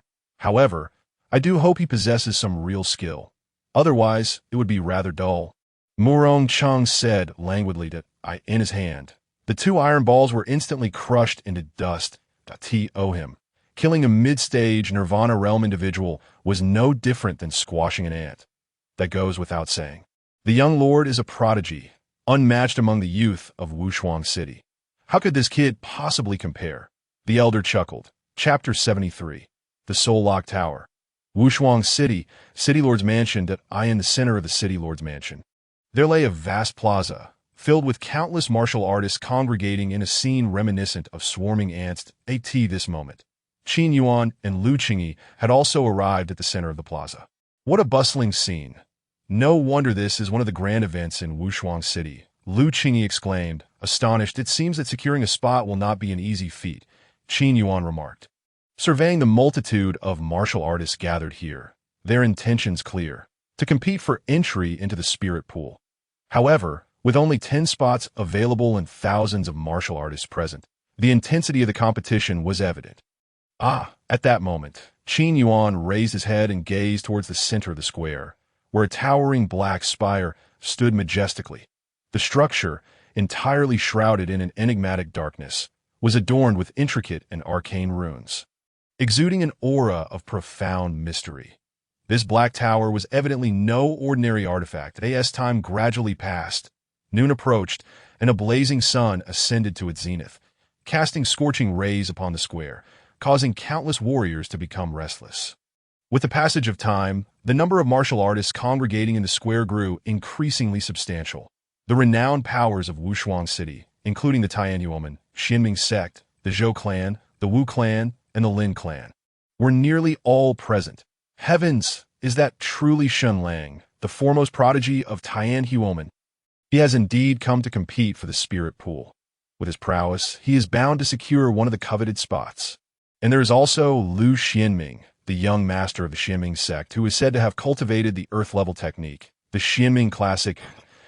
Merely 18 years of age, he has already reached the pinnacle of the Nirvana realm. The talents of the three great families of Wushuang City are no less formidable. Wu Tianlong of the Wu clan, Zhou Rui of the Zhou clan, and Lin Feng of the Lin clan, each of whom possesses considerable strength. The presence of these top-tier forces incited a wave of commotion. Xun Lang, Lu Xianming, Wu Tianlong, Zhou Rui, and Lin Feng. The five prodigious youths captivated the attention of all present. These five individuals epitomize the elite of Wushuang City's younger generation.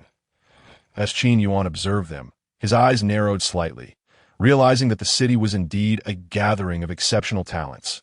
Each of these prodigies was a dragon among men, undeniably formidable adversaries in the quest for the spirit pool. Brother Long, that's him. That's the one who killed Wu Qing. Suddenly, a youth from the Wu clan recognized Qin Yuan's figure. Instantly, a multitude of murderous glares turned towards him. Is it really him? Leading the charge among the Wu clan was a young man clad in a silver robe, whose countenance resembled that of a jade crown. Handsome and striking, he was none other than Wu Tianlong, the most outstanding genius of the Wu clan in a century. Wu Tianlong's gaze locked on Qin Yuan, radiating an icy and deathly intent. Why Brother Wu Qing will not have died in vain. I shall ensure he pays a heavy price. Wu Tianlong gritted his teeth. My lord, Lu Qingyi remarked, her face paling at the sight of the murderous expressions on the faces of the Wu clan members.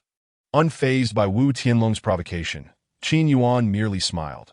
Although this fellow was significantly stronger than Wu Qing, he posed little threat to him. Trouble had already come knocking before the competition had even begun. Qin Yuan shook his head helplessly. Aside from Wu Tianlong, Qin Yuan also spotted a familiar figure. Damn it! Beside Xun Lang, Xun Lingyun's gaze was as cold as a venomous snake, fixated on Qin Yuan. The thought of his sun essence being taken by Qin Yuan made him seethe with rage, longing to dismantle Qin Yuan into a myriad of pieces. Just wait. I will surely kill this brat once the competition begins. Xun Lingyun vowed inwardly. Ladies and gentlemen, I apologize for the wait. That moment. A deep and authoritative voice reverberated, commanding the square into silence. That a golden light descended upon the square, and as it dissipated, the figure of a man clad in golden robes emerged. We pay our respects to the city lord. The crowd chorused in unison that half-step to the sovereign realm. Qin Yuan furrowed his brow, sensing the terrifying fluctuations of primal energy emanating from the city lord. This individual had at least 1 foot in the sovereign realm. Enough with the pleasantries. Today marks the commencement of the competition for the spirit pool's quotas. This year, there are 10 spots available, meaning only the 10 victors shall gain entry to the spirit pool. Murong Longrue's voice thundered like the heavens. That he asked for the rules of the competition. They differ from previous years. This statement once again stirred the square into a flurry of excitement. In past years, the selection process had employed a lottery for duels, with the 10 victors receiving the 10 available spots. However, this year, the rules appeared to have undergone a significant alteration. This year's competition will take place within the Soul Lock Tower before us. Murong Longrui declared solemnly. This revelation. All eyes converged upon the ominous black tower. Beneath the sunlight, the tower radiated a dark luminescence. Ancient and mysterious patterns began to emerge upon its surface. This tower, known as the Soul Lock Tower, was an ancient soul artifact that imprisoned countless malevolent souls within. It boasted 9 levels, and only the first 10 individuals to reach the 9th level would secure the coveted spots. Murong Longrui elaborated. However, the Soul Lock Tower not only confines these vengeful spirits, but also exudes an immensely powerful soul pressure, making entry akin to bearing the weight of 1,000 stones, rendering movement arduous. What? Climbing the tower, the warriors of Wushuang City erupted into a chorus of astonishment. They had not anticipated such a distinctive method of competition this year, yet ascending to the 9th level of the Soul Lock Tower was no simple feat. Firstly, the tower's formidable soul pressure would ensnare individuals like quicksand. Secondly, within its confines lay countless vengeful spirits, and one must navigate through layer upon layer of obstacles to reach the 9th level. Very well, this competition will last for only 6 incense sticks worth of time. The first to ascend to the 9th level shall be the victor. With that, Murong Longrui cast a sealing gesture towards the Soul Lock Tower. Boom! The heavy black door at the base of the tower slowly creaked open. What are you waiting for? There are only 10 spots available. Only those who reach the summit first may claim them. Charge! Swish, swish, swish! Instantly, numerous figures surged forth like locusts, swiftly entering the Soul Lock Tower. Qingyi, wait for me outside. I am heading in, Qin Yuan declared in a low voice. That my lord, good luck. Lu Qingyi clenched her fists. Whoosh! Qin Yuan leapt into the air, transforming into a beam of light as he plunged into the Soul Lock Tower. Upon crossing the threshold, he found himself in the first layer, a vast expanse of dark space. However, as he stepped into the tower, an overwhelming pressure enveloped him. Soul pressure. The crowd stirred with unease. This soul pressure caused the bodies of all present to feel as if they were sinking slightly, and even their steps grew heavy. How fascinating, Qin Yuan marveled inwardly. Yet the soul pressure on the first level was not excessively strong, so most merely felt a slight heaviness, not giving it much thought. Within the first layer, thousands of figures filled the space. A massive crowd. Quickly, finding entrance to the second layer. Soon, everyone began searching for the passageway to the second level. Wait, what is that? A startled cry rang out as spectral forms emerged before them. Drifting ghost-like within the tower, radiating an ominous aura. Be careful. It's a vengeful spirit. Boom! No sooner had the warning been issued than the vengeful spirits launched a ferocious assault against the crowd. Instantly, chaos erupted in the first layer, with countless martial artists unleashing their primal energy to combat these eerie spirits. Swish! A vengeful spirit lunged at Qin Yuan. This spirit, shrouded in a sinister aura, radiated an energy equivalent to that of the Yuan Dan realm. Without hesitation, Qin Yuan raised his palm and struck. With a resounding crash, the vengeful spirit shattered into pieces. However, as it disintegrated, a black orb fell to the ground, emanating a dark mist. What is this? Qin Yuan picked up the black orb and examined it closely. Soul energy. Upon careful sensing, he was astonished to discover that the orb contained an immense reservoir of soul energy. These vengeful spirits were likely a type of soul entity, and upon being vanquished, they left behind these orbs, which were rich in soul energy. However, while the soul energy within the orb was plentiful, it was tainted with a sinister aura, rendering it impossible to absorb directly. Eureka! Qin Yuan's eyes glimmered with excitement. He activated the Yinwu technique, summoning a searing primal energy to envelop the black orb. Hiss! In an instant, wisps of black mist evaporated from the orb. Through the scorching energy, the dark aura was swiftly eradicated, transforming the previously opaque orb into a crystalline clarity. With a flick of his consciousness, Qin Yuan absorbed the soul energy within the orb into his soul sea. What a remarkable boon! Qin Yuan exclaimed with delight. He had not anticipated that these soul orbs could enhance his soul. Yet the other martial artists appeared oblivious to the orb's value, with some even discarding the black orbs like refuse. Naturally, even those who recognized the orbs as treasures were unable to cleanse the dark aura from them. It seemed imperative to devise a method to hunt down more vengeful spirits. Qin Yuan rejoiced inwardly. Chapter 74. Soul Secret Techniques. Boom! Boom! Boom! In the first level of the Soul Lock Tower, fierce battles are erupting, with countless warriors engaged in a brutal struggle against malevolent spirits. However, some exceptionally strong warriors have already ventured deep into the first level, seeking the passage to the second. Thunderclap sword palm. Boom! Boom boom! With a powerful strike, Qin Yuan unleashed a palm attack, resembling a silver lightning sword, effortlessly shredding 4 or 5 malevolent spirits, which subsequently transformed into soul orbs that fell to the ground. Haha! A grin spread across Qin Yuan's face as he waved his hand lightly, drawing all those soul orbs into his palm. These soul orbs contained an immense amount of spiritual energy, serving as a substantial boon for the soul. Yet other warriors seemed oblivious to the remarkable value of these soul orbs, with some even discarding them carelessly. What a bunch of fools! Observing these warriors toss aside the soul orbs, Qin Yuan couldn't help but curse under his breath, collecting the discarded orbs. What a shame. The malevolent spirits in this first level are far too weak. It stands to reason that the higher the level, the stronger the spirits will be, and thus the more abundant the energy within the soul orbs. Qin Yuan mused silently. Resolutely, he decided to ascend to the second level. However, where was the entrance to the second level of the Soul Lock Tower? Qin Yuan searched around. The space of the first level was quite expansive, and after a considerable time, he finally discovered the passage leading to the second level. Not far away, a black tunnel appeared, exuding an aura of spatial fluctuations. The entrance of the black tunnel was shrouded by a layer of invisible light akin to a membrane. To enter the second level, one would need at least the strength of a Yuan Dan realm to pass through this light membrane. After pondering for a moment, Qin Yuan stepped into the black tunnel. The instant he entered, it felt as if the surrounding space was shifting. In the blink of an eye, when Qin Yuan opened his eyes again, he found himself in the grand hall of the second level. A quick glance revealed that the number of individuals in the second level was relatively fewer compared to the first at O. Upon stepping into the second level, Qin Yuan suddenly sensed a significantly stronger pressure of souls. The tangible mental pressure surged like a tidal wave, causing everyone's legs to feel heavy. To be careful. Not far away, a group of warriors were fiercely besieged by a swarm of malevolent spirits. Boom! Boom! Boom! Instantly, the second level erupted into a fierce melee. Qin Yuan glanced over and confirmed his suspicion. The malevolent spirits in the second level were indeed stronger.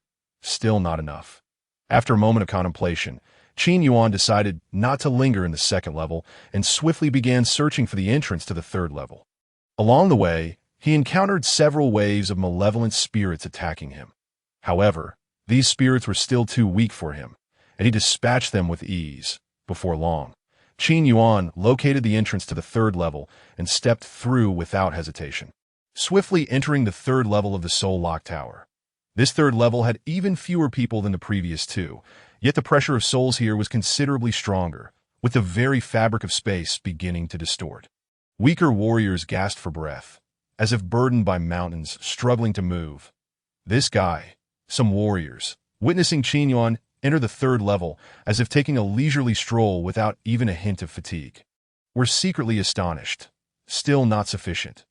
Qin Yuan scanned the area and realized that the malevolent spirits in the third level were still too weak, prompting him to unhesitatingly proceed to the fourth level. Upon entering the fourth level, it was evident that the warriors capable of reaching this tier were not weak.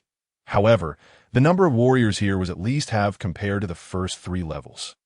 Roar! Deep growls filled the air, causing the warriors to be on high alert. Within the fourth level, powerful malevolent spirits emerged, their bodies exhibiting a dark red hue, with eyes glowing a fierce crimson. These spirits were undoubtedly much stronger than those in the earlier levels, exhibiting a more frenzied demeanor as they actively launched attacks against the warriors. Boom! One dark red malevolent spirit, emanating a fierce aura, roared at Qin Yuan before suddenly charging at him. Qin Yuan struck out with his palm, only to be surprised as the dark red spirit evaded him with ghostly agility. Qin Yuan was taken aback that it seemed that the malevolent spirits in the fourth level had developed rudimentary intelligence. However, for Qin Yuan, such spirits posed no threat. He quickly activated his flame martial arts technique and unleashed a punch, causing the spirit to explode into fragments. Thud! After the spirit shattered, a dark red orb fell to the ground. A treasure! Qin Yuan's eyes brightened slightly. These dark red orbs contained a far richer spiritual energy compared to the black orbs from the previous levels. Boom! Boom! Boom!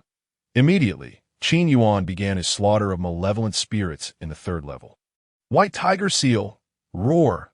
With a powerful strike, a white tiger burst forth from the white circle. The tiger roared skyward, charging with earth-shattering steps, tearing apart the malevolent spirits one by one. Dark red orbs fell to the ground. Qin Yuan licked his lips and began collecting the dark red orbs. What is this kid doing? Could it be that these dark red orbs are some special treasure? Some warriors, observing Qin Yuan gather the orbs, were filled with confusion. After all, these dark red orbs contained sinister energy, deemed ominous by them. Moreover, very few warriors practiced soul cultivation, so they had no idea that these soul orbs were immensely beneficial for spiritual growth. Time to proceed to the fifth level. Having hunted over 100 malevolent spirits in the 4th level and collected an equal number of soul orbs, Qin Yuan continued his search for the entrance to the 5th level and soon entered it. As he stepped into the 5th level, a powerful pressure of souls assaulted him. The number of warriors in this level was even fewer. Due to the overwhelming soul pressure, many were forced to channel their energy to resist it. Some warriors even chose to sit down and rest. Upon entering this level, Qin Yuan also felt the pressure acutely. Strangely, there were no malevolent spirits in sight. Qin Yuan trudged heavily through the 5th level. Other warriors, pale-faced, struggled against the oppressive pressure. Oh, what is this? Suddenly, Qin Yuan spotted something in the 5th level. Ahead, a massive bronze cauldron stood prominently. As he approached, he noticed the surface of the cauldron was covered in a dense array of inscriptions. Filled with curiosity, Qin Yuan began to study the inscriptions closely, a secret technique of the soul. The cauldron bore an inscription of a secret technique for the soul. Qin Yuan's pupils dilated in shock. The inscriptions on this bronze cauldron revealed a long-lost secret technique for the soul. Such techniques had been forgotten for ages, as only soul masters were proficient in them during ancient times. For soul masters, secret techniques of the soul were akin to martial skills for warriors. If one were to cultivate a soul secret technique, their spiritual power could unleash devastating attacks. What a stroke of fortune! Without hesitation, Qin Yuan sat down before the bronze cauldron, channeling his spiritual energy into it to imprint the secret technique into his mind. What is this kid doing? No one knows that as some warriors passed by and saw Qin Yuan meditating before the bronze cauldron. They displayed puzzled expressions. However, how could they know that an invaluable secret technique for the soul lay upon that cauldron? For ordinary warriors, they had never practiced soul cultivation, and thus had never even heard of such esoteric techniques. But Qin Yuan hailed from a higher realm, and his perspective far surpassed that of ordinary warriors. After a long while, Qin Yuan finally opened his eyes, revealing a look of delight. Indeed, it was a profound secret technique for the soul. Too bad the cultivation requirements were exceedingly stringent. To practice this technique, one's spiritual power must at least reach the heavenly realm. Qin Yuan marveled inwardly. The heavenly realm was merely the threshold for cultivating this secret technique. It is worth noting that individuals with spiritual power at the heavenly realm are exceedingly rare. In the case of Wushuang City, one would struggle to find even a single person of that caliber. Even across the entire Xiang Prefecture, those who could attain the heavenly realm and spiritual power are extremely few. Even Qin Yuan, at present, had only reached the late stage of the spiritual realm. This means that he cannot yet cultivate this secret technique. As long as I acquire more soul orbs, my spiritual power should soon break through to the heavenly realm. Qin Yuan thought eagerly. At this moment, he knew he must collect more soul orbs to elevate his soul power. Once he breaks through to the heavenly realm, he will be able to cultivate this secret technique. With a deep exhale, Qin Yuan resolved to depart from the 5th level, for it appeared devoid of vengeful spirits. Soon, he discovered the spatial passage leading to the 6th level. This passage was shrouded by a transparent energy membrane, possessing an immensely potent repulsive force. Any being below the divine embryo realm would find entry impossible. For Qin Yuan, however, crossing into it was a trivial endeavor. In mere moments, he found himself within the 6th level, where the oppressive aura of souls was several times more formidable than that of the 5th, rendering the air itself notably viscous that a sense of dreadful pressure seemed to permeate the surroundings, compelling the warriors who ventured here to channel their primal energies to withstand the soul's oppressive force before they could move. Nevertheless, fewer than 100 warriors had managed to enter this level. Among them, even the weakest boasted initial prowess in the divine embryo realm. Just as Qin Yuan prepared to hunt for vengeful spirits, he heard low, ominous footsteps approaching. "Ha! At last I have found you." A chilling laugh, laced with a hint of murderous intent, echoed. Upon looking up, Qin Yuan recognized a familiar face. "Brother Lang, it is this wretch who stole my sun true essence." Shun Lingyun seethed, his gaze filled with venomous resentment directed at Qin Yuan. The mere thought of Qin Yuan pilfering his precious sun true essence ignited a fury within him. Beside Shun Lingyun stood several disciples from the Heavenly Fire sect, among whom was a tall figure clad in a fiery red robe, exuding an intense, scorching aura. This youth was none other than Shun Lang, the foremost prodigy of the Heavenly Fire sect, ranking among the 5 great prodigies of Wushuang City. Brother Lang, you must seek justice for me. That Sun True essence is worth a fortune. We cannot allow this scoundrel to escape unpunished. Shun Lingyun incited.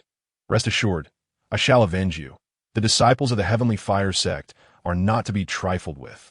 Shun Lang replied, his voice icy. With that, his gaze shifted to Qin Yuan, adopting a condescending stance as he declared, return the Sun True essence to junior brother Lingyun, and I might just spare your life. His words were laced with a palpable threat. However, upon hearing this, Qin Yuan shrugged helplessly and chuckled, I have already refined it. What? Refined it? Shun Lingyun was instantly driven into a frenzy upon realizing that Qin Yuan, Shun Lang, let out a cold snort and soon joined the fray. He channeled the Heavenly Fire technique within him, and a surge of equally intense elemental energy erupted forth. Heavenly Flame, Burning Palm.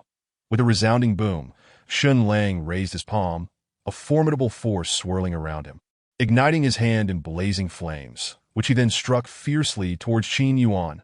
Boom, boom, boom. Instantly, 3 figures clashed violently in the 6th layer of space. Shun Lang and Wu Tianlong were no ordinary opponents. Their assaults were akin to a tempest, swift and ruthless, unleashing a barrage of powerful martial techniques that emitted terrifying energy. Yet, even while besieged by their relentless attacks, Qin Yuan exhibited a remarkable composure, showing no signs of being at a disadvantage. Damn it! Shun Lingyun gritted his teeth. This situation was far from what he had anticipated. The boy was holding his own against 2 adversaries. Curse this! How can this brat, merely at the mid-stage of Nirvana realm, possess such seemingly endless elemental power? At this moment, both Wu Tianlong and Shun Lang, engaged in battle with Qin Yuan, were engulfed in turbulent emotions. Qin Yuan's elemental energy did not wane with time. They were unaware that within Qin Yuan flowed 140 fiery veins, continuously generating energy, thereby enhancing his combat prowess. In essence, Qin Yuan's fighting capability would not diminish over time. Instead, it would grow stronger with each conflict. This was the immense advantage of practicing the fiery martial technique. Claw the Azure Dragon, Wu Tianlong bellowed, his voice deep and resonant, as his elemental energy rapidly coalesced into a formidable claw resembling an azure dragon. Heavenly Flame, Divine Feather. With a hum, Shun Lang formed a seal with his hands, causing flames to blaze and merge into a searing feather that radiated overwhelming fluctuations of power. Boom! Suddenly, the claw of the Azure Dragon and the Heavenly Flame, Divine Feather, both brimming with indescribable energy, surged towards Qin Yuan. Xuanwu Seal. With a swift change of his technique, an ancient and colossal phantom of the Xuanwu materialized before Qin Yuan. The gray shell of the Xuanwu served as an indomitable defense. Bang! The martial techniques of Wu Tianlong and Shun Lang collided with the Xuanwu phantom. Yet to their astonishment, the phantom merely trembled violently before absorbing the impact. What? Both men's faces shifted in disbelief. They had not anticipated that their combined, formidable techniques would be so easily thwarted by this youth. It is my turn.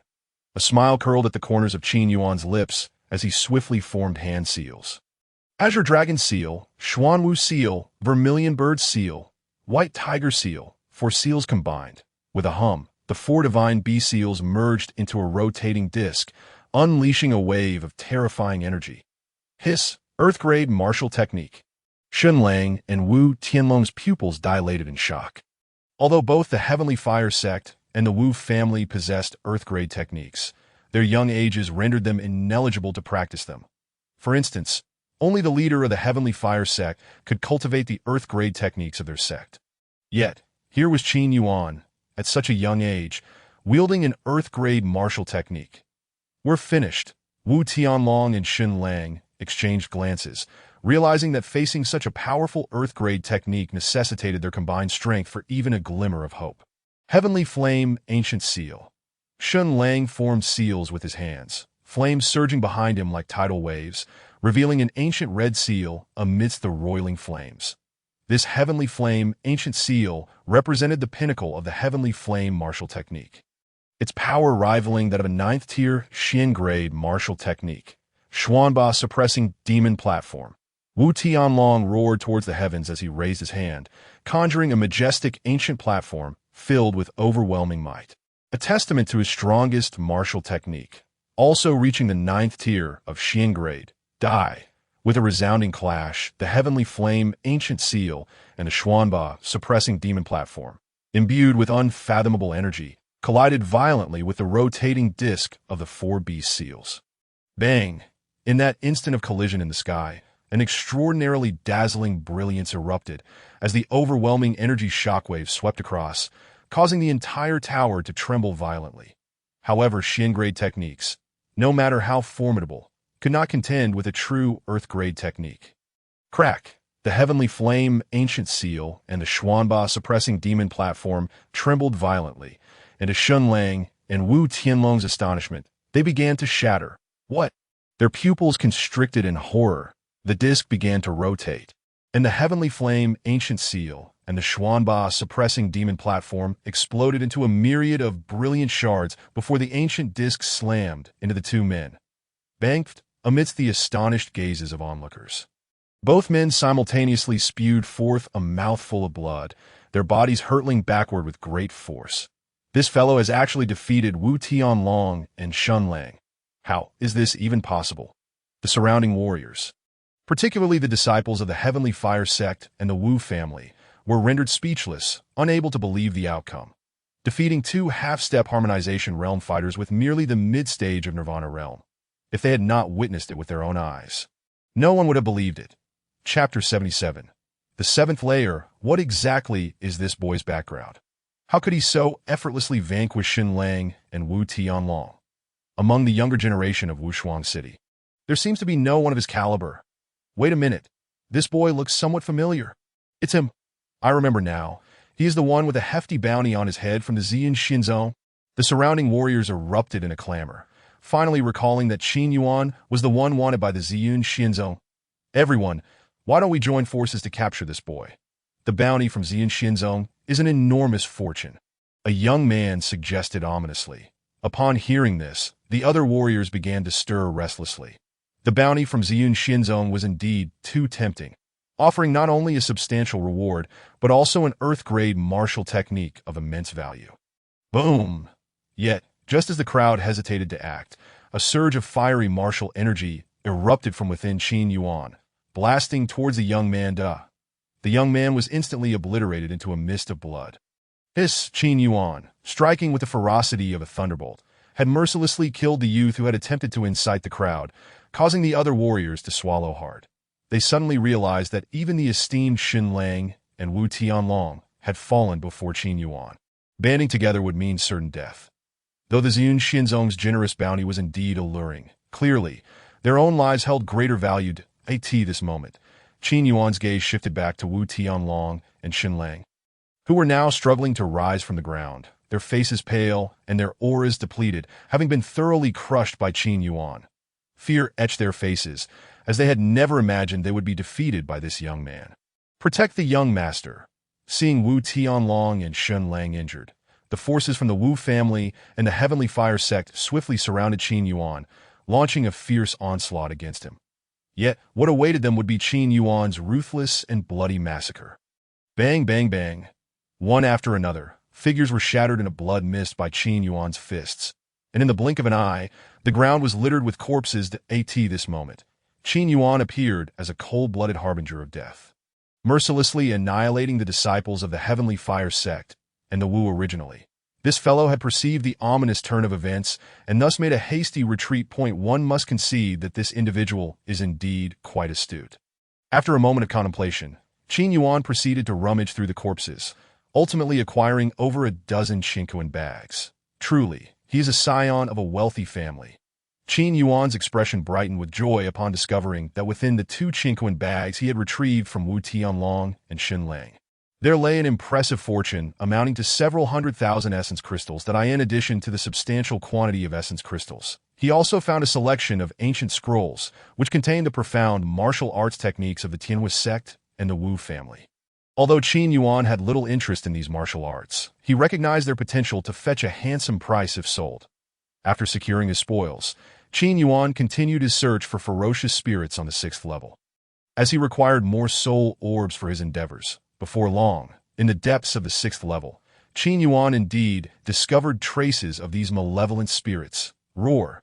The ferocious spirits on the 6th level were undoubtedly more formidable than those on the preceding layers. They were enveloped in a crimson mist, exuding a menacing aura, their strength surpassing that of an ordinary divine infant realm practitioner. Swish, swish, swish, one by one, the red ferocious spirits drifted towards him like phantoms. Qin Yuan swiftly formed hand seals and shouted, "White Tiger Seal!" With a powerful strike, a white tiger apparition leapt forth from within a radiant circle, charging fiercely at the red ferocious spirits. The white tiger radiated an overwhelming aura of slaughter, its razor-sharp claws tearing into the spirits. Boom, boom, boom. The relentless onslaught of the white tiger swiftly annihilated the red ferocious spirits, reducing them to a cascade of crimson soul orbs that in no time. Dozens of these spirits had been eradicated. The soul orbs contained a pure essence of soul power. As Qin Yuan collected the soul orbs, a look of delight spread across his face that as he had surmised, the higher the level of the soul-locking tower, the greater the quality of the soul orbs, thus enhancing their efficacy in augmenting his divine soul power. However, elevating his soul power from the late stages of the spiritual realm to the heavenly realm would demand an immense amount of soul energy.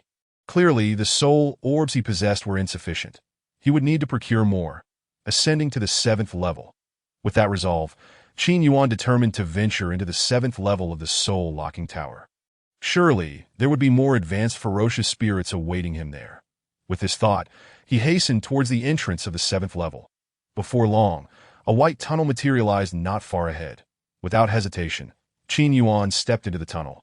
As the world spun around him, he opened his eyes to find himself within the expansive confines of the 7th level. This space was vast and infused with an overwhelming pressure. The sheer weight of this pressure distorted the surrounding environment, making even Qin Yuan feel the discomfort it imposed. It was evident that only those at the Nirvana realm could barely withstand this oppressive force. Upon entering the 7th level, Qin Yuan's gaze fell upon the ground, where several corpses lay.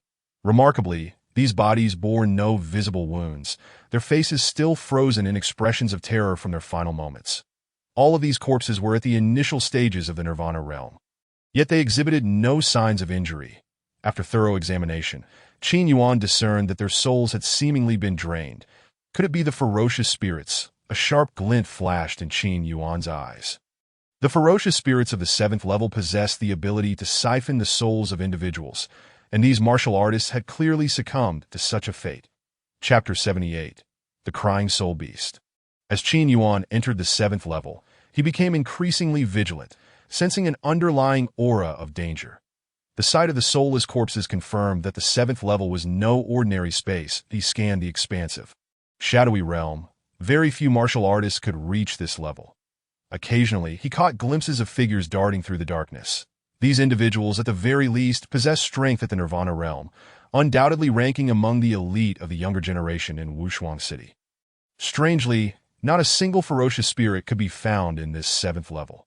Just as Qin Yuan pondered this anomaly, an unusual sound echoed from the depths of the shadowy space, resembling the cries of an infant. Qin Yuan furrowed his brow, perplexed by the origin of such a sound in this place. Yet, the infantile wails carried an eerie quality. Intrigued, Qin Yuan began to trace the source of the cries. Other martial artists who had also entered the 7th level seemed to be drawn to the sound. "What is that?" Suddenly, one of the martial artists exclaimed, having seemingly discovered something. With a look of bewilderment, he pointed towards a swirling mass of pitch-black mist deep within the shadowy space. The cries of the infant emanated from within that very darkness. The martial artist, emboldened by curiosity, drew closer, only to be met with a swift, startling motion as a black tendril shot out from the mist. The tip of the tendril, sharp as a needle, pierced the martial artist's forehead, rapidly draining his soul essence. In mere moments, the unfortunate warrior collapsed, lifeless. Witnessing this scene, Qin Yuan's expression shifted dramatically, that he finally confirmed that the earlier corpses had indeed been drained of their souls by this entity. What on earth is this creature? Just as his confusion deepened, the peculiar cries of the infant resounded once more. Damn it! This time, the wails were excruciatingly piercing, causing Qin Yuan's soul to feel as though it were being torn apart in agony. He staggered back, covering his ears. Yet the haunting cries grew louder, driving him to the brink of madness. With a fierce determination, Qin Yuan gritted his teeth and unleashed a surge of fiery true energy, launching it towards the dark mass. Boom! The black mist dissipated, revealing the mysterious creature concealed within. As Qin Yuan focused, he found himself momentarily stunned. The being lurking in the darkness was an utterly grotesque creature, entirely shrouded in black, resembling a deformed infant. Its face was contorted, and its body was covered in dark fur, while its claws were sharp and hook-like. Its eyes glowed with a sinister green hue, and its elongated nose resembled an elephant's trunk. Tapering into a sharp, black spike at the tip, it was this very creature that had drained the previous martial artist of his soul.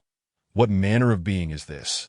It looked neither human nor ghostly, possessing a truly peculiar appearance. Moreover, it emitted cries akin to those of an infant, a sound so sharp and jarring that it inflicted excruciating pain upon the soul. Could it be the crying soul beast? Qin Yuan's pupils constricted in realization. As a prince of an imperial clan from the upper realm, his horizons were broad, and he had encountered many strange entities. He recalled reading about the crying soul beast in an ancient tome. Though he had never laid eyes upon one until now, it dawned on him that this peculiar creature was indeed the crying soul beast. The crying soul beast is a highly enigmatic creature, capable of emitting cries reminiscent of an infant to lure in unsuspecting victims. Once drawn near by the sound, individuals would face its assault, resulting in the draining of their souls, for the crying soul beast feasts upon the essence of human souls. No wonder he had encountered several soulless corpses upon entering the 7th level. These unfortunate souls must have fallen prey to the crying soul beast, lured in by its cries, only to be drained of their essence. Qin Yuan felt a surge of astonishment, for this was his first encounter with a crying soul beast. To think that such a creature was imprisoned within the 7th level. He recalled that the ancient text mentioned a crying soul crystal residing within the beast, a substance immensely beneficial for the soul. Qin Yuan's eyes gleamed with anticipation that if he could obtain this crystal, it would undoubtedly elevate his soul power to the heavenly realm. With the crystal in his possession, he would no longer need to laboriously hunt ferocious spirits, as the energy contained within the crystal far surpassed that of the soul orbs. However, the crying soul beast was known for its cunning nature, luring humans with its cries while possessing formidable offensive capabilities, rendering ordinary practitioners of the Nirvana realm no match for it. Thus, Qin Yuan was far from complacent, that he approached the crying soul beast with utmost caution, quietly channeling his essence. Azure Dragon Seal. Qin Yuan formed the hand seals and unleashed the Azure Dragon Seal from the 4B seal technique. Roar! A deep, resonant roar echoed around him as the Azure Dragon surged forth from the Azure Circle. With a powerful whip of its tail, the dragon unleashed its overwhelming force, revealing its razor-sharp claws as it launched an assault on the crying soul beast. Boom! However, at that moment, the wailing spirit beast opened its pitch-black maw and unleashed a wave of soul sound energy. With a resounding crash, the soul wave surged forth, colliding violently with the Azure Dragon, which was unexpectedly torn apart in an instant. A soul attack. Qin Yuan's expression shifted dramatically. It appeared that he had somewhat underestimated this wailing spirit beast. In addition to emitting sounds that could induce excruciating headaches in humans, it could also unleash extraordinarily powerful soul attacks. Furthermore, the potency of this soul attack rivaled that of Earth-tier martial techniques. Qin Yuan's demeanor instantly grew grave. It seemed that acquiring that wailing soul crystal would not be an easy feat. Yes, it was Qin Yuan's first encounter with a wailing spirit beast. He was unaware of any of its weaknesses. Boom! Qin Yuan channeled his elemental energy and shot towards the spirit beast with great force. Wail! Just then, the wailing spirit beast activated its crying ability. Chapter 79. Breakthrough to Heavenly Realm. Wail! Qin Yuan had just intended to approach, But the spirit beast emitted another cry, this time far more intense than before. The sound materialized as if it were a tangible force, rippling through the air like waves of energy. Damn it. Qin Yuan clutched his head and hastily retreated. His head throbbed painfully as if his soul were being violently torn apart. Whoosh! Seizing the opportunity while Qin Yuan was in agony, the wailing spirit beast launched a sneak attack, its nose piercing through the air with remarkable speed, the sharp hook aiming for Qin Yuan's forehead. Not good. Qin Yuan reacted astonishingly quickly, immediately employing the North Dipper Dragon Step, attempting to evade the black tendril. However, he was taken aback to find that the black tendril pursued him relentlessly, akin to a parasite, that if only he had a sharp sword in hand, he would surely sever that nose. Qin Yuan thought to himself, swish, swish, swish. The wailing spirit beast's nose became like a weapon, launching a barrage of piercing strikes. Qin Yuan unleashed a violent counterattack with his elemental energy, colliding fiercely with the beast's nose, only to discover its resilience was akin to that of a weapon. Boom, boom, boom. Qin Yuan unleashed a flurry of punches, each powerful enough to shatter the ground. Yet, with a single flick of that black nose, it met Qin Yuan's fists head-on, bang. In such a clash, Qin Yuan was sent staggering back. Confidently, Qin Yuan contemplated. Upon such reflection, he abruptly recalled a certain soul secret technique. Previously, on the 5th tier, he had acquired a soul secret technique. However, to cultivate this technique, one's soul power must at least reach the celestial realm. Now, he had finally attained the qualification to practice this soul secret technique. Thus, Qin Yuan immediately closed his eyes slowly, commencing his comprehension of the scriptures of the soul secret technique within his mind. At that moment, the radiant golden figure in his consciousness also sat cross-legged in the sea of souls, pondering the scripture. This soul secret technique comprised 4 distinct techniques: the soul capture eye technique, the soul devouring technique, the soul sound technique, and the soul control technique. Following the scriptures, Qin Yuan began to cultivate the first soul secret technique. His eyes instantaneously transformed into a pitch-black hue, resembling profound black holes, eerie and enigmatic. Any martial artist whose realm was inferior to his would, upon being gazed at by the soul capture eye, lose their wits and become akin to puppets under Qin Yuan's control. However, this move had limited efficacy against formidable warriors. The soul-devouring technique. At that moment, the dark and profound pupils of Qin Yuan erupted with a powerful suction, as if they could devour anyone's soul. This soul-devouring technique was indeed a sinister maneuver capable of siphoning another's soul power, thereby augmenting his own. At this juncture, Qin Yuan suddenly burst into laughter, his soul power transforming into sound waves, causing the surrounding space to distort violently. This technique was the 3rd soul secret technique, the soul sound technique. The soul power manifested as sound waves, which could rend the souls of those with feeble strength, inflicting unbearable torment. Concentrate. Subsequently, Qin Yuan's formidable soul power surged forth, instantly coalescing into various forms, including soul needles, soul swords, and soul axes. This was the final technique of the soul secret arts, the soul control technique. The soul control technique allowed the wielder to morph their soul power into any shape, thereby enhancing its offensive capability. After half an hour of diligent practice, Qin Yuan effortlessly mastered the 4 soul techniques, which likely possessed power comparable to Earth-tier martial arts. Soon, Qin Yuan exited his meditative state, casting a glance around, faintly hearing the sound of rushing winds, evidently indicating that martial artists were successively entering the 7th tier space. My soul power has already surpassed the celestial realm, and there is no longer any necessity to hunt fierce spirits. I can now focus all my efforts on ascending to the 9th tier. Qin Yuan mused resolutely. For only the first 10 individuals to reach the 9th tier would earn the right to enter the creation spirit pool. Whoosh! In an instant, Qin Yuan's figure transformed into a fleeting shadow, darting deep into the 7th tier space. Before long, he located the entrance to the tunnel leading to the 8th tier. However, just as Qin Yuan was about to step into the tunnel, a sudden, fierce gust of wind enveloped him, accompanied by a sharp dagger that lunged towards his back. Swish! Sensing the murderous intent from behind, Qin Yuan's expression turned icy, and he swiftly summoned the surging elemental power from his palm, striking backward with force. Clang!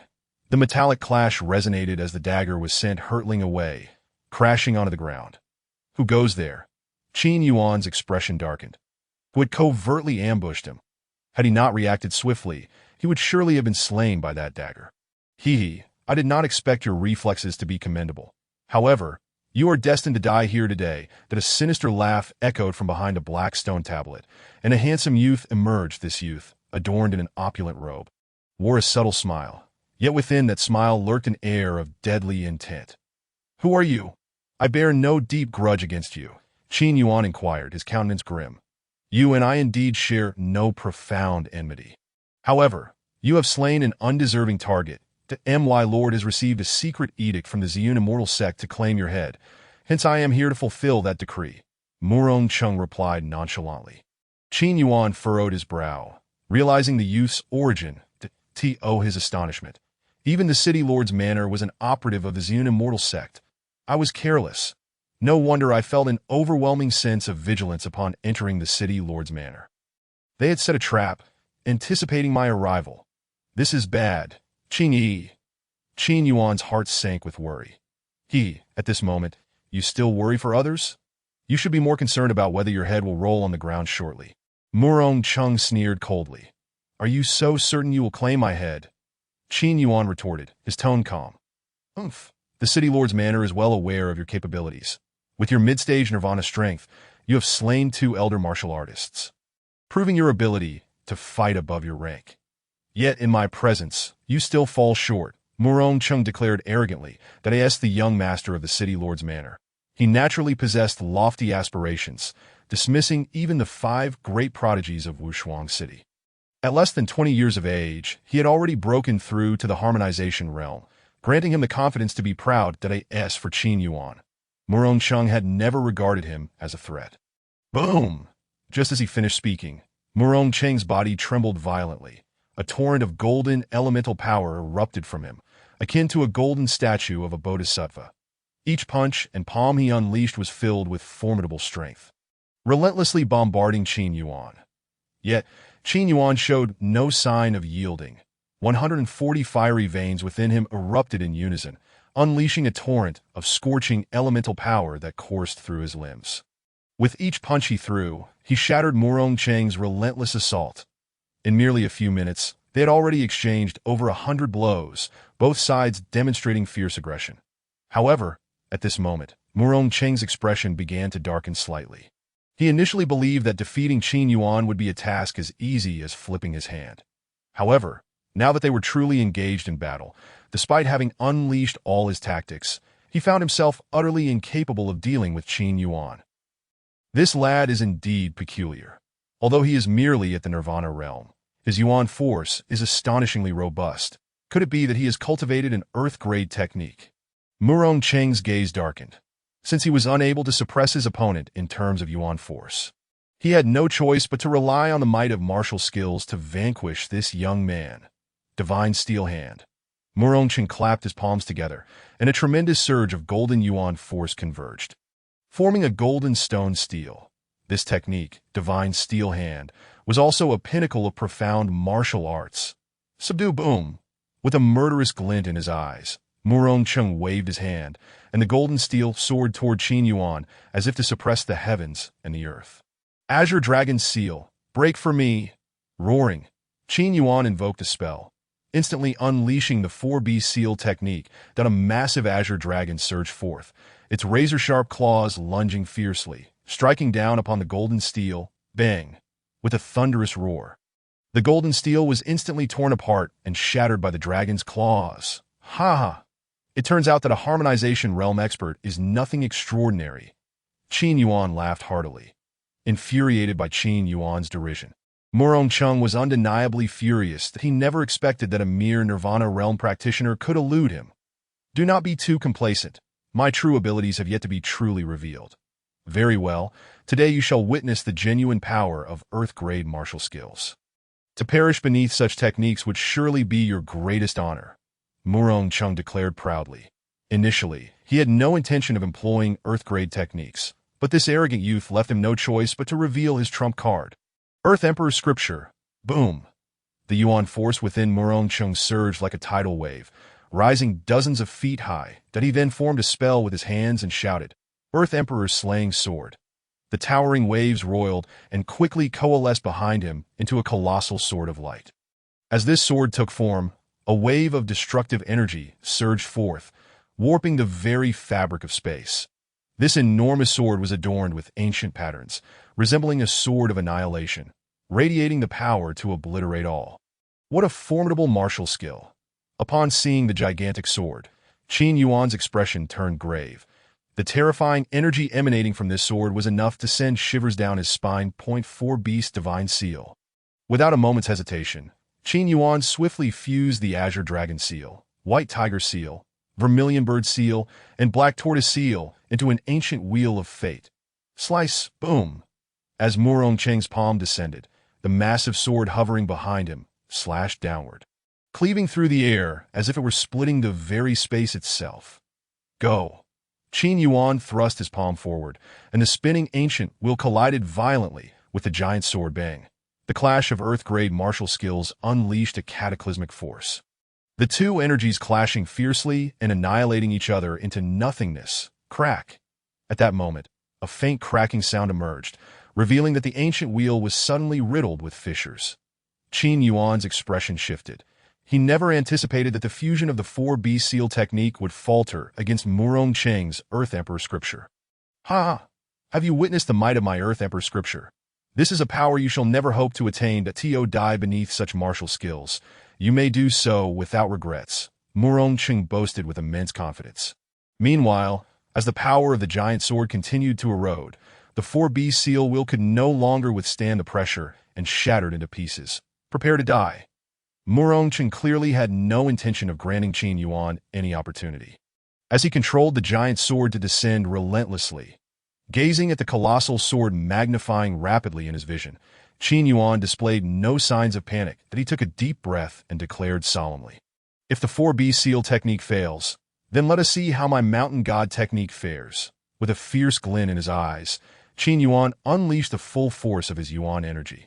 Thrusting his palm upward, and an ancient golden mountain rapidly coalesced above his head.